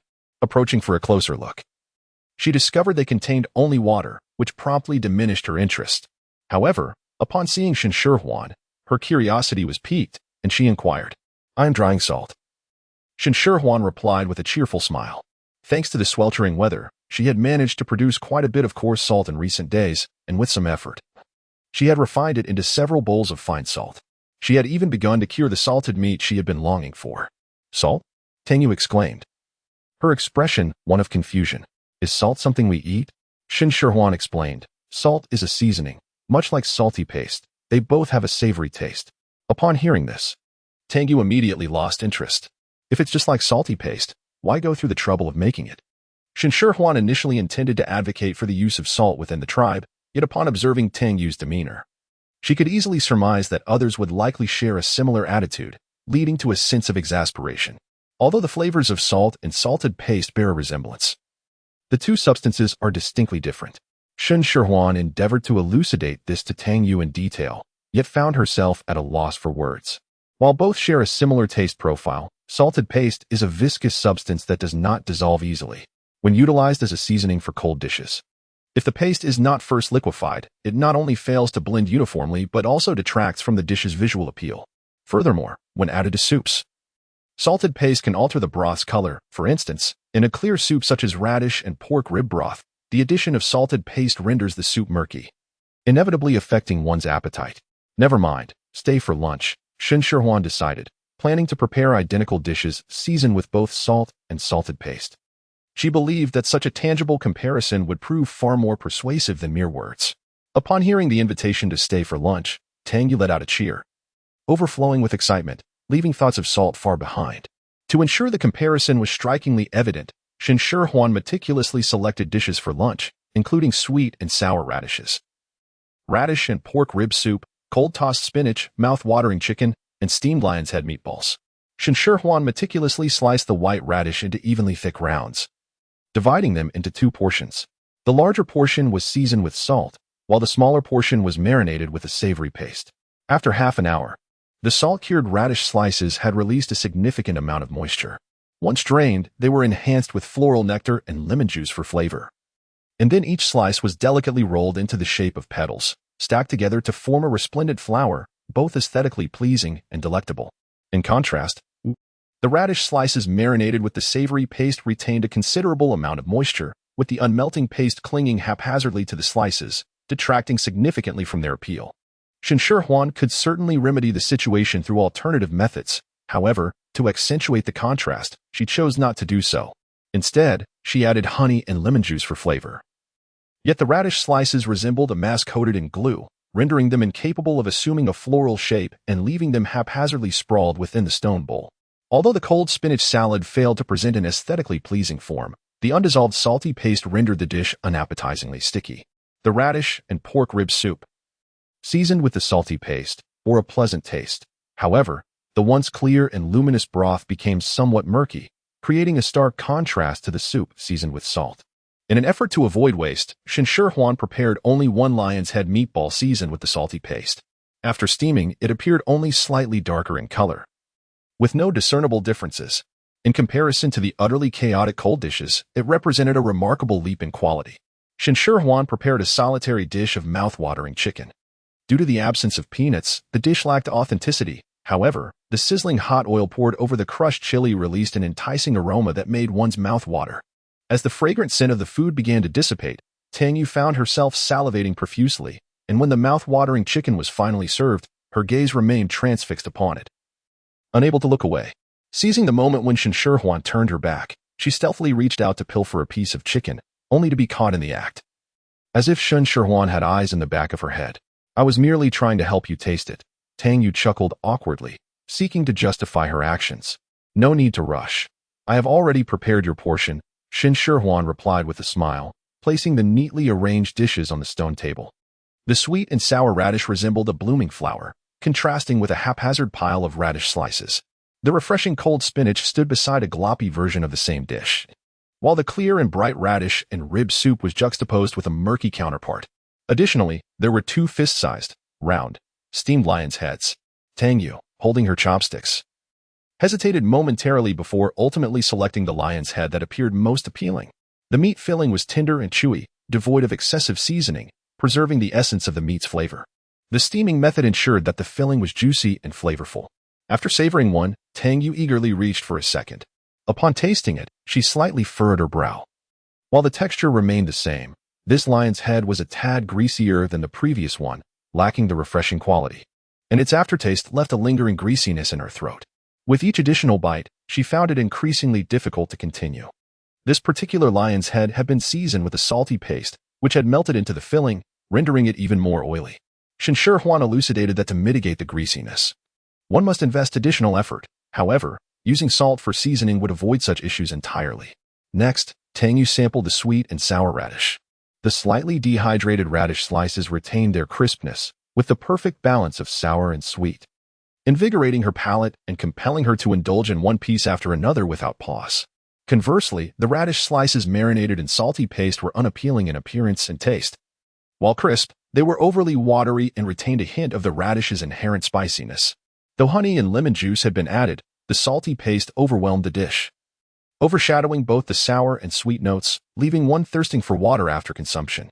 The cold spinach suffered similar shortcomings, while the plain version was singular in its saltiness.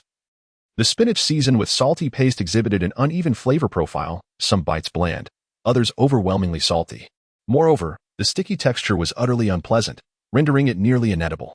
In stark contrast, the seemingly unattractive radish and rib soup was a commendable creation, though it still paled in comparison to its salt-seasoned counterpart. Tang Yu felt utterly defeated. Wishing she could chastise her former self for underestimating the importance of salt. With a touch of salt, even her haphazard culinary creations could have been delightful. With tears in her eyes, she concluded her meal, now a steadfast advocate for salt. What is this salty paste, that it could ever compare to salt? It simply cannot. Shihuan, dear Shihuan, might you spare me a bit of salt? Tang Yu implored, rubbing her hands together and wearing a sheepish expression. No, Shen Shihuan firmly declined. But as Tang Yu's shoulders slumped, she added, however, I can teach you how to make salt. Chapter 60. Advocating for salt before she could finish her sentence. A system notification echoed in Shen Shihuan's mind. Congratulations, user, you have triggered a task. Teach 100 individuals how to produce salt. Reward, 1 lottery draw. Shen Shihuan's lips twitched as she forcefully dismissed the intrusive system interface before her, pondering the absurdity of a lottery. A bold line of text floated before her, declaring a 100% chance of winning. The letters were particularly large and shimmered with vibrant colors, making them impossible to ignore. Reluctantly, she decided to undertake the task at hand. It became evident to Shen Shihuan that the rewards provided by the system were indeed valuable. Not only did she have the medical assistant, but even the previously dismissed warning system and salt-making method had proven beneficial. The prospect of a guaranteed win in the lottery filled her with anticipation, though the requirement to teach salt-making to 100 individuals seemed overwhelmingly daunting. Just the thought of it made her head ache. She could hardly invite 100 people to a meal as she had done with Tang Yu. Shihuan? Shihuan. Tang Yu called out several times, but Shen Shihuan remained lost in thought until Tang Yu raised her voice, finally pulling her back to reality. What is it?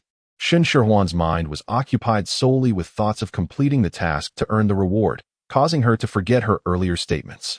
Tang Yu appeared listless. You just said you would teach me how to make salt. Have you forgotten so soon? I haven't forgotten. I'm merely contemplating how to ensure everyone learns the process. Although there is no time constraint on the task, the hot weather is ideal for salt making. Once summer passes, the evaporation will not be as swift. Such a valuable skill. If you're willing to teach, naturally everyone will want to learn, Tang Yu asserted without hesitation. If you ask me, why not just the two of us make the salt and sell it at the market? Seeing Tang Yu's eagerness, Shen Shihuan felt it necessary to temper her enthusiasm. Don't forget what you previously said. Others will likely share your sentiments. With the salty paste available, what need is there for more salt? After all, it all tastes the same. In truth, the difference was significant. Tang Yu, clutching her sore face, wished to defend herself but ultimately conceded that prior to tasting the dishes seasoned with salt, she had seen no reason to invest effort into the salt-making process. Then let others try as well, Tang Yu mused, unwilling to be the sole one embarrassed, urging Shen Shihuan to convince others to partake. Preparing food for 100 people would surely exhaust me. 1 or 2 might be manageable this way, but any more would be impractical. Shen Shihuan shook her head in refusal. Not only would it be tiring for her, but sourcing ingredients for such a large number posed a colossal challenge. It was unreasonable to expect Ji Zhan to prepare supplies for 100 individuals. But having more people isn't an issue. like that barbecue you organized before. Each person could have a small skewer, which wouldn't require much overall, Tang Yu suggested, swallowing discreetly, her expression feigning sincerity, as if her motivation was not driven by her desire to eat. Inspired by Tang Yu, Shen Shihuan pondered the necessity of hosting a grand feast for 100 guests. Perhaps a more modest gathering featuring Korean barbecue would suffice. Although she had previously prepared grilled meat, the allure of repetition seemed diminished. Nevertheless, Korean barbecue emerged as an enticing option. Its flavors are notably richer and more nuanced than traditional grilling. In addition to the quintessential pork belly, diners can customize their experience with a variety of sauces and ingredients like garlic, chili, and pickled vegetables, all enveloped in crisp lettuce, resulting in a delightful explosion of taste with each bite truly irresistible. While the choices for Korean barbecue are plentiful, Shen Shihuan decided to simplify her preparations. She resolved to utilize a classic garlic sauce and substitute the kimchi with sweet and sour radishes. Her plan involved grilling the pork belly until perfectly cooked, then adding the garlic sauce and sweet and sour radishes, finally wrapping it all in lettuce. The following day at the market, they would present Korean barbecue as a means to promote salt. Without delay, Shen Shihuan established a timeline and entrusted Tang Yu with a task to gather lettuce. Each person would need at least one leaf, ensuring enough for 100 guests. 100 people, Tang Yu exclaimed, astonished. As she had anticipated a gathering of merely a few dozen, unaware that Shen Shihuan's ambitions extended to a full century of attendees.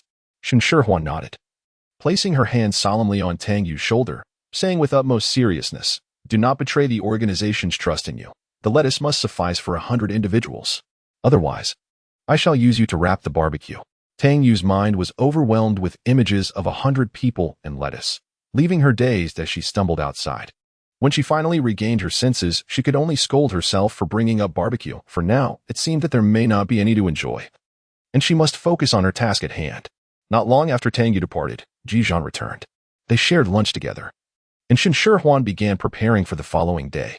The first task was to concoct garlic sauce, a process not particularly arduous. She finely minced garlic, then diced a suitable amount of green and red peppers. Considering the varied tastes of the group, she added only a hint of chili, ensuring the spiciness remained palatable. After completing these preparations, she heated a pan of oil, dividing the minced garlic into 2 portions. She first added half to the pan, frying it until it turned a delicate golden hue, before introducing the remaining garlic and the diced peppers, quickly stir-frying for a brief moment. Finally, she seasoned the mixture with honey and salt, completing the garlic sauce. The preparation of sweet and sour radishes was equally straightforward. Shen Shihuan soon had a sufficient quantity ready. The pork belly required no prior marination, as its natural flavor was already exquisite. With these tasks accomplished, Shen Shihuan eagerly awaited the arrival of the next day. While under her diligent guidance, Tang Yu had finally gathered an ample supply of lettuce. As noon approached the following day, Shen Shihuan carried the prepared ingredients and seasonings to the market. Once Ji Zhan set up the makeshift stove, Tang Yu arrived, bearing a basket of thoroughly washed lettuce. Curious onlookers at the market were unsure of Shen Shihuan's intentions and gathered around to watch as she sliced the marbled meat into thin pieces. She placed the fatty portions onto the heated stone slab, and before long, the fat began to render, releasing a rich aroma that made everyone's mouths water. Shen Shihuan evenly spread the fat that had seeped from the pork belly across the stone slab, then placed the slices of pork belly upon it. After 3 to 5 minutes, the pork was grilled to a golden brown perfection on both sides. Under the eager gaze of the onlookers, she pinched a small amount of salt and sprinkled it over the succulent slices. The lettuce leaves, prepared earlier that day, made their debut as the sizzling pork was lifted and placed atop the crisp greens, emitting a delightful sizzle. With a touch of garlic sauce and a slice of sweet and sour radish added, she wrapped the lettuce around the delectable filling, completing her masterpiece. Would anyone care to try? Shen Shihuan inquired with a cheerful smile, addressing the crowd that had gathered. Many were merely passers-by, yet the irresistible aroma ensnared them. Preventing their departure, they remained unaware of how long they had lingered until Shen Shihuan's question broke the spell. "Me." An orc responded with remarkable swiftness, his voice booming like thunder as he sprang before Shen Shihuan, casting her a pitiable glance, fearing rejection. Shen Shihuan couldn't help but think of the dog. Her heart softened, and she fed the first piece of grilled meat into the orc's mouth. The crisp lettuce, the still steaming meat, the sweet and sour radish. and the unique aroma of minced garlic blended together to create an exquisite delicacy. Mmm, mmm, mmm, so delicious. The orc was moved to tears, gazing longingly at Shen Shihuan. May I have another piece? Before Shen Shihuan could respond, the others began to voice their discontent, eagerly anticipating their meal. Ultimately, the first fortunate individual to partake was pushed to the very end of the line. Shen Shihuan had initially intended to offer the roasted meat solely to the female orcs, as her teachings on salt production were directed at them.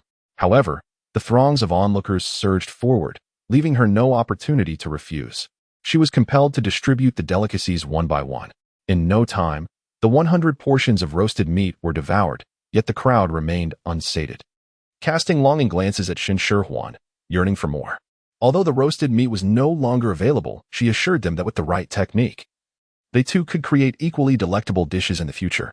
It was only then that Shen Shihuan seized the moment to advocate for the use of cooking salt, no marination required. Merely a sprinkle of salt would elevate the flavors of the roasted meat. Chapter 61. The Art of Salt Production. Shen Shihuan may lack eloquence, yet she possesses an exceptional talent for grilling pork belly, a dish that lingers in the memories of those fortunate enough to have tasted it. The rich, tender texture, combined with the tantalizing aroma of the meat's fat still wafting through the air, stirs the appetites of onlookers. What is this? How much are you selling it for? Someone could no longer contain their curiosity and blurted out. This is salt, akin to a savory paste, both sharing a salty flavor. However, in comparison to the paste, salt is far more delectable and versatile, Shen Shihuan passionately promoted, eager to ignite interest in her salt. Yet, her words elicited a lackluster response from many, although some food enthusiasts were intrigued enough to purchase a sample. I do not sell salt, but I can offer you a bit for free. Whether for grilled meat or cold wild vegetables, a sprinkle of salt will elevate the taste. Shen Shihuan indicated for Tang Yu to distribute the small portions of salt, wrapped in leaves, to the crowd. This novel approach of free distribution caught everyone off guard, unbeknownst to them that they had fallen into Shen Shihuan's carefully crafted scheme, eagerly stepping forward to claim their small packets of salt. After sampling, if you enjoy it, you are welcome to come to my home tomorrow afternoon, where I shall teach you how to make salt for free. Shen Shihuan finally revealed her intent. The crowd fell silent, perplexed by her motives and almost questioning her sanity. Although no one voiced such thoughts, Shen Shihuan could sense their skepticism. However, she could not clarify her purpose and had to leave them to their speculations. The following day, as she prepared lunch, Shen Shihuan was restless, acutely aware that it was not yet the appointed time, but still glancing outside, fearing no one would arrive. This anxiety nearly compromised her cooking, resulting in a less than satisfactory meal. Focus on your meal, Ji Zhan insisted, as he firmly held her down on the stone bench when she repeatedly rushed to the gate, peering outside. What if no one shows up? Shen Shihuan fretted, her unease manifesting in a furrowed brow. That won't happen. People will definitely come, Ji Zhan reassured her, appearing calm. Though inwardly, he contemplated finding an excuse to fetch some guests if no one appeared soon, to spare her feelings. As the sun shifted, still no one had come, and Shen Shihuan felt an overwhelming sense of despair. Just as she became lost in thought while gazing at the system interface, a sudden uproar erupted outside the yard. Before she could step out to investigate, waves of people flooded in, quickly filling the spacious yard. Upon receiving the salt, many boldly experimented with it during their lunch preparations. Some sprinkled it on grilled meat, while others enhanced boiled wild vegetables. The dishes varied greatly, yet the outcome was consistent. The flavor was undeniably superior to that achieved with the savory paste, due to various factors such as ingredients and cooking tools. The culinary culture of the beast world remained relatively primitive, and their methods of cooking were quite limited. Nevertheless, this did not deter the inhabitants from harboring a deep yearning for exquisite food.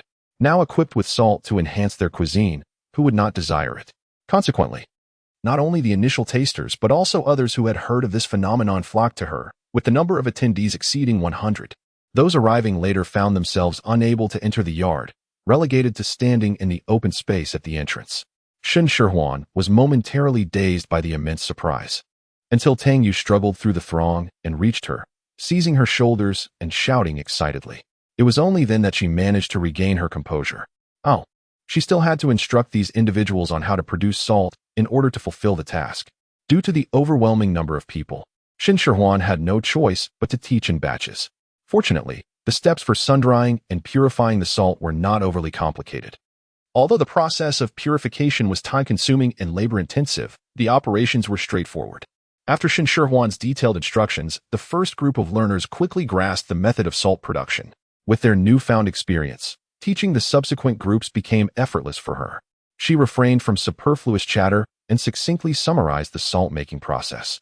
Were it not for the tribe's lack of written language, she would have genuinely contemplated creating a small booklet titled The Stories I Must Tell About Salt Production. By the time she finished instructing the last group, her voice was hoarse, and she was too exhausted to stand. However, upon seeing the system interface display confirming the completion of the task, she could not help but break into a silly grin. The probability of winning the lottery was 100%. She wondered what she might receive. Shen Shi promptly opened the lottery interface, and with a mere thought, the grand wheel began to spin at an exhilarating speed. No matter how wide Shen Shi's eyes widened, she could not discern the words upon the spinning wheel. Heavenly blessings. She silently wished, may I draw a reward of genuine use. Acutely aware of her own limitations, even with the certainty of a 100 winning probability, Shen Shi could not help but pray with trepidation. Perhaps her prayers bore fruit, for the outcome of this lottery was rather favorable. She won an opportunity for automatic ingredient search.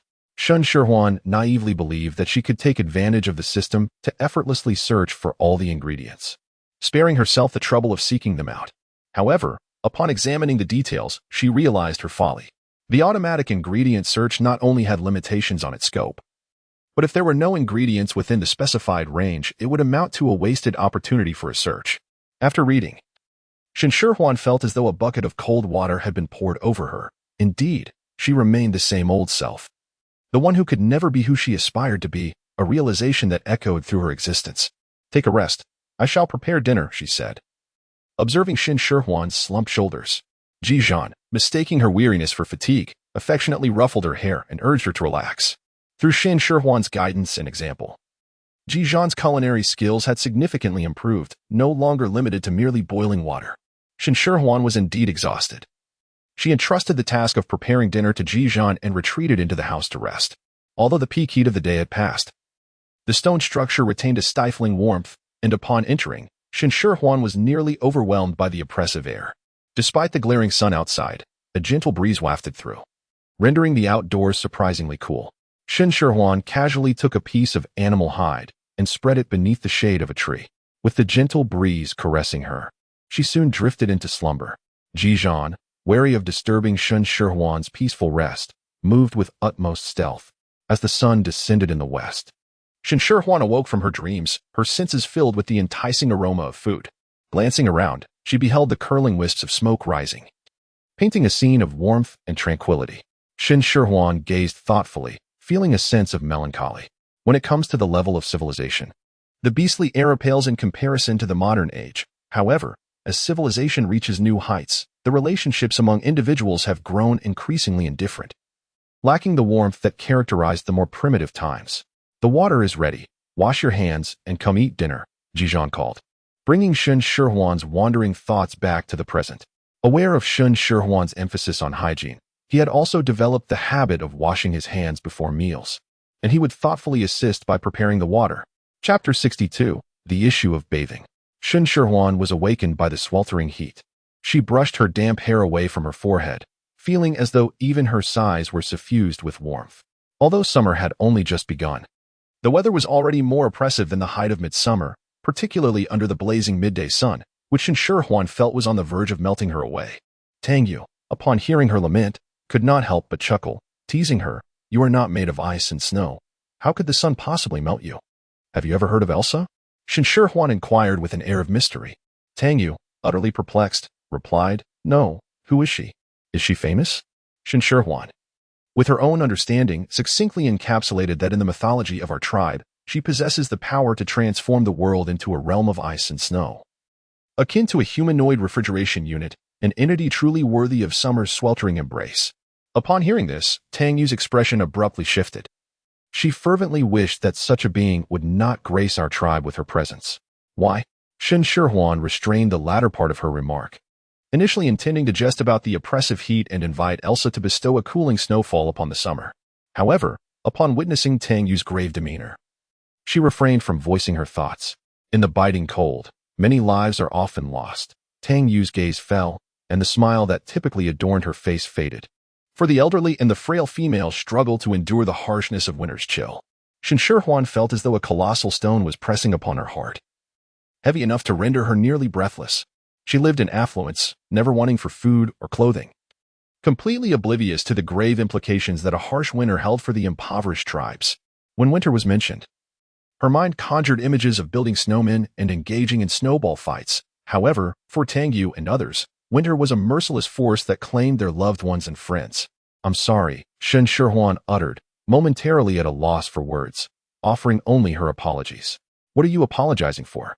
"This isn't your fault," Tang Yu replied, a smile gracing her lips, her eyes shimmering with envy.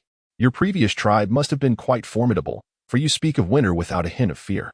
Shen Shihuan nodded. Although her nation was not the most powerful, being born there was her greatest fortune. "How wonderful," Tang Yu said with a gentle smile. "I truly hope that one day our tribe can also attain such strength, so that we will not lose anyone due to the harshness of winter." In Shen Shihuan's heart, something stirred, and she vaguely became aware of it. However, before she could contemplate further, that thought swiftly vanished. Although she no longer yearned for the arrival of winter, the summer heat remained undeniably oppressive, indifferent to her wishes, persisting even after the sun had set, with the warmth refusing to dissipate. "Would you accompany me to the river for a bath?" After dinner, as darkness enveloped the surroundings, Shen Shihuan gathered her courage to ask Ji Zhan. She had perspired profusely and now felt sticky all over. Without a bath, sleep would elude her entirely. "All right," Ji Zhan replied impassively. Yet the tips of his ears betrayed a faint blush. Shen Shihuan clutched a change of clothes as she strolled towards the riverbank alongside Ji Zhan. At this hour, the surroundings were desolate, with only the two of them and the symphony of chirping insects filling the air. "Could you possibly refrain from walking away?"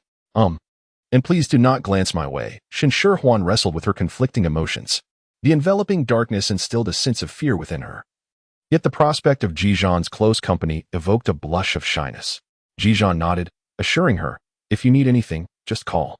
He halted his steps, turning back at a distance of several meters from the riverbank, steadfastly maintaining his gaze in a manner befitting a true gentleman, with unwavering integrity. Shen Shihuan placed her change of clothes on the riverbank and cautiously dipped her hand to test the water temperature. After being exposed to the scorching sun throughout the day, the river water was not at all icy. It carried a slight warmth. Only then did she step into the water. Shen Shihuan found herself bathing for the first time in such a peculiar situation, exposed to the vast sky and open ground, devoid of attire. Uncertain of when someone might approach, she felt a surge of anxiety, her heart racing. Immersing herself in the water, she hurriedly scrubbed her body.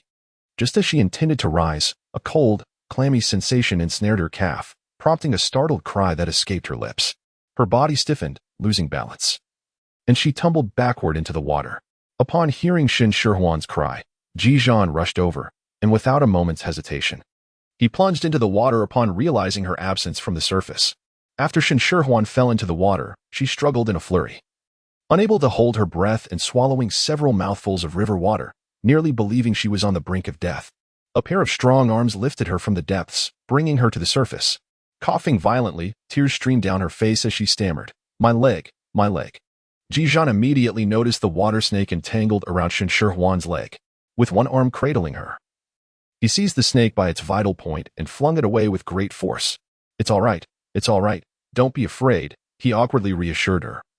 But as he glanced down, he was met with the sight of her bare body, causing him to blush furiously and nearly release his hold. Despite his comforting words, Shen Shihuan was utterly terrified, forgetting in that moment that she was without clothing and clinging tightly to Ji Zhan's neck. "Oh dear, why is there a snake in the river?" As Shen Shihuan recalled the serpent that had coiled around her leg moments ago, a shiver ran down her spine, causing goosebumps to rise on her skin. It was truly a frightful experience. Ji Zhan had initially intended to set the young female down, yet as he held her, he sensed her trembling in fear, making it difficult for him to release her. He found himself in a predicament, unable to move forward or backward. Fortunately, before he could further wrestle with his decision, the young female let out a sneeze. Shen Shihuan initially felt warm, but now, startled, she broke out in a cold sweat. As the night breeze swept by, she began to feel a chill. "You should put on some clothes first, lest you catch a chill," Ji Zhan urged, hastily setting her down and retrieving the clean garments to hand to her. Shen Shihuan suddenly recalled that she was clad in nothing, Her face instantly flushed crimson, as if it might bleed. Fearing the presence of serpents, she dared not allow Ji Zhan to depart, hastily drying herself before hastening to don her garments. It was only when she attempted to put on her shoes that she paused. Her feet were damp, and slipping them into the warm, fur-lined footwear felt akin to a torment. How she longed for a pair of slippers. "Allow me to carry you back," Ji Zhan proposed. Noticing the small female's disdainful glance at the first shoes, and he understood her sentiment immediately. Shen Shihuan was quite pleased with her mode of transportation, and her dismal mood was instantly lifted. It was only when she reclined upon the stone bed that she suddenly realized how foolish she had been. Why on earth did she not think of crafting her own pair of slippers? After all, she had once made paper slippers during her kindergarten arts and crafts class, an endeavor that required minimal skill. The thought of this made Shen Shihuan giddy with excitement.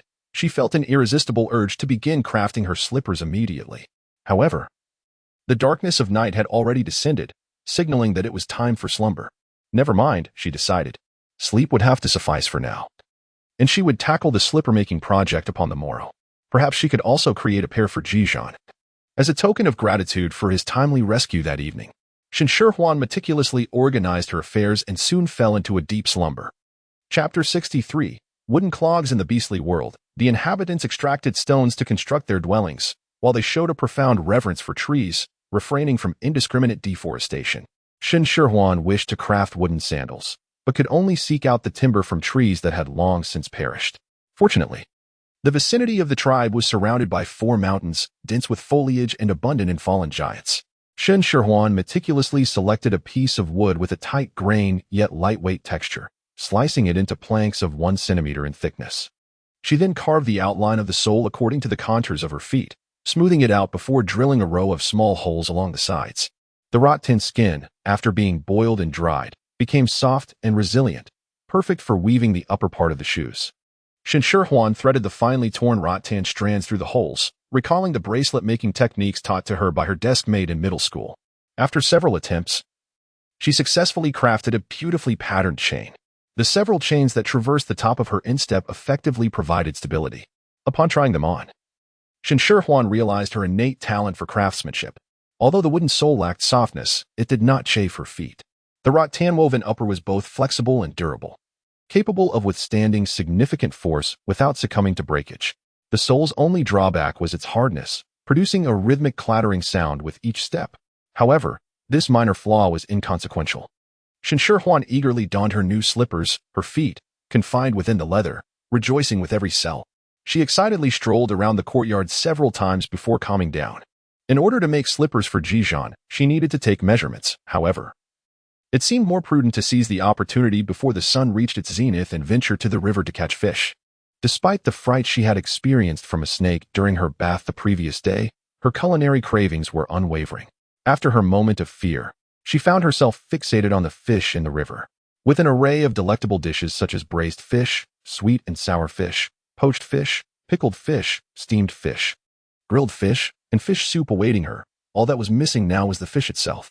Shen Shihuan ambled along in her wooden sandals, each step producing a rhythmic patter that echoed her buoyant spirit, as if she might take flight. "Shihuan? Shihuan!" A voice called her name, and upon turning, she was pleasantly surprised to find Tang Yu approaching. Tang Yu, with a basket of wild vegetables slung over her shoulder, was headed to the riverbank for a wash. And upon encountering Shen Shihuan, the two strolled together while engaging in light conversation. "What are those you are wearing?" Tang Yu inquired, her curiosity piqued by the distinct sound of Shen Shihuan's clogs. "Those are sandals, the type worn by my tribe during the summer," Shen Shihuan explained, feeling a bit bashful under Tang Yu's inquisitive gaze.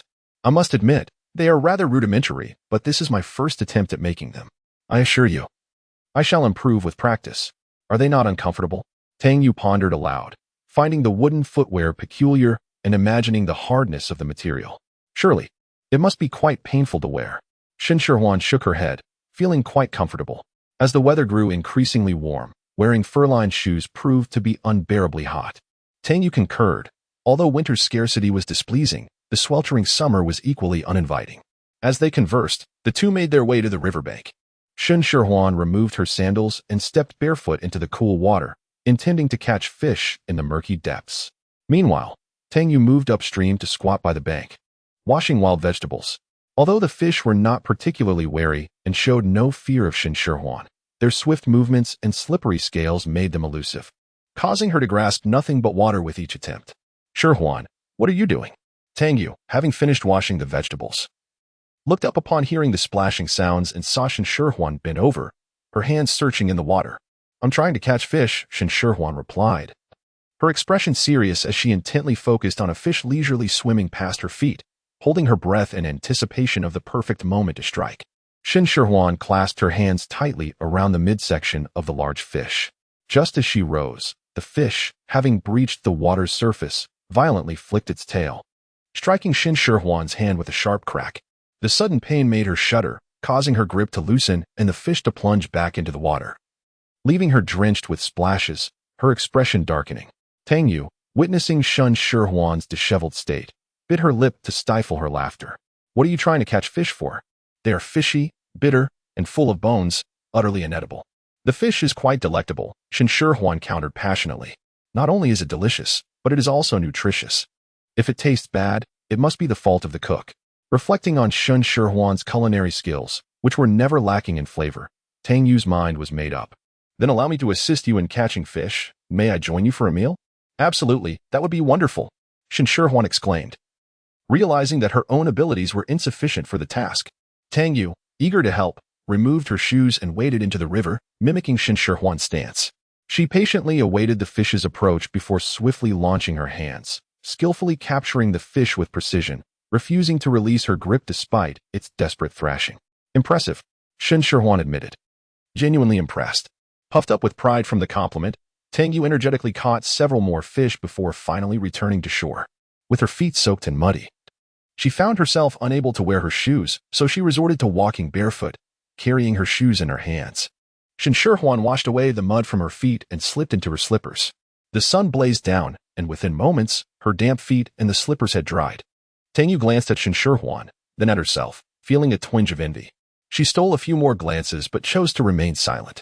Shen Shihuan, with great effort, carried a string of fish and noticed Tang Yu's subtle movements.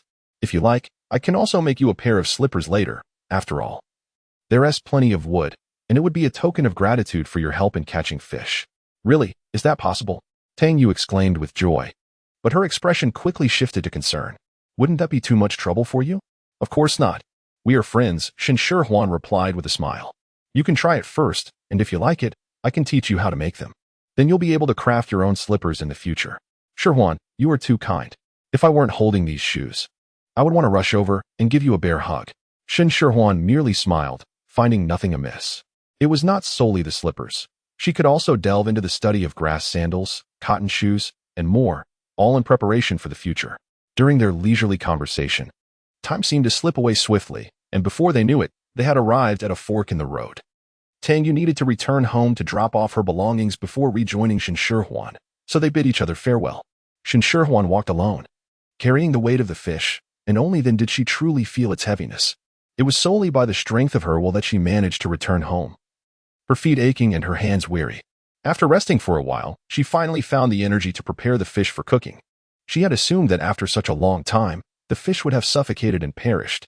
To her astonishment, when she placed one fish on the chopping board and released her grip, it flicked its tail and leapt off the stone platform, its tail slapping against the surface with vigorous energy, full of life. Chapter 64. Fish, fish, fish. Shen Shihuan reached out to catch the fish, but as if it sensed that this was its final chance for escape, it thrashed its tail with extraordinary ferocity. Shen Shihuan was struck forcefully on the back of her hand by the tail of a fish, causing it to swell instantly, eliciting a sharp intake of breath from her as pain surged within. Her temper flared in response. No fish could evade her grasp, save for the elusive koi. Seizing the opportunity as the fish's struggles waned, Shen Shihuan deftly captured it and hurled it to the ground with considerable force, rendering it unconscious and allowing her to wield her knife with impunity. Tang Yu stood at the entrance of the courtyard, witnessing Shen Shihuan's ferocious side firsthand, her legs trembling in fear as she clutched the gate for support. Oh dear, her companion was far too terrifying. She felt a psychological shadow looming over her. With a swift motion, Shen Shihuan skillfully scaled, gutted, and eviscerated the fish, her movements precise and efficient. It was only at this moment that she noticed Tang Yu's presence. Oblivious to any underlying tension, she greeted her with a cheerful smile. Tang Yu. Noticing the blood staining Shen Shihuan's hands, swallowed hard and bravely stepped inside, though her hesitant, shuffling steps betrayed her inner unease. Shen Shihuan found it amusing. Tang Yu's thoughts were plainly evident on her face. However, she did not wish to allow Tang Yu to harbor any misunderstandings. After a moment of contemplation, she spoke. The first time I visited the market was with my father. I saw someone selling newly hatched chicks, and they were utterly adorable, tiny, fluffy balls of yellow. I begged my father to buy me one. Tang Yu was unfamiliar with what a chick was, but upon hearing Shen Shihuan's description, she too found them charming and curiously inquired, "Did you end up getting one?" Shen Shihuan shook her head and replied, "No. My father said he would buy it for me, but I cannot sustain it. One may hunt for survival, yet one must not harm life for fleeting pleasure." Tang Yu felt a stir in her heart and could not help but feel guilt for her previous thoughts. Shihuan's act of fishing was solely to provide sustenance for them, not for the sake of deriving enjoyment from the suffering of animals. "I apologize, Shihuan. I realize now that I was mistaken." Tang Yu bravely admitted her fault and offered her apology. "Fish scales and entrails are inedible and must be removed," Shihuan interjected, noting that the people in the tribe, unfamiliar with preparing fish and shrimp, did not know how to handle them. She was not angry, but merely wished for this minor misunderstanding not to affect her relationship with Tang Yu. "Is that so?" Tang Yu exclaimed, coming to a realization. In the past, others had contemplated consuming fish, but unfortunately they failed to remove the scales, resulting in a fish that was both fishy and bitter, leading to no further attempts. While fishing, Shihuan had already envisioned the dishes she would prepare. Having caught an ample supply, with no space to keep them alive, she decided to transform them all into delectable meals. Tomato fish fillets, braised fish in sauce, sweet and sour fish, steamed fish, and even fried fish chunks as snacks would be simply perfect. The preparation of steamed fish was the simplest. Shen Shihuan selected a moderately sized fish, removed the scales and entrails, and made several cuts on both sides of the fish. After evenly applying salt and allowing it to marinate for a few minutes, she placed ginger slices atop and set it in the steamer. Chopped scallions were set aside for garnish to be sprinkled on once the fish was cooked. The method for braised fish in sauce was slightly more intricate. Shen Shihuan chose a large fish, cutting it into sections and marinating them with salt, ginger, and scallions. After the flavors infused, she removed the fish segments, tossing them with potato starch to coat evenly before pan-frying them over low heat. The potato starch, which she had prepared during her leisure time by repeatedly washing mashed potatoes in cold water, now proved to be quite useful. Coated with potato starch, the fish segments held together well during frying until both sides turned a lovely white. She then added ginger, garlic, and seasonings such as honey and salt, simmering gently to reduce the sauce, completing a simplified version of braised fish. The primary challenge of tomato fish fillets lay in slicing the fish into paper-thin pieces. Achieving such finesse in knife skills was a true test, requiring Shen Shihuan's utmost concentration, for even a moment's distraction could result in a regrettable cut. Shen Shihuan meticulously halved the prepared fish, diagonally slicing off its head, with her left hand firmly pressing down on the fish's body. She deftly wielded the knife with her right, gliding along the bone to slowly separate the flesh from the head. She then skillfully removed the rib bones and delicately extracted the fish's bloodline, ultimately retrieving the flesh devoid of any bones in its entirety. Tang Yu observed Shen Shihuan's impressive knife skills, captivated and breathless, her eyes transfixed. If not for the fear of disrupting Shen Shihuan's concentration, she would have almost gasped in astonishment.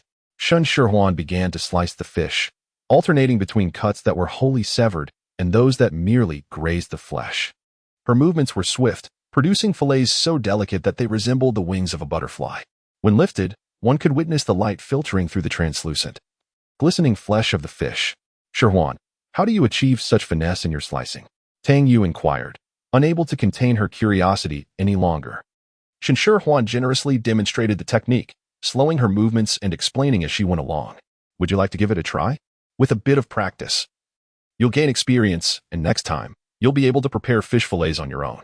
Tang Yu observed attentively for a while, feeling that it did not seem overly difficult and mustered the courage to take the knife, mimicking Shen Shihuan's technique to slice the fish. On her first attempt, Tang Yu forgot not to sever the fish completely, resulting in failure. On her second try, she finally remembered this crucial point but still managed to cut through only after the second slice, regrettably producing pieces that were more akin to chunks than fillets. Lacking the delicacy expected, it appeared so simple. Anxiously, Tang Yu lost her precision, almost injuring herself, which prompted Shen Shihuan to intervene. swiftly taking the knife and skillfully preparing all the fish fillets in a matter of moments. Tang Yu felt a considerable blow to her confidence. Shrinking back to watch Shen Shihuan as she diced tomatoes, her face reflecting clear frustration. My mind insists that I have learned, yet my hands tell a different story. Shen Shihuan paid no heed to Tang Yu's fragile sensibilities. She deftly added diced tomatoes into the heated oil, sought ing them until they transformed into a rich sauce. Subsequently, she incorporated an appropriate amount of water, squeezing in a hint of lemon juice and a pinch of salt for seasoning. Once the water reached a rolling boil, she delicately introduced the marinated fish fillets into the pot, using chopsticks to gently separate each piece to prevent them from adhering to one another. The cooked white fish fillets swirled amidst the vibrant red tomato broth, resembling butterflies in flight. The aroma, a tantalizing blend of slight acidity and sweetness, was utterly irresistible, causing Tang Yu, who stood watch by the pot, to swallow hard several times in anticipation of the delightful dish. Shen Shihuan initially intended to prepare a sweet and sour fish dish. However, considering that both it and the tomato fish slices shared a similar sweet and sour flavor profile, and in a bid to avoid wasting the leftover fish head, she spontaneously altered her plan and crafted a creamy fish head soup. Alongside the fish head, she incorporated radish to neutralize the fishy odor, and when the dish was ready, she garnished it with a sprinkle of scallions to enhance its freshness. Anticipating Ji Zhan's imminent return, Shen Shihuan proceeded to fry some fish chunks. The intoxicating aroma of the fried fish was overwhelming, overpowering the scents of the other dishes, and the breeze carried it far and wide, enticing anyone who caught a whiff. Chapter 65. Fried fish chunks with their acute sense of smell. Several orcs detected the delightful fragrance from afar, unable to resist the temptation as they followed the scent. Upon discovering the identity of the culinary creator, the orcs perched atop the courtyard wall displayed expressions of disappointment. To their dismay, it was the female of Ji Zhan's household. Fearing a stern conversation with Ji Zhan, the orcs, despite salivating, had no choice but to retreat in defeat. Tang Yu watched the departing figures of the orcs, feeling a wave of relief wash over her for being a female. Even in Ji Zhan's presence, she would only receive a few cold glares, with nothing to feel anxious about. While lamenting the fate of the orcs who were denied the culinary delight, she reached out to snatch a piece of the freshly fried fish. Just as her hand approached, it was swatted away. No stealing, Shen Shihuan admonished, her expression serious. They're hot and just out of the fryer. If you wish to smell your own flesh cooking, go ahead and steal one. Reluctantly, Tang Yu withdrew her hand, her gaze fixed longingly on the fried fish chunks. If the fish could feel, it would surely tremble in fear. Upon returning to the tribe, Ji Zhan noticed several orcs casting him complex glances, yet when he met their eyes, they quickly averted their gaze. It wasn't until he neared home and caught a whiff of the rich aroma that the realization struck him. The little female must have prepared something delectable again, causing envy among others who longed to partake but were unable to do so, hence their covetous stares. However, he was resolute in not sharing the little female's culinary creations with anyone.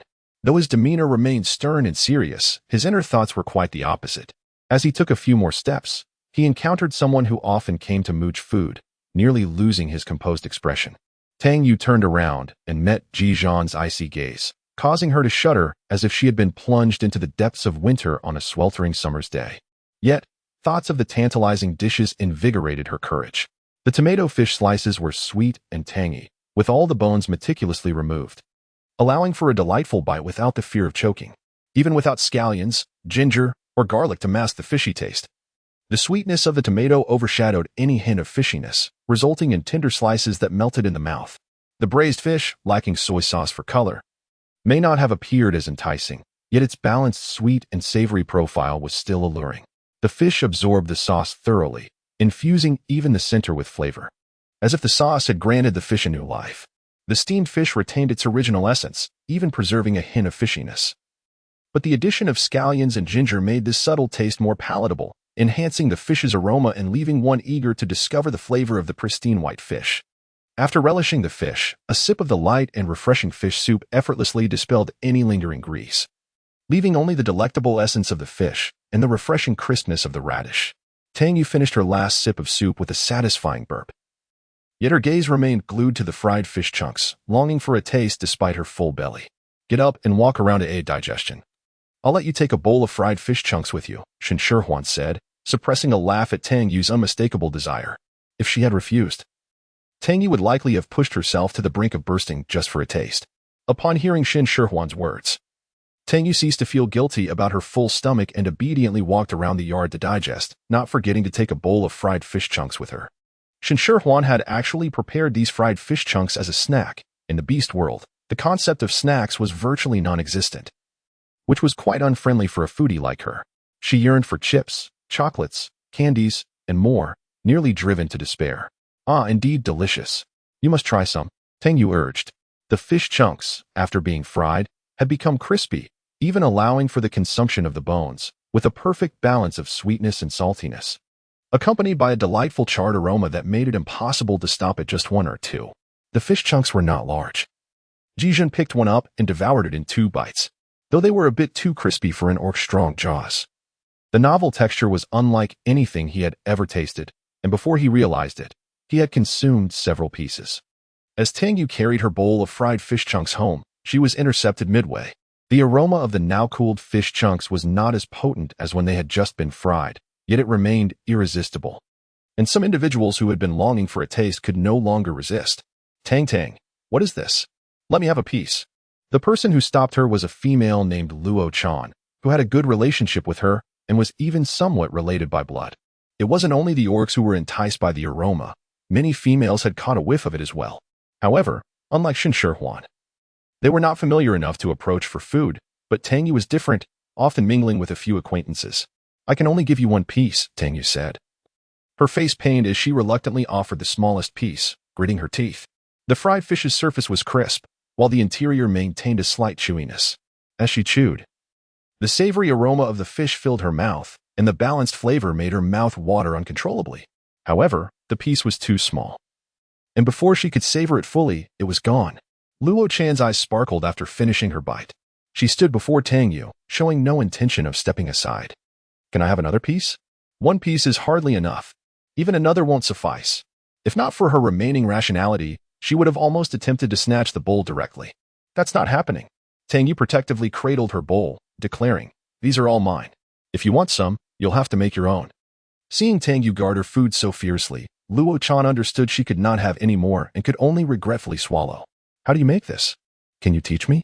This is fried fish chunks, made by frying fish from the river.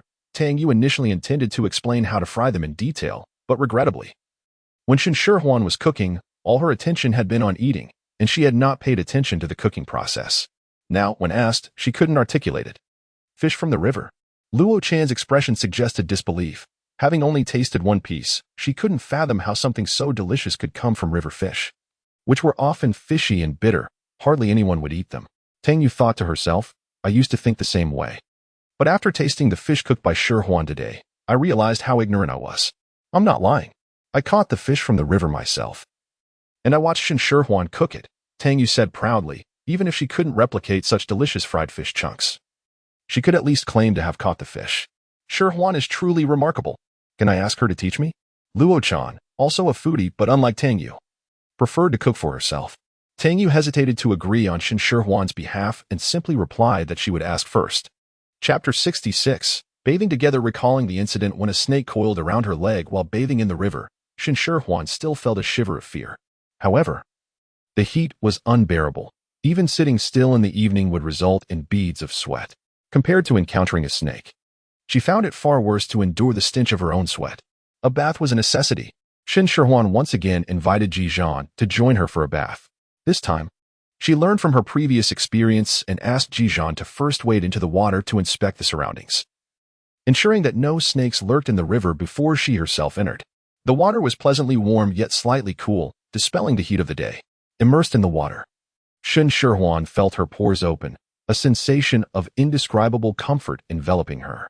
However, realizing that Ji Zhan had only come to accompany her yet remained standing on the shore, she called out to him, urging him to join her in the water. Upon hearing the petite female's words, Ji Zhan felt his entire body tense up. What should he do? Should he acquiesce to her invitation to bathe together, or should he decline? A good beast man ought not to refuse the requests of a female. Yet bathing alongside this petite female posed a dilemma. A flush crept across Ji Zhan's cheeks, and he was grateful for the gathering darkness that concealed his embarrassment. Come on down, Shen Shihuan urged, noticing Ji Zhan's hesitation.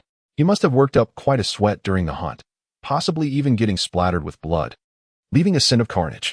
Unable to suppress her thoughts, she added, "If you don't wash up, then you can't sleep in the same bed as me tonight." That was absolutely unacceptable. Ji Zhan snapped back to reality, having already removed his clothes and shoes, stepping into the river. However, he did not muster the courage to approach the petite female. Instead, he chose a spot several meters away.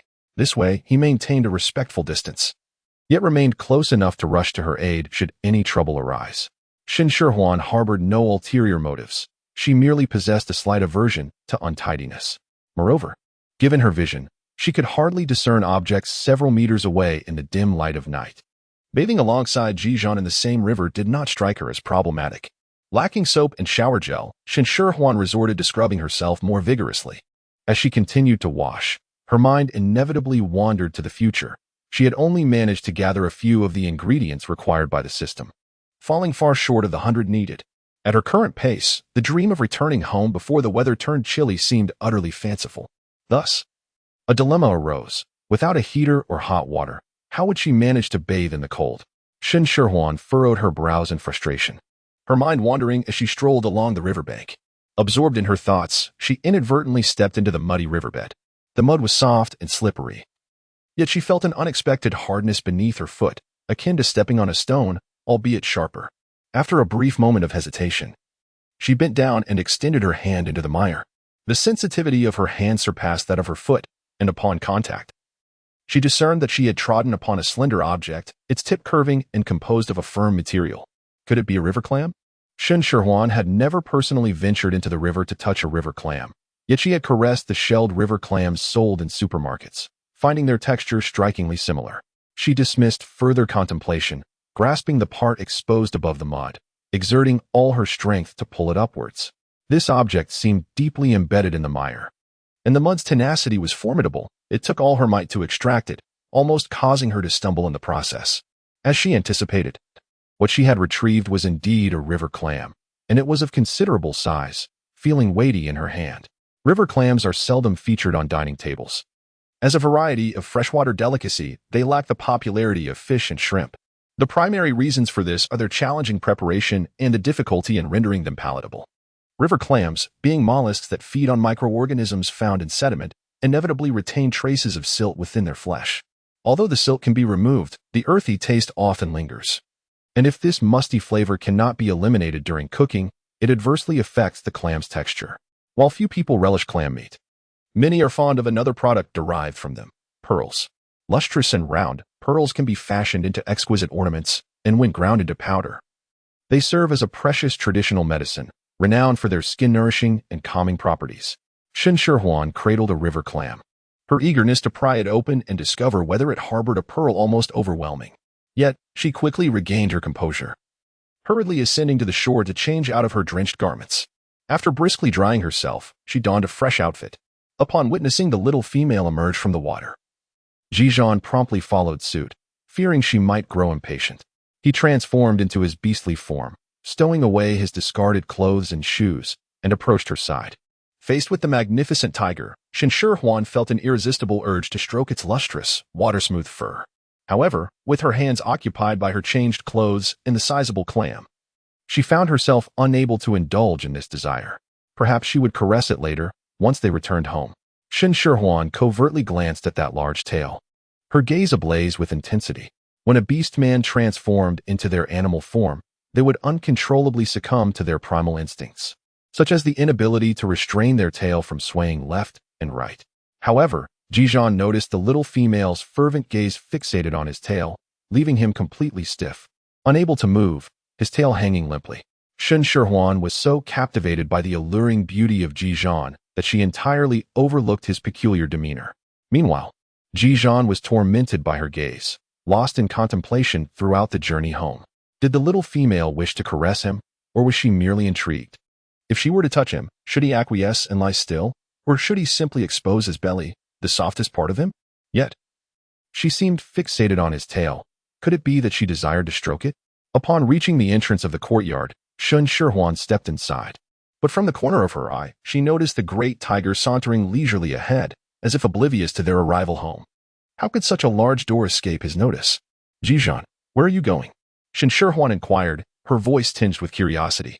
Startled by the sound of the little female's voice, Ji Zhan abruptly snapped back to reality, realizing he had been so engrossed in his thoughts that he had failed to recognize they had already arrived home.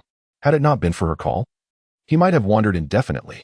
Grateful that he was currently in his beast form, Ji Zhan felt a sense of relief. Even if he blushed, his fur would conceal it from her, sparing him from having to respond to her probing inquiries. Silently, he turned and feigned nonchalance as he confidently strode into the courtyard. Shen Shihuan stifled her laughter, mindful of the great tiger's pride, refraining from bursting into laughter before him. Yet, her subtly quivering shoulders betrayed her amusement. Ji Zhan, with a stoic expression, feigned ignorance of her mirth and sauntered into the room at a leisurely pace. As soon as Ji Zhan departed, Shen Shihuan could no longer contain herself and erupted into uncontrollable laughter, even shedding tears. It was quite surprising that someone as composed as Ji Zhan could become so distracted as to pass by his own doorstep without entering, though he had retreated indoors. Ji Zhan could still hear the peals of laughter from the little female, his furry visage maintaining a serious demeanor. He would likely sleep in his beastly form tonight. After her laughter subsided, Shen Shihuan placed the river clams into a large basin filled with water, planning to invite Tangyu to join her the next day for clam hunting. Chapter 67. River clams as the sun began to rise. The coolness brought by the night breeze had yet to dissipate. The temperature was still far from the midday heat that could melt a person away. Shen Shihuan hastily finished her breakfast and hurried to find Tangyu, fearing that she might have already left. Luckily, she arrived early. Tangyu was currently savoring a steaming potato.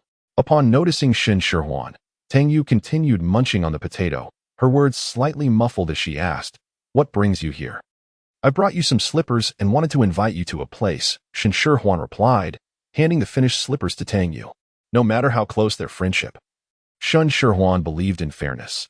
Thus, when she decided to seek Tangyu's assistance, she resolved to present her with the slippers first, with the hope of sharing any potential rewards later. Tangyu eagerly tried on the slippers. Although they were not as lightweight as those made of animal hide, they were not cumbersome either. Most importantly, the slippers were cool and breathable, offering far greater comfort than the animal hide shoes. As she took a few steps, she found them stable and comfortable, even on small stones, making her fall in love with them instantly. "Thank you, Shihuan. By the way, where are we headed?" "Let us go now," Tangyu exclaimed excitedly, pulling Shen Shihuan along. "Wait. Grab the basket first." Shen Shihuan halted the impatient Tangyu, aware that they would need it. With only 2 hands each, they couldn't carry much without it. Tangyu's eyes brightened at this suggestion, and she exclaimed, "Shihuan, are we going to find something delicious? Can I join you for dinner today?" "You'll find out soon enough," Shen Shihuan replied, not wishing to waste time explaining. The river clams were half buried in the mud, making them difficult to locate. She did not want to be out under the scorching sun at noon, searching for clams. Tangyu followed Shen Shihuan without further questions. Upon realizing they were heading toward the riverbank, she couldn't help but inquire, "Are we going to catch fish?" Although fish are often bony and have a strong, unpleasant taste, Shen Shihuan's fish dishes were an entirely different experience, free of the danger of bones and delightfully tender or crispy, lacking any fishy flavor. They were truly delectable. In fact, just last night, she dreamt of the deliciousness of fried fish, waking up with drool on her chin. "It's not fish, it's river clams," Shen Shihuan clarified as they walked. She shared that river clams could be prepared in various delectable ways, such as spicy stir-fried clams, clam and tofu soup, garlic vermicelli steamed clams, and pickled clams, each dish a rare delicacy in its own right. Listening to this, Tangyu felt her mouth water. Although she had never tasted these dishes, Shen Shihuan's previous culinary delights had undoubtedly captured her appetite and heart. As they arrived at the riverbank, Tangyu's eyes sparkled with determination, ready to turn the river upside down in search of every last clam. River clams favored to be half buried in the mud, and if one stepped on something hard resembling a stone, it was likely a clam. Shen Shihuan knew her limits and only searched in the shallows, never venturing into the deep water. With a spirited nod, Tangyu quickly removed her shoes and stepped into the shallow, muddy water. The river water had not yet warmed, and the mud felt chilly beneath her bare feet. However, Shen Shihuan steeled herself, determined to explore the mud for the promise of clam meat and pearls. No one had previously considered harvesting river clams. Although some had discovered them, the muddy exterior and hard shell deterred most. They were often dismissed due to the unpleasant taste and gritty texture when cooked. Consequently, river clams were excluded from the culinary repertoire of the beastly folk. Left to grow wild and untamed, devoid of any deserved recognition. Shen Shihuan initially believed that clams were difficult to find. But upon stepping on a clam larger than her own face, she realized that the riverbed was teeming with them, abundant enough for her to feast upon for a lifetime. In the brief moment of Shen Shihuan's astonishment, Tang Yu had already gathered a clam in each hand, retrieving over a dozen sizable clams, filling their basket to the brim. The weight was so considerable that they could only carry it between them. After toiling and sweating, they finally made their way home. Shen Shihuan, neglecting to take a moment to rest, fetched several large stone basins, filled them with water, added salt, and submerged the clams. Tang Yu, eagerly awaiting, noticed that Shen Shihuan had yet to start a fire. In her desire to savor the delectable dish Shen Shihuan had previously mentioned, she volunteered. "Shall I help you with the fire?" "Patience, we must wait a while," Shen Shihuan replied, washing a few fruits and settling beneath the shade of a tree. She munched on the fruits leisurely, enjoying the coolness, utterly unbothered by the prospect of cooking. Tang Yu had no choice but to continue her wait. Her gaze fixated on the basins of clams, her appetite for the fruits extinguished. Her fervent stare capable of boiling the water within the stone vessels without the need for flames. A gentle breeze wafted through, the tree's canopy shielding them from the glaring sun. The temperature was neither too cold nor too warm. As Shen Shihuan lay there, a wave of drowsiness washed over her. Her yawns becoming frequent, her eyelids feeling unbearably heavy, nearly impossible to keep open. Tang Yu, suppressing her impatience, waited patiently. However, upon turning her head, she discovered Shen Shihuan had fallen asleep against the tree. What about the promised delicious meal? How could she have dozed off? Tang Yu felt a surge of resentment. Yet she refrained from waking Shen Shihuan, instead venting her frustration by devouring the fruits. Perhaps due to Tang Yu's intense feelings, Shen Shihuan, in a semi-conscious state, sneezed and roused herself, suddenly realizing she had indeed fallen asleep. Stretching her limbs, she rose and glanced at the clams resting in the stone basins. Noticing that they had expelled a considerable amount of mud and sand, ready to be opened, Shen Shihuan brought over a slender knife, her heart suddenly fluttering with a mix of anxiety and excitement. This was akin to unboxing a mysterious treasure in a world of beasts, uncertain whether a pearl awaited within. Observing that Shen Shihuan was finally about to take action, Tang Yu, who had grown impatient from waiting, approached and squatted beside her to witness the struggle between Shen Shihuan and the clam. Opening a clam requires a certain finesse. Yet this was Shen Shihuan's inaugural attempt at prying one open, and she was entirely oblivious to that fact. Gritting her teeth, she summoned all her strength, but failed to create even the slightest crack in the clam's shell. Frustration mounted. "I refuse to believe I cannot do this," Shen Shihuan exclaimed, wedging the knife into the clam's seam and twisting it in an attempt to force it open. Alas, despite the loud clamor she produced, the clam remained resolutely shut, the knife firmly lodged within. "Perhaps I should give it a try?" Tang Yu suggested. Her appetite piqued as she noticed Shen Shihuan's face turning red from exertion and her inability to pry the clam open. Thus, she stepped forward, offering her assistance.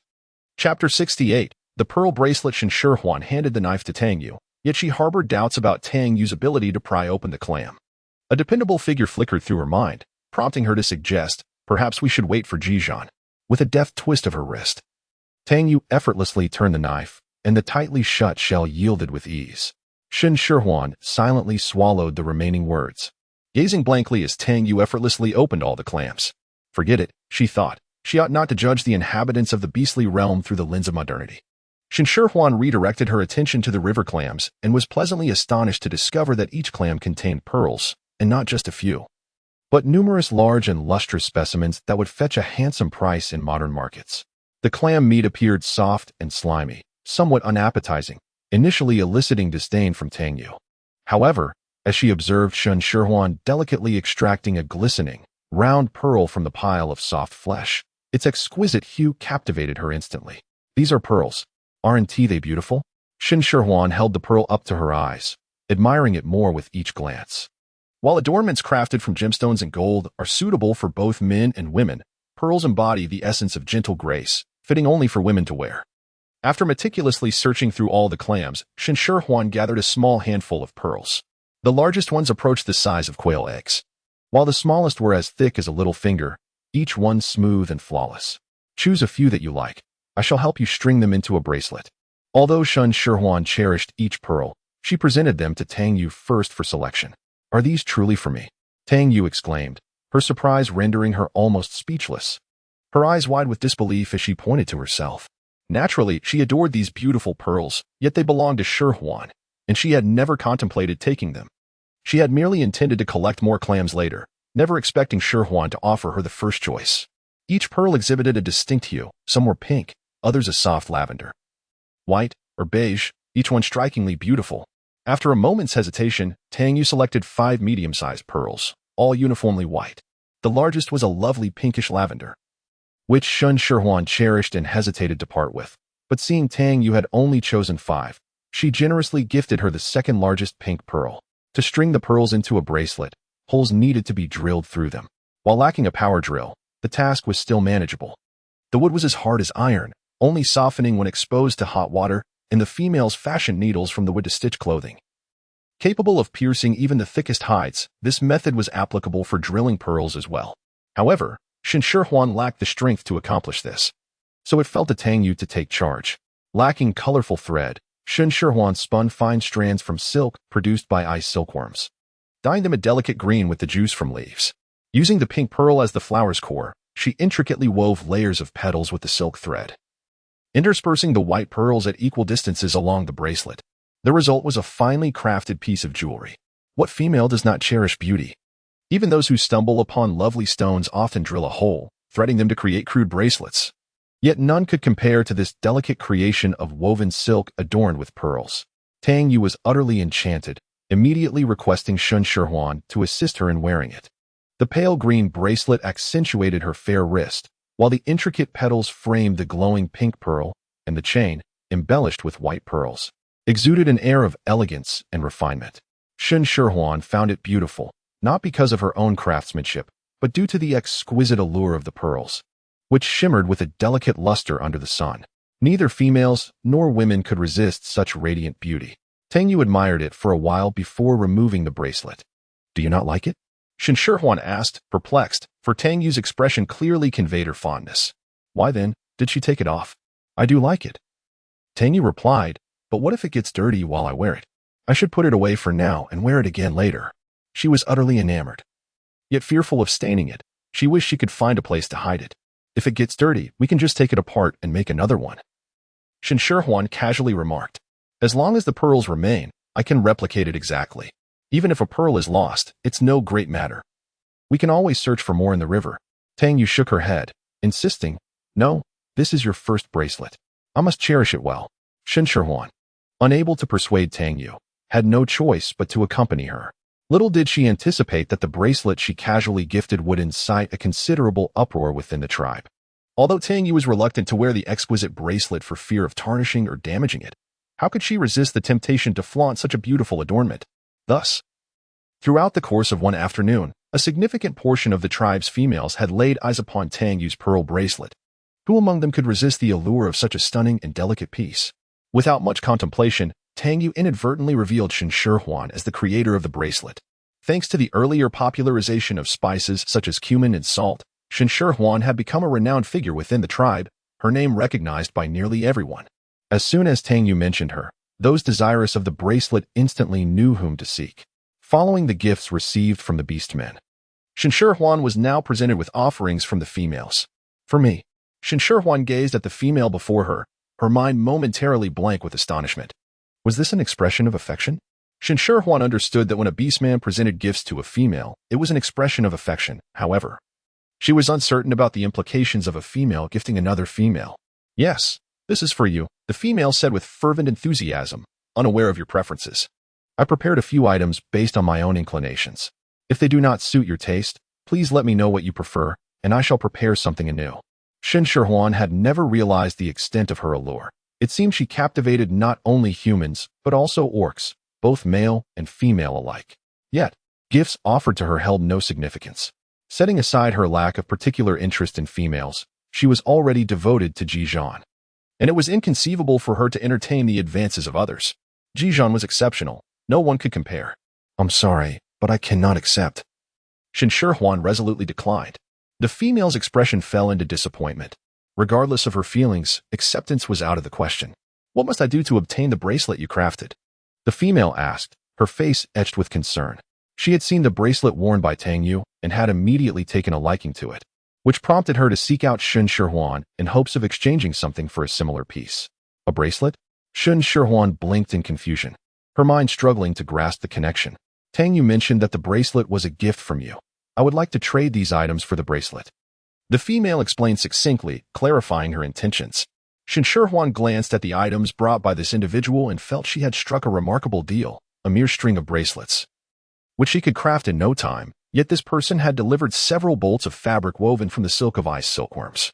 Chapter 69. Leading the tribal trend, Qingya had been confined at home for just a few days when she began to throw tantrums. Lingling, feeling sympathetic, wished to let her out, but with Jiao Yue around, her attempts had been thwarted time and again. Mother, Qingya sobbed, clutching Lingling tightly and burying her face in her embrace. Lingling gently caressed Qingya's back, her heart aching, while she inwardly lamented Jiao Yue's rigidity, oblivious to the fleeting resentment glimmering in Qingya's tear-filled eyes. Yet, remaining indoors had its merits. It spared them the potential of being caught and turned into fodder for gossip. Lingling pondered for a moment and devised a plan. While she had forbidden Qingya from going out, she hadn't prohibited others from visiting. How about I invite some of your close female friends over? You can all play together at home. Qingya longed to venture outside mainly because she was bored being alone. Hearing Lingling's suggestion, she reluctantly agreed to it. The next day, Qing Yuan and 5 other females were summoned, those who used to play with Qingya. However, after Qingya's misdeeds had been exposed, they had ceased their visits. When Lingling approached them, they felt too embarrassed to refuse and reluctantly acquiesced. To receive guests, Qingya made an effort to adorn herself, donning her favorite bracelet embellished with redstones. The 6 females, having agreed to come together, were apprehensive about arriving too early and facing Qingya alone. Despite their preparation, they still felt a tinge of discomfort upon seeing her. Please, everyone take a seat, Qingya said, her joy evident as she disregarded their awkward expressions and warmly invited them to sit. The females gathered around the stone table, each subconsciously leaning away from Qingya, creating an unintentional void around her. The smile on Qingya's face vanished abruptly. She scowled, casting a venomous glare at the 6 of them. What's the matter? You all came here, yet you seem unwilling? It's hot, and we fear crowding you might make you uncomfortable, Qing Yuan stammered, suddenly inspired to provide an excuse. Anxious that Qingya might erupt in anger, Qingya's expression softened slightly. She pointed to the honeydew melon on the stone table, lifting her chin with haughty pride. Help yourselves. I assume you don't often get to enjoy honeydew. The females exchanged glances, sensing the awkwardness, although honeydew was indeed a rarity for them. The condescending tone made it difficult to reach for it. Go ahead and eat. Qingya's demeanor grew cold again, her voice harshly urging them, with no other choice. The females reluctantly extended their hands toward the melon. Wait, what is this? Qingya suddenly seized the wrist of the nearest female, her gaze fixated on the bracelet adorning her wrist. The bracelet, crafted from lustrous white beads the size of a pinky, was simple yet elegantly refined, enhancing the wearer's complexion. This is a pearl bracelet, the female said, feeling a twinge of pain in her wrist, hoping Qingya would release her soon. Give it to me, Qingya demanded, her eyes sparkling with desire. To her, such a beautiful bracelet was meant to be worn only by her. The female paled. This had happened before. Anything Qingya fancied would be seized from her. She gritted her teeth but found the courage to refuse this time. No, I cannot give it to you, she asserted, shielding the bracelet with her hand. Hand it over. Qingya's brow furrowed, and she lunged to snatch it away, her strength undeniable. Ignoring the crimson scratches she left on the back of the female's hand, she was furious, her expression menacing. The female winced in pain, momentarily distracted, allowing Qingya to grasp the bracelet. As she attempted to intervene, Qingya yanked forcefully, and the fragile thread securing the pearls snapped under the strain, scattering them across the floor. You. The female was a mix of anger, urgency, and frustration, her eyes reddening as she glared at Qingya. What kind of bracelet is this? It broke with a single tug. It's poorly made, Qingya accused, shifting the blame entirely onto others, refusing to acknowledge her own wrongdoing. Fuming, the female could no longer endure the situation. She collected the scattered pearls, not uttering a word, and stormed out. The atmosphere shifted palpably. The remaining 5 females sat uneasily, instinctively hiding their right hands beneath the table. It's not my fault that it broke. I merely wanted to see it. How petty, Qingya muttered, hoping for some agreement. But silence enveloped the room. I suddenly remembered something. I must leave, one female stammered, courageously voicing her intent, and without waiting for Qingya's response. She hurried out. As she departed, Qingya's attention was drawn to the peculiar shoes worn by this female. Lowering her gaze, she noticed that the others also wore similar odd footwear. What are those shoes? Qingya asked coldly, displeased. Although they seemed strange, they were far more appealing than the cumbersome beast-hide shoes she wore. Why should she be the only one donning unattractive footwear? They're called slippers, Qing Yuan replied cautiously, fearing Qingya might decide to snatch them away. Where did they come from? Qingya inquired. Her desire piqued, though she was unwilling to wear someone else's cast-offs. After much hesitation, Qing Yuan faltered, unable to articulate her thoughts clearly. Where did they come from? Qingya's patience wore thin as she raised her voice in anger. They were bought at the market, Qing Yuan finally admitted. Too frightened to mention that they were sold by Shen Shihuan, fearing it would provoke Qingya further. And what about that bracelet? Qingya had noticed that the other females also wore bracelets, each unique yet equally beautiful. The group's expression stiffened, caught off guard by Qingya's observation. Wishing they could sink into the floor. We also bought them at the market, Qing Yuan stuttered, avoiding Qingya's gaze while discreetly clutching her wrist adorned with a bracelet. Humph. Qingya scoffed, her disdain evident. Rest assured, I won't attempt to take it from you. If they sell it at the market. Do you think I can't afford it? This was not merely a matter of affordability, it depended on whether the sellers were willing to sell to her. The females shared a silent consensus, aware that although items like bracelets and slippers had become fashionable within the tribe, Qingya had previously offended Shen Shihuan, making it unlikely for her to be accommodated. Who is selling them? Is it someone from the Linghu tribe? I recall these were not available before, Qingya inquired casually, oblivious to the turmoil in their minds. How could they even begin to answer that question? Several females maintained a tacit silence. Chapter 70. Almori. Qingya concealed herself in a corner, peering at the bustling stall not far away. As she watched, her eyes began to glisten with tears, and her hands, clenched at her sides, formed tight fists, oblivious to the slight pain of her nails piercing her palms. Shihuan was truly wonderful.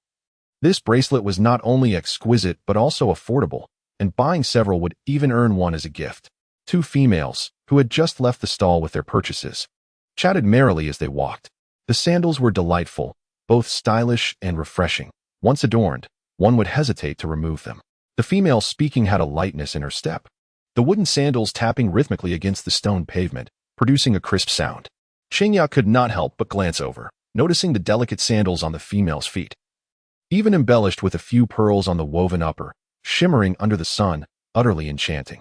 In stark contrast, her own feet were encased in animal hide, hot and unappealing, rendering her disheveled appearance even more pronounced. Had the seller of the sandals not been Shihuan, Qingya would have eagerly rushed to purchase a pair. What are sandals to me? She thought, gritting her teeth in resentment as she watched a throng gathered around Shihuan. Jealousy coursing through her veins to the point of nausea. She had always been the center of attention, accustomed to others fawning over her, never having experienced the pangs of neglect. Now, witnessing Shihuan usurp her place, she felt an overwhelming fury threatening to consume her. Qingya contemplated rushing forward to confront Shihuan, perhaps even striking her, but with so many people present, she would likely not even graze the hem of Shihuan's garment. The thought of being discovered sneaking out and returning home to reproach made her regain her composure. At that moment, a gaunt female passed by, burdened with a pile of firewood that nearly bent her frame. Yet, Qingya's focus was not on the female's plight, but rather on the crude shoes made of animal hide adorning her feet. In the past, she would have scorned such an unattractive and impoverished female, deeming her filthy and considering any encounter an omen. Now, however, Qingya conceived a devious plan to tarnish Shihuan's reputation. Qingxin was an orphaned female, and though she was female, her childhood illness had left her frail. And after being treated by a shaman, she had barely survived but lost her ability to bear children, leading a life of poverty and solitude. While the tribe provided sustenance, it was barely enough for survival. To improve her circumstances, Qingxin often ventured into the mountains to gather firewood to sell at the market. Although her earnings were meager, she relished the independence of self-sufficiency, making her astonishment palpable when Qingya approached her. What do you need me for? Qingxin asked, bewildered, as if she did not comprehend Qingya's words. Suppressing her rising disgust, Qingya impatiently replied, since your parents passed, I imagine your life has been quite difficult. If you follow my instructions, I assure you will not have to worry about food or clothing in the future. And what must I do? Qingxin's expression was neutral, betraying neither joy nor anger. Lowering her voice, Qingya detailed her scheme, confident in its simplicity. It's straightforward. I believe you can manage it. Very well, I will do as you say, Qingxin responded flatly after listening, while Qingya reveled in her excitement. Envisioning the moment Shihuan's reputation would be irrevocably shattered, a sinister smile creeping across her face. The following day, as Shihuan prepared to set up her stall at the market, she was unexpectedly confronted by an unfamiliar female at her door. Do you need something from me? Upon seeing the frail figure, Shihuan instinctively assumed she was seeking medical help and directed her assistant to conduct a thorough examination. The assistant worked swiftly, and within mere moments, the results were available. Qingya intends to harm you. You must be cautious, Qingxin, having risen early to convey this warning, had awaited Shihuan's departure. Typically, she would have been gathering firewood at this hour, so once she delivered her message, she intended to leave. Wait a moment. Shihuan, taken aback by the unexpected warning, called out, realizing she should assist the female. Are you unwell? I can help you. Initially, Qingxin had planned to depart. But upon hearing Shihuan's offer, she halted, incredulity etched across her face. You can heal me. Who wouldn't desire a healthy body? She longed for companionship ever since her parents' demise, yet her condition deterred any beastman from considering her as a mate, unwilling to burden others. Regardless of her emotions, she faced her solitude alone, an unbearable loneliness weighing heavily on her heart. Yes, I can heal you, Shihuan affirmed with conviction. With my assistant's expertise, no ailment is insurmountable. Overwhelmed with joy, Qingxin wept tears of gratitude.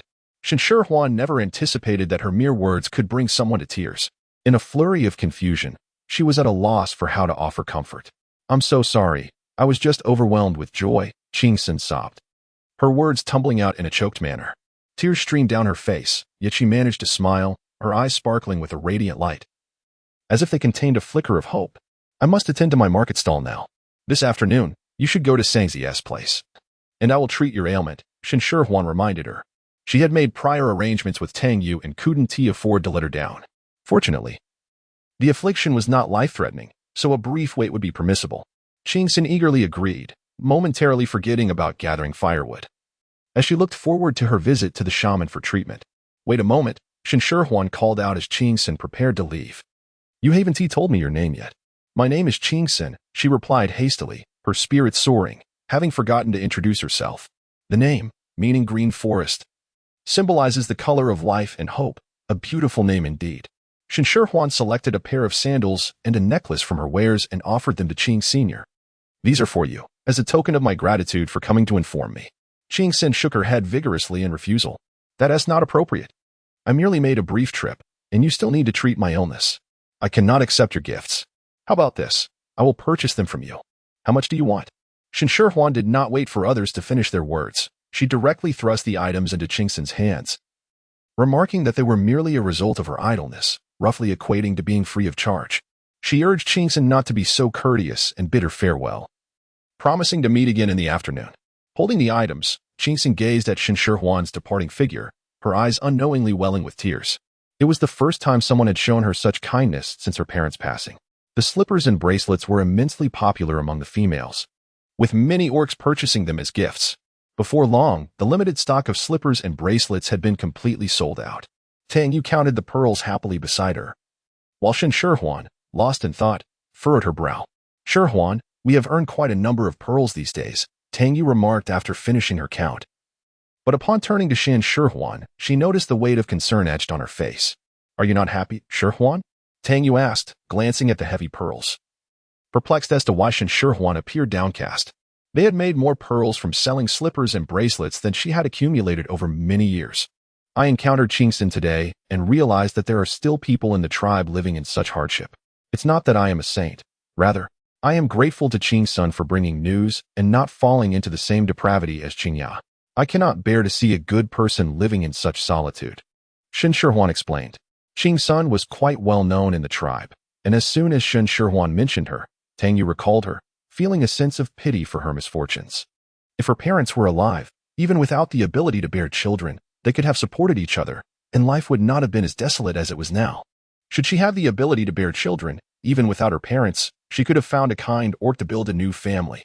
Alas, fate is indeed cruel. I pondered that females in situations like Qingxin surely lacked the leisure funds to buy slippers and bracelets, yet the other females in the tribe possessed them. It seemed unfair that they should be deprived. Perhaps we could play the role of Santa Claus just this once. Santa Claus?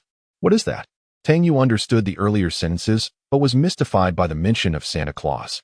You will know in due time, Shen Shihuan replied mysteriously, still formulating her ideas on a whim. A day or two later, before Qingya could execute her plans, she noticed that all the females in the tribe were sporting slippers and that the younger ones wore bracelets on their wrists. Alarmed, she hurried to find Qingxin. Seeing Qingxin in her slippers, the delicate bracelet adorning her wrist, Qingya was not surprised and calmly remarked, "What you told me before, I fear it cannot come to pass. What on earth is happening?" Qingya's eyes reddened in frustration, her body trembling with rage. These were all given to me by Shihuan. Not just me, but also those females in the tribe who cannot afford them, Qingxin replied, seemingly unfazed by Qingya's growing fury. Qingya felt her vision blur, nearly choking on her anger. She clenched her teeth, puzzled by the situation. Just as she contemplated using this to her advantage, Shen Shihuan had sent gifts to these individuals. It was all too coincidental. Was it you? Did you inform her? Qingya ruminated, contemplating the sole possibility. Qingxin did not deny it. She nodded and candidly acknowledged, "Yes, I told her. She is a good person." "A good person?" Qingya scoffed. "Do you think she genuinely wants to help you? She is merely concerned about tarnishing her reputation." "You fool. I know whether she is a good person or not, and I am aware of your intentions to use me," Qingxin stated coldly. "If you continue to speak in such a manner, I will make your malicious thoughts known to everyone." Qingya never anticipated that her own words would backfire on her. However, she stealthily slipped away, fearing exposure, and dared not confront Qingxin directly, leaving behind a remark about being a fool easily swayed by trivial favors. Claiming she only sought a good reputation, Qingxin remained silent, understanding that Shen Shihuan's act of kindness was not for the sake of reputation. As those items were discreetly left at doorsteps in the dead of night, the recipients of the gifts would not speak of it, and thus no one would know they were from Shen Shihuan. Returning home, Qingya seethed with anger, each thought intensifying her frustration, leaving her feeling choked and unable to swallow. Shen Shihuan, in remarkably good spirits, hummed a tune while crafting bracelets. Having refrained from setting up her stall in recent days, she had regrettably earned fewer beads. Tang Yu, counting on her fingers, calculated the losses for Shen Shihuan. She did not oppose Shen Shihuan's good deeds, but felt a pang for the beads that could have been earned. Neither the flip-flops nor the bracelets were considered consumables, and nearly every female in the tribe possessed at least one. Those willing to purchase were few, Shen Shihuan explained. Moreover, a market fair among tribes was approaching in a few days. They would attend and surely earn a substantial amount of beads. The tribal market was already saturated, and it was time to explore new avenues. Upon hearing Shen Shihuan's words, Tang Yu's gloomy mood dissipated, rekindling her motivation. "You are absolutely right. Let us prepare diligently, and we shall amass a fortune in pearls." Having spent considerable time in the beast world, Shen Shihuan had come to understand much about the local customs and culture. In addition to her own winged tiger tribe, there existed 5 other tribes: the spirit fox tribe, the savage bear tribe, the flying leopard tribe, the thunder eagle tribe, and the mermaid tribe. Each tribe boasted its own unique specialties, and in order to facilitate the exchange of these goods, they periodically held markets among the tribes, the next of which was scheduled to take place in 6 days. Upon hearing Ji Zhan's mention of the gathering, Shen Shihuan felt an irresistible urge to attend. She had already explored the 4 mountains of the winged tiger tribe, gathering all the ingredients she could find. It seemed that any remaining supplies would need to be sourced from elsewhere, and this intertribal market presented an excellent opportunity. Tang Yu aimed to earn more pearls, while Shen Shihuan sought to procure additional ingredients necessary for the system. Thus, they harmoniously devised a plan to attend the market together. The market was to be held in a basin not far from the Spirit Fox tribe, strategically located between the Winged Tiger tribe, the Spirit Fox tribe, and the Fierce Bear tribe. However, the journey from the Winged Tiger tribe would take 3 days. For safety considerations, Ji Zhan invited Jiang Han, who had just returned from his trials. Upon seeing Shen Shihuan, Jiang Han lamented, expressing that during his days of training, he had neither eaten nor slept well, constantly dreaming about the delectable dishes prepared by Shen Shihuan. Were it not for the pride of the beastman, he would have abandoned his trials and rushed back to the tribe. Shen Shihuan could no longer endure the sight of a handsome young man crying and howling beside her, so she reluctantly agreed to prepare a few delectable meals to make amends. 3 days swiftly elapsed, during which Shen Shihuan and Tang Yu diligently crafted over 40 pairs of slippers and more than 60 bracelets. Tang Yu estimated the pearls they would acquire from sales, her eyes narrowing into slits with delight. The market will offer many items that the Ihu tribe lacks. Bring plenty of pearls. Buy whatever you fancy. Ji Zhan advised Shen Shihuan while they packed their belongings, having earned a considerable amount of pearls over these days. Shen Shihuan felt affluent enough to indulge in shopping without relying on Ji Zhan. Taking his advice to heart, she decided to bring everything along. The journey would span 3 days without the luxury of inns, forcing them to endure the elements. Even with prior experience, Shen Shihuan found the conditions quite harsh. She packed pots, pans, and utensils, wishing she could bring her entire home. With the orc's spatial abilities, they could carry an abundance of items. The 4 of them set off light and nimble on the morning of the 4th day, departing the tribe to head towards the market location. Besides them, many others from the tribe also ventured towards the market, departing in small groups. As the sun began to rise, casting its golden rays upon the earth, the air was still pleasantly cool, refreshing against Shen Shihuan's skin. Gazing down from above, she felt her spirit expand, even feeling an irresistible urge to burst into song. Chapter 72. Cold Rabbit. As noon approached, the sun grew increasingly scorching. Aware of the little female's sensitivity to heat, Ji Zhan sought a shady spot near a water source to rest temporarily. Shen Shihuan fanned herself with her hand, feeling so sweltering that she could almost learn from the dogs of the Wang family to stick out her tongue for cooling. Tang Yu, however, was not as sensitive to the heat as Shen Shihuan. She took the initiative to assist Jiang Han in building the stove. Ji Zhan had gone hunting, and seeing everyone else hard at work, Shen Shihuan felt embarrassed to hide alone in the shade of the trees. However, when she attempted to offer her help, Tang Yu stopped her. You should rest well. Soon, you will need to prepare our meals. We have enough to keep you busy, Tang Yu said with a serious expression, though her true intentions were quite selfish. Such laborious tasks were not suited for Shen Shihuan. The role of the chef was to prepare delicious dishes for them. Shen Shihuan contemplated the situation, realizing that aside from herself, the 3 others could only assist her. She was tasked with the workload meant for 4 individuals, and 2 of her companions were voracious eaters, making her burden all the more arduous. The responsibilities of building the cooking platform and gathering firewood were best left to others. Tang Yu and Jiang Han, nimble in their movements, swiftly constructed the cooking platform and collected a substantial amount of firewood. The stone pot and other kitchen utensils were readily available, as the orc's spatial capacity was ample enough to accommodate even stone tables and stools. Given the sweltering heat, Shen Shihuan had little desire to remain by the steaming cooking platform. She intended to prepare a simple lunch. Having packed some potatoes and other long-lasting vegetables in Ji Zhan's space before their departure, which now afforded her the opportunity to be somewhat lazy. Unbeknownst to the eagerly awaiting Tang Yu and Jiang Han, lunch had already been hastily determined by the individual wishing to take it easy. In the scorching summer, ingredients are prone to spoilage. Ji Zhan had hunted a low-legged pig and 3 rabbits, just enough for their meal. Shen Shihuan initially intended to steam a pot of potatoes and prepare a braised meat dish. To her surprise, Ji Zhan had hunted a rabbit. And feeling somewhat bored during their journey, she thought of making a cold rabbit dish as a snack. The preparation of the braised meat was quite straightforward. Shen Shihuan instructed Ji Zhan to cut the pork into appropriately sized chunks while she soaked the dried shiitake mushrooms.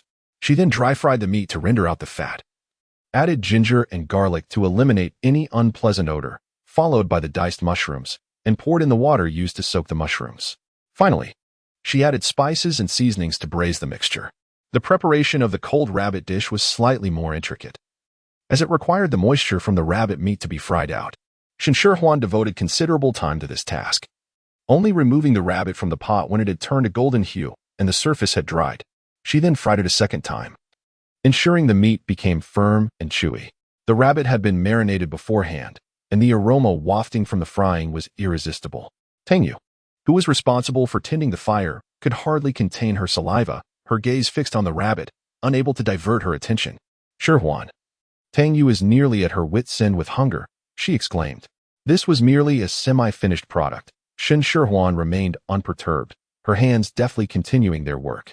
She lifted the rabbit meat from the pot, poured the excess oil into a bowl for later use, and then added ginger strips, garlic cloves, and segments of chili, stirring them briefly until their fragrance wafted through the air. At this point, she added the rabbit meat back into the pan and tossed it together. The aroma intensified, with the rich scent of meat mingling with the spiciness of the chili and the pungency of the garlic, all enveloped in a gentle steam that was carried away by the breeze. How delightful! I can smell something delicious. Bai Feng, a nearby orc, instantly detected the enticing scent. Just inhaling it made his mouth water. Perhaps those heading to the market are preparing lunch, commented Bai Lai, another orc accompanying Bai Feng to the market. Although he wished Bai Feng would refrain from such exaggerated displays, he too found himself captivated by the aroma. It's so enticing just from the smell. I can only imagine how delectable it must be, Bai Feng declared, following the scent with the confidence of his keen sense of smell, eager to discover the source. Perhaps even snag a taste. Bai Lai attempted to dissuade him, but Bai Feng, consumed by thoughts of delicious food, paid him no heed and dashed off, leaving Bai Lai with no choice but to follow in his wake. Shen Shihuan added salt and floral nectar for seasoning, stir-frying the mixture briefly before serving. Despite the heat, she pinched a small piece to taste, and was immediately captivated by the numbing spiciness and rich flavors that made her want to lick her fingers. I want some too, Tang Yu exclaimed, abandoning her task of tending the fire, swiftly snatching a piece of rabbit meat from the steaming bowl and devouring it, her eyes nearly brimming with tears from the deliciousness. The rabbit meat was succulent, its spicy notes complemented by a hint of sweetness that awakened her appetite. It will taste even better once it cools down. Let us save some for the journey, Shen Shihuan advised, stopping Tang Yu, who was eager for more. If we let it sit for a few more hours, the oil will seep into the rabbit meat, enhancing its flavor. After all, it was destined for their own enjoyment. Tang Yu obediently shifted her gaze to the braised meat. The aromatic dish was also ready to be served. Although its appearance was less appealing due to the absence of soy sauce, the taste was nothing short of delightful. Bai Feng, drawn by the enticing aroma, caught a whiff of a different yet equally tempting scent, causing him to swallow hard and quicken his pace. The braised meat was a perfect balance of sweet and salty, the fat melting in the mouth while the lean meat absorbed the savory juices, leaving a lingering flavor with each bite. A taste of the steamed potatoes followed. Soft and fluffy. Concerned that the steamed potatoes might be too dry and difficult to swallow, Shen Shihuan endured the heat and prepared a tomato egg soup, its slight acidity providing a refreshing counterpoint to the richness of the meal. Initially, Jiang Han felt that Shen Shihuan had prepared too little, but once they began eating, he was too engrossed to complain, devouring his food as if someone were competing with him. Leave some for later, Bai Feng exclaimed, rushing over at his fastest pace. From 100 meters away, he spotted Jiang Han devouring meat hungrily, blurted out his thoughts without hesitation. What more could he possibly eat? Jiang Han was utterly taken aback by the sudden roar, momentarily stunned and almost choking on his food. Shen Shihuan and Tang Yu were equally startled, glancing up in confusion towards the source of the outburst, while only Ji Zhan narrowed his eyes at Bai Feng, his demeanor shifting to one of intensity. As Bai Feng drew closer, the aroma intensified, nearly overwhelming him. Just as he was about to step forward, someone clutched his shoulder, halting him.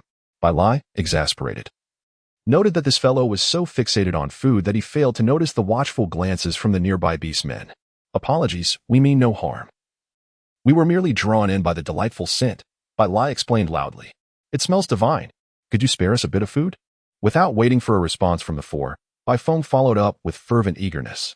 Upon witnessing Bai Feng's intense gaze, Jiang Han felt a surge of urgency, hastily stuffing meat into his mouth, swallowing without chewing. The meat is mine. No one shall take it. Shen Shihuan looked at Ji Zhan, silently signaling him to make a decision. From which tribe do these two hail? Ji Zhan scrutinized the pair before he leisurely began to speak. Chapter 73. I want to eat. Bai Feng paid no attention to Ji Zhan, his gaze fixated on the array of delectable dishes, his eyes glazed over, even a dubious liquid trickling down the corner of his mouth.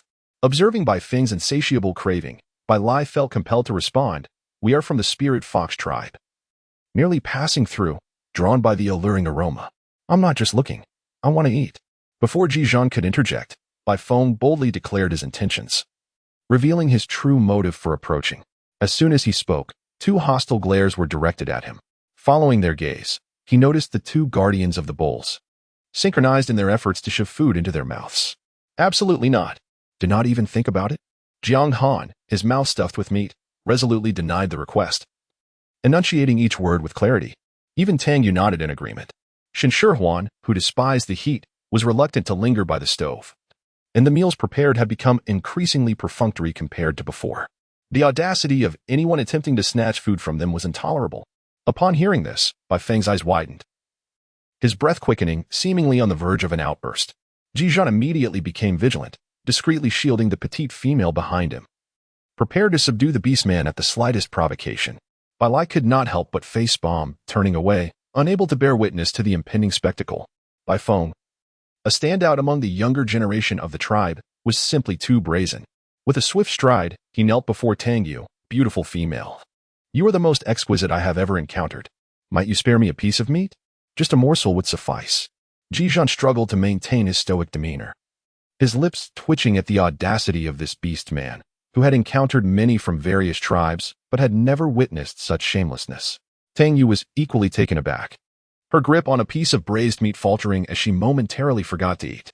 This must be the meat intended for me. Thank you, beautiful female, Bai Feng exclaimed, swiftly snatching the braised meat and shoving it into his mouth, as if fearing he would miss out. Tang Yu finally regained her composure, slamming her hand on the table in anger. How dare he snatch her food? She would not forgive him simply for a few flattering words.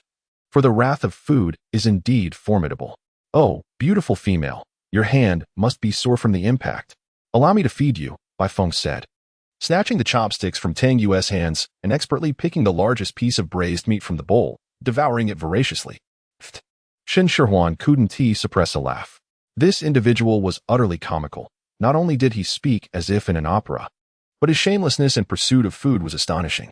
He was clearly not just a beastman of the spirit fox tribe, but a veritable sycophant. Tang Yu was nearly driven to madness. What kind of beastman fights with a female over food, utterly devoid of shame? Yet, it was evident that Bai Feng was unashamed. Undeterred by Tang Yu's fiery glare, as he continued to gorge himself as though he had tea eaten in days, Bai Lai displayed an expression of utter embarrassment. Pretending not to know Bai Feng, let us sit down and eat together, Shen Shihuan suggested, noticing Tang Yu's readiness to strike. It was too late to drive them away now that the meal had begun.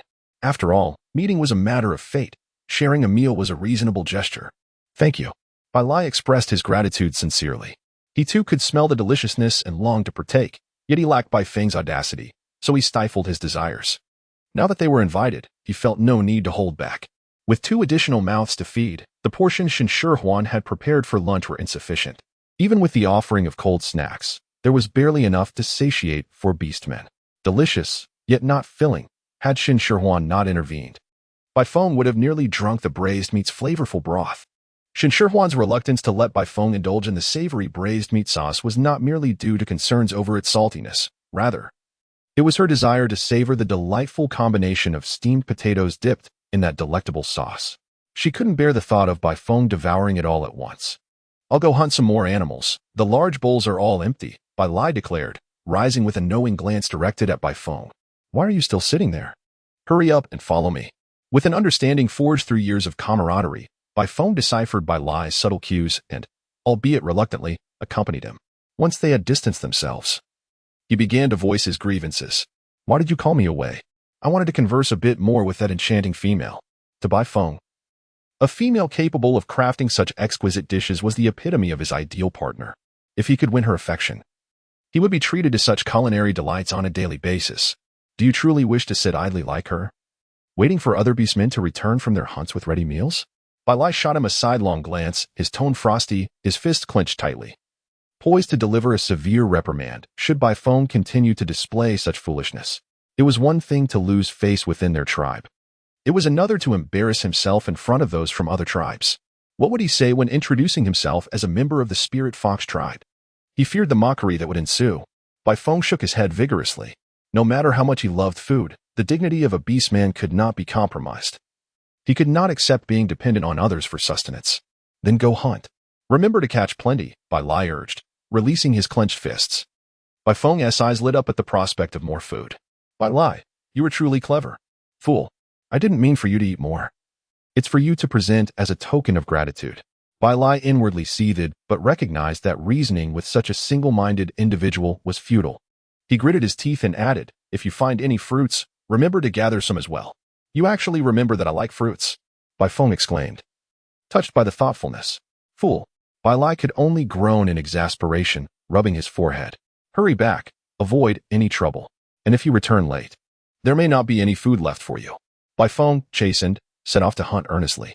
Bai Lai, aware of Bai Feng's unreliability, put extra thought into the hunt, targeting tender game suitable for females and gathering sweet, tangy fruits that they favored. Though lunch was insufficient, the sweltering sun prompted Ji Zhan to consider the discomfort of the young female and decide they would travel after dinner instead. Hunting required time, and Shen Shihuan, seeking respite, found a lush tree under which she could rest, leaning against its sturdy trunk to nap in the shade. Ji Zhan sat nearby, meditating, until he heard soft footsteps. He opened his eyes to see Bai Lai approaching and nodded in greeting. "Is Bai Feng not back yet?" Bai Lai asked in a hushed tone upon noticing Shen Shihuan asleep against the tree. Ji Zhan shook his head. Bai Lai's brow furrowed in concern. He had spent considerable time hunting and foraging berries. How could Bai Feng still be so slow? What if something had happened? "I'll go find him," Bai Lai resolved. Growing increasingly anxious as he imagined various scenarios that terrified him, he could no longer remain idle, dropping his belongings to search for Bai Feng. "Who are you looking for?" Bai Feng exclaimed loudly upon his arrival, his boisterous voice startling Shen Shihuan from her slumber. Oblivious to Ji Zhan's disapproving glare, he continued unabated. Bai Lai's mouth twitched. His earlier worries now made him feel foolish. "Is this all the game you've caught?" "I've gathered far more than you," Bai Feng declared excitedly, revealing an impressive haul from his spatial storage. The pungent scent of blood wafted through the air, causing Shen Shihuan, just awakened, to gag involuntarily. Ji Zhan shot Bai Feng a fierce glare, urging him to take the young female further away. "What a fool," Bai Lai lamented, surveying Bai Feng's mountainous pile of wild chickens with skepticism. It felt as if the entire population of wild chickens had gathered in one place. While the females of the spirit fox tribe loved wild chicken, this quantity seemed excessive. "Why did you focus solely on hunting one type of game?" Bai Lai lamented, feeling a headache coming on. Not every female from other tribes shared the same taste. How could he possibly offer such a bounty? "Because I like them. Don't you?" Bai Feng replied, his conviction unwavering, leaving Bai Lai with the urge to bury his face in his hands. "You fool. If you wish to pursue a female, do it properly," Bai Lai commanded, his expression stern. "Seeing as we grew up together, I'll let you in on a crucial piece of advice. Always prepare your game before presenting it to a female." "Why?" Bai Feng asked, bewildered. "Never mind. Perhaps it's best you don't pursue females at all," Bai Lai surrendered, realizing that aside from his appetite, this simpleton seemed to possess little else in his mind. As Shen Shihuan distanced herself slightly, she noticed that the lingering metallic scent of blood had dissipated, rendering her discomfort less acute and her complexion more pleasing. "I am fine. I merely caught a whiff of blood and felt slightly nauseous." Noticing Ji Zhan's concerned gaze upon her, Shen Shihuan gently patted his hand to reassure him. It seemed they had hunted a substantial amount of game, and it would take some time to process it all. "Shall we assist?" "No need. You should rest," Ji Zhan insisted, his heart aching for the little female who, despite her aversion to heat, was busy in the kitchen on such a sweltering day. Although Bai Feng was somewhat simple-minded, he was adept at preparing chicken. By the time Shen Shihuan had taken a brief nap and awakened, he had efficiently handled all the wild chickens, each one neatly arranged on the countertop, awaiting her culinary transformation into delectable dishes. "Such a plethora of chickens," Shen Shihuan exclaimed, momentarily at a loss for how to proceed. "The members of the Linghu tribe adore chicken," Tang Yu whispered to her. "Then let us feast on chicken today. A sign of good fortune." At the mention of this, Shen Shihuan couldn't help but smile, her thoughts drifting to a game, though it was a different kind of chicken. She hoped this market excursion would yield positive results and uncover several ingredients needed for their system. Tang Yu gestured to the side, revealing not only chickens, but also suckling pigs, beef, and fruits. I fear we may not be able to consume all of this."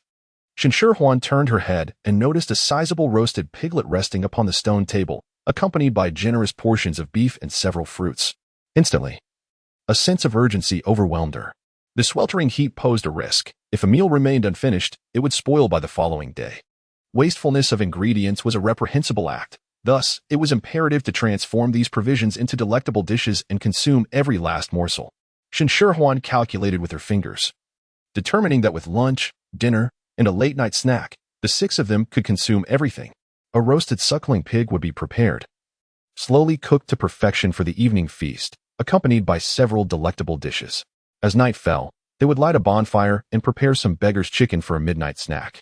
She planned to simmer a chicken broth as the base for boiling beef rolls, meticulously organizing all the ingredients, and Shen Shihuan felt an overwhelming sense of accomplishment. The task of slicing the beef rolls was entrusted to the skilled Ji Zhan, while the preparation of the chicken broth was assigned to Bai Lai. Shen Shihuan merely needed to check on the broth occasionally and prepare a few dipping sauces. Bai Feng noticed that it was Shen Shihuan who could create delicious dishes, promptly abandoning Tang Yu to hover around her. "Is the lovely lady still warm?" Bai Feng inquired, as he took a large leaf and diligently fanned Shen Shihuan, displaying an excessive eagerness to please. As Shen Shihuan leisurely indulged in fruits while reclining, a playful thought suddenly struck her. Who do you think is more beautiful, me or her? Without the slightest hesitation, Bai Feng responded unequivocally. Tang Yu, who was nearby, felt a surge of indignation only moments ago. She had proclaimed herself the most beautiful female, yet now she was retracting her statement, all for the sake of a mere snack. Truly, she seemed to disregard her own dignity. Upon hearing this, Ji Zhan's expression immediately turned cold. His hands continued their work, yet his gaze remained fixed upon the petite female.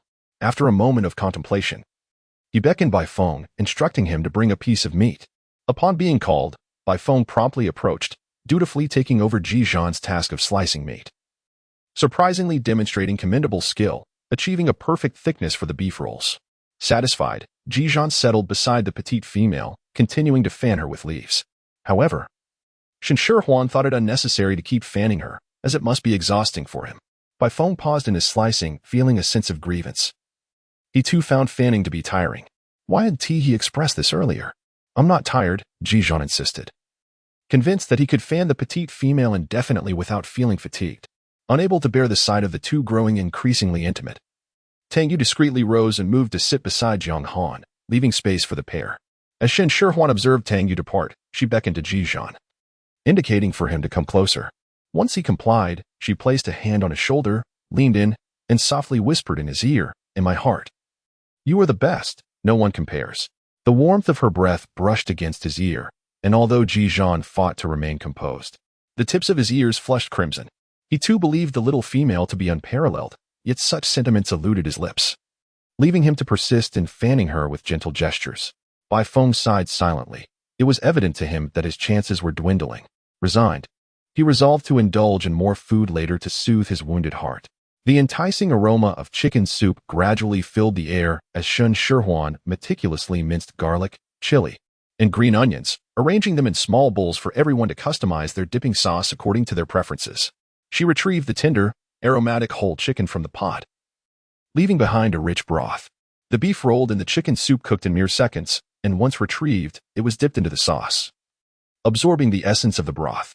Each morsel was succulent and fresh, melting in the mouth, though the orc's palate could not endure the fiery sting of spices.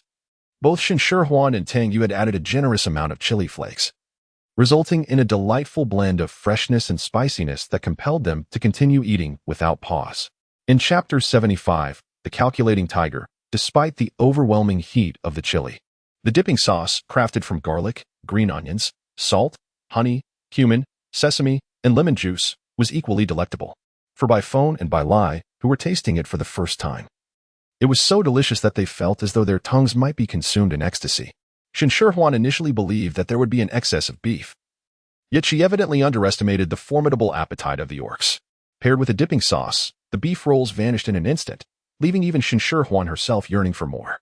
As she was helped up, she could continue indulging. Had she known the beef would be so delectable, she would have joined in the hunt for the prime cattle. Bai Feng lamented his missed opportunity, nearly moved to tears, truly regretting his choices profoundly. He had always known chicken to be delicious, yet he had never realized that beef could be equally exquisite. The meat was tender yet resilient, maintaining a delightful texture without the toughness often associated with larger cuts. Most importantly, when dipped in the specially crafted sauce, a symphony of complex flavors erupted in the mouth: salty, sweet, sour, and spicy, all converging. A taste experience far beyond mere saltiness. Shen Shihuan ceased her indulgence upon reaching 70% satiation, for there remained a roasted suckling pig awaiting her. She had marinated it meticulously in sauce for some time, and during the roasting process, she diligently brushed it with sauce repeatedly, ensuring that the flavors permeated deeply. It would be a lamentable waste to forego a single bite of the suckling pig that she had devoted so much effort to prepare. As the fierce flames continued to roast, the skin of the pig became crisp and golden, with fat oozing forth and dripping onto the searing wood below, producing a delightful sizzle. Shen Shihuan brushed another layer of sauce onto the roasted suckling pig, its skin having transformed into an enticing shade of golden brown. She attempted to pierce it with chopsticks and found that they easily penetrated.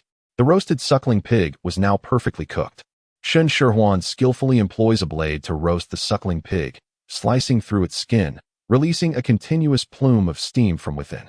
The exterior is impeccably crisp, while the interior retains its succulent juices, rendering the meat tender and flavorful. The repeated application of sauce has allowed the essence to permeate the flesh during the roasting process, eliminating the need for additional dipping. One can savor the exquisite interplay of the crunchy skin and the juicy, tender meat. A delightful symphony of textures and flavors that unfolds in the palate. Shen Shihuan sampled a piece of roasted meat, and it was so delectable that her eyes lit up. The succulent flesh of the suckling pig surpassed that of adult pigs in tenderness, even carrying a subtle hint of creaminess. Paired with the appropriate sauce and cooked to perfection, it transformed into an exquisite delicacy rarely encountered. Even if Shen Shihuan were to attempt to recreate it, she could not guarantee an identical flavor. Such a delight could only be found in the heavens or within the realm of dreams. The suckling pig was quite substantial, yielding an ample amount of meat. However, after savoring just one slice, no one held back despite feeling somewhat satiated. With the chopsticks dancing gracefully, the roasted meat swiftly vanished from the platter. Shen Shihuan, infected by the atmosphere, unknowingly indulged to the point of satiety and could only take a leisurely stroll to aid digestion. As the sun descended in the west, its rays no longer bore the scorching intensity of midday. The group packed their belongings and set off once more, for the meal of chicken had yet to be savored. Bai Feng, with a boldness that bordered on audacity, joined them, fortunate that their destination aligned. Ride me, Bai Feng transformed into a magnificent beast, revealing himself as a stunning white fox with fur as white and dense as freshly fallen snow. Had he not suddenly spoken, Shen Shihuan might have instinctively reached out to stroke him. The fluffy, soft white fur appeared irresistibly inviting, especially as the fox's ears twitched enticingly, almost beckoning a playful caress. However, the realization that this was a shapeshifter tempered Shen Shihuan's impulse. The plush-loving individual nearly succumbed to temptation, though the petite female uttered not a word. Ji Zhan discerned the longing concealed within her gaze, and one could hardly blame her. The cunning nature of the beastmen from the spirit fox tribe was notorious. Ji Zhan cast a sharp glare at Bai Feng, transforming into a formidable tiger that roared menacingly at the white fox. The overwhelming pressure of a high-ranking beastman was unleashed, causing the white fox to tuck its tail in fright, prompting Ji Zhan to relent. Unaware of the beastman's imposing aura, Shen Shihuan was oblivious to the unfolding drama. Witnessing the once magnificent white fox now cowering with its tail between its legs, she felt a sudden pang of discomfort, her interest in petting him dissipating. After all, as a fox, one could only wonder about the potential for an unpleasant odor. It seemed best to refrain from touching him. The last thing she wanted was to be left with an odor that lingered. Had Bai Feng been privy to Shen Shihuan's thoughts, he would surely have protested. For the beastmen of the spirit fox tribe were known for their cleanliness and delightful fragrance, devoid of any foul smell. However, with Ji Zhan watching closely, Bai Feng dared not entertain any thoughts of mischief. Tail tucked, he hurried away. Ji Zhan glanced at the petite female, feigning nonchalance as he flicked his tail, inadvertently brushing against the back of her hand. Shen Shihuan was utterly unaware that the tiger before her was a cunning creature. Its fluffy tail brushed against the back of her hand, igniting a delightful itch in her heart, compelling her to grasp the magnificent appendage. For the beastmen of the tiger clan, the tail was a vital point, yet Ji Zhan neither shook off her hand nor moved it away, allowing her to hold on, as if he felt nothing at all. It was truly a sight unworthy of watching. Tang Yu turned her face away, unwilling to witness the affectionate display between the two. Who among them did not know that an orc's tail was to be touched solely by their mate? Any other contact was deemed a provocation, let alone a firm grip. Oblivious to the implications, Shen Shihuan had no inkling that she was openly declaring her affection for Ji Zhan in front of everyone. She merely reveled in the delightful texture of the plush tail, stroking it absent-mindedly, completely disregarding the white fox.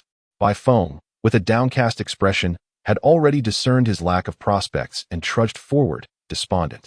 Taking advantage of the cooler weather, the group hastened their journey. The beastmen possessed night vision, rendering darkness no hindrance to their travel, until Shen Shihuan, unable to endure the chill of the night wind, sneezed. It was then that Ji Zhan sought a suitable place to rest. "I'm not cold. We can continue our journey," Shen Shihuan insisted, rubbing her nose, feeling as though she was holding back the group, torn between the discomfort of heat and cold. Her grievances were countless. If she were in her own shoes, she would find herself equally exasperated. "I'm cold," Ji Zhan replied, his expression unwavering. "I would believe that only if I were foolish." Though aware that Ji Zhan was merely fabricating a tale, Shen Shihuan understood that his words were meant to comfort her, and she found solace in them, choosing not to respond further. The campfire soon blazed to life, dispelling the encroaching darkness. After warming herself by the flames until the chill dissipated, Shen Shihuan produced a marinated whole chicken and placed it on the fire. The mud-wrapped beggar-esque chicken nestled closely beside the flames, awaiting its transformation. Don't just roast one side. Turn it occasionally to ensure even cooking, she advised as Baifeng foolishly held the chicken aloft, neglecting to rotate it. To prevent waste, she offered her guidance. Baifeng emulated her actions, gradually turning the skewer with the whole chicken. As the flames licked the meat, an enticing aroma wafted through the air, prompting Baifeng to swallow hard. His gaze fixated on the gradually browning roast, longing to devour it whole. Chapter 76. This person, I want to when Shen Shihuan finally declared it ready to eat. Baifeng could hardly contain himself, tearing off a chicken leg and stuffing it into his mouth. The meat, still steaming from the heat, was inconsequential to the robust beast man. He didn't even bother to spit out the bones, crunching them eagerly as he consumed his prize. As Shen Shihuan inhaled the enticing aroma, a pang of hunger struck her. However, the moment she reached for the roasted chicken, the scorching heat compelled her to retract her hand, revealing a reddened fingertip. Be careful of the heat, Ji Zhan remarked, taking hold of her hand to inspect the singed flesh. Gently blowing upon it, he then took her fingertip into his mouth. At that instant, Shen Shihuan's face flushed crimson. What are you doing? Let go, she protested, attempting to withdraw her hand, but Ji Zhan's grip was firm, rendering her feeble struggles akin to an ant attempting to shake a tree, utterly futile. He delicately traced her fingertip with his tongue before finally releasing her, his demeanor unperturbed. This way, it will heal faster. Though Shen Shihuan understood Ji Zhan harbored no ulterior motives, the presence of onlookers made her feel flustered, especially with Tang Yu casting her mischievous glances and grinning broadly, which only intensified the heat on her cheeks. Eat, Ji Zhan urged, tearing off a chicken leg and presenting it to her lips, having cooled it down to a suitable temperature. Acquiescing to Ji Zhan's gesture, Shen Shihuan took a generous bite. The well-marinated chicken was bursting with flavor. While the meat itself lacked the desired tenderness, its rich taste compensated for this shortcoming, making it quite delectable. Observing the two indulging in their feast, Tang Yu felt a strong desire to join in, but unlike the rugged beastmen, she found the freshly roasted chicken too hot to handle directly. Thus, she could only watch enviously as Shen Shihuan savored her meal, momentarily setting aside her playful teasing. Why don't you eat? Ji Zhan had been preoccupied with feeding her, neglecting his own appetite. Shen Shihuan gestured for him to partake before it turned cold, as the roasted chicken would lose its allure. Without hesitation, Ji Zhan devoured the remnants of the chicken leg Shen Shihuan had already tasted, savoring it with evident enjoyment.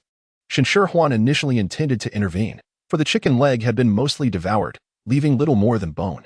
However, before she could voice her thoughts, Ji Zhan had already consumed the chicken leg.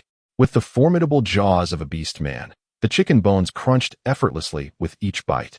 After savoring roasted chicken, Shen Shihuan used a stick to extract the beggar's chicken from the fire pit. With a forceful strike, the hardened clay shell, scorched by flames, shattered, releasing the fragrant aroma that had been imprisoned within. The scent was so intoxicating that Baifeng momentarily found his roasted chicken less appealing. Jiang Han and Ji Zhan were no strangers to this dish, having tasted it before, and thus displayed less astonishment. Baifeng, Bai Lai, and Tang Yu quickly gathered around, particularly Baifeng, who disregarded the rising steam and lunged forward to grab a piece. Hot, hot, hot, Baifeng exclaimed, clutching the meat while hopping about in discomfort. Yet he resolutely refused to relinquish his prize. After blowing on it fervently, he bravely began to devour it, despite the heat. The sturdy clay shell had sealed in the warmth and juices, and in contrast to the slightly dry roasted chicken, the beggar's chicken was exceptionally tender and flaky, yielding easily to a gentle tug. Not only had Shen Shihuan overindulged, but the others also found themselves satiated, and amidst the enticing aroma of chicken, the group fell into a sweet slumber. The following day unfolded in a similar manner, with Shen Shihuan's culinary skills completely winning Baifeng's heart. So much so that by the third day, when they arrived at the marketplace, Baifeng was reluctant to depart. The chief is still waiting for our return, Bai Lai remarked, seizing Baifeng and exerting all his strength to drag him away. Beautiful lady, I shall return to find you, Baifeng called out to Shen Shihuan, his heart unwilling to part. Shen Shihuan's lips twitched slightly as she discerned the unfinished sentiment in Baifeng's words. He would indeed seek her out again. Drawn by the allure of the delicacies she prepared, Ji Zhan, noticing that the petite female was preoccupied with gazing at other beastmen, felt a twinge of jealousy. He spoke up to redirect her attention, saying that the market would commence tomorrow, Yet it was prudent to secure a spot today. Let us go and claim our position, he suggested. Shen Shihuan swiftly averted her gaze, casting aside thoughts of Bai Feng, and eagerly prepared for the market stall she would set up the following day. Let us proceed now. We must secure a prime location. Although she was confident that her bracelets and sandals would captivate the attention of the females, setting up in a secluded corner would pose a challenge due to insufficient foot traffic. Despite the fact that only 3 tribes were participating in this market, the considerable distances between them meant infrequent interactions. Thus, this gathering could be regarded as a significant market event, boasting a commendable number of attendees. Shen Shihuan and her companions arrived not long after, only to find that the prime locations had already been claimed. After circling for a while, she finally settled on a spot. Here it is. She placed the stone she was holding onto the ground. The Linghu tribe had divided the market area into numerous, equally sized square sections. Once a location was chosen, placing a stone within the square signified that it was occupied. Just as Shen Shihuan set down the stone, a loud voice rang out. Turning her head, she saw a young female with phoenix-like eyes striding towards her, chin raised in an air of arrogance about her, as if she were above everyone else. Is there something you want? Shen Shihuan furrowed her brow, sensing the malice emanating from the female, realizing her intentions were far from benign. I have my eye on this spot. You should choose another, the haughty female commanded imperiously. As if it were a matter of course, Tang Yu immediately protested. On what grounds? We were here first. Why should we yield to you? They had searched extensively before picking this location, and now this female expected them to simply relinquish it, without a care for the audacity of her demands. Simply because I want it, the female replied, pushing Tang Yu aside with an air of entitlement. Move aside quickly. We have already placed our stone, Shen Shihuan stated calmly. First come, first served. You might as well select another area. The female shot Shen Shihuan a glance, preparing to push her as well. But before she could lay a hand on her, she was intercepted by Ji Zhan. The female, furious and ready to unleash her ire, paused as she looked up and took in Ji Zhan's appearance. Her expression shifted. She cast a flirtatious glance at him and giggled. Brother, I want this spot. Could you let me have it? To think she would attempt to seize not only the place Shen Shihuan had chosen, but also the attention of the orc she admired. Doing so right in front of her, did she truly believe Shen Shihuan was a fool? Shen Shihuan was nearly beside herself with rage as she clutched Ji Zhan's arm tightly, exclaiming, Everything here is mine. I shall not relinquish any of it to you. This female needed to be handled delicately. She might have been persuaded to yield her claim. But that possibility had now vanished entirely. Just because it was yours now does not guarantee it will remain so in the future. The female scoffed disdainfully, declaring, This land is mine, and this person, too, I shall claim. In her fury, Shen Shihuan felt the urge to curse, yet her limited vocabulary betrayed her, leaving her to stammer out a single phrase while her cheeks flushed and her eyes burned with indignation. Chapter 77. The Spirit Fox tried. Do not be angry. I am yours. Ji Zhan clumsily attempted to soothe the fuming female, his complete attention fixated on her, utterly disregarding those around them. The slighted female's expression darkened as she gritted her silver teeth, finding Ji Zhan increasingly unappealing. His blatant disregard felt like a resounding slap to her face, an affront she could scarcely endure, especially with the onlookers whispering and reveling in her humiliation. What are you staring at? Get lost, she roared at the spectators, her visage contorted with rage, resembling a vengeful spirit from the depths of hell, devoid of her previous allure.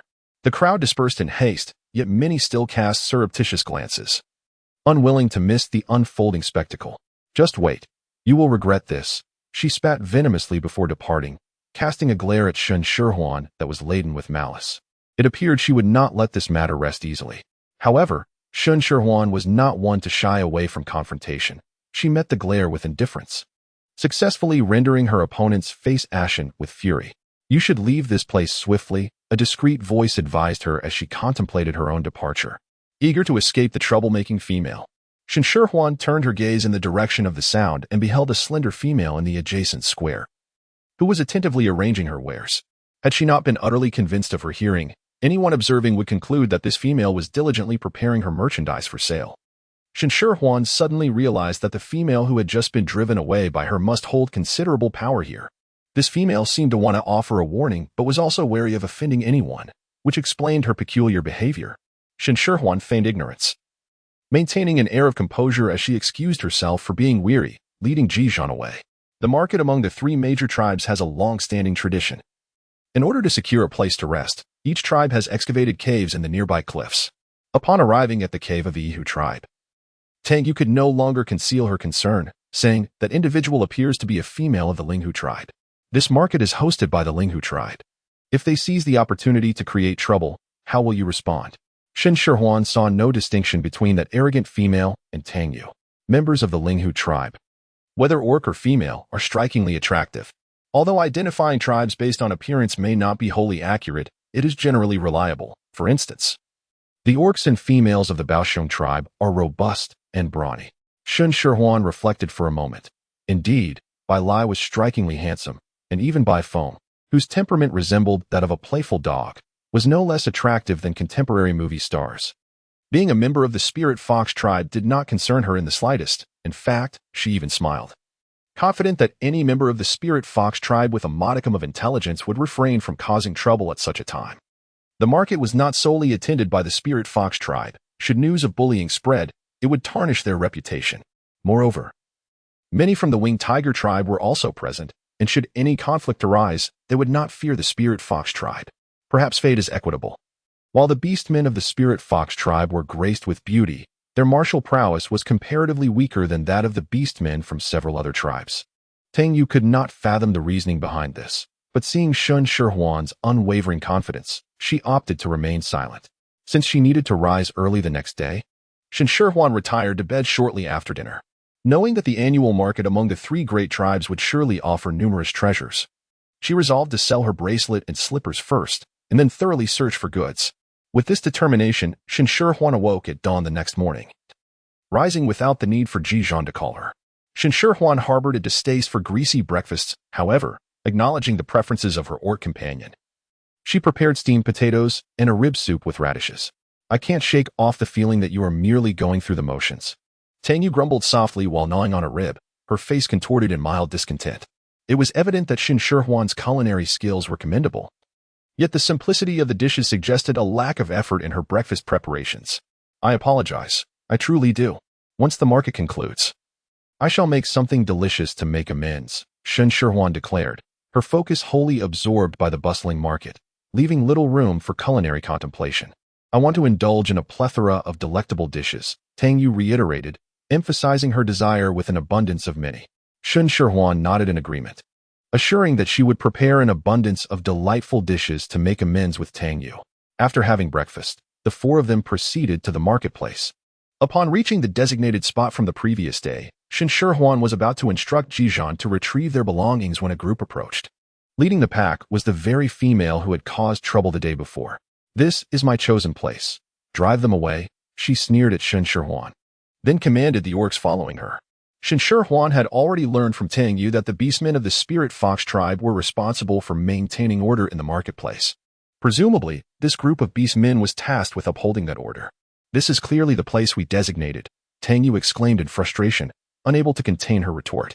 However, before she could finish, Shen Shihuan silenced her with a mere glance.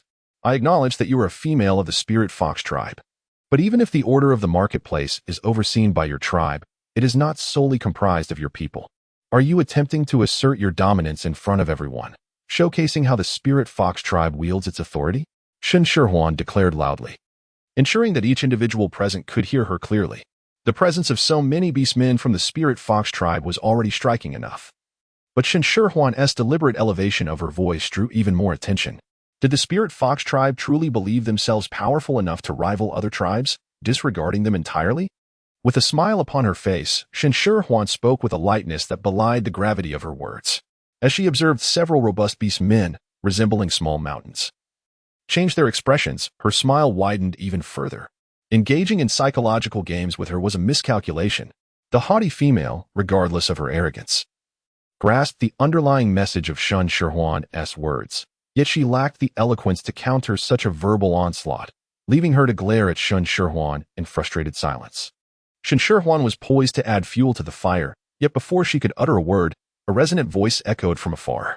What a sharp-tongued female, possessing cunning surpassing that of a fox. A tall and statuesque orc emerged from the crowd, his handsome visage unmistakably signaling his affiliation with the Spirit Fox tribe. The haughty female, upon catching sight of him, blushed and called out brother, further affirming this connection. We females are speaking. What business do you, an orc, have interrupting us? Is it because you cannot match the strength of the orcs from other tribes that you resort to bickering with us females here? Chapter 78. Persuasion Through Reason. When Shen Shihuan's sarcasm was unleashed, its impact was astounding. Not only did the orc who was directly mentioned suddenly change his expression, but the onlookers also wore looks of utter astonishment, rendering the scene so quiet that only the awkwardness echoed.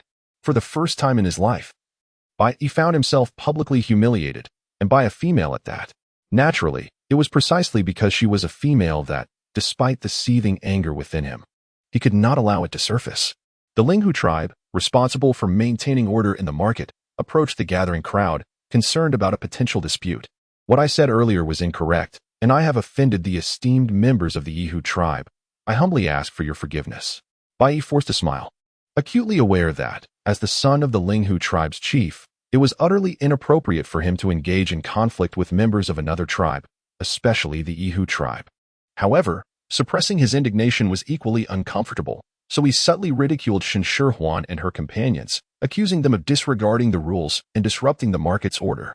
Oh, so the orcs of the Linghu tribe are here to uphold order. Shen Shihuan feigned a look of sudden realization, her sincerity seemingly unfeigned, as if she truly discovered this fact for the first time. Upon witnessing the sharp-tongued female's almost mocking smile, Bai Yi felt a sinking sensation in his heart, a premonition of impending trouble. Just as he was about to say something to diffuse the situation, the female spoke again. I had thought that the Linghu tribe fancied themselves the most formidable, looking down upon the other tribes, believing they could seize whatever they desired simply by virtue of their numbers. Shen Shihuan deliberately cast a glance at the female who had brought the others, leaving no doubt about the scorn contained within her words. Bai Yi glanced at his sister, Bai Yun, and sighed inwardly, though endowed with a beautiful face. His sister's lack of wit was apparent. Bringing the tribe's orcs into a public setting to stir trouble left him no room to shield her. This is a misunderstanding. Merely a misunderstanding. Bai Yi struggled to maintain his smile, rigidly stating, while signaling to Bai Yun to apologize and let the matter pass. Yet, his brotherly wisdom was lost on his Navi sister, who, misreading his hints, began to protest loudly, I was the one who spotted this place first. Bai Yun, feeling wronged, insisted that she had indeed found this spot first.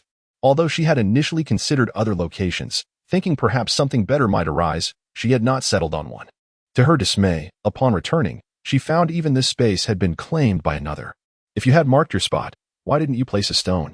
Without a stone, it is considered unclaimed territory, and thus anyone may choose, Shen Shihuan replied leisurely. Isn't this the rule established by the Linghu tribe? Why then? Do the members of the Linghu tribe not adhere to it? Shen Shihuan feigned confusion, successfully inciting dissatisfaction among the crowd. Given that it was a rule jointly established by the three major tribes, it was only fitting that all adhered to it. As he listened to the cacophony of voices expressing their grievances, Bai Yi's expression darkened, his voice tinged with rising anger. Shen Shihuan pointed to the stone placed on the ground, indicating that it was her doing. The implication was unmistakable. According to the rules, having placed the stone first, this was her designated spot at the market. Bai Yi, disregarding Bai Yun's pitiful gaze, spoke with the utmost composure, as if he harbored no ulterior motives. That is well and good, but I fear there may be troublemakers. Since your Linghu tribe is responsible for maintaining order, you must do so diligently to prevent any disruptions. Shen Shihuan said with a beaming smile, noticing Bai Yi's expression darkening like charcoal. Her amusement only deepened. Bai Yi, furious to the point of nearly spitting blood, felt powerless to retaliate and opted to turn a blind eye, dragging Bai Yun away. Well, Shihuan, you are truly remarkable. Tang Yu exclaimed excitedly as soon as they were out of earshot, her eyes brimming with admiration for Shen Shihuan. Oh, it's nothing, really. It's all about reasoning. Shen Shihuan replied humbly. If she had a few choice curses at her disposal, she wouldn't have to rely solely on logic at such moments. Thanks to the keen hearing of the beast men, Bai Yi, having walked a considerable distance, caught wind of Shen Shihuan's words and nearly choked on his own blood. Reasoning? What sort of reasoning is this? It was clearly a threat. Over the past few days, he thought to himself, you better keep a low profile and stir up as little trouble as possible, especially concerning that female just now, which made his chest ache with frustration. Brother, you want to help me? Bai Yun pouted, her lips jutting out defiantly. Bai Yi felt a deep sense of helplessness. The Linghu tribe found itself precariously situated between the winged tiger and the fierce bear tribes. While it appeared that their alliance through marriage fostered harmonious relations, in reality, they walked a tightrope, uncertain of when one tribe might swallow them whole. In such a predicament, how could he afford to provoke the winged tiger tribe? If you disobey, I shall inform father, and you will not be allowed to leave the house for the next few days. Bai Yi knew that even if he revealed this to Bai Yun, she would likely not comprehend the gravity of the situation, so he remained resolute without further explanation. Bai Yun felt increasingly aggrieved. She had never been treated with such sternness before. Upon reflection, her resentment grew towards the female who had taken her spot. I understand. Bai Yun reluctantly acquiesced, yet a plan began to form in her mind. Very well, she would relinquish that spot. But she would ensure that the female would not sell a single item either. Shen Shihuan spread the animal hide on the ground, meticulously arranging the bracelets one by one. Suddenly, she noticed the vendor across from her hastily packing up and leaving. Before long, Bai Yun unexpectedly returned. Bai Yun cast a triumphant glance at Shen Shihuan, seated herself opposite, and began to display her wares for sale. Shen Shihuan cast a glance and raised one eyebrow in surprise. Oh, what a coincidence! The items for sale were remarkably similar, both being bracelets. However, as she scrutinized the bracelets that Bai Yun had produced, a radiant smile spread across her face. A simple stone with a hole and a piece of string could hardly compare to her own creation, an exquisite bracelet woven with colorful silk threads adorned with pearls. The disparity was stark, a true contrast between clouds and mud. Victory was assured. Shen Shihuan secretly reveled in her triumph, eagerly anticipating the moment when the arrogant female across from her would break down in tears. Unbeknownst to Bai Yun, who was still oblivious to the unfolding events, she too awaited Shen Shihuan's potential despair. Don't miss out. Come and seize this opportunity. Here, we have exquisite bracelets and delightful slippers. Buy two and receive one free. Shen Shihuan bellowed enthusiastically, arranging her merchandise meticulously. Her spirited cries were a novelty that instantly captivated the attention of those nearby, leaving Bai Yun in bewilderment as a crowd quickly amassed around Shen Shihuan's stall. The intricate bracelets and unique slippers required no persuasion from Shen Shihuan. The eager females rushed to purchase them, nearly sparking a fracas. Chapter 79. Wheat stalks. Autumn is a time for gathering provisions and preparation for the harsh winter, when heavy snow may seal the doors, rendering even the orcs unable to venture outside for extended periods. With the advent of spring, life bursts forth anew, and thus, the grand marketplace among tribes is held only once during the summer. Prior to the market, Shen Shihuan had devised a plan, regardless of whether she sold out her goods. She would only operate for 3 days, each day for half the time, reserving the rest to explore the market. However, she had not anticipated the formidable purchasing power of the females. Just as her venture began, her carefully prepared inventory was swiftly depleted, with some individuals persistently inquiring if she would be selling again the next day, prompting her to hastily roll up her furs and flee. Bai Yun found herself completely overlooked amidst the buying frenzy, and in desperation, emulated Shen Shihuan's cries to attract attention. Yet, the onlookers merely cast cursory glances before making to depart. Wait, are you not buying? Bai Yun implored, clutching the arm of a departing female, unwilling to concede defeat.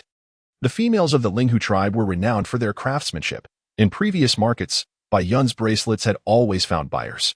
No, thank you, the detained female replied curtly, her refusal devoid of hesitation, clearly uninterested in Bai Yun's offerings. Stunned, Bai Yun could hardly comprehend. Her bracelets were undeniably beautiful, so why was there no demand? Undeterred, she persisted, I can offer you a discount. Even at a lower price, I have no interest. This female had arrived too late to snatch one of Shen Shihuan's bracelets, but now observed with envy as others flaunted their acquisitions on their wrists. Compared to Bai Yun's simple string-woven creations, she felt she would be mocked by her peers if she wore such a trinket. But my bracelets are truly lovely, Bai Yun protested, feeling a swell of injustice as tears threatened to brim in her eyes. Each stone adorning her creations had been meticulously selected, and she had invested considerable effort into their crafting. They are indeed attractive, but they cannot compare to what that other female was selling. I truly wish I could buy one, but who knows if she will sell more tomorrow. The female unwittingly voiced her thoughts, oblivious to the rivalry between Bai Yun and Shen Shihuan. Bai Yun's expression darkened at this revelation. She could not bear the thought of her bracelets going unsold, nor could she accept being outdone by another female. As her frustration mounted, her teeth clenched audibly, and her expression turned menacing. Sensing the tension, the female hastily extricated herself from Bai Yun's grip and fled. Shen Shihuan remained oblivious to the matter at hand.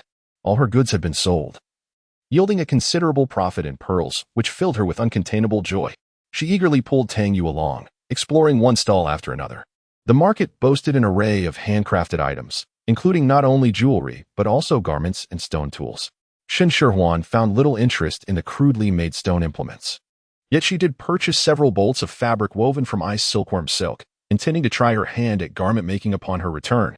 Following Shen Shihuan's lead, Tang Yu had also amassed a fair amount of pearls and had grown more generous in her spending. Seizing the opportunity while Shen Shihuan was engrossed in selecting fabric, she acquired an eccentric mask, donned it upon her face, and stealthily positioned herself behind Shen Shihuan, hoping to give her a fright. Shen Shihuan, clutching the fabric, turned around only to be met by a face adorned in a riot of colors. While she was not frightened, she was struck by the sheer ugliness that assaulted her eyes. This aesthetic was truly beyond her appreciation. Do you find this appealing? Shen Shihuan's expression was one of utter bewilderment, as she felt an insurmountable generational gap in taste between herself and Tang Yu. Isn't this rather charming? At first glance, it appeared somewhat peculiar, yet upon a longer gaze, one might find it endearing. Tang Yu had not purchased it to startle Shen Shihuan. Rather, she genuinely adored it. Shen Shihuan's lips twitched slightly. She could only say that if you like it, then so be it. At the very least, she would never spend her pearls and shells on such a mask, which she could neither wear nor display at home, as it did not align with her taste. Tang Yu, however, did not mind Shen Shihuan's remarks. After all, as long as she was pleased, that was all that mattered. Let us continue our shopping, she suggested. Ji Zhan took the fabric from Shen Shihuan's hands and placed it into his space. Tang Yu found the mask cumbersome as well, so she handed it over to Shen Shihuan, requesting her to pass it to Ji Zhan for safekeeping. Shen Shihuan took the mask, feeling the delicate texture beneath her fingertips.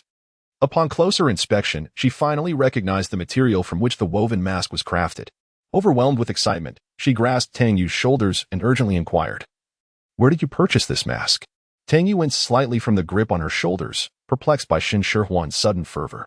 Enduring the discomfort, she gestured towards a nearby stall, indicating, "It is from that booth."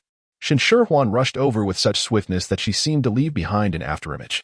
Despite her verbal claims of disinterest, her body betrayed her true feelings.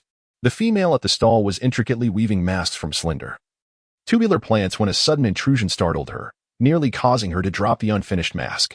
Indeed, this was wheat straw. Upon picking up the uncolored straw, Shen Shihuan immediately recognized it, her voice trembling with excitement as she exclaimed, "Where did you find this?" Although she had been enjoying various delectable dishes these past few days, her heart longed for rice and an array of noodles. Without these staples, no amount of meat or vegetables could satiate her hunger, while fragrant rice remained elusive. The discovery of wheat could certainly satisfy her cravings. As one of the primary staples, wheat could be processed into flour, leading to an abundance of culinary delights: steamed buns, noodles, dumplings, pancakes, and bread, enough to provide her with a diverse menu for several months. Why should I tell you? The startled female regained her composure and calmly retorted to Shen Shihuan. Shen Shihuan was rendered speechless, yet her overwhelming desire to locate Xiaomai left her unable to think clearly. "I can offer you money." "No, I can give you pearls, whatever amount you desire." "I do not want them," the female replied, her expression icy and utterly unmoved. After speaking, she disregarded Shen Shihuan entirely and resumed her task of weaving the mask.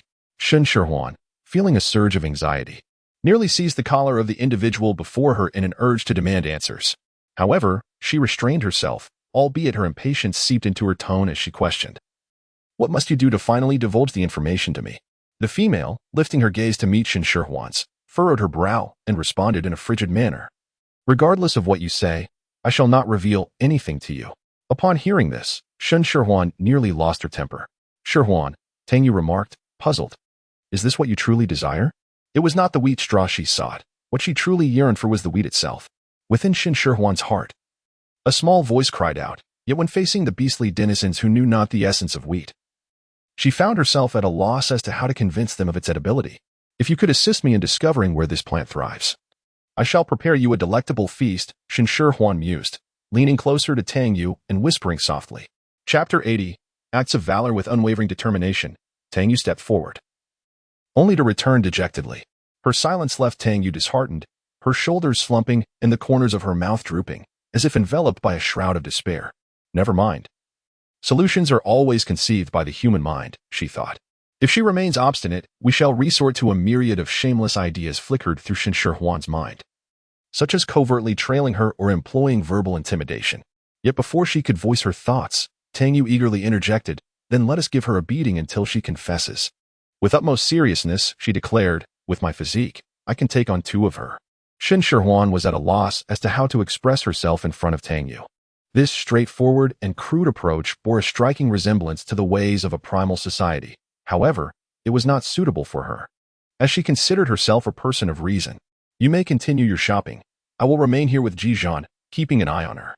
Perhaps we may uncover something when she returns to her residence."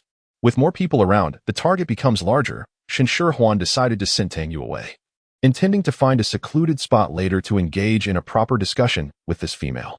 "You are right. It is unwise to act in front of so many witnesses. There may even be bystanders who intervene." Tang Yu mistakenly assumed that Shen Shihuan intended to execute her plan. Before departing, she could not help but remind her, "Just be gentle. I still have quite an affection for her." Shen Shihuan's lips twitched slightly. She was, after all, a reasonable person. Standing under the scorching sun for a while, just as she feared she might faint from the heat, the female finally gathered her belongings and departed. Shen Shihuan quickly regained her composure and stealthily followed her. Once they left the marketplace and walked for a distance, Shen Shihuan noticed the female heading towards the gathering place of the spirit fox tribe, which did not strike her as unusual, for the female appeared frail and was clearly not a member of the brutal bear tribe. Outside the cave at the gathering site, several cooking stoves were piled up. After the female returned to her cave to drop off her belongings, she chose a secluded stove to begin preparing her lunch. Shen Shihuan watched intently, unable to suppress a gulp, and instinctively caressed her belly, realizing that she too was feeling hungry. Indeed, a person is akin to iron, and meals are as essential as steel. Missing a single meal can be quite distressing for a true foodie. Skipping a meal is akin to a matter of life and death. Just as Shen Shihuan contemplated suggesting that they all partake in lunch, a group of fierce female members from the spirit fox tribe approached, causing her to instinctively shrink back, striving to diminish her presence. Fortunately, these females were not seeking trouble with her. Instead, they bypassed her and confronted another female, unceremoniously overturning the stone pot onto the ground. Witnessing the ingredients spill onto the earth, now tainted with dirt, Shen Shihuan felt a pang of sorrow. They may argue, but why must they upend the pot? Such wastefulness of food is utterly intolerable. The female stood momentarily stunned, her gaze lingering upon the chaotic scene before her, her expression inscrutable and devoid of any visible anger. Shen Shihuan contemplated the situation, realizing that if she were in such a predicament, she would undoubtedly be unable to endure it. Even if she were outnumbered and unable to defeat this group, she would fight fiercely, willing to risk everything. How dare someone like you even attend the market? It is truly unfortunate. A throng of females surrounded her, and although Shen Shihuan could not discern who was speaking, the disdain in the voice was palpable. "Leave this place swiftly, or next time, it shall not be so simple." The females clamored, their attitudes decidedly unfriendly. Shen Shihuan found it unbearable to listen. Yet the female being scorned remained silent, bowing her head and enduring their insults. "Just like your mother, utterly shameless. Why not perish alongside her?" The females grew increasingly fervent in their derision, dragging others into their tirade. However, those very words struck a nerve within the silent female, who, until then, had endured the abuse without protest, suddenly erupted. "Do not speak ill of my mother." With fury in her eyes, she lunged forward to retaliate.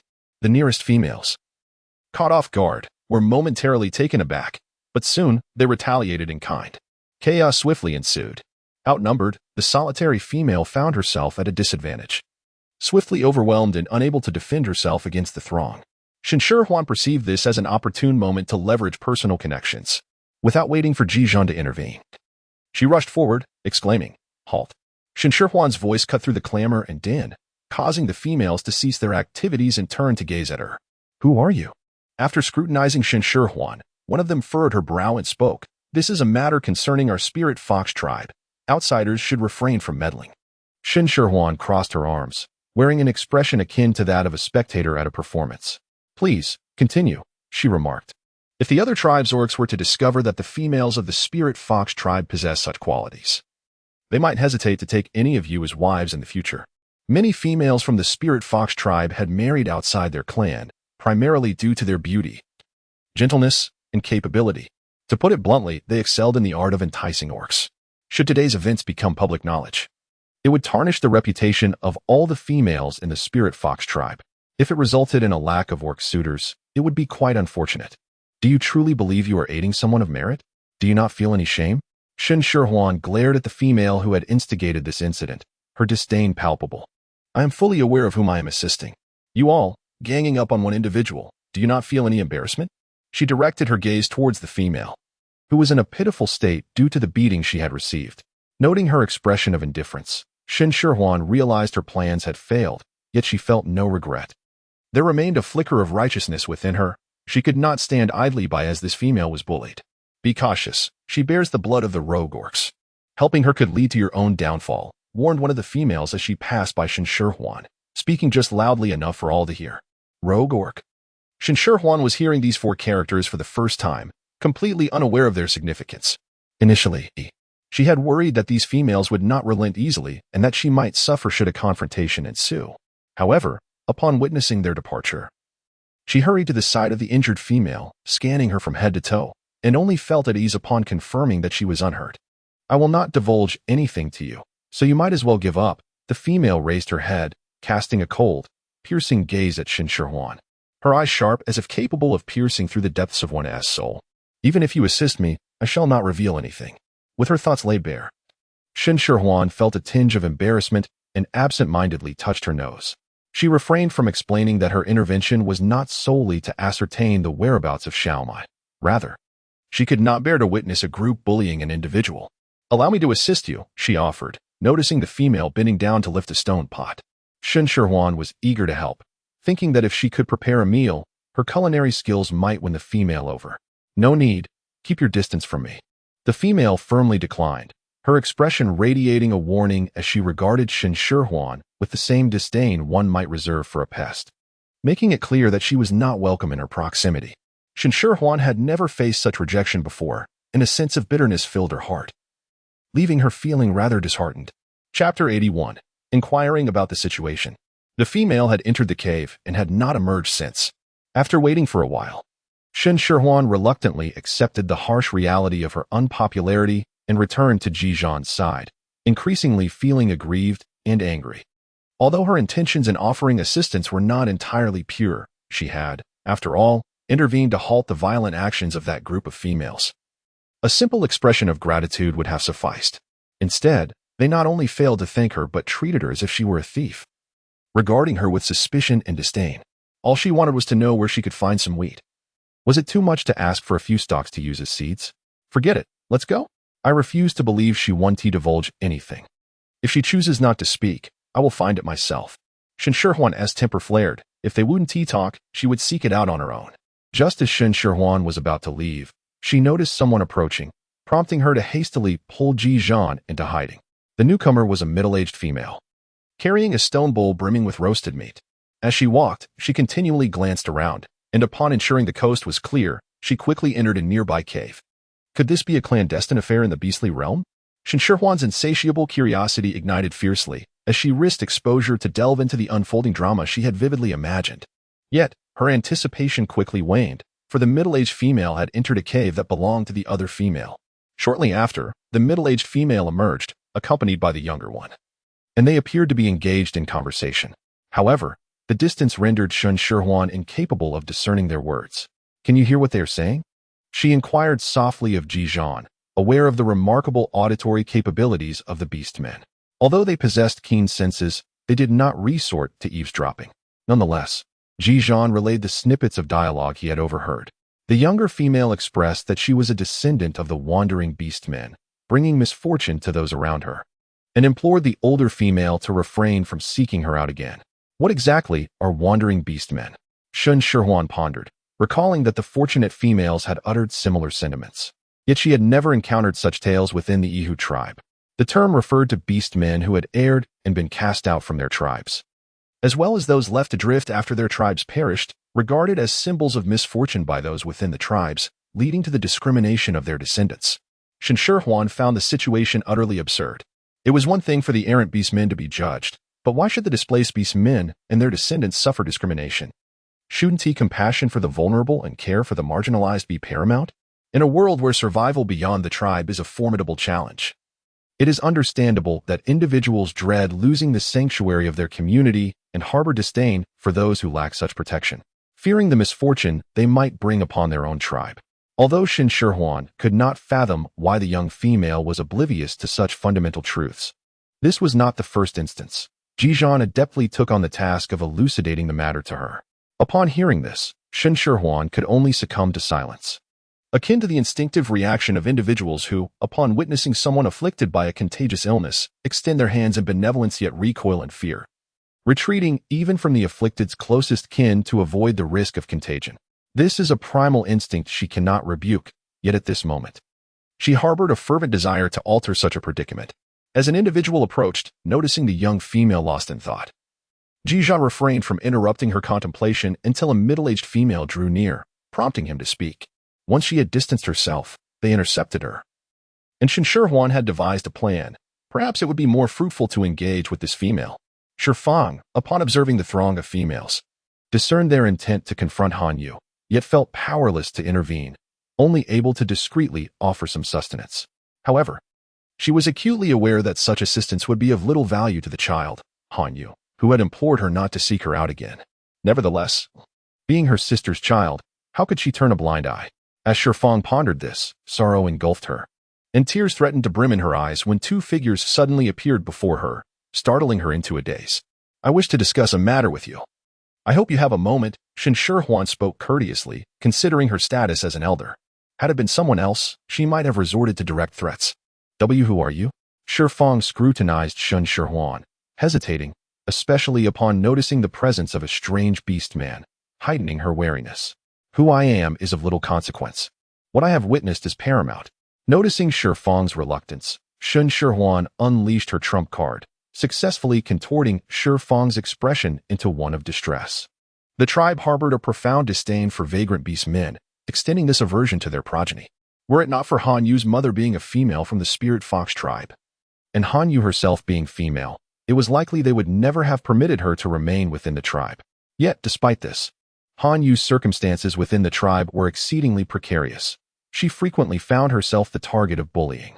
As Han Yu's aunt, Shifang dared only to clandestinely provide her with food, fearing that if word of her actions were to spread, she might never again be able to see Han Yu. "What is it that you truly desire?" Faced with intimidation, Shifang reluctantly followed Shen Shihuan to a secluded spot, her eyes brimming with vigilance and distrust. "I apologize for the earlier threat. It was uncalled for. However, we mean no harm. We merely wish to understand the female who has been surreptitiously providing food." Shen Shihuan began with an apology, candidly revealing her intentions. "You mean Han Yu?" Shifang inquired, perplexed, for although Han Yu was a descendant of vagrant beast men, she was kind-hearted and had never committed any wrongdoing. Shen Shihuan, with a bittersweet smile, felt compelled to elaborate further.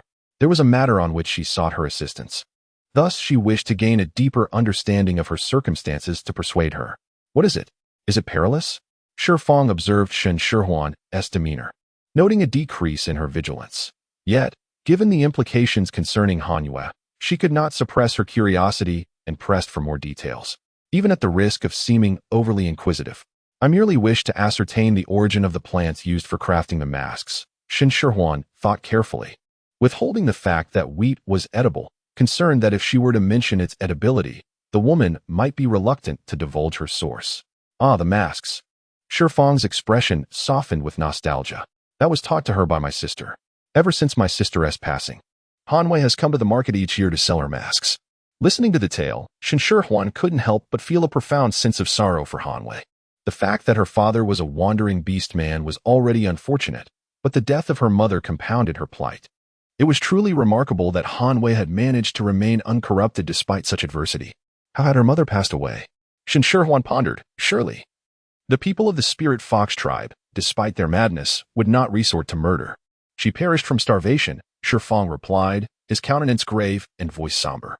"In winter, when food is scarce, many succumb to hunger." The notion of dying from starvation seemed like a fable to Shen Shihuan, who had grown up in an era of abundance. Even as they returned to their cave, the thought lingered in her mind. Could winter truly be so merciless? Biting her lip, she hesitated for a moment before voicing her concern. in the biting cold, with vegetation withered and animals in hibernation. The scarcity of food and warm clothing indeed made life difficult, though Ji Zhan did not answer her query directly, regardless of his gentle words. Shen Shihuan grasped the underlying meaning, her spirits sinking as if a heavy stone pressed upon her heart, suffocating her breath. From a young age, she had been quite particular about food, refusing to eat anything unpalatable or stale. Often, in pursuit of culinary delights, she would order an extravagant feast, consuming only a few bites. She had been blissfully unaware that starvation was a reality for some, believing her expenditure granted her the liberty to choose. However, now that she understood there were those who could not find warmth or sustenance and might even perish from the cold or hunger, a flush of shame ignited on her cheeks. Perhaps this was the purpose of her arrival in the beast world, to instill in her the importance of cherishing resources.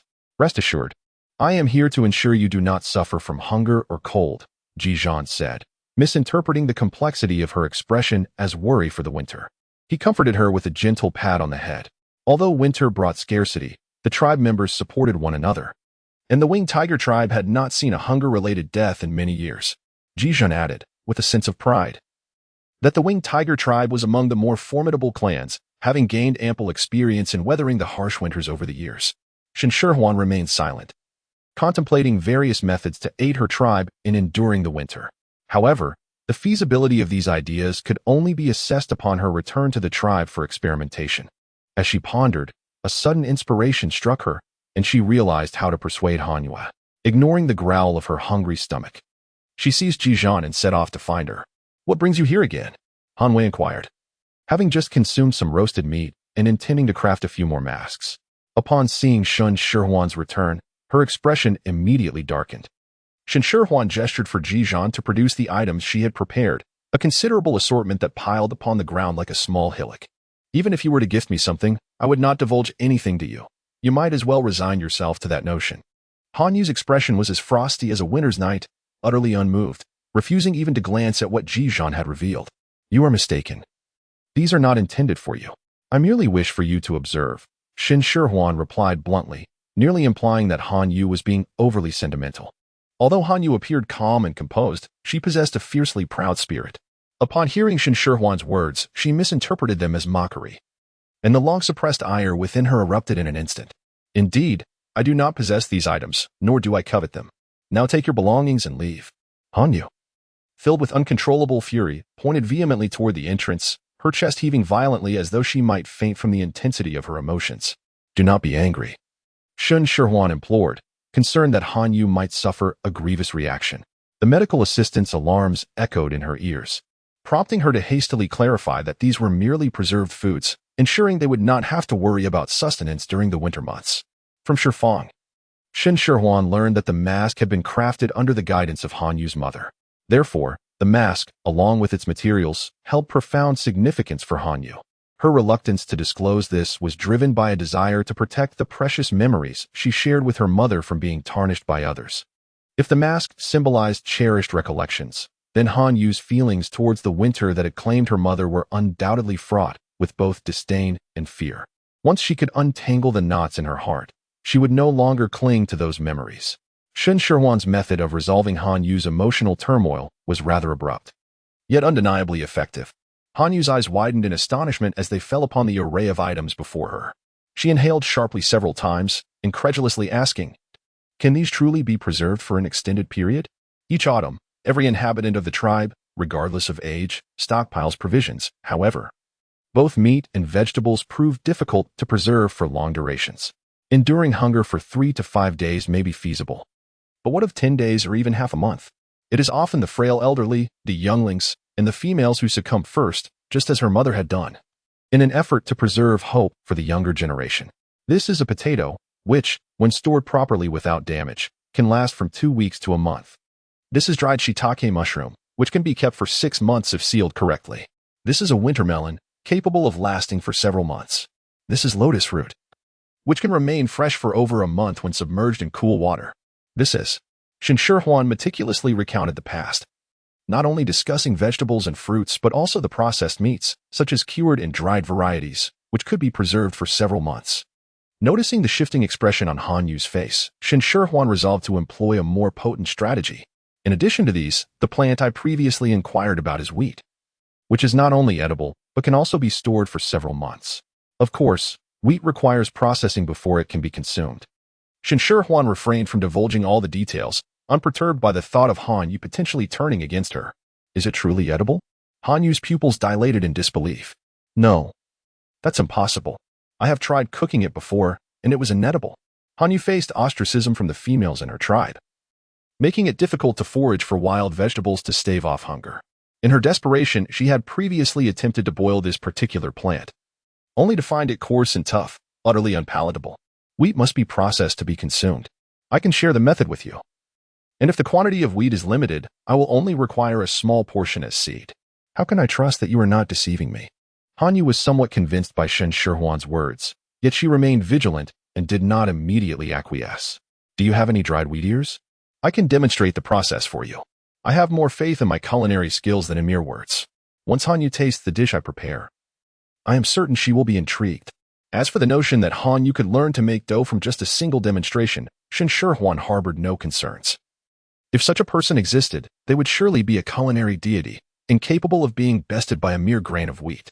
Indeed, Han Yu possessed a substantial quantity of dried wheat ears, which she had intended to use for crafting decorative masks. Now, she was inclined to hand them over to this female and observe how she would transform the coarse, desiccated wheat into something edible. As Shen Shihuan beheld the ears of wheat presented by Han Wei, she was delighted to discover that the grains in this beastly realm were indeed larger, each kernel comparable in size to her pinky fingernail and palpably plump. However, the considerable size of these grains posed a slight drawback. While the smaller kernels could be easily rubbed to remove their husks, the formidable shells of these larger grains proved too resilient. Despite her efforts, her fingertips turned red without yielding any results. Thus, the initial step in her culinary endeavor ended in utter failure. Chapter 83. Flour and Wheat. Shen Shihuan was in urgent need of a stone mill, yet at that moment, she was at a loss as to where to procure one, her countenance betraying a hint of distress. Observing Shen Shihuan's troubled expression, Han Yue mistakenly presumed that she was incapable of accomplishing the task, and that her earlier claims had been mere fabrications. Thus, she contemplated dismissing her. Do you require assistance? Ji Zhan interjected, perceiving the young female's predicament. Shen Shihuan cast a bright glance at Ji Zhan, pondering the need for a stone mill. Perhaps it would even mix in sand, detracting from the flour's flavor. With the strength of an orc, could he not easily remove the husk from the grains? Please help me remove the outer shells, she promptly requested Ji Zhan's assistance. With a swift motion, Ji Zhan brushed his hand across the wheat ears, causing the grains to rain down into the stone bowl. He gathered a handful, pressed his palms together, and rubbed them back and forth, allowing the husks to fall away like leaves in the wind, leaving only the precious kernels. In no time, Ji Zhan produced a full bowl of grains. Can we grind these into flour? Shen Shihuan inquired, no longer in haste to fetch tools. Ji Zhan nodded, and with a single grain in hand, he pinched it effortlessly between his thumb and forefinger, revealing a fine powder. Truly, an orc is an indispensable companion for both home and travel. With Ji Zhan's assistance, Shen Shihuan soon gathered a small bowl of flour, its texture delicate and refined, rivaling that produced by machines. Fearing they might be seen outside the cave, Shen Shihuan instructed Ji Zhan to construct a stove at the cave's entrance. The thin stone slab quickly heated over the flames. She spread a bit of lard evenly across the stone, and as the enticing aroma wafted through the air, she poured the batter, composed of water, bird eggs, green onions, and salt, onto the sizzling slab. Shen Shihuan skillfully employed a specially crafted tool to spread the batter, shaping it into a round pancake.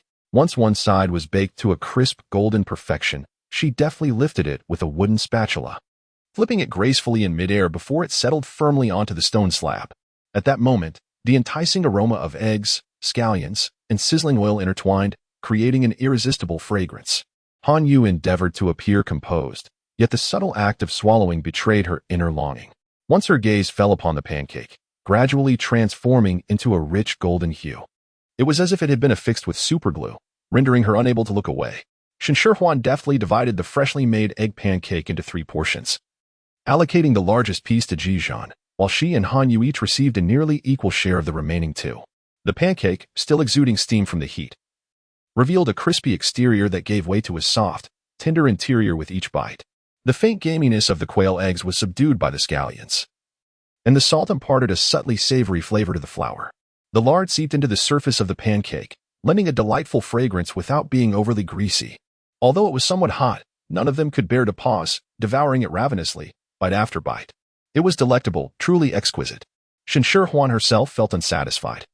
For despite its simplicity, it had been long since she had savored the taste of flour. With each mouthful, a sense of nostalgia washed over her, as if she were transported to another time. Ji Zhan, being an orc, favored meat above all, yet he found this novel texture surprisingly enjoyable. Albeit he felt the portion was insufficient to satiate his hunger. For Hanyu, this was her first encounter with such delightful cuisine. She wished her mother could partake in this experience. She rubbed her eyes, forcing back the tears that threatened to spill, and once again donned her calm and composed facade. Shen Shihuan cast a glance at the reddened eyes of Hanyu and was secretly astonished that the simple egg pancake she had prepared was so delectable it could evoke tears. However, mindful of Hanyu's pride, she feigned ignorance of this fact. Flour, aside from making pancakes, can be transformed into countless delicious delicacies such as buns, noodles, dumplings, and bread, all of which are also quite filling. Shen Shihuan passionately extolled its virtues, her sparkling eyes fixed on Hanyu, silently urging her to take her to find wheat. Hanyu, unfamiliar with the terms buns and noodles, was nonetheless exhilarated by the prospect of something that could stave off hunger. Without hesitation, she declared, "I will take you there right now." At noon, the weather was sweltering. Under normal circumstances, Shen Shihuan would have resolutely refused to venture outside. Yet, thinking of the wheat, she gritted her teeth and followed Hanyu out of the cave, braving the oppressive heat as they trudged through the grass that towered over her. Observing the young female struggle to push aside the towering plants obstructing their path, occasionally startled by the rebounding foliage, Ji Zhan felt a pang of sympathy. He helped her part the dense vegetation while asking, "Shall I carry you?" Shen Shihuan's words lingered on her lips, only to be silently swallowed back. She glanced at the steady strides of Hanyu ahead, gritting her teeth in painful refusal. "No, I can walk by myself." It was one thing to be overshadowed by the robust female Tangyue, but seeing Hanyu's frail form, she was resolute not to concede defeat. Ji Zhan could only follow closely beside the petite female, helping the breathless creature navigate through the foliage. As the stubborn one had exhausted herself to the point where she lacked the strength to lift her arms, merely plodding forward mechanically, though Hanyu appeared fragile. She had survived solely through her own foraging, her stamina far surpassing that of Shen Shihuan, who had someone to tend to her needs. The distance they traveled was not enough to tire her, so when she noticed the lack of movement behind her and turned, she saw the pair lagging far behind. "I'll carry you," Ji Zhan declared, unable to bear the sight of the petite female's increasingly pallid complexion. With a firm resolve, he lifted her into his arms, striding forward as though he carried nothing more than a wisp of air, exhibiting no signs of strain. "You should carry me on your back." Being princess carried is far too embarrassing. Yet Shen Shihuan found herself utterly unable to continue, reluctantly opting for the less humiliating alternative, with Shen Shihuan no longer dragging them down. Their pace quickened significantly. However, after a considerable distance, when Shen Shihuan could no longer persist, Hanyu pointed ahead and said, "It's just up ahead, we will arrive shortly." Upon hearing this angelic voice, Shen Shihuan finally roused her spirits, straining to catch a glimpse of the adorable figure of Xiaomai amidst the expanse of unfamiliar weeds. "Is it here? Why can't I see it?" Shen Shihuan widened her eyes, scrutinizing the area but still failing to spot Xiaomai. "This whole area." Hanyu gestured in a semicircle before her. As Shen Shihuan followed the direction she pointed, her heart raced with exhilaration as she beheld a breathtaking expanse of bountiful wheat.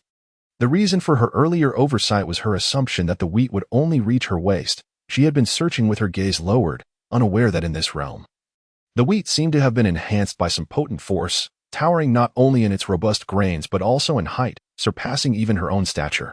It stood taller than what Hanyu had previously shown her, and as Ji Zhan carried her, the wheat was astonishingly level with her line of sight. "Please set me down. It is inconvenient to harvest the ears of wheat while on your back," Shen Shihuan urged Ji Zhan, and upon touching the ground, she fully grasped the impressive height of the wheat, which required her to tilt her head back to behold it. In its verdant state, it had not appeared so lofty.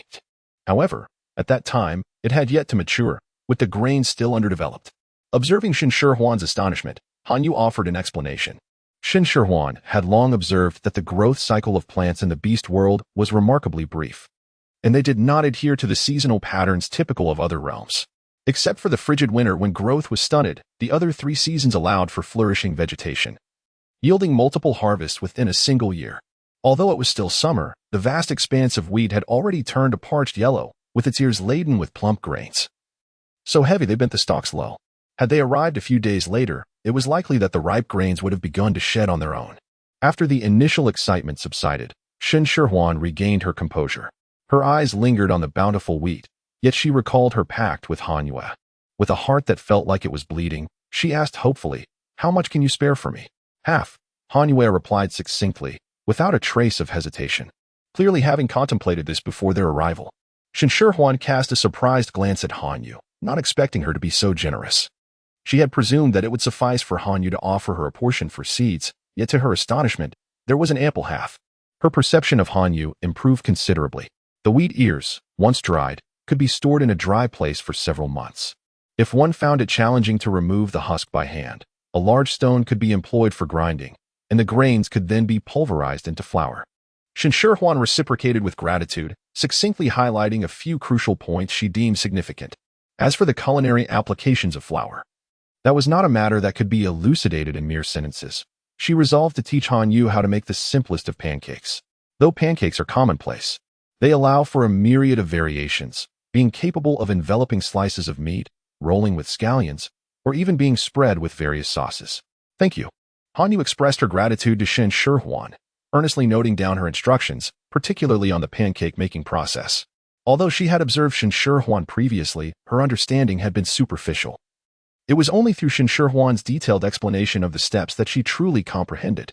With the wheat now ripe, it was imperative for Shen Shihuan to harvest it all before the market closed, and Han Yu too had to gather a portion, leaving only a small quantity for seeds, which would be sown to yield several harvests before winter's arrival.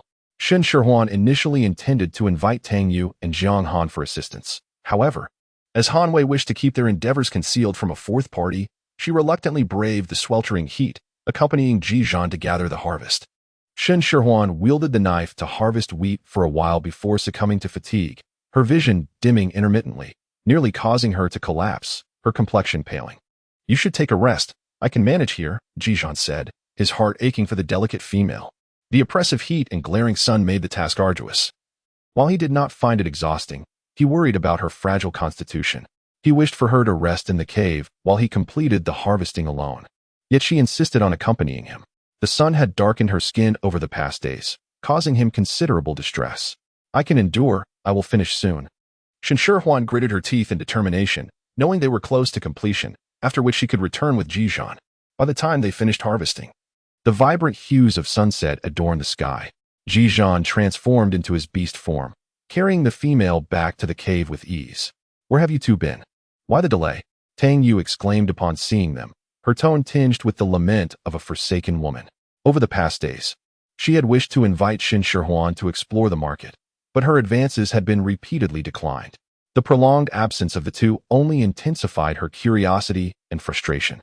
How could they keep such secrets from her? Did they not regard her as a friend? "I am weary and wish to rest. I will tell you everything tomorrow," Shen Shihuan replied, her face betraying her exhaustion. On their way back, she and Ji Zhan had taken a detour to find a lake for a refreshing bath, leaving her longing for a good night's sleep, devoid of energy to engage with Tang Yu. "Go and rest," Ji Zhan gently interjected, noticing the weariness in the delicate female's demeanor, effectively halting Tang Yu's inquiries. Shen Shihuan nodded absently, her steps light as she made her way to the stone bed, where she immediately succumbed to a deep slumber. Tang Yu dared to cling to Shen Shihuan, but hesitated to disturb Ji Zhan, murmuring softly to herself as she reluctantly retreated to a corner. Jiang Han, undeterred by Ji Zhan's frosty demeanor, exchanged mischievous glances with him, grinning provocatively. Ji Zhan, instantly aware of Jiang Han's intentions, dismissed him with a wave and stepped outside. Knowing the little female had only had a morsel of roasted meat that evening and would awaken hungry in the dead of night, he resolved to steam a few potatoes in preparation. "Wait for me," Jiang Han called out, rushing after him. "Have you and the little female not seen anyone for 2 consecutive days? I have so many questions. Just tell me. I promise I won't tell anyone else." Ji Zhan halted, casting a warning glance at Jiang Han. Shihuan is still underage. Spreading rumors would tarnish her reputation. With only a few years until maturity, Jiang Han persisted. "You both like each other, right? I won't say a word. Surely that's acceptable?" Receiving another warning glare from Ji Zhan, Jiang Han shrank back, suppressing his reckless inquiries but unable to quell his curiosity. Since you weren't out doing that, where have you been these past 2 days? You don't need to know, Ji Zhan replied curtly, having promised Han Yu to keep matters concerning the little female confidential, remaining tight-lipped even in front of Jiang Han, his childhood companion. Jiang Han felt a pang of jealousy. Ever since the little female's arrival, he had fallen from Ji Zhan's favor. Shen Shihuan was awakened in the middle of the night by hunger. Hearing her subtle movements, Ji Zhan immediately sat up and brought over the still-warm steamed potatoes. Are you hungry? I steamed some potatoes. Would you like to have some? Shen Shihuan, accustomed to Ji Zhan's thoughtful care, replied, Are you hungry too? Would you like to eat a little? In the end, Shen Shihuan and Ji Zhan shared several potatoes, and after satisfying their hunger, she slept soundly until dawn. Her fatigue completely alleviated. Having harvested wheat, the system rewarded her with the method of planting it, however, without the means to cultivate it in the tribe. She found herself at a loss. Shen Shihuan yearned to grind some flour to make a few dishes, but she feared that the wheat set aside for seeds would be insufficient, thus suppressing her desires. Tang Yu, let us visit the market. Perhaps we might discover something new.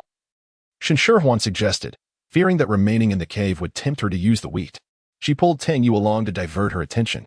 After several days of visiting the market, Tang Yu had grown weary of seeing the same items repeatedly. However, Shen Shihuan insisted, and she had no choice but to accompany her. Naturally, after completing their rounds, they found nothing novel, and Shen Shihuan came to a profound realization of the scarcity of resources. Never mind, there is nothing worthwhile at the market. Let us gather wild vegetables nearby tomorrow. She concluded, having lost interest in the market and preferring the prospect of foraging for new ingredients. Tang Yu readily agreed, and they arranged to set out early the following day to collect wild vegetables. Chapter 85 beats as the saying goes, 10 miles bring different skies. 100 miles bring different customs. The Yihu and Linghu tribes, separated by over 100 miles, not only exhibited diverse cultures and traditions but also boasted differing vegetation. Shen Shihuan traversed a considerable distance, yet not a single familiar plant graced her sight. Instead, she encountered a plethora of flora she had never before laid eyes on. Consequently, she resorted to the system, identifying each specimen one by one. Regrettably, the system indicated that all of these were inedible. The process of plant identification was energy-draining, and soon Shen Shihuan felt her vision dimming. She gasped for breath, supporting herself against the ground to avert a calamitous fall. After a brief respite, she regained her composure, only to discover her palm stained a vivid red.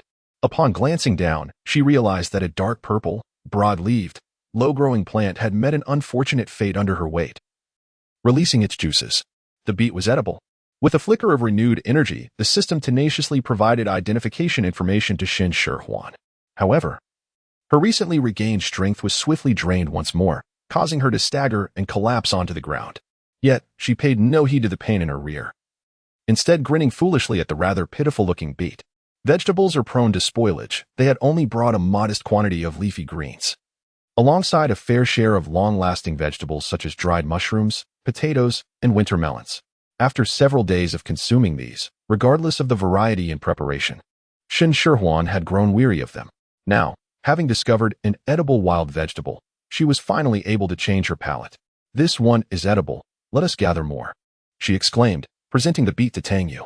The beet was quite distinctive, easily recognizable, and Shen Shihuan had no fear of Tang Yu mistaking it.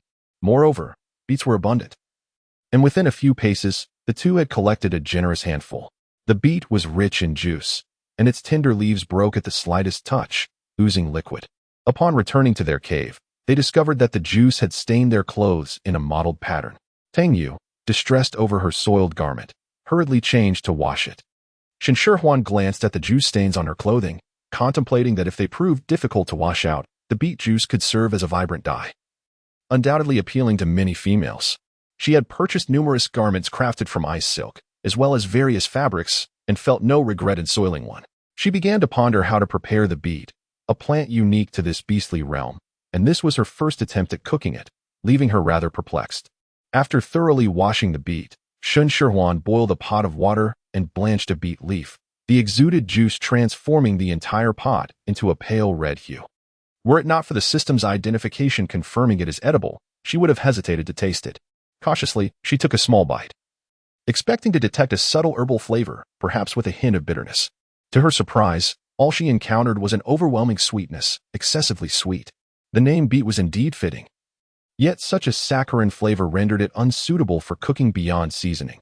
Perhaps it could be employed in desserts, but at present, Shen Shihuan lacked the necessary ingredients to experiment. With this thought, she couldn't help but sigh, reflecting on the abundance of beets she had gathered. What purpose did they truly serve? It was no wonder the females of the spirit fox tribe refrained from foraging them. There were reasons behind their choices. Wore a sorrowful expression, when suddenly a spark of inspiration illuminated her mind. With the abundant sugar content in beets, why not utilize them to extract brown sugar? While honey could also serve as a seasoning in cooking, it is rather expensive, and moreover, it lacks the ability to impart color during braising, presenting certain shortcomings. Despite her eagerness to commence the extraction of brown sugar immediately, she glanced at the clock and realized that lunchtime was fast approaching. If she were to embark on the extraction process, she would likely miss her meal, prompting her to set aside her thoughts and postpone the endeavor until after lunch. However, the inability to extract brown sugar right away did not deter Shen Shihuan from using beet juice as a seasoning. She planned to prepare a dish of braised pork and another of sweet and sour ribs, keen to compare the difference between flavoring with beet juice and honey. The staple would still be potatoes, and in addition to cold lotus root slices, she intended to create a honey-glazed lotus root dish. Although lacking glutinous rice, which is essential for the dish's character, lotus root does not preserve well, and in order to consume it before it spoils, she had been experimenting with various lotus root preparations, nearing the limits of her creativity. Braised pork and sweet and sour ribs were well within Shen Shihuan's expertise. The coloring effect of beet juice was remarkable, rendering the braised pork and sweet and sour ribs a glossy red hue that was undeniably appetizing. Thanks to her careful control of the quantity used, the sweetness was perfectly balanced, avoiding the cloying taste one might expect from consuming it directly. Delicious.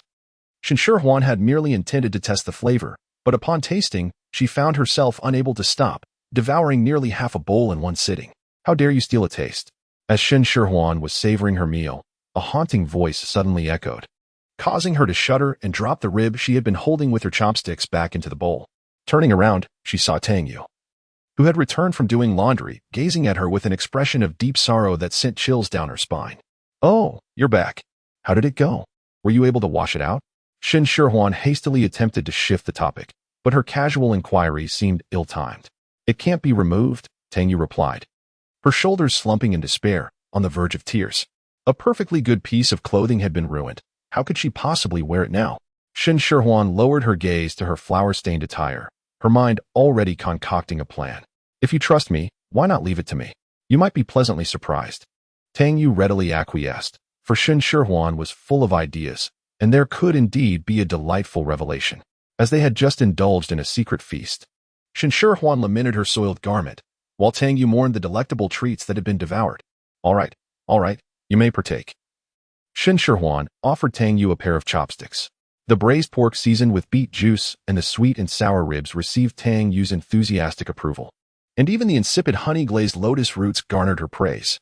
By the time Ji Zhan and Jiang Han returned, the two had already indulged to the point of contented belching.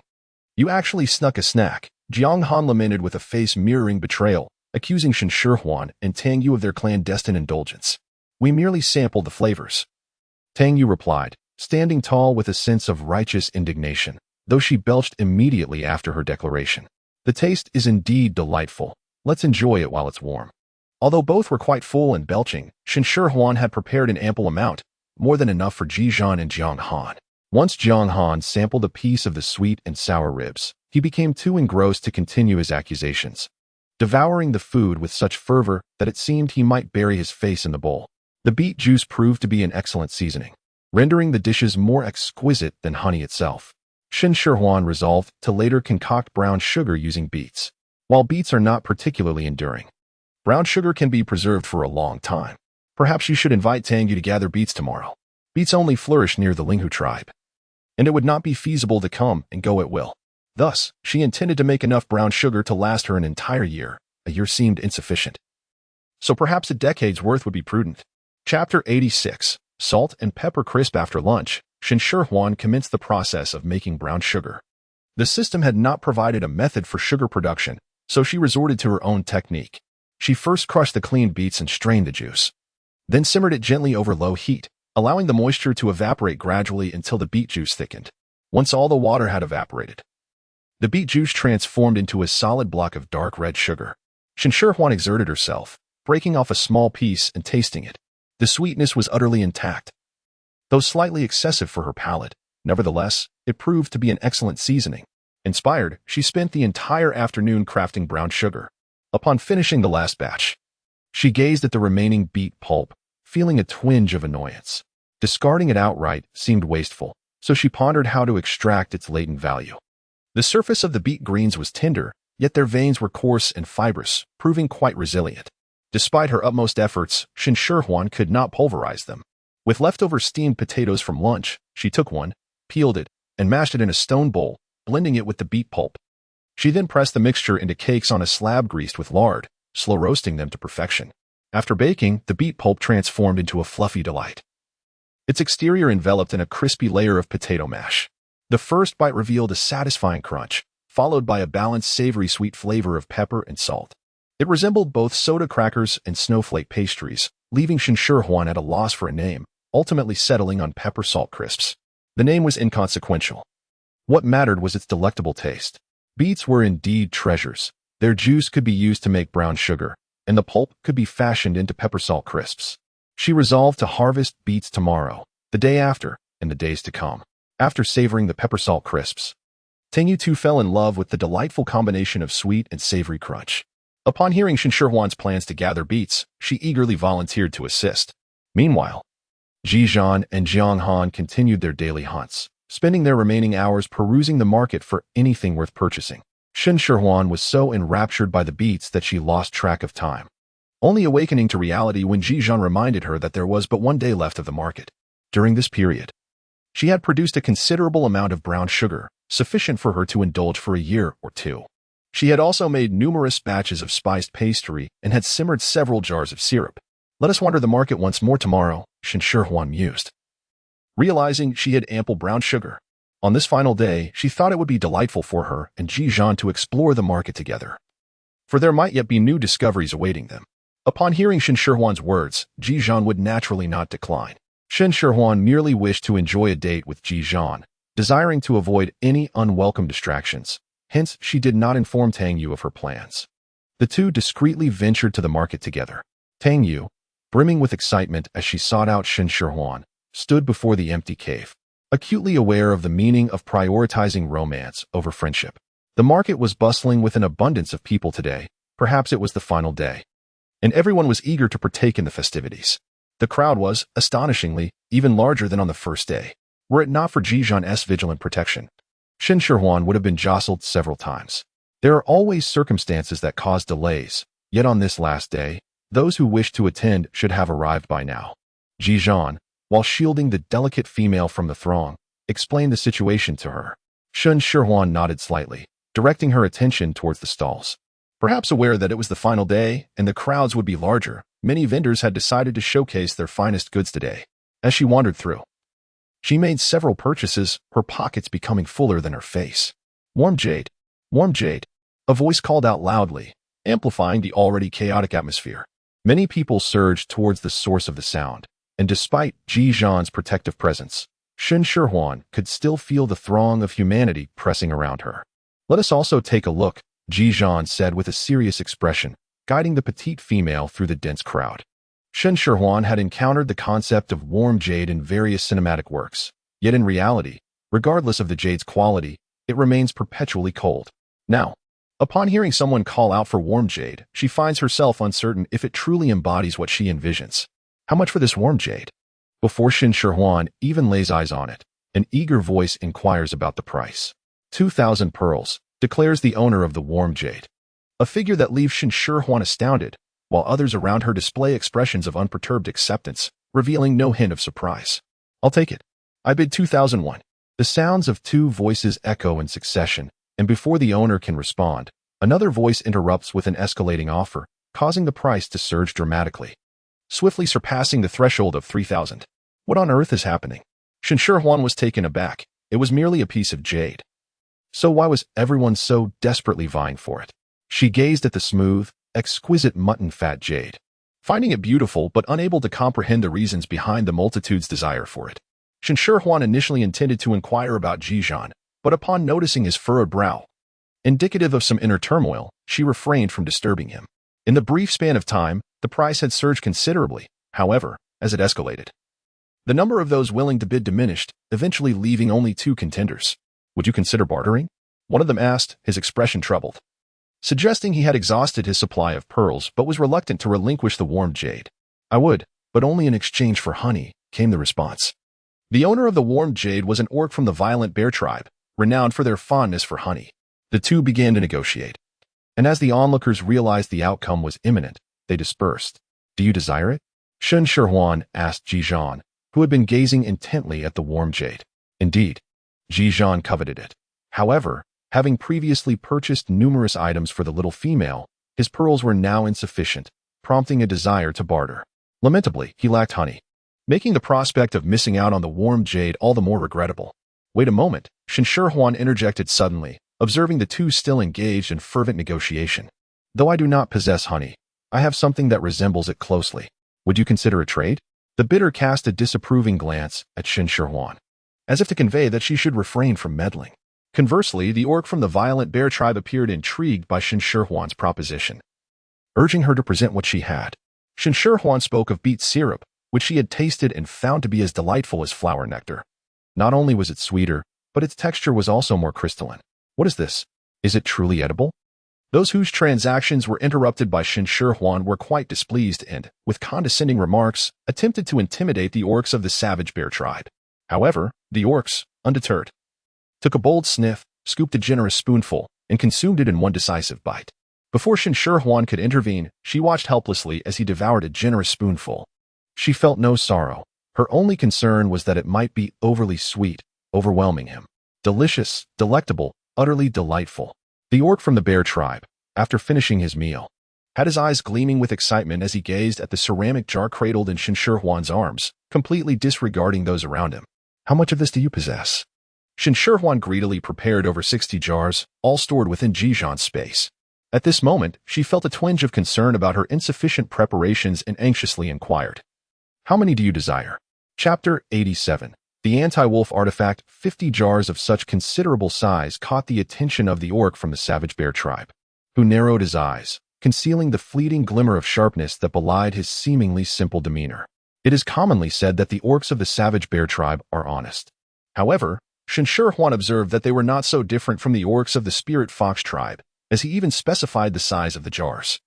Shen Shihuan can offer such a considerable quantity of beet syrup, yet after providing it, she will have very little left for herself. With their departure imminent tomorrow, there is no time left for her to harvest more beets. She begins to negotiate, proposing 30 cans. No, 50 cans. The orcs of the bear clan remain resolute, their refusals firm and unwavering. Upon witnessing the situation, Shen Shihuan realized that haggling was futile and began to contemplate alternative solutions. I have 2 other items you might like to try, she offered, producing a piece of brown sugar and a small salted crisp. The brown sugar was merely the size of her palm, and the salted crisp was just a tiny morsel. Initially, the orc from the violent bear tribe regarded them with disdain, yet the alluring sweetness wafting from the treats piqued his interest, prompting him to hastily cram both into his mouth. The brown sugar proved somewhat hard, but to the orc, it was of little consequence. He crunched it effortlessly with a series of satisfying sounds. Shen Shihuan found it excessively sweet, yet for the sugar-loving denizens of the violent bear tribe, it was perfectly delightful. The salted crisp, while less sweet, offered an intriguing combination of sweet and salty flavors that crumbled delightfully with each bite, leaving one craving more. Observing the orc's eyes gleam with excitement after tasting the treats, Shen Shihuan understood that he was captivated. 20 jars of sweet paste, 15 pieces of large brown sugar, and 10 bowls of salted crisps. Will you trade? Absolutely. The orc eagerly responded, fearing that Shen Shihuan might change her mind, and he hurriedly pressed the warm jade into her hand. Upon feeling the jade, Shen Shihuan comprehended why it was referred to as warm jade. This seemingly ordinary stone emitted warmth, akin to a hand warmer. Ji Zhan produced the items the little female had mentioned from his spatial storage, their weight precisely as expected. Here you go, he said. Shen Shihuan examined it, but discerned no particular significance, so she handed the warm jade back to Ji Zhan. This is for you, he explained. During the frigid winter, the female cannot withstand the cold, often falling ill, and in severe cases, it could be fatal. When I encountered someone selling warm jade, I naturally wished to purchase it for her. For me? Shen Shihuan exclaimed in surprise, pointing to herself. Ji Zhan nodded. Despite the cold winter, the orcs were robust enough to endure it, yet he was concerned about the little female's health. Thank you. I truly appreciate it, Shen Shihuan replied, reluctant to part with the jade. However, with the crowd being so dense, she worried it might accidentally be knocked from her grasp. So she requested Ji Zhan to keep it safe. After the orc from the violent bear tribe counted the items and confirmed the transaction, he left with a broad smile. As Shen Shihuan grasped Ji Zhan's hand, intending to depart, a group of individuals approached, encircling them. The leader of this assembly was none other than the orc who had bid the highest moments earlier. What do you intend to do? Ji Zhan inquired, his expression cold as he shielded the petite female by his side, a hint of anger lacing his tone. Hand over the warm jade, or you shall not leave today. The orc leader growled, audaciously intent on seizing it in broad daylight. The commotion drew numerous glances, yet no one dared to intervene. Absolutely not. Shen Shihuan retorted defiantly, her voice resonating with conviction. This was a gift from Ji Zhan, and even if she were to shatter it, she would never relinquish it to anyone else. Then you shall not leave today, the orc leader declared, gesturing for his comrades to advance. Shen Shihuan glanced at her slender arms and legs, then at the imposing orc figures surrounding them, realizing that she was of little assistance. Yet, it seemed excessively demanding to expect Ji Zhan to confront over 10 foes single-handedly. The orc patrol from the Spirit Fox tribe, which was supposed to maintain order in the marketplace, had yet to arrive. Aren't you afraid of the orcs from the Spirit Fox tribe? Shen Shihuan questioned, her doubt growing as she pondered whether the orcs had deliberately chosen to remain absent. It had been quite a while, and with such commotion, how could they not have noticed? Upon hearing her words, the orcs encircling them erupted into laughter. One of them chuckling, the orcs from the Spirit Fox tribe have long returned to their clan, and we are indeed members of the Spirit Fox tribe ourselves. Even if they were present, they would not intervene. Shen Shihuan was utterly infuriated. You go first, Ji Zhan instructed her, unconcerned about the others overhearing him. He was determined to ensure the safety of the little female as they departed. No, I won't leave. Shen Shihuan vehemently rejected the notion without a moment's hesitation. She would never abandon Ji Zhan to flee on her own. Be obedient, Ji Zhan asserted with a grave tone. Despite his arrogance, he did not harbor any illusions about being able to contend with so many adversaries. Nevertheless, he was resolute in his commitment to protect the little female as they made their escape.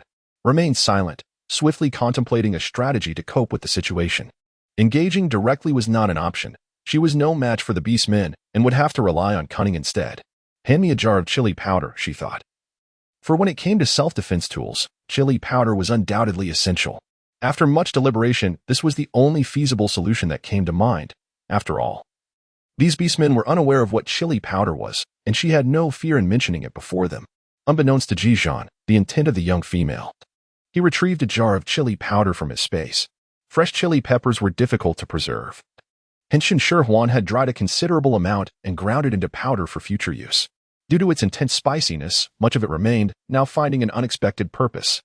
As the lead beastman exhibited impatience, he signaled for everyone to attack simultaneously. Chaos erupted instantly. Shen Shihuan clutched the jar of chili powder, her heart racing wildly. This was her first experience in a brawl, and she was overwhelmed with anxiety, her palms slick with sweat, her breath quickening. Although they were outnumbered and Ji Zhan was at a disadvantage, the assailants did not fare well either, with several of them receiving a few blows from Ji Zhan. Their faces contorted in pain. Yet, despite Ji Zhan's prowess, he was merely one man and could not account for every angle. He was caught off guard by a surprise attack from behind, receiving a heavy punch to his back. Shen Shihuan erupted into a torrent of expletives, her eyes reddening with fury as she bellowed, "I shall not yield," and charged forward, leaving Ji Zhan no time to intervene. Despite her fierce demeanor, the orc remained indifferent to her aggression. However, he soon learned the folly of his complacency. Suddenly, a dense crimson mist enveloped the air, accompanied by a pungent, acrid scent. Before he could comprehend the situation, a searing pain assailed his eyes, rendering him unable to open them, and he was left to clutch his face in agony.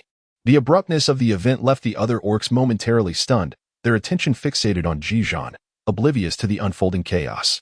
It was not until the same crimson mist invaded their vicinity and their eyes were assaulted by unbearable pain that they realized the gravity of their predicament.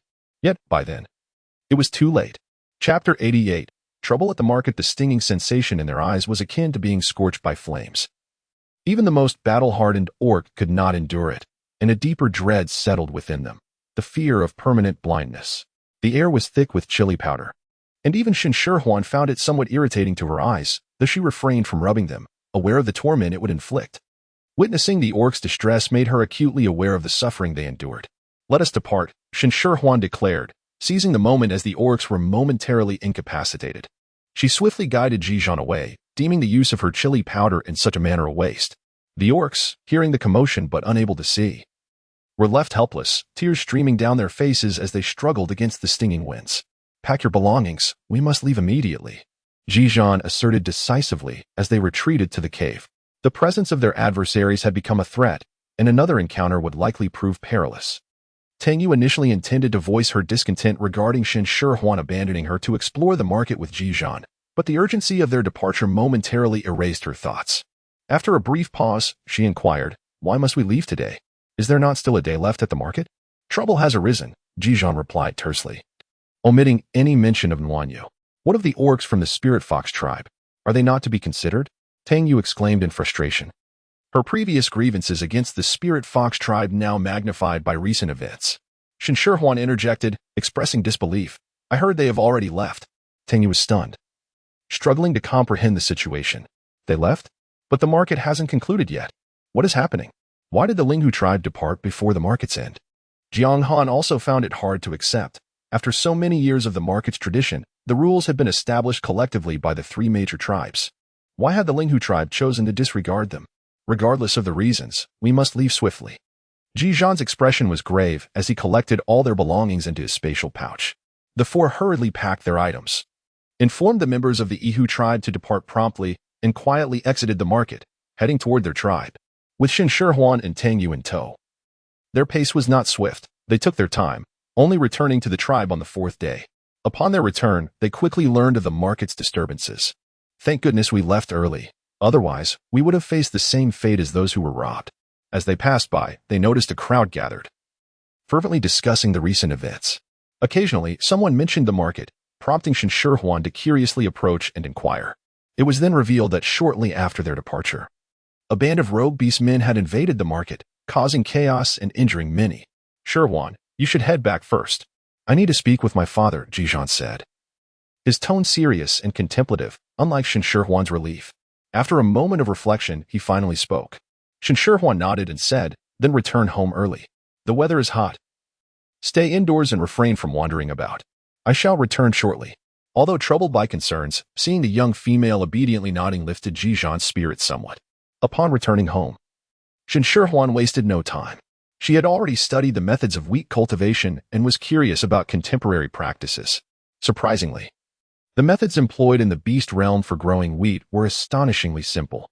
One merely needed to level the land, scatter the seeds, and water them appropriately, allowing maturation within a span of 20 days to a month. Although the time required for wheat to ripen was brief, Shen Shihuan was loath to squander even a single day. With the wheat still residing within Ji Zhan's domain, she could only commence by loosening the soil. Behind her house lay a vast expanse of vacant land, perfectly suited for planting wheat. Eager to embark on this endeavor, she soon realized the absence of farming tools. Not only were there no implements, but the concept of cultivation itself was foreign in the beast realm. Plants were thought to grow naturally once harvested. Individuals would simply seek other locales, never contemplating the arduous task of cultivation. Unable to find a solution, Shen Shihuan resorted to using a narrow stone to gradually excavate the soil. The stone was coarse and unwieldy, and after a short while, it began to cause her palms considerable pain. Shen Shihuan gazed at the blisters formed on her palms, then cast her eyes upon the small patch of soil she had loosened, suddenly awakening to the realization that the greatest challenge in cultivating wheat was not the nurturing of the grain itself, but rather the aeration of the soil. She needed to devise a means to create farming tools. Relying solely on stones for digging would surely lead to exhaustion. However, while the system had provided guidance on wheat cultivation, it failed to offer any instructions on crafting agricultural implements. Shen Shihuan understood the necessity of creating these tools but was utterly at a loss as to where to begin. Shen Shihuan, amidst a plethora of cookbooks, managed to unearth a history textbook, yet her recollections were limited to the ancient laborers who relied on oxen for plowing, and a particular farming implement known as the curved plow. Regrettably, the temperament of the oxen in the animal kingdom was rather irritable. They preferred to butt heads with people rather than till the soil. Moreover, while she was aware of the curved plow, she retained no detailed knowledge of it, rendering her incapable of crafting a replica.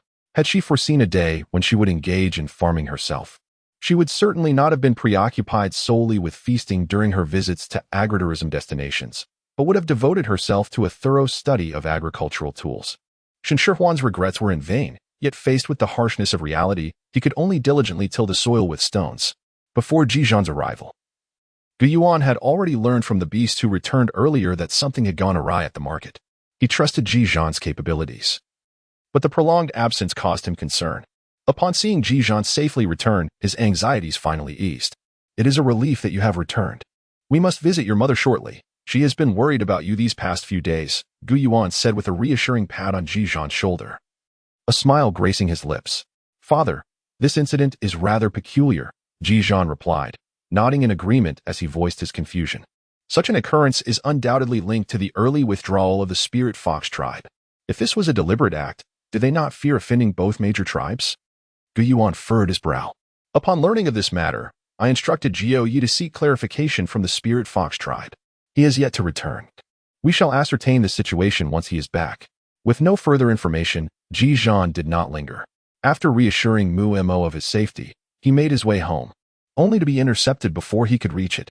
It is truly wonderful that you are unharmed, Qingya gazed at Ji Zhan with unwavering intensity, her eyes brimming with tears, as if they were on the verge of cascading down. You should not be here, Ji Zhan frowned disapprovingly. It is against regulations for you to be outside.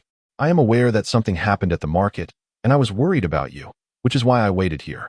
I have no other intentions, Qingya explained softly, her eyes reddening further, as if she were suppressing her grievances. Ji Zhan could no longer maintain his stern demeanor. His tone softened. You should return. It would not be wise for you to be seen here. Do not leave. As Ji Zhan turned to go, Qingya suddenly dashed forward, burying herself in his embrace. Taken aback by Qingya's sudden action, Ji Zhan hesitated to push her away. Upon lifting his gaze, he found Shen Shihuan leaning against the courtyard gate, observing him. Beasts are fearless, except when facing him. Shen Shihuan, do not blame Ji Zhan. It was I who embraced him. Before Ji Zhan could speak, Qingya interjected, her demeanor no longer assertive, but rather pitiable, her expression tinged with sorrow, evoking a sense of sympathy in any beast who might witness it. I heard that there were rogue beasts robbing and injuring others at the market. Ji Zhan's delayed return made me worry for his safety, so I waited here daily. I only embraced him out of momentary excitement upon seeing him. He harbors no ulterior motives towards me, Qingya fervently clarified, her face reflecting a plea for belief in their innocence. Shen Shihuan's lips twitched, uncertain of how to express herself. She had never anticipated encountering such refreshing tea banter in the beast realm. Even with her impeccable tea appraisal skills, she found it somewhat lacking in finesse. Of course, he wouldn't harbor any thoughts for you. After all, I am rather exceptional. And you don't even measure up to my little finger, Shen Shihuan remarked with a half-smile, nearly unable to stifle her laughter upon witnessing the brief distortion of Qingya's expression. With such meager skills in green tea, she ought to return and refine her craft. Come, I happen to have a matter that requires your assistance, Shen Shihuan said, disregarding Qingya entirely as she led Ji Zhan away. Ji Zhan's attention was wholly fixated on Shen Shihuan. He did not cast another glance at Qingya, remaining blissfully unaware of her seething resentment as she glared at their departing figures, nearly grinding her teeth in frustration. Shen Shihuan was preoccupied with the idea of planting wheat and had little inclination to engage in games of wit with Qingya, dismissing her entirely. To Qingya, this felt like a stark disregard, inciting a profound fury within her, which erupted as soon as she returned home. The lessons you taught me are utterly useless, she exclaimed, her voice laced with ire, her exquisite features contorting into a grimace of rage. The object of her ire remained unperturbed, exuding calmness and composure. Look at how you express your anger. It is quite unbecoming. Were I in your position, I would certainly avoid associating with someone so quick to temper. Qingya trembled with rage, her fist clenched tightly, longing to strike out in retaliation. Impulsive, boorish, uncouth, willful. Do you truly believe any beast man would be attracted to such a female? The question left Qingya momentarily speechless. She was acutely aware of this truth, yet in the presence of Shen Shihuan, her rationality often eluded her. Only a gentle, dignified, understanding, and sensible female could capture the heart of a beast man. Even if you cannot embody these traits, You must at least feign them. Qingya's anger had dissipated, leaving her with reddened eyes filled with grievance. But I have followed your instructions. They have proven utterly ineffective. Oh, foolish child, the other female replied with a gentle smile. If you sow discord between them, those two will inevitably harbor resentment. Then, do you not fear that opportunities will arise for you? Although the speaker's tone was soft, a frigid glint lurked within her eyes, but Qingya, captivated by the promising vision painted by this female, remained blissfully unaware of the underlying chill. Ji Zhan was a paragon among the younger generation of the winged tiger tribe, and it was likely that the tribe's future would rest in his capable hands. If you could forge a bond with him, you would undoubtedly become the envy of all females. Yes, as long as I can be with Ji Zhan, I would willingly do anything.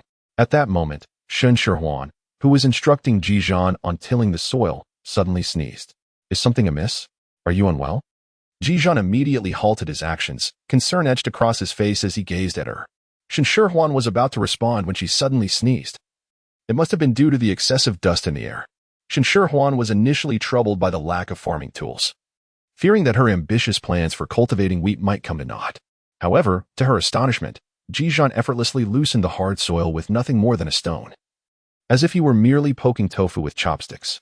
Step back, Ji Zhan signaled for Shen Shihuan to retreat, his vigorous movements inevitably stirring up a cloud of dust. Shen Shihuan obediently retreated until Ji Zhan had thoroughly loosened the soil in the designated area. Only then did she return. The subsequent steps involved merely scattering wheat seeds into the earth, covering them with a delicate layer of soil, and watering them. The planting method was straightforward, albeit labor-intensive. However, with Ji Zhan's presence, Shen Shihuan found herself relieved of these tasks, as he effortlessly completed them in a matter of moments. You've worked hard. You should have some water, she said, noticing the fine sheen of sweat on Ji Zhan's brow. With a handkerchief soaked in cold water, she gently wiped his face, then brought forth a bowl of cooled lemon flower honey water. Ji Zhan drained the entire bowl, and upon noticing the blisters forming on her palms, he felt a pang of concern. Next time, just let me handle it. Even without his admonition, Shen Shihuan had no intention of undertaking such labor herself. After toiling for half a day and developing blisters, she realized how foolish it would be to attempt it alone when Ji Zhan could accomplish it so easily in mere minutes. I understand. Next time I will seek your help for anything. You mustn't think of me as a burden, she replied. Wheat is not merely sown once, before winter arrives. I plan to plant as many times as possible, for one can never have too much grain. Your affairs are my own. How could I possibly consider it a bother? Ji Zhan thought, wishing fervently that Shen Shihuan would rely on him for everything, wholly depending on him. Shen Shihuan was perplexed by how Ji Zhan could effortlessly utter sweet words while she, the listener, felt her cheeks flush. Congratulations to the user for completing the wheat planting task, rewarded with a bag of unknown seeds. The user triggered a task to cultivate 10 specific plants, and upon completion, the system would upgrade. The successive system notifications left Shen Shihuan bewildered. It took her a moment to realize that a task box had appeared on the system interface, displaying 2 tasks, one marked as completed and the other as ongoing. Furthermore, beneath the task list was a lengthy array of additional tasks, but their descriptions were blurred, rendering her unable to discern their nature.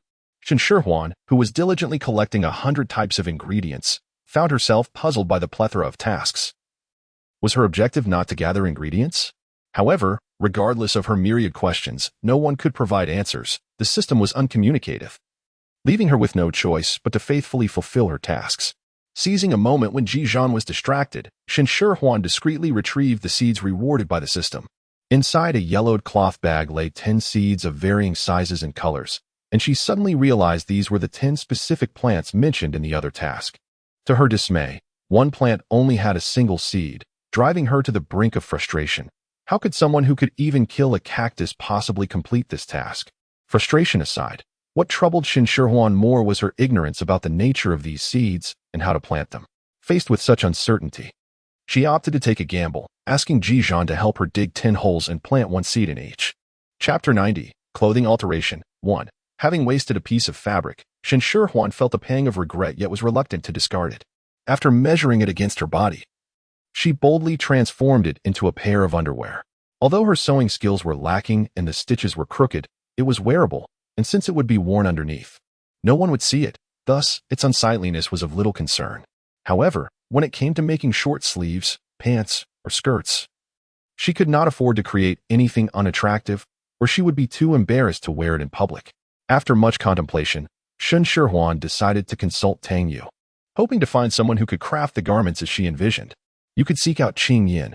Her skills are exceptional, and the clothes she makes are both comfortable and aesthetically pleasing, Tang Yu replied without a moment's hesitation. Shen Shihuan had not yet acquainted herself with the inhabitants of the tribe. As Tang Yu mentioned, she was unfamiliar with Qing Yin and could only implore Tang Yu to accompany her. No problem at all, if you're looking to have clothes made. Seeking her out is undoubtedly the right choice. Affordable and aesthetically pleasing, Tang Yu fervently advocated, the garments I wear are crafted by her, and they are far more economical than purchasing ready-made ones. Shen Shihuan was eager to meet Qing Yin, but she suddenly remembered the dress stained with beet juice that belonged to Tang Yu, which she had kept. She turned back to retrieve it. The fabric made of ice silk was quite difficult to cleanse of beet juice, and despite her numerous attempts, a faint pink hue remained. In a stroke of inspiration, she decided to use more beet juice to create a pattern of petals and varying shades on the pristine white garment. The beet juice is stubbornly persistent. So I devised another approach. Tell me if you find it appealing, Shen Shihuan said, presenting the dress to Tang Yu. Tang Yu unfolded the garment and gasped in awe as she beheld several vibrant red flowers blooming on the left side, their petals cascading like leaves caught in the wind, trailing to the edge where they vanished. She was utterly mesmerized. Do you not like it? Shen Shihuan, noticing Tang Yu's silence, felt a flutter of anxiety in her heart.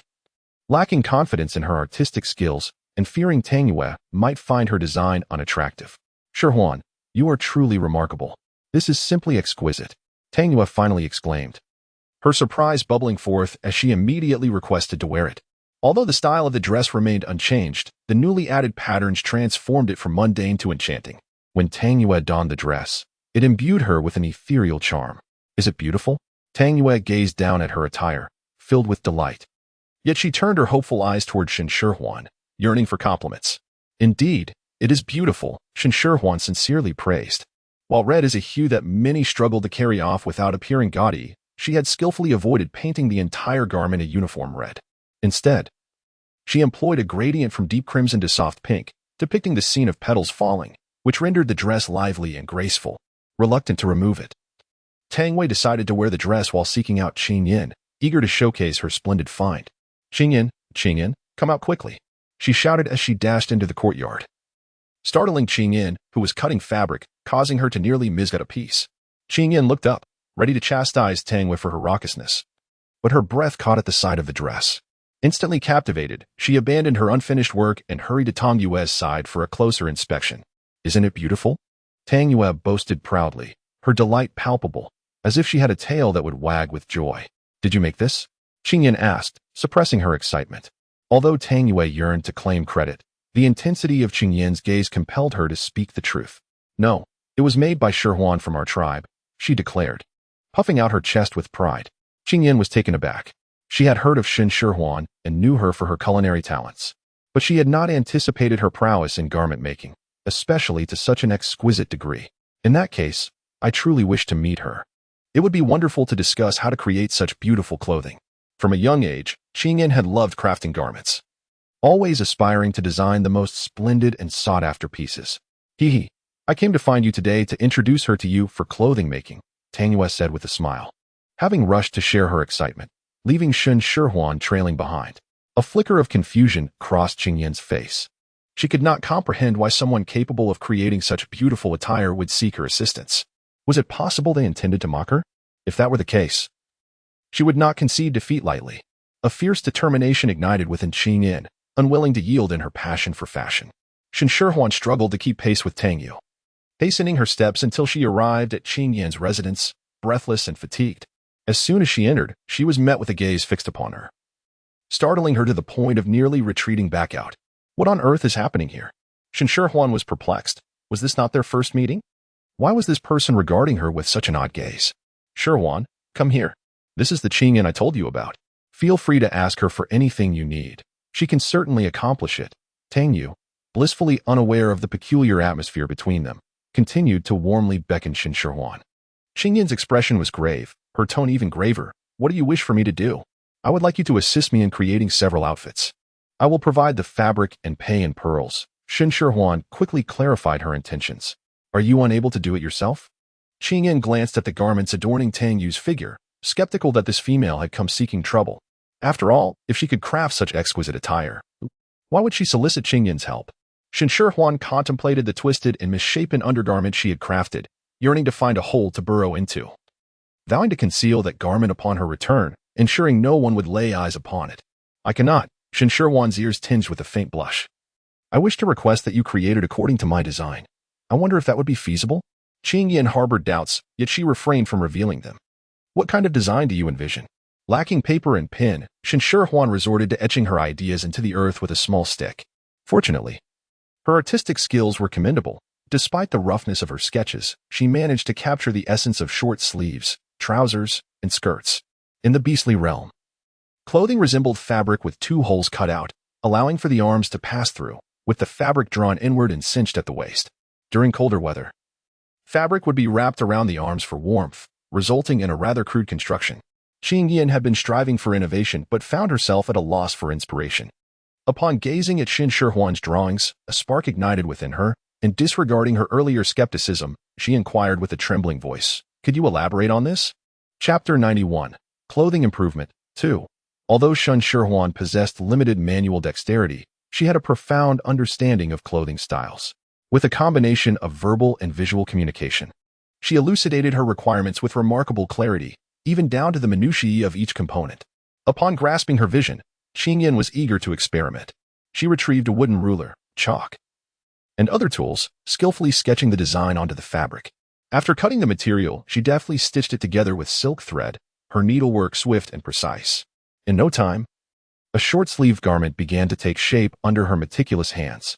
The garment-making techniques of the beast world tended to be rather rudimentary, prioritizing functionality over aesthetics. However, the attire designed by Shen Shihuan was both simple and elegant, with even the edges of the collar, sleeves, and hem meticulously finished. Shen Shihuan tried on the garments. And indeed, Qing Yin's craftsmanship surpassed her own. The clothing was not only aesthetically pleasing but also remarkably comfortable, allowing for ease of movement without any sense of restriction. With great enthusiasm, Qing Yin swiftly crafted both the trousers and the skirt, executing them with precision as described by Shen Shihuan. Given the scorching weather, Shen Shihuan naturally desired shorts that were as short as possible. However, since she frequently ascended the mountain, she opted for trousers that reached her ankles to protect her exposed skin from scrapes. For the skirt, she decided on a knee-length option, which was both refreshing and modest. Lacking elastic bands, both the trousers and the skirt were secured at the waist with ties, and Shen Shihuan added a decorative bow to the otherwise plain skirt, enhancing its simplicity with a touch of elegance. Tang Yu had initially believed her own outfit to be attractive, but upon seeing Shen Shihuan don a short-sleeved dress, she felt that Shen Shihuan's attire was far superior, simple yet sophisticated, exuding a sense of vitality and grace. Shen Shihuan felt a deep sense of nostalgia as she donned the garments, once again experiencing the essence of modern civilization, stirring a complex array of emotions within her. Qing Yin. Dear Qing Yin, could you craft one for me as well? Tang Wei implored, utterly enamored and persistently urging Qing Yin to create a piece for her. Qing Yin glanced at Shen Shihuan. Though she was the artisan, the design was Shen Shihuan's, and ultimately, it depended on her approval. If it pleases you, could you also make a set for Tang Wei?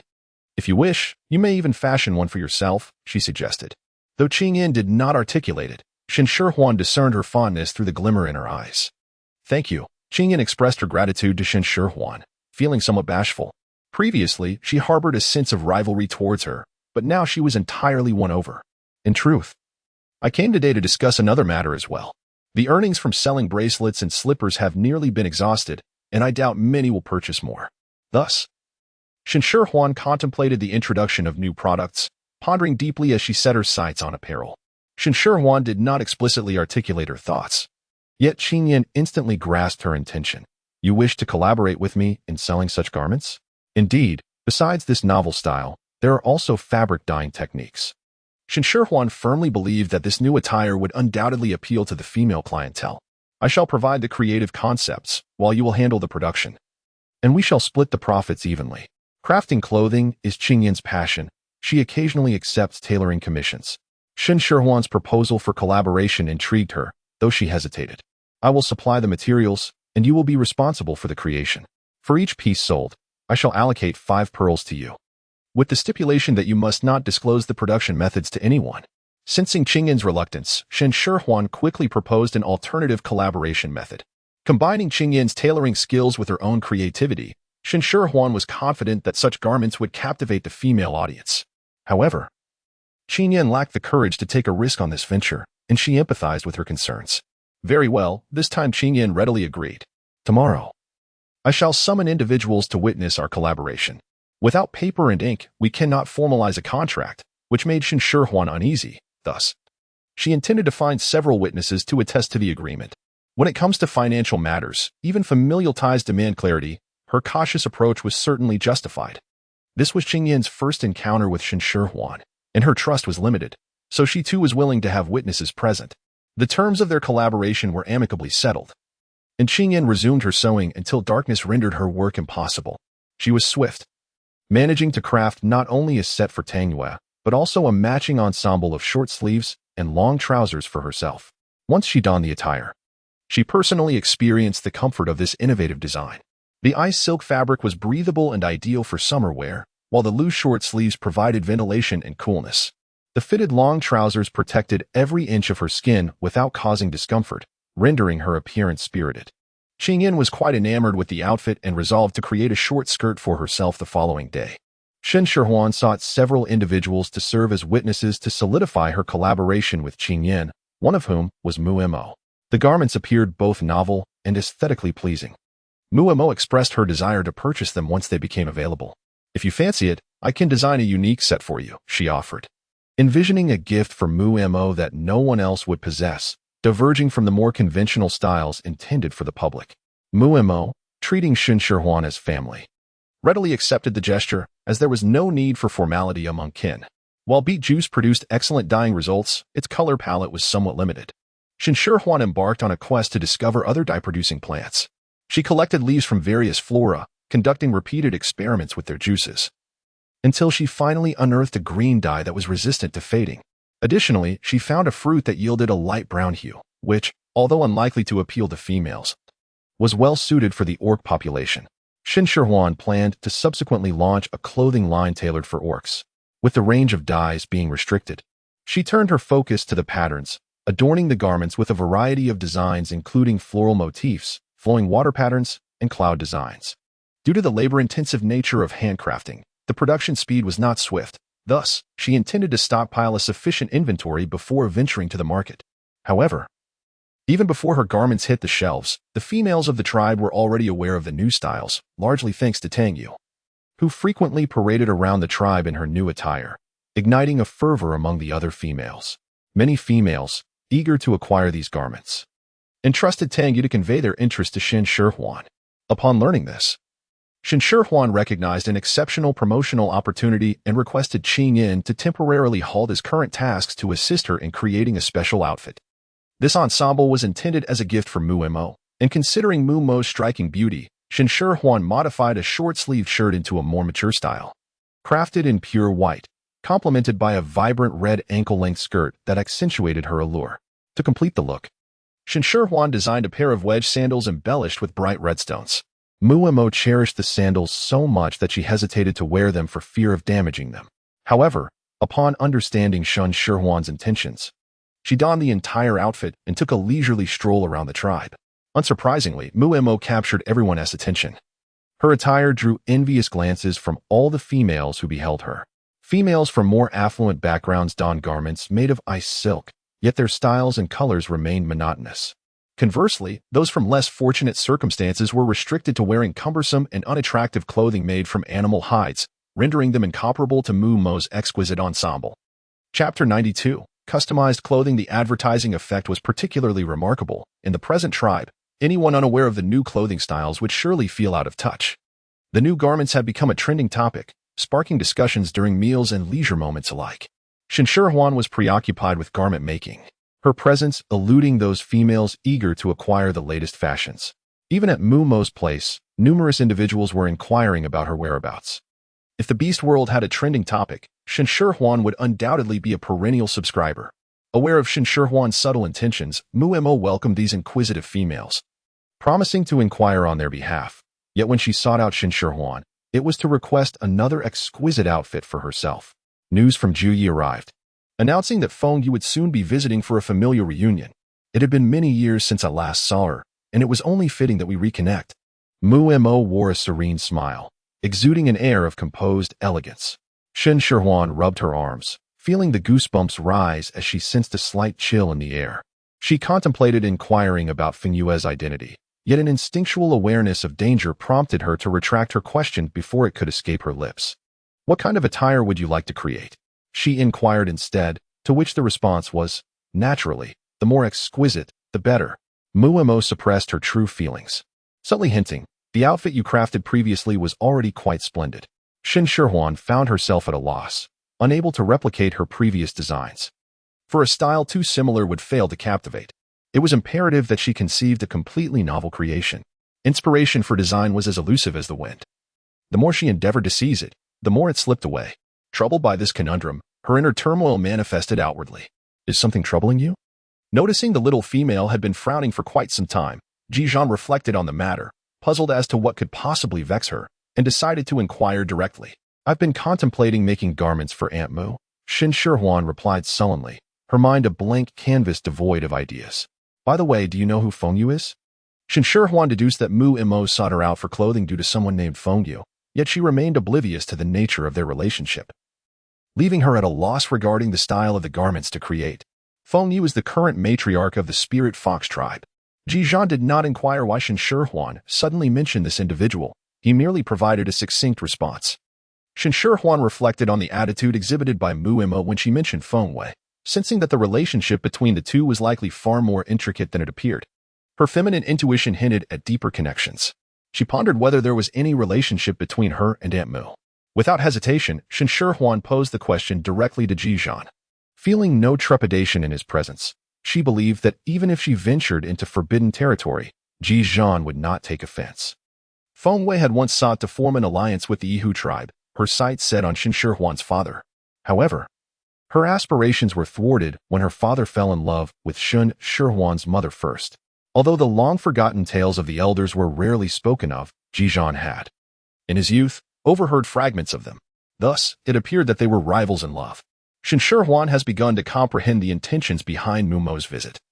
When rivals encounter one another, it is essential to outshine the opponent. With this thought in mind, the design that has plagued her for an extended period has finally found its direction. Is she truly breathtakingly beautiful? Reflecting upon the elegant females of the Linghu tribe she encountered at the market, even those as frail as the cold moon possess a captivating charm. Shen Shihuan felt a surge of pressure. To eclipse the alluring females of the Linghu tribe seems quite a formidable challenge. Generally, the females of the Linghu tribe are remarkably attractive, and Ji Zhan's demeanor remains composed. He merely states a fact devoid of personal sentiment. Much like the robust physiques characteristic of the females from the Baoxiong tribe, a trait predetermined from birth, Shen Shihuan found herself in a quandary, having never encountered Feng Yue. She had no idea of her beauty. If the garments she designed failed to outshine those of Mu Mo, all her painstaking efforts would be rendered meaningless. Ji Zhan, oblivious to the little female's thoughts, could only offer her the freshly cut honeydew. The melon was sliced into bite-sized pieces, and Shen Shihuan, lost in her thoughts about the design, absent-mindedly accepted Ji Zhan's feeding. Suddenly, a flash of inspiration struck her mind, and in her excitement, she inadvertently choked on the piece of honeydew in her mouth, leading to a fit of violent coughing. Alarmed, Ji Zhan hurriedly patted the little female's back until her coughing subsided, but he dared not continue feeding her the honeydew. Shen Shihuan finally devised her design scheme, brimming with excitement, neglecting the honeydew melon entirely. Instead, she retrieved the drawing powder that Qing Yin had given her and sketched her newly conceived design on a piece of animal hide. As Ji Zhan remarked, the females of the Linghu tribe possess an innate charm that renders them breathtaking. Few from other tribes can rival their beauty. However, why should one measure their own shortcomings against the strengths of others? To triumph, one must naturally compare their own advantages with the weaknesses of others. Upon receiving Shen Shihuan's design, Qing Yin, despite being accustomed to Shen Shihuan's exquisite creations, could not help but marvel once more. Yet, while she expressed her admiration, she felt that this particular garment leaned towards the ostentatious rather than the practical. Nevertheless, it mattered not, for the essence lay in its aesthetic appeal. Shen Shihuan was well aware that this design lacked utility, yet considering that the evening gown would only be worn once, beauty was of paramount importance. Since Shen Shihuan has expressed her thoughts, Qingyan naturally has no objections. Observing Shen Shihuan making notes on the side, she inquires with curiosity, "What is this?" "In my vision, this dress should reflect light in the sunlight, yet I cannot conceive of a means to achieve this. Do you have a solution?" In truth, Shen Shihuan envisioned adorning the dress with rhinestones and sequins, which would shimmer beautifully under the sun. Qingyan nearly retorted that such a notion was fanciful. How could one possibly realize it? The innermost layer of the dress could simply be crafted from ice silk. While I wish to enlist someone to experiment with weaving the 2 outer layers according to my specifications. Shen Shihuan imagines a sweeping fishtail gown draped with 2 layers of delicate gauze to create an ethereal, buoyant effect. The gauze must be sheer and translucent, allowing it to gleam resplendently in the sunlight. "I possess weaving tools. Let me know how you wish to proceed, and I shall give it a try," Qingyan said. Her curiosity piqued by Shen Shihuan's ingenious ideas, as nothing is more direct than experiencing it firsthand. Shen Shihuan felt a sense of joy in no longer needing to trouble others, as she conveyed her thoughts in detail to Qingyan. The silk thread must be the finest. With the weaving technique remaining unchanged, the only stipulation was that the silk must indeed be delicate. Qingyan meticulously divided the ice silkworm thread to an exquisite slenderness, even finer than a strand of hair. Due to the fragility of the thread, she had to proceed with utmost caution, lest she exert too much force and snap it. It does not need to be woven too tightly. A looser weave will suffice, Shen Shihuan advised from the side, occasionally guiding Qingyan. What she desired was an ethereal effect, as light as smoke or mist. If woven too densely, such an effect would be unattainable. Qingyan harbored reservations about the fabric's durability, fearing its fragility. Yet she complied with Shen Shihuan's wishes. The shuttle danced, threading the silk back and forth, as the gossamer fabric began to take shape under Qingyan's deft hands. Chapter 93. Preparing for a reckoning, though slightly deviating from her initial vision, as she cradled the woven fabric in her palm. It felt akin to gathering a wisp of fog, weightless as though it bore no heft at all. The silk was pristine white, the fabric billowing like clouds, easily stirred by a mere breath. Shen Shihuan was exceedingly pleased with the effect of the sheer, luminous white fabric, yet a sense of worry lingered in her mind. In her vision, the first layer of delicate gauze was meant to be structured and defined, adorned with rhinestones and sequins to shimmer brilliantly beneath the sunlight. The second layer was to be ethereal and translucent, creating a soft, cloud-like effect. However, the current white fabric, although soft and light, lacked the necessary structure and could not bear weight. Without the ability to radiate with brilliance, the final presentation would undoubtedly suffer. "You begin weaving, and I shall devise a solution," she declared. Reluctant to abandon her design, Shen Shihuan held steadfast in her belief that solutions outnumber obstacles, and perhaps, at any moment, inspiration would strike her. As she journeyed home, her thoughts remained fixated on this dilemma. Her distraction led her to stumble upon a small stone, resulting in a rather ungraceful fall. Feeling the sharp pain of her backside meeting the ground, she finally broke free from her obsessive thoughts. As she pushed herself up from the earth, intending to brush off the dust clinging to her clothes, she noticed the tiny shards of stone nestled in her palm, gleaming faintly with a subtle light. Shen Shihuan lowered her gaze and truly understood the meaning of "after much searching, one finds the prize at their feet." The small stone that had caused her to stumble now glimmered brightly beside her, too heavy to be affixed directly to the white veil. She quickly conceived a solution, grinding the stone into a fine powder and adhering it to the fabric with a suitable adhesive. While glue was not available in this beastly realm, there existed a certain insect that, when startled, exuded a viscous substance from its abdomen. This secretion, resistant to water, served as an excellent adhesive. Shen Shihuan procured a small piece of white gauze from Qingyan, attempting to apply the viscous substance onto the fabric, subsequently sprinkling a fine powder evenly over it. Once the viscous liquid had dried, the outcome exceeded her expectations. Shen Shihuan examined the small stone carefully. The powder it produced consisted of tiny grains, each adorned with multiple facets that resembled mirrors, reflecting light with a dazzling brilliance under the sun. The white gauze coated in a viscous substance hardened upon drying, akin to paper, allowing it to be folded while maintaining a crisp and three-dimensional form, perfectly aligned with Shen Shihuan's requirements. With the fabric dilemma resolved, the only remaining task was its creation. Time was of the essence, and thus, Shen Shihuan promptly took Mo to Qingyan to take measurements. Evening gowns differ from mass-produced attire, lacking standardized sizes. They necessitate customization to fit the individual's physique. After explaining this to Muimo, she cooperatively took the measurements. The floor-length mermaid gown poses a challenge for the wearer's figure. Any slight increase in waist size or reduction in leg length could not only fail to showcase the gown's allure, but also reveal the wearer's shortcomings. Fortunately, Muimo possessed an enviable physique, slim waist, long legs, and fair complexion, ensuring she could carry the design of Shen Shihuan's floor-length mermaid gown with grace. To imbue the gown with an ethereal quality, Shen Shihuan generously layered it with cascading white gauze. Were it not for Muimo's tall and slender figure, the numerous layers of gauze would have enveloped her like a cocoon, transforming her from an enchanting vision into a mere walking white sphere. With the task of crafting the evening gown entrusted to Qing Yin, Shen Shihuan remained far from idle. On the contrary, she was quite busy. In a sincere effort to give her rival a taste of her own medicine, Shen Shihuan proposed the idea of hosting a banquet to Gu Yuan. Naturally, no banquet would be complete without an array of delectable fare. In the past, such gatherings would likely have revolved around barbecues, but with Shen Shihuan at the helm. The aim was to showcase the prowess of the Yihu tribe by offering a selection of extraordinary dishes. Shen Shihuan found herself reluctantly assuming the role of the banquet chef. She needed to finalize the menu in advance and arrange for the procurement of ingredients. While this may sound straightforward, the myriad of trivial details was overwhelming, nearly driving her to the brink of madness. Had she known it would be such a hassle, she would never have foolishly suggested hosting the banquet. Yet now, even if she regretted her decision to the point of wishing she could turn back time, it was too late. She could only swallow her frustration.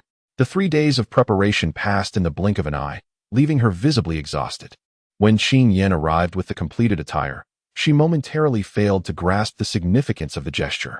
Aunt mentioned that you would be receiving the representatives of the Linghu tribe alongside her, so I designed this outfit for you. While it may not be as exquisite as your creations, I hope you will consider trying it on, should you not find it lacking.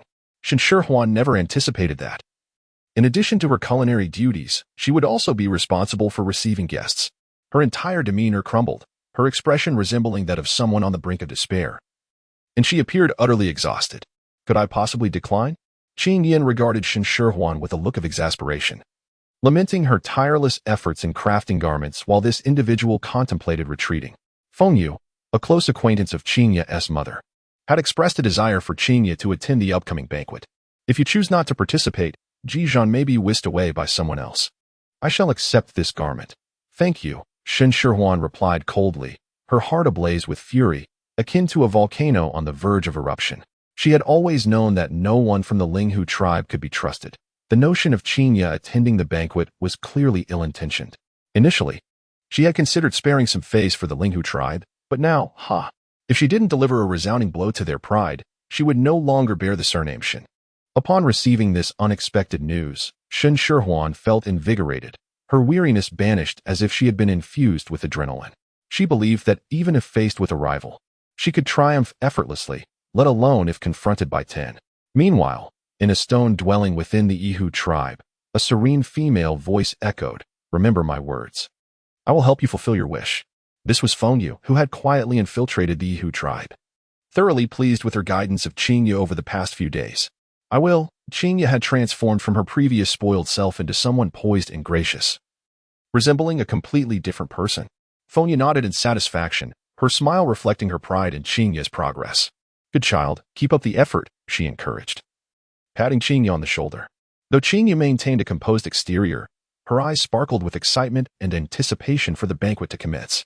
After imparting a few more pieces of advice, Feng Yu discreetly exited the Yihu tribe to rendezvous with members of the Linghu tribe. Before entering the Yihu tribe with a sense of purpose, Gu Yuan and Muimo initially intended to welcome Feng Yu and the Linghu tribe members at the entrance of the tribe, but Shen Shihuan, eager to assert herself, volunteered for the task. She was not being unreasonable. During such gatherings, it was customary for the younger generation to greet guests, while only esteemed visitors warranted a welcome from the elders. Clearly, the Linghu tribe did not belong to this category. Chapter 94. The beginning of retaliation. The young female was sensitive to heat, and Ji Zhan was reluctant to have her stand in the glaring sun. So, as the Linghu tribe members had yet to arrive, he suggested that she take refuge in a stone dwelling beside the wall. Knowing that Feng Yu had summoned Qing Yu to provoke her, Shen Shihuan felt no respect for her, even as an elder. Ji Zhan's suggestion was not dismissed. She sauntered over to the side, seeking a moment of respite. A gentle breeze wafted through, lulling her into a state of drowsiness, exhausted from the past few days. As soon as Shen Shihuan sat down, her eyelids grew heavy, and she succumbed to slumber upon the stone table, just as she began to drift off. She vaguely heard someone calling her name. With great effort, she opened her eyes slightly and saw Ji Zhan. Have they arrived? Shen Shihuan felt a twinge of irritation at being roused from her slumber, mentally noting another grievance against the Linghu tribe. They're almost here. Sit for a moment and gather your thoughts, Ji Zhan said, not rushing her to go outside. He waited until she was fully awake, estimating that the Linghu tribe members were nearing before leading her out. Shen Shihuan had never encountered the beast form of the spirit fox tribe's orcs. In her imagination, she envisioned a large white fox with wings, secretly filled with anticipation. Though the individual may not be remarkable, the allure of its fluffy fur was undeniably enticing. Shen Shihuan gazed at the sky, yet despite waiting patiently until the sunlight became unbearably bright and tears nearly welled up in her eyes, she still did not see anyone. Hasn't he arrived yet? Shen Shihuan inquired of Ji Zhan. He will be here shortly, Ji Zhan reassured, pointing in the direction. Shen Shihuan followed the direction pointed by Ji Zhan and saw thick clouds of dust billowing as something approached them at a rapid pace. Shen Shihuan's lips twitched slightly, as she found the reality before her to be rather disparate from her initial imaginings. Did the beastmen of the Linghu tribe not possess the ability to fly? Aside from the Lei Din tribe, only the beastmen of the Yihu tribe were capable of flight, Ji Zhan explained. As the heavy clouds of dust approached, Shen Shihuan finally caught sight of the great fox, only to be met with profound disappointment. The magnificent white fox, with its luxurious, flowing fur, had vanished, replaced instead by a disheveled and lackluster yellow fox. How ugly, Shen Shihuan blurted out, having grown accustomed to the imposing and robust figure of a great tiger. The sight of the yellow fox left her feeling rather disoriented. Ji Zhan wished to express his thoughts, yet the individuals from the Linghu tribe had already arrived before them, compelling him to swallow his words. The running yellow foxes came to a halt, each transforming back into their human forms. Before her, Shen Shihuan felt as though she were witnessing a fantastical spectacle as yellow foxes transformed into handsome, dapper young men. She found it rather perplexing. How could such an unappealing beastly form give rise to such attractive human forms? And where was Gu Yuan? Feng Yu stepped forward but saw neither Gu Yuan nor Mu Mo. Although she concealed her displeasure, a hint of dissatisfaction lingered in her heart. Her father was busy with some matters, and Ji Zhan calmly responded to her inquiries. Feng Yu yearned to express that nothing could be more important than her presence. Yet to maintain her image, she merely adopted a subtly frosty demeanor. The others from the spirit fox tribe, however, were less inclined to hide their discontent. We represent the spirit fox tribe, and Gu Yuan does not come to greet us, sending only 2 youngsters instead. What does that signify? A young beastman could not contain his frustration and questioned openly. Although the spirit fox tribe was among the weaker factions, beastmen were proud, unwilling to admit inferiority to other tribes, always striving to assert their strength and uphold their dignity. The chief's position is esteemed, and he is preoccupied with affairs. How could he possibly have time to wait here? Shen Shihuan interjected cheerfully. It is precisely because you represent the spirit fox tribe that we are here to await your arrival. The young beastman, taken aback by Shen Shihuan's retort, found himself momentarily at a loss for words. To all who have traveled from afar, the winged tiger tribe shall extend a warm welcome. Please take a moment to rest. A banquet has been specially prepared for you at noon. Shen Shihuan did not linger on the earlier exchange, for the main event was yet to unfold. Upon Shen Shihuan's suggestion, Gu Yuan arranged for the use of several idle stone houses, providing a temporary haven for the members of the spirit fox tribe, ensuring that their hospitality was impeccable and without fault. Feng Yu was aware that a banquet was to be held, yet she remained oblivious to its specific proceedings. As she accompanied the beastmen of the spirit fox tribe, she spotted Gu Yuan and Mu Mo strolling hand in hand, nearly losing her composure and maintaining a placid demeanor. Mu Mo, clad in high-heeled sandals for the first time, walked unsteadily, clinging tightly to Gu Yuan's arm, which, to the unknowing Feng Yu, seemed a deliberate show of defiance. Adorned in a flowing fishtail gown that trailed behind her, she moved with grace, the white veil draping over her adding an ethereal beauty, shimmering brilliantly under the sunlight. Her long hair was casually styled into a bun, secured with a pearl-studded headband that complemented the pearl necklace around her neck. Such attire was unprecedented in this beastly world. A beauty so pure and breathtaking that it captivated all who beheld her. Feng Yu, naturally striking, found herself overshadowed, her presence eclipsed by Mu Mo's allure. leaving her with a profound sense of loss that quickly morphed into simmering anger. Today, the members of the Spirit Fox tribe have journeyed from afar to be welcomed.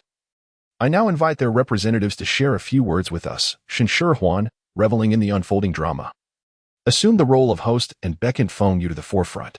Reluctant to step forward with Muemo so close, Feng Yu felt compelled by the scrutiny of the multitude. To refrain from advancing would be to undermine the dignity of the winged tiger tribe. Gritting her teeth, she approached. Dressed in garments of ice silk, her attire paled in comparison to Muemo's, and as they stood side by side, the disparity was glaring. Even Feng Yu herself felt drab beside Muemo, and though she yearned to unleash her frustration, she could only muster the strength to endure, nearly grinding her teeth in the process. Muemo, observing the barely concealed fury on Feng Yu's face, only widened her smile. The females of the Spirit Fox tribe, accustomed to their beauty, often bullied those from other tribes, competing for the affections of beast men. Now, they too felt the sting of inferiority. Lost in her anger, Feng Yu momentarily forgot the purpose of Shen Shihuan's summons until reminded once more. With her mind blank, she struggled to articulate her thoughts. Our winged tiger tribe values neighborly bonds and seeks peaceful coexistence with other tribes, Shen Shihuan interjected, sensing that silence was more embarrassing than speaking. In honor of the Spirit Fox tribe's arrival, we have prepared several small performances. Despite the time constraints, Shen Shihuan had tirelessly arranged these performances to deliver a resounding slap to the Spirit Fox tribe's face. Feng Yu's dread intensified. Yet she could not halt the festivities disguised as a welcoming banquet. She could only maintain her stony facade as the events unfolded. Chapter 95. A series of slaps to the face. The first to take the stage were a group of young females, clad in matching white short sleeves and red skirts, each wearing radiant smiles that exuded vitality. They are dressed even better than I am. Feng Yu clenched her teeth, consumed by jealousy and resentment. She couldn't resist casting a venomous glance at Muemo. If it weren't for Muemo's interference, all of this could have been hers. Muemo nestled against Gu Yuan, smiling as she observed the oncoming performers, not sparing a glance for her rival. Content in her happiness, she had little interest in past grievances, and her visit to Shen Shihuan was merely to assert her triumph over her former rival. Now, having decisively outshone her past competitor, she had no desire to dwell on the vanquished, instead focusing her attention on the lively young females on stage. Shihuan, what are they about to do? With the banquet entirely in Shen Shihuan's hands, even Muemo was unaware of the performances that had been concocted. Aunt Mu, it's best you just watch. In the beast world, there are no songs or dances, and explaining would be too tedious. The performance is about to commence. The performers had found their positions as rehearsed, and as the music began, they commenced their dance, their swirling skirts resembling blooming flowers. The dance, while not overly complex, held a magical allure for the first-time viewers among the beast men, who became entranced until the music ceased, snapping them back to reality. Wonderful, absolutely wonderful. Shen Shihuan led the applause, and others followed suit, excitement illuminating their faces, except for Feng Yu. Her expression darkened as she observed the flushed faces of the performers, followed by Shen Shihuan rising to address the crowd, amplifying her unease. What now? What now? If the females of the Spirit Fox tribe are outshone, how will they maintain their standing? Are the females of the winged tiger tribe commendable? Shen Shihuan's question elicited a thunderous cheer. Hearing the resounding approval, she beamed, yet felt the chill of a piercing gaze upon her. Turning, she met Feng Yu's scowling visage, undeterred by the discontent emanating from her. I have heard it said that the females of the Spirit Fox tribe are beautiful, but upon seeing them today, it is clear that Aunt Mu is the most stunning. Shen Shihuan declared, making a heart gesture toward Muemo. If I were a beast man, I would choose Aunt Mu as well, she jested, prompting laughter from those present. All but Feng Yu, who felt her anger reaching a boiling point. In terms of beauty, how could Muemo possibly compare to her? Yet today, Muemo had come prepared, leaving Feng Yu feeling disheveled and unable to retort. On the territory of the winged tiger tribe, no matter how furious she felt, she could only grit her teeth in silence. In my opinion, our tribe's females are the best, clever, and capable. Many of the dishes prepared for today's banquet were gathered and cooked by them. Even the fashionable attire I wear was crafted by their hands. Eating well and dressing appropriately is far more important than mere beauty. After all, can looks sustain one? The members of the winged tiger tribe erupted into laughter, while the faces of the Spirit Fox tribe members darkened, with a few unable to contain their anger, nearly exploding on the spot. Shen Shihuan did not explicitly name the beautiful female, yet it was common knowledge that among all tribes, the females of the Spirit Fox tribe were the most alluring. This was tantamount to a public slap in the face. The child, Muemo, was both amused and exasperated. She had not anticipated Shen Shihuan's audacity to speak so openly, effectively shaming the spirit fox tribe. Gu Yuan, is this how your winged tiger tribe treats its guests? Feng Yu, ever proud, felt her dignity trampled as she listened to the laughter of the crowd, unable to contain her indignation and questioning them in anger. The lively atmosphere instantly chilled. Gu Yuan found himself most troubled by the need to manage the females, particularly Feng Yu. Before he could utter a word, he received an admonishing glance from Muemo, which made him feel increasingly miserable. Feng Yu represented the spirit fox tribe. Regardless of their personal friendship, he could not afford to humiliate her publicly. However, if he spoke in her favor, Muemo would surely ignore him for several days. Caught in a dilemma, he shot a fierce glare at Ji Zhan, thinking that if it weren't for this insufferable fellow sharp-tongued female, he wouldn't be in such a predicament. This banquet was prepared to welcome the members of the spirit fox tribe, and in comparison to the embarrassment of participating in a market only to be robbed by wandering beasts, our tribe's hospitality was commendable. Before Gu Yuan could fret over how to respond, Shen Shihuan smiled slightly and took over the conversation, but her words were yet another resounding slap in Feng Yu's face. Nonsense. We did not flee. We merely had matters to attend to. It was those wandering beasts who were too cunning, and the beasts that were robbed lacked strength. The pride of a beast does not allow them to be labeled as cowards, and one irate member of the spirit fox tribe voiced his discontent. Upon hearing this, many beasts changed their expressions. Although Ji Zhan had issued a warning at the time, not everyone could leave in time, and numerous members of the winged tiger tribe had also fallen victim to the wandering beasts. Even though the winged tiger tribe was powerful, they could not defy the odds against a greater number of adversaries. They were compelled to relinquish their possessions. This was a grievous disgrace for them. And to have the matter so casually mentioned, with the blame placed on their lack of strength, was intolerable. Immediately, a hot-tempered beast stood up, pointing at the member of the spirit fox tribe who had spoken and demanding a duel. The expression of the spirit fox tribe member darkened instantly. The challenged beast's face was a mix of green and white, his gaze evasive, and he hesitated to respond. Engaging in a duel with a member of the winged tiger tribe was a blatant loss of face. Regardless of their pride, they could not agree to such a challenge. What? You dare not accept? The winged tiger tribe member pressed further. To accept was to suffer humiliation. To refuse was equally disgraceful. The spirit fox tribe member was distraught, their fur bristling as they looked to Feng Yu for help. Truly useless, Feng Yu silently despised them, but to uphold the dignity of the spirit fox tribe, she had no choice but to speak. A duel was not suitable in this moment. It would be better to discuss it another time. Indeed, a duel was inappropriate. On such a splendid day, let us engage in friendly sparring instead, Shen Shihuan thought, never anticipating such an occurrence.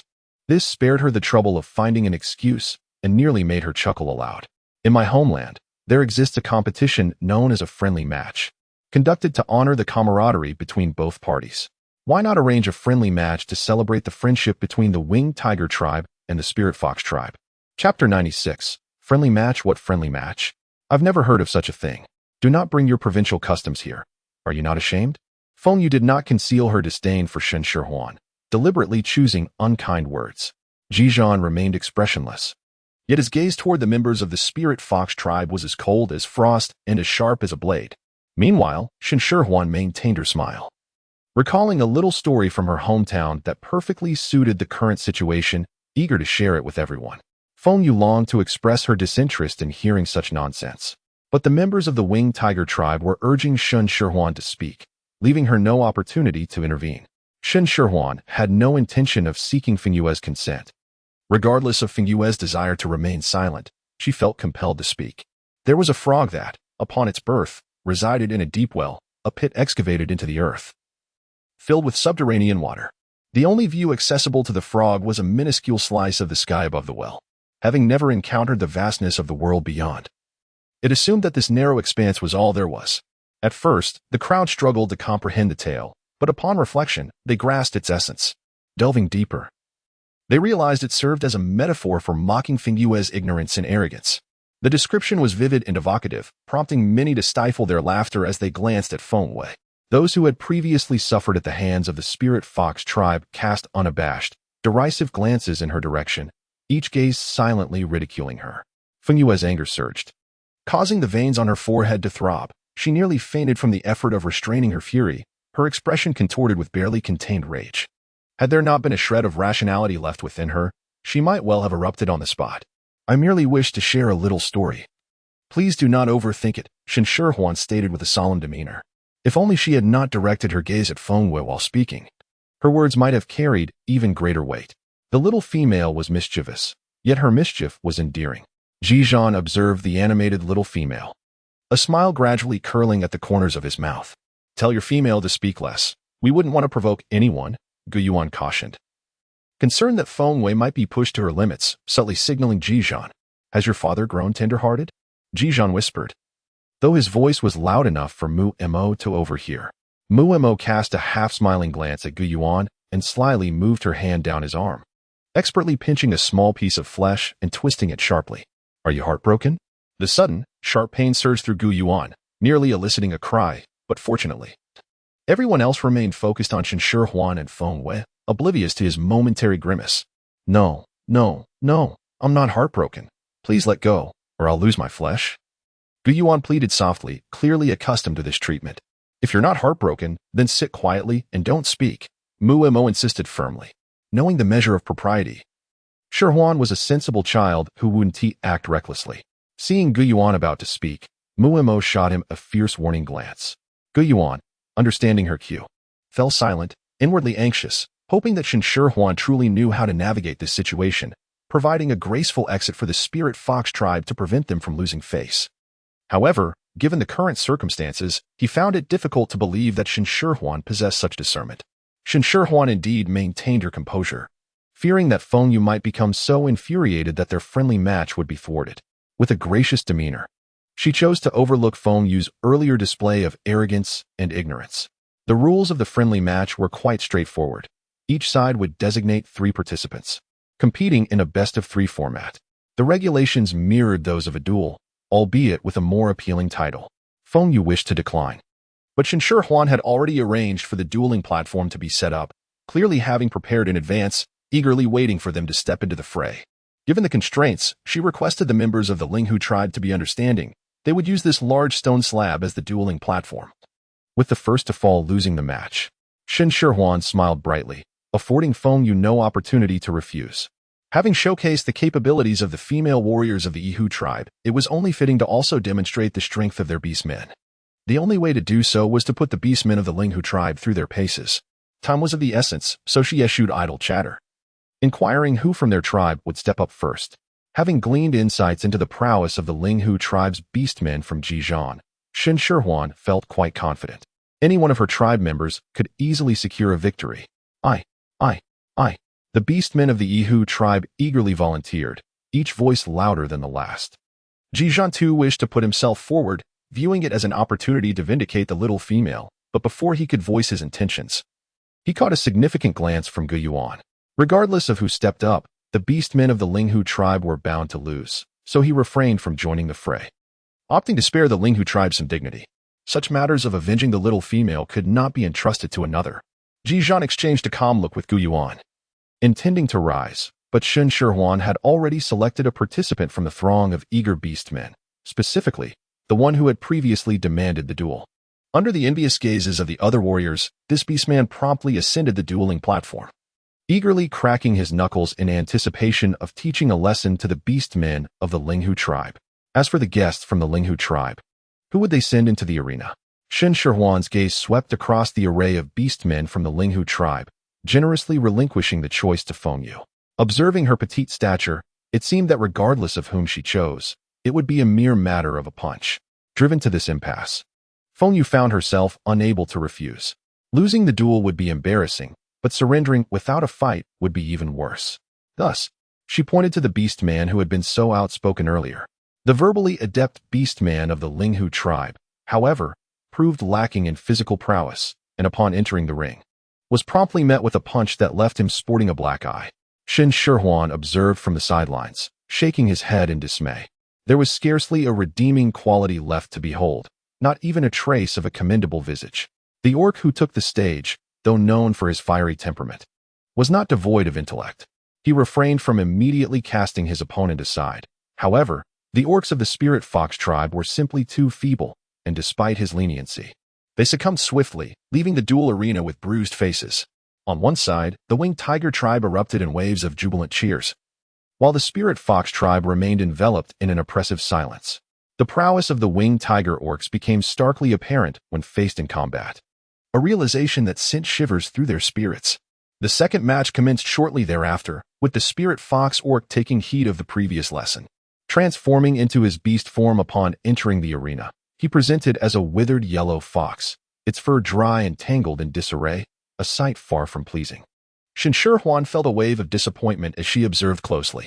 She had seen the beast form of Ji Zhan, which boasted a larger physique and pristine white fur, offering a delightful tactile experience, devoid of any unpleasant odor when buried in. However, to her dismay, the yellow fox shed fur during the fight, clumps falling away, raising concerns in Shen Shihuan's mind about the possibility of him being bald in human form. The thought of a handsome man being bald was enough to bring tears to her eyes. Chapter 97, The Banquet Dishes, 1. In the second match, the warriors of the winged tiger tribe emerged victorious once again. As the yellow fox tumbled off the stone platform, the expressions of the spirit fox tribe's members soured considerably. The warriors of the winged tiger tribe had not even transformed into their beast forms, effortlessly securing their win. Previously, they had perceived the winged tiger tribe's warriors as merely a bit stronger and more formidable, but the stark difference in their capabilities was now glaringly evident, making them acutely aware of the vast disparity. The guests from the spirit fox tribe, having traveled from afar, likely suffered from fatigue, which impacted their performance. They decided to postpone the third match for another day, as the objective of showcasing their strength had already been fulfilled. Observing the spirit fox tribe members, their faces darkened as if covered in soot, Shen Shihuan chose to withdraw gracefully, refraining from further provoking their fragile sensibilities. Yet, even without the third match, the spirit fox tribe had already lost in the best-of-3 format, their dignity shattered beyond repair. Nonetheless, Shen Shihuan's words, though they might have incited deep resentment in Fengyu, compelled them to express gratitude publicly for her decision to forego the third match, thus preserving whatever remnants of pride the spirit fox tribe had left. Upon noticing Tang Yu gesturing towards her, Shen Shihuan understood that the dishes were ready to be served, inviting everyone to indulge in the culinary delights prepared. The sheer volume of several hundred servings was beyond what Shen Shihuan could manage single-handedly, fortunately. Her generous spirit meant she had long shared her culinary expertise, leading to remarkable improvements in the cooking skills of many females under her guidance.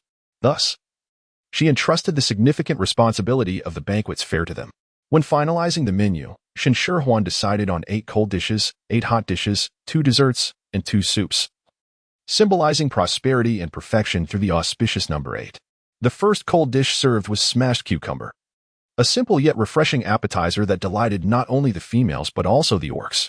The cucumbers were crushed and cut, salted for a few minutes, drained, and then mixed with minced garlic, small chili peppers, and lemon juice, creating a perfect balance of sour, salty, and spicy flavors. The crispness of the cucumber tantalized the taste buds, awakening appetites with every bite. As the smashed cucumber was placed on the table, Fengyu caught a whiff of the garlic aroma and wrinkled her nose in disdain. However, seeing the others eagerly using their chopsticks, she felt compelled to join in, suppressing her distaste as she reluctantly picked the smallest piece to taste.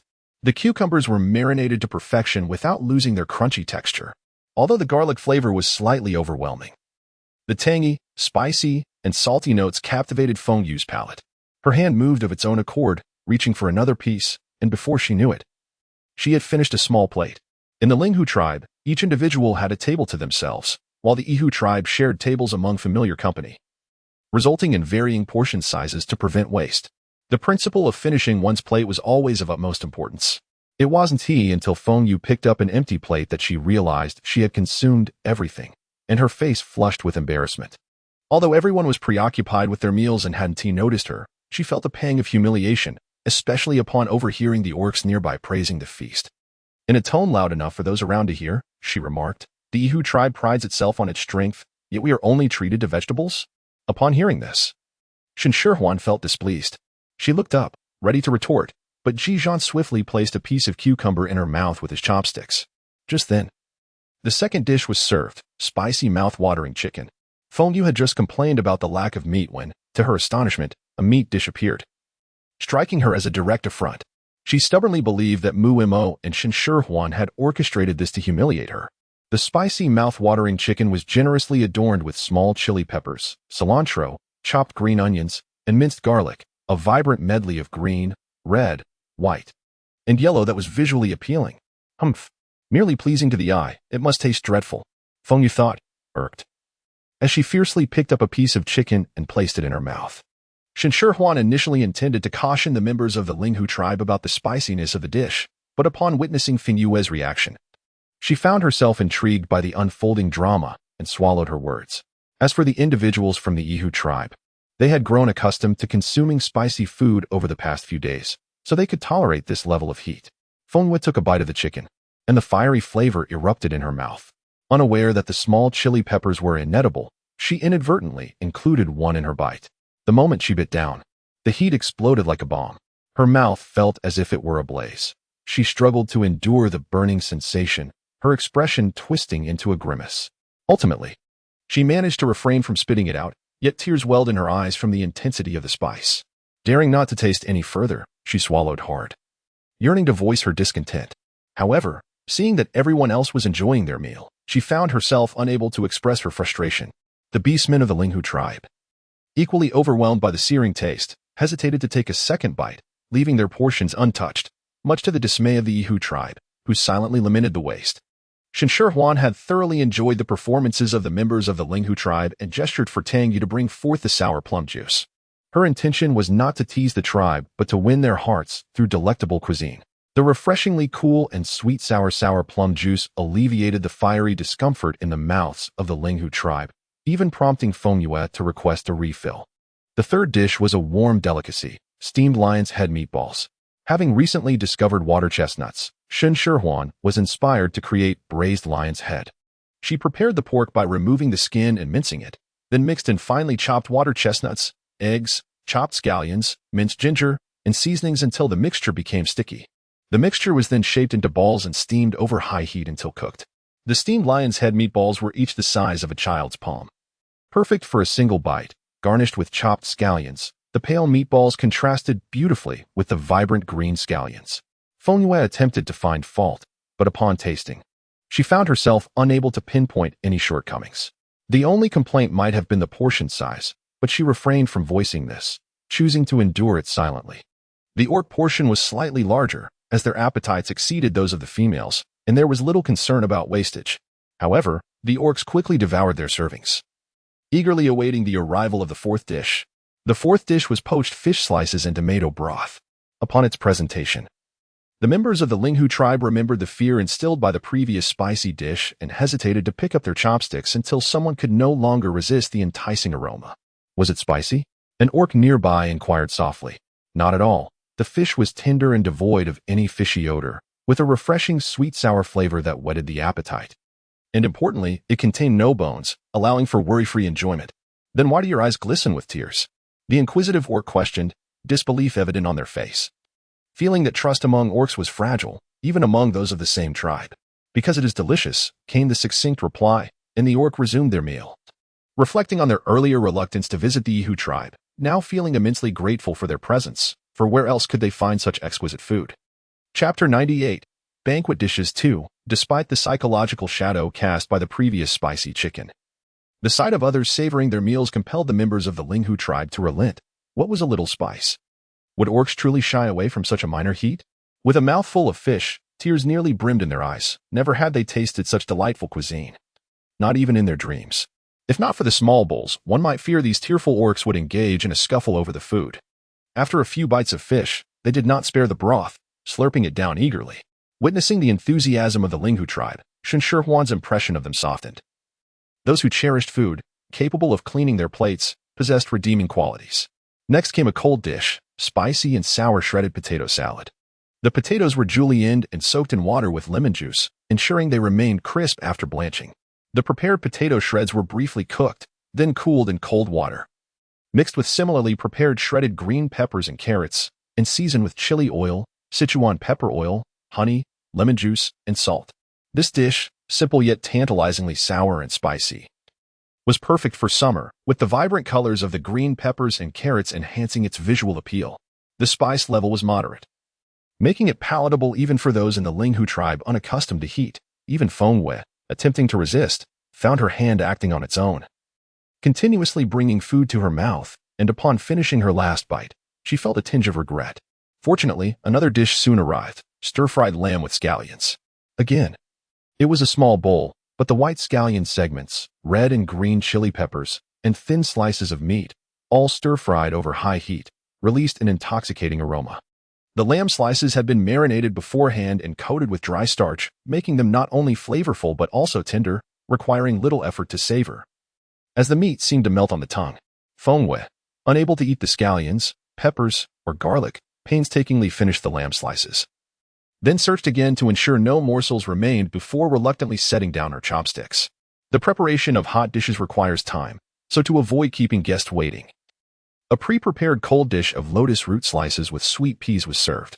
Shen Shihuan originally intended to prepare a sweet dish of red date glutinous rice stuffed lotus root. But due to a lack of glutinous rice, she was compelled to abandon her plan and instead opted for a similar recipe, combining lotus slices with sweet peas. Fortunately, the textures of the lotus and sweet peas complemented each other delightfully, and although the flavors were akin, it was still well received by everyone. Following the lotus and sweet peas, the next dish was supposed to be braised beef brisket with tomatoes. However, the absence of a pressure cooker made it challenging to achieve the tender consistency required for the beef. With insufficient cooking time, the dish's quality would be compromised, leaving Tang Yu in a state of distress, prompting her to seek Shen Shihuan's guidance. Let us start with the sweet and sour radish slices. Shen Shihuan suggested after contemplating the situation. She decided it was best for Tang Yu to present a cold dish first, as the flavors would be harmonious. In her original menu arrangement, she had thoughtfully interspersed hot dishes amidst the cold ones, yet the insufficient cooking time for the beef brisket caught her off guard. Revealing her lack of experience and timing, Tang Yu nodded and hurried to inform the others to prepare the next dish. A quick glance around the dining area revealed that most tables were left with empty plates, and if dishes were not served promptly, the petty members of the Linghu tribe might indulge in their mockery again. The preparation of sweet and sour radish slices was quite simple. However, stacking them in a pile was visually unappealing. Shen Shihuan meticulously arranged them to resemble a blooming rose, to enhance the vibrancy of the colors. She added beet juice for flavor and garnished the plate with a couple of mint leaves, creating a striking contrast that made it difficult to believe it was edible. The females hesitated to pick up their chopsticks,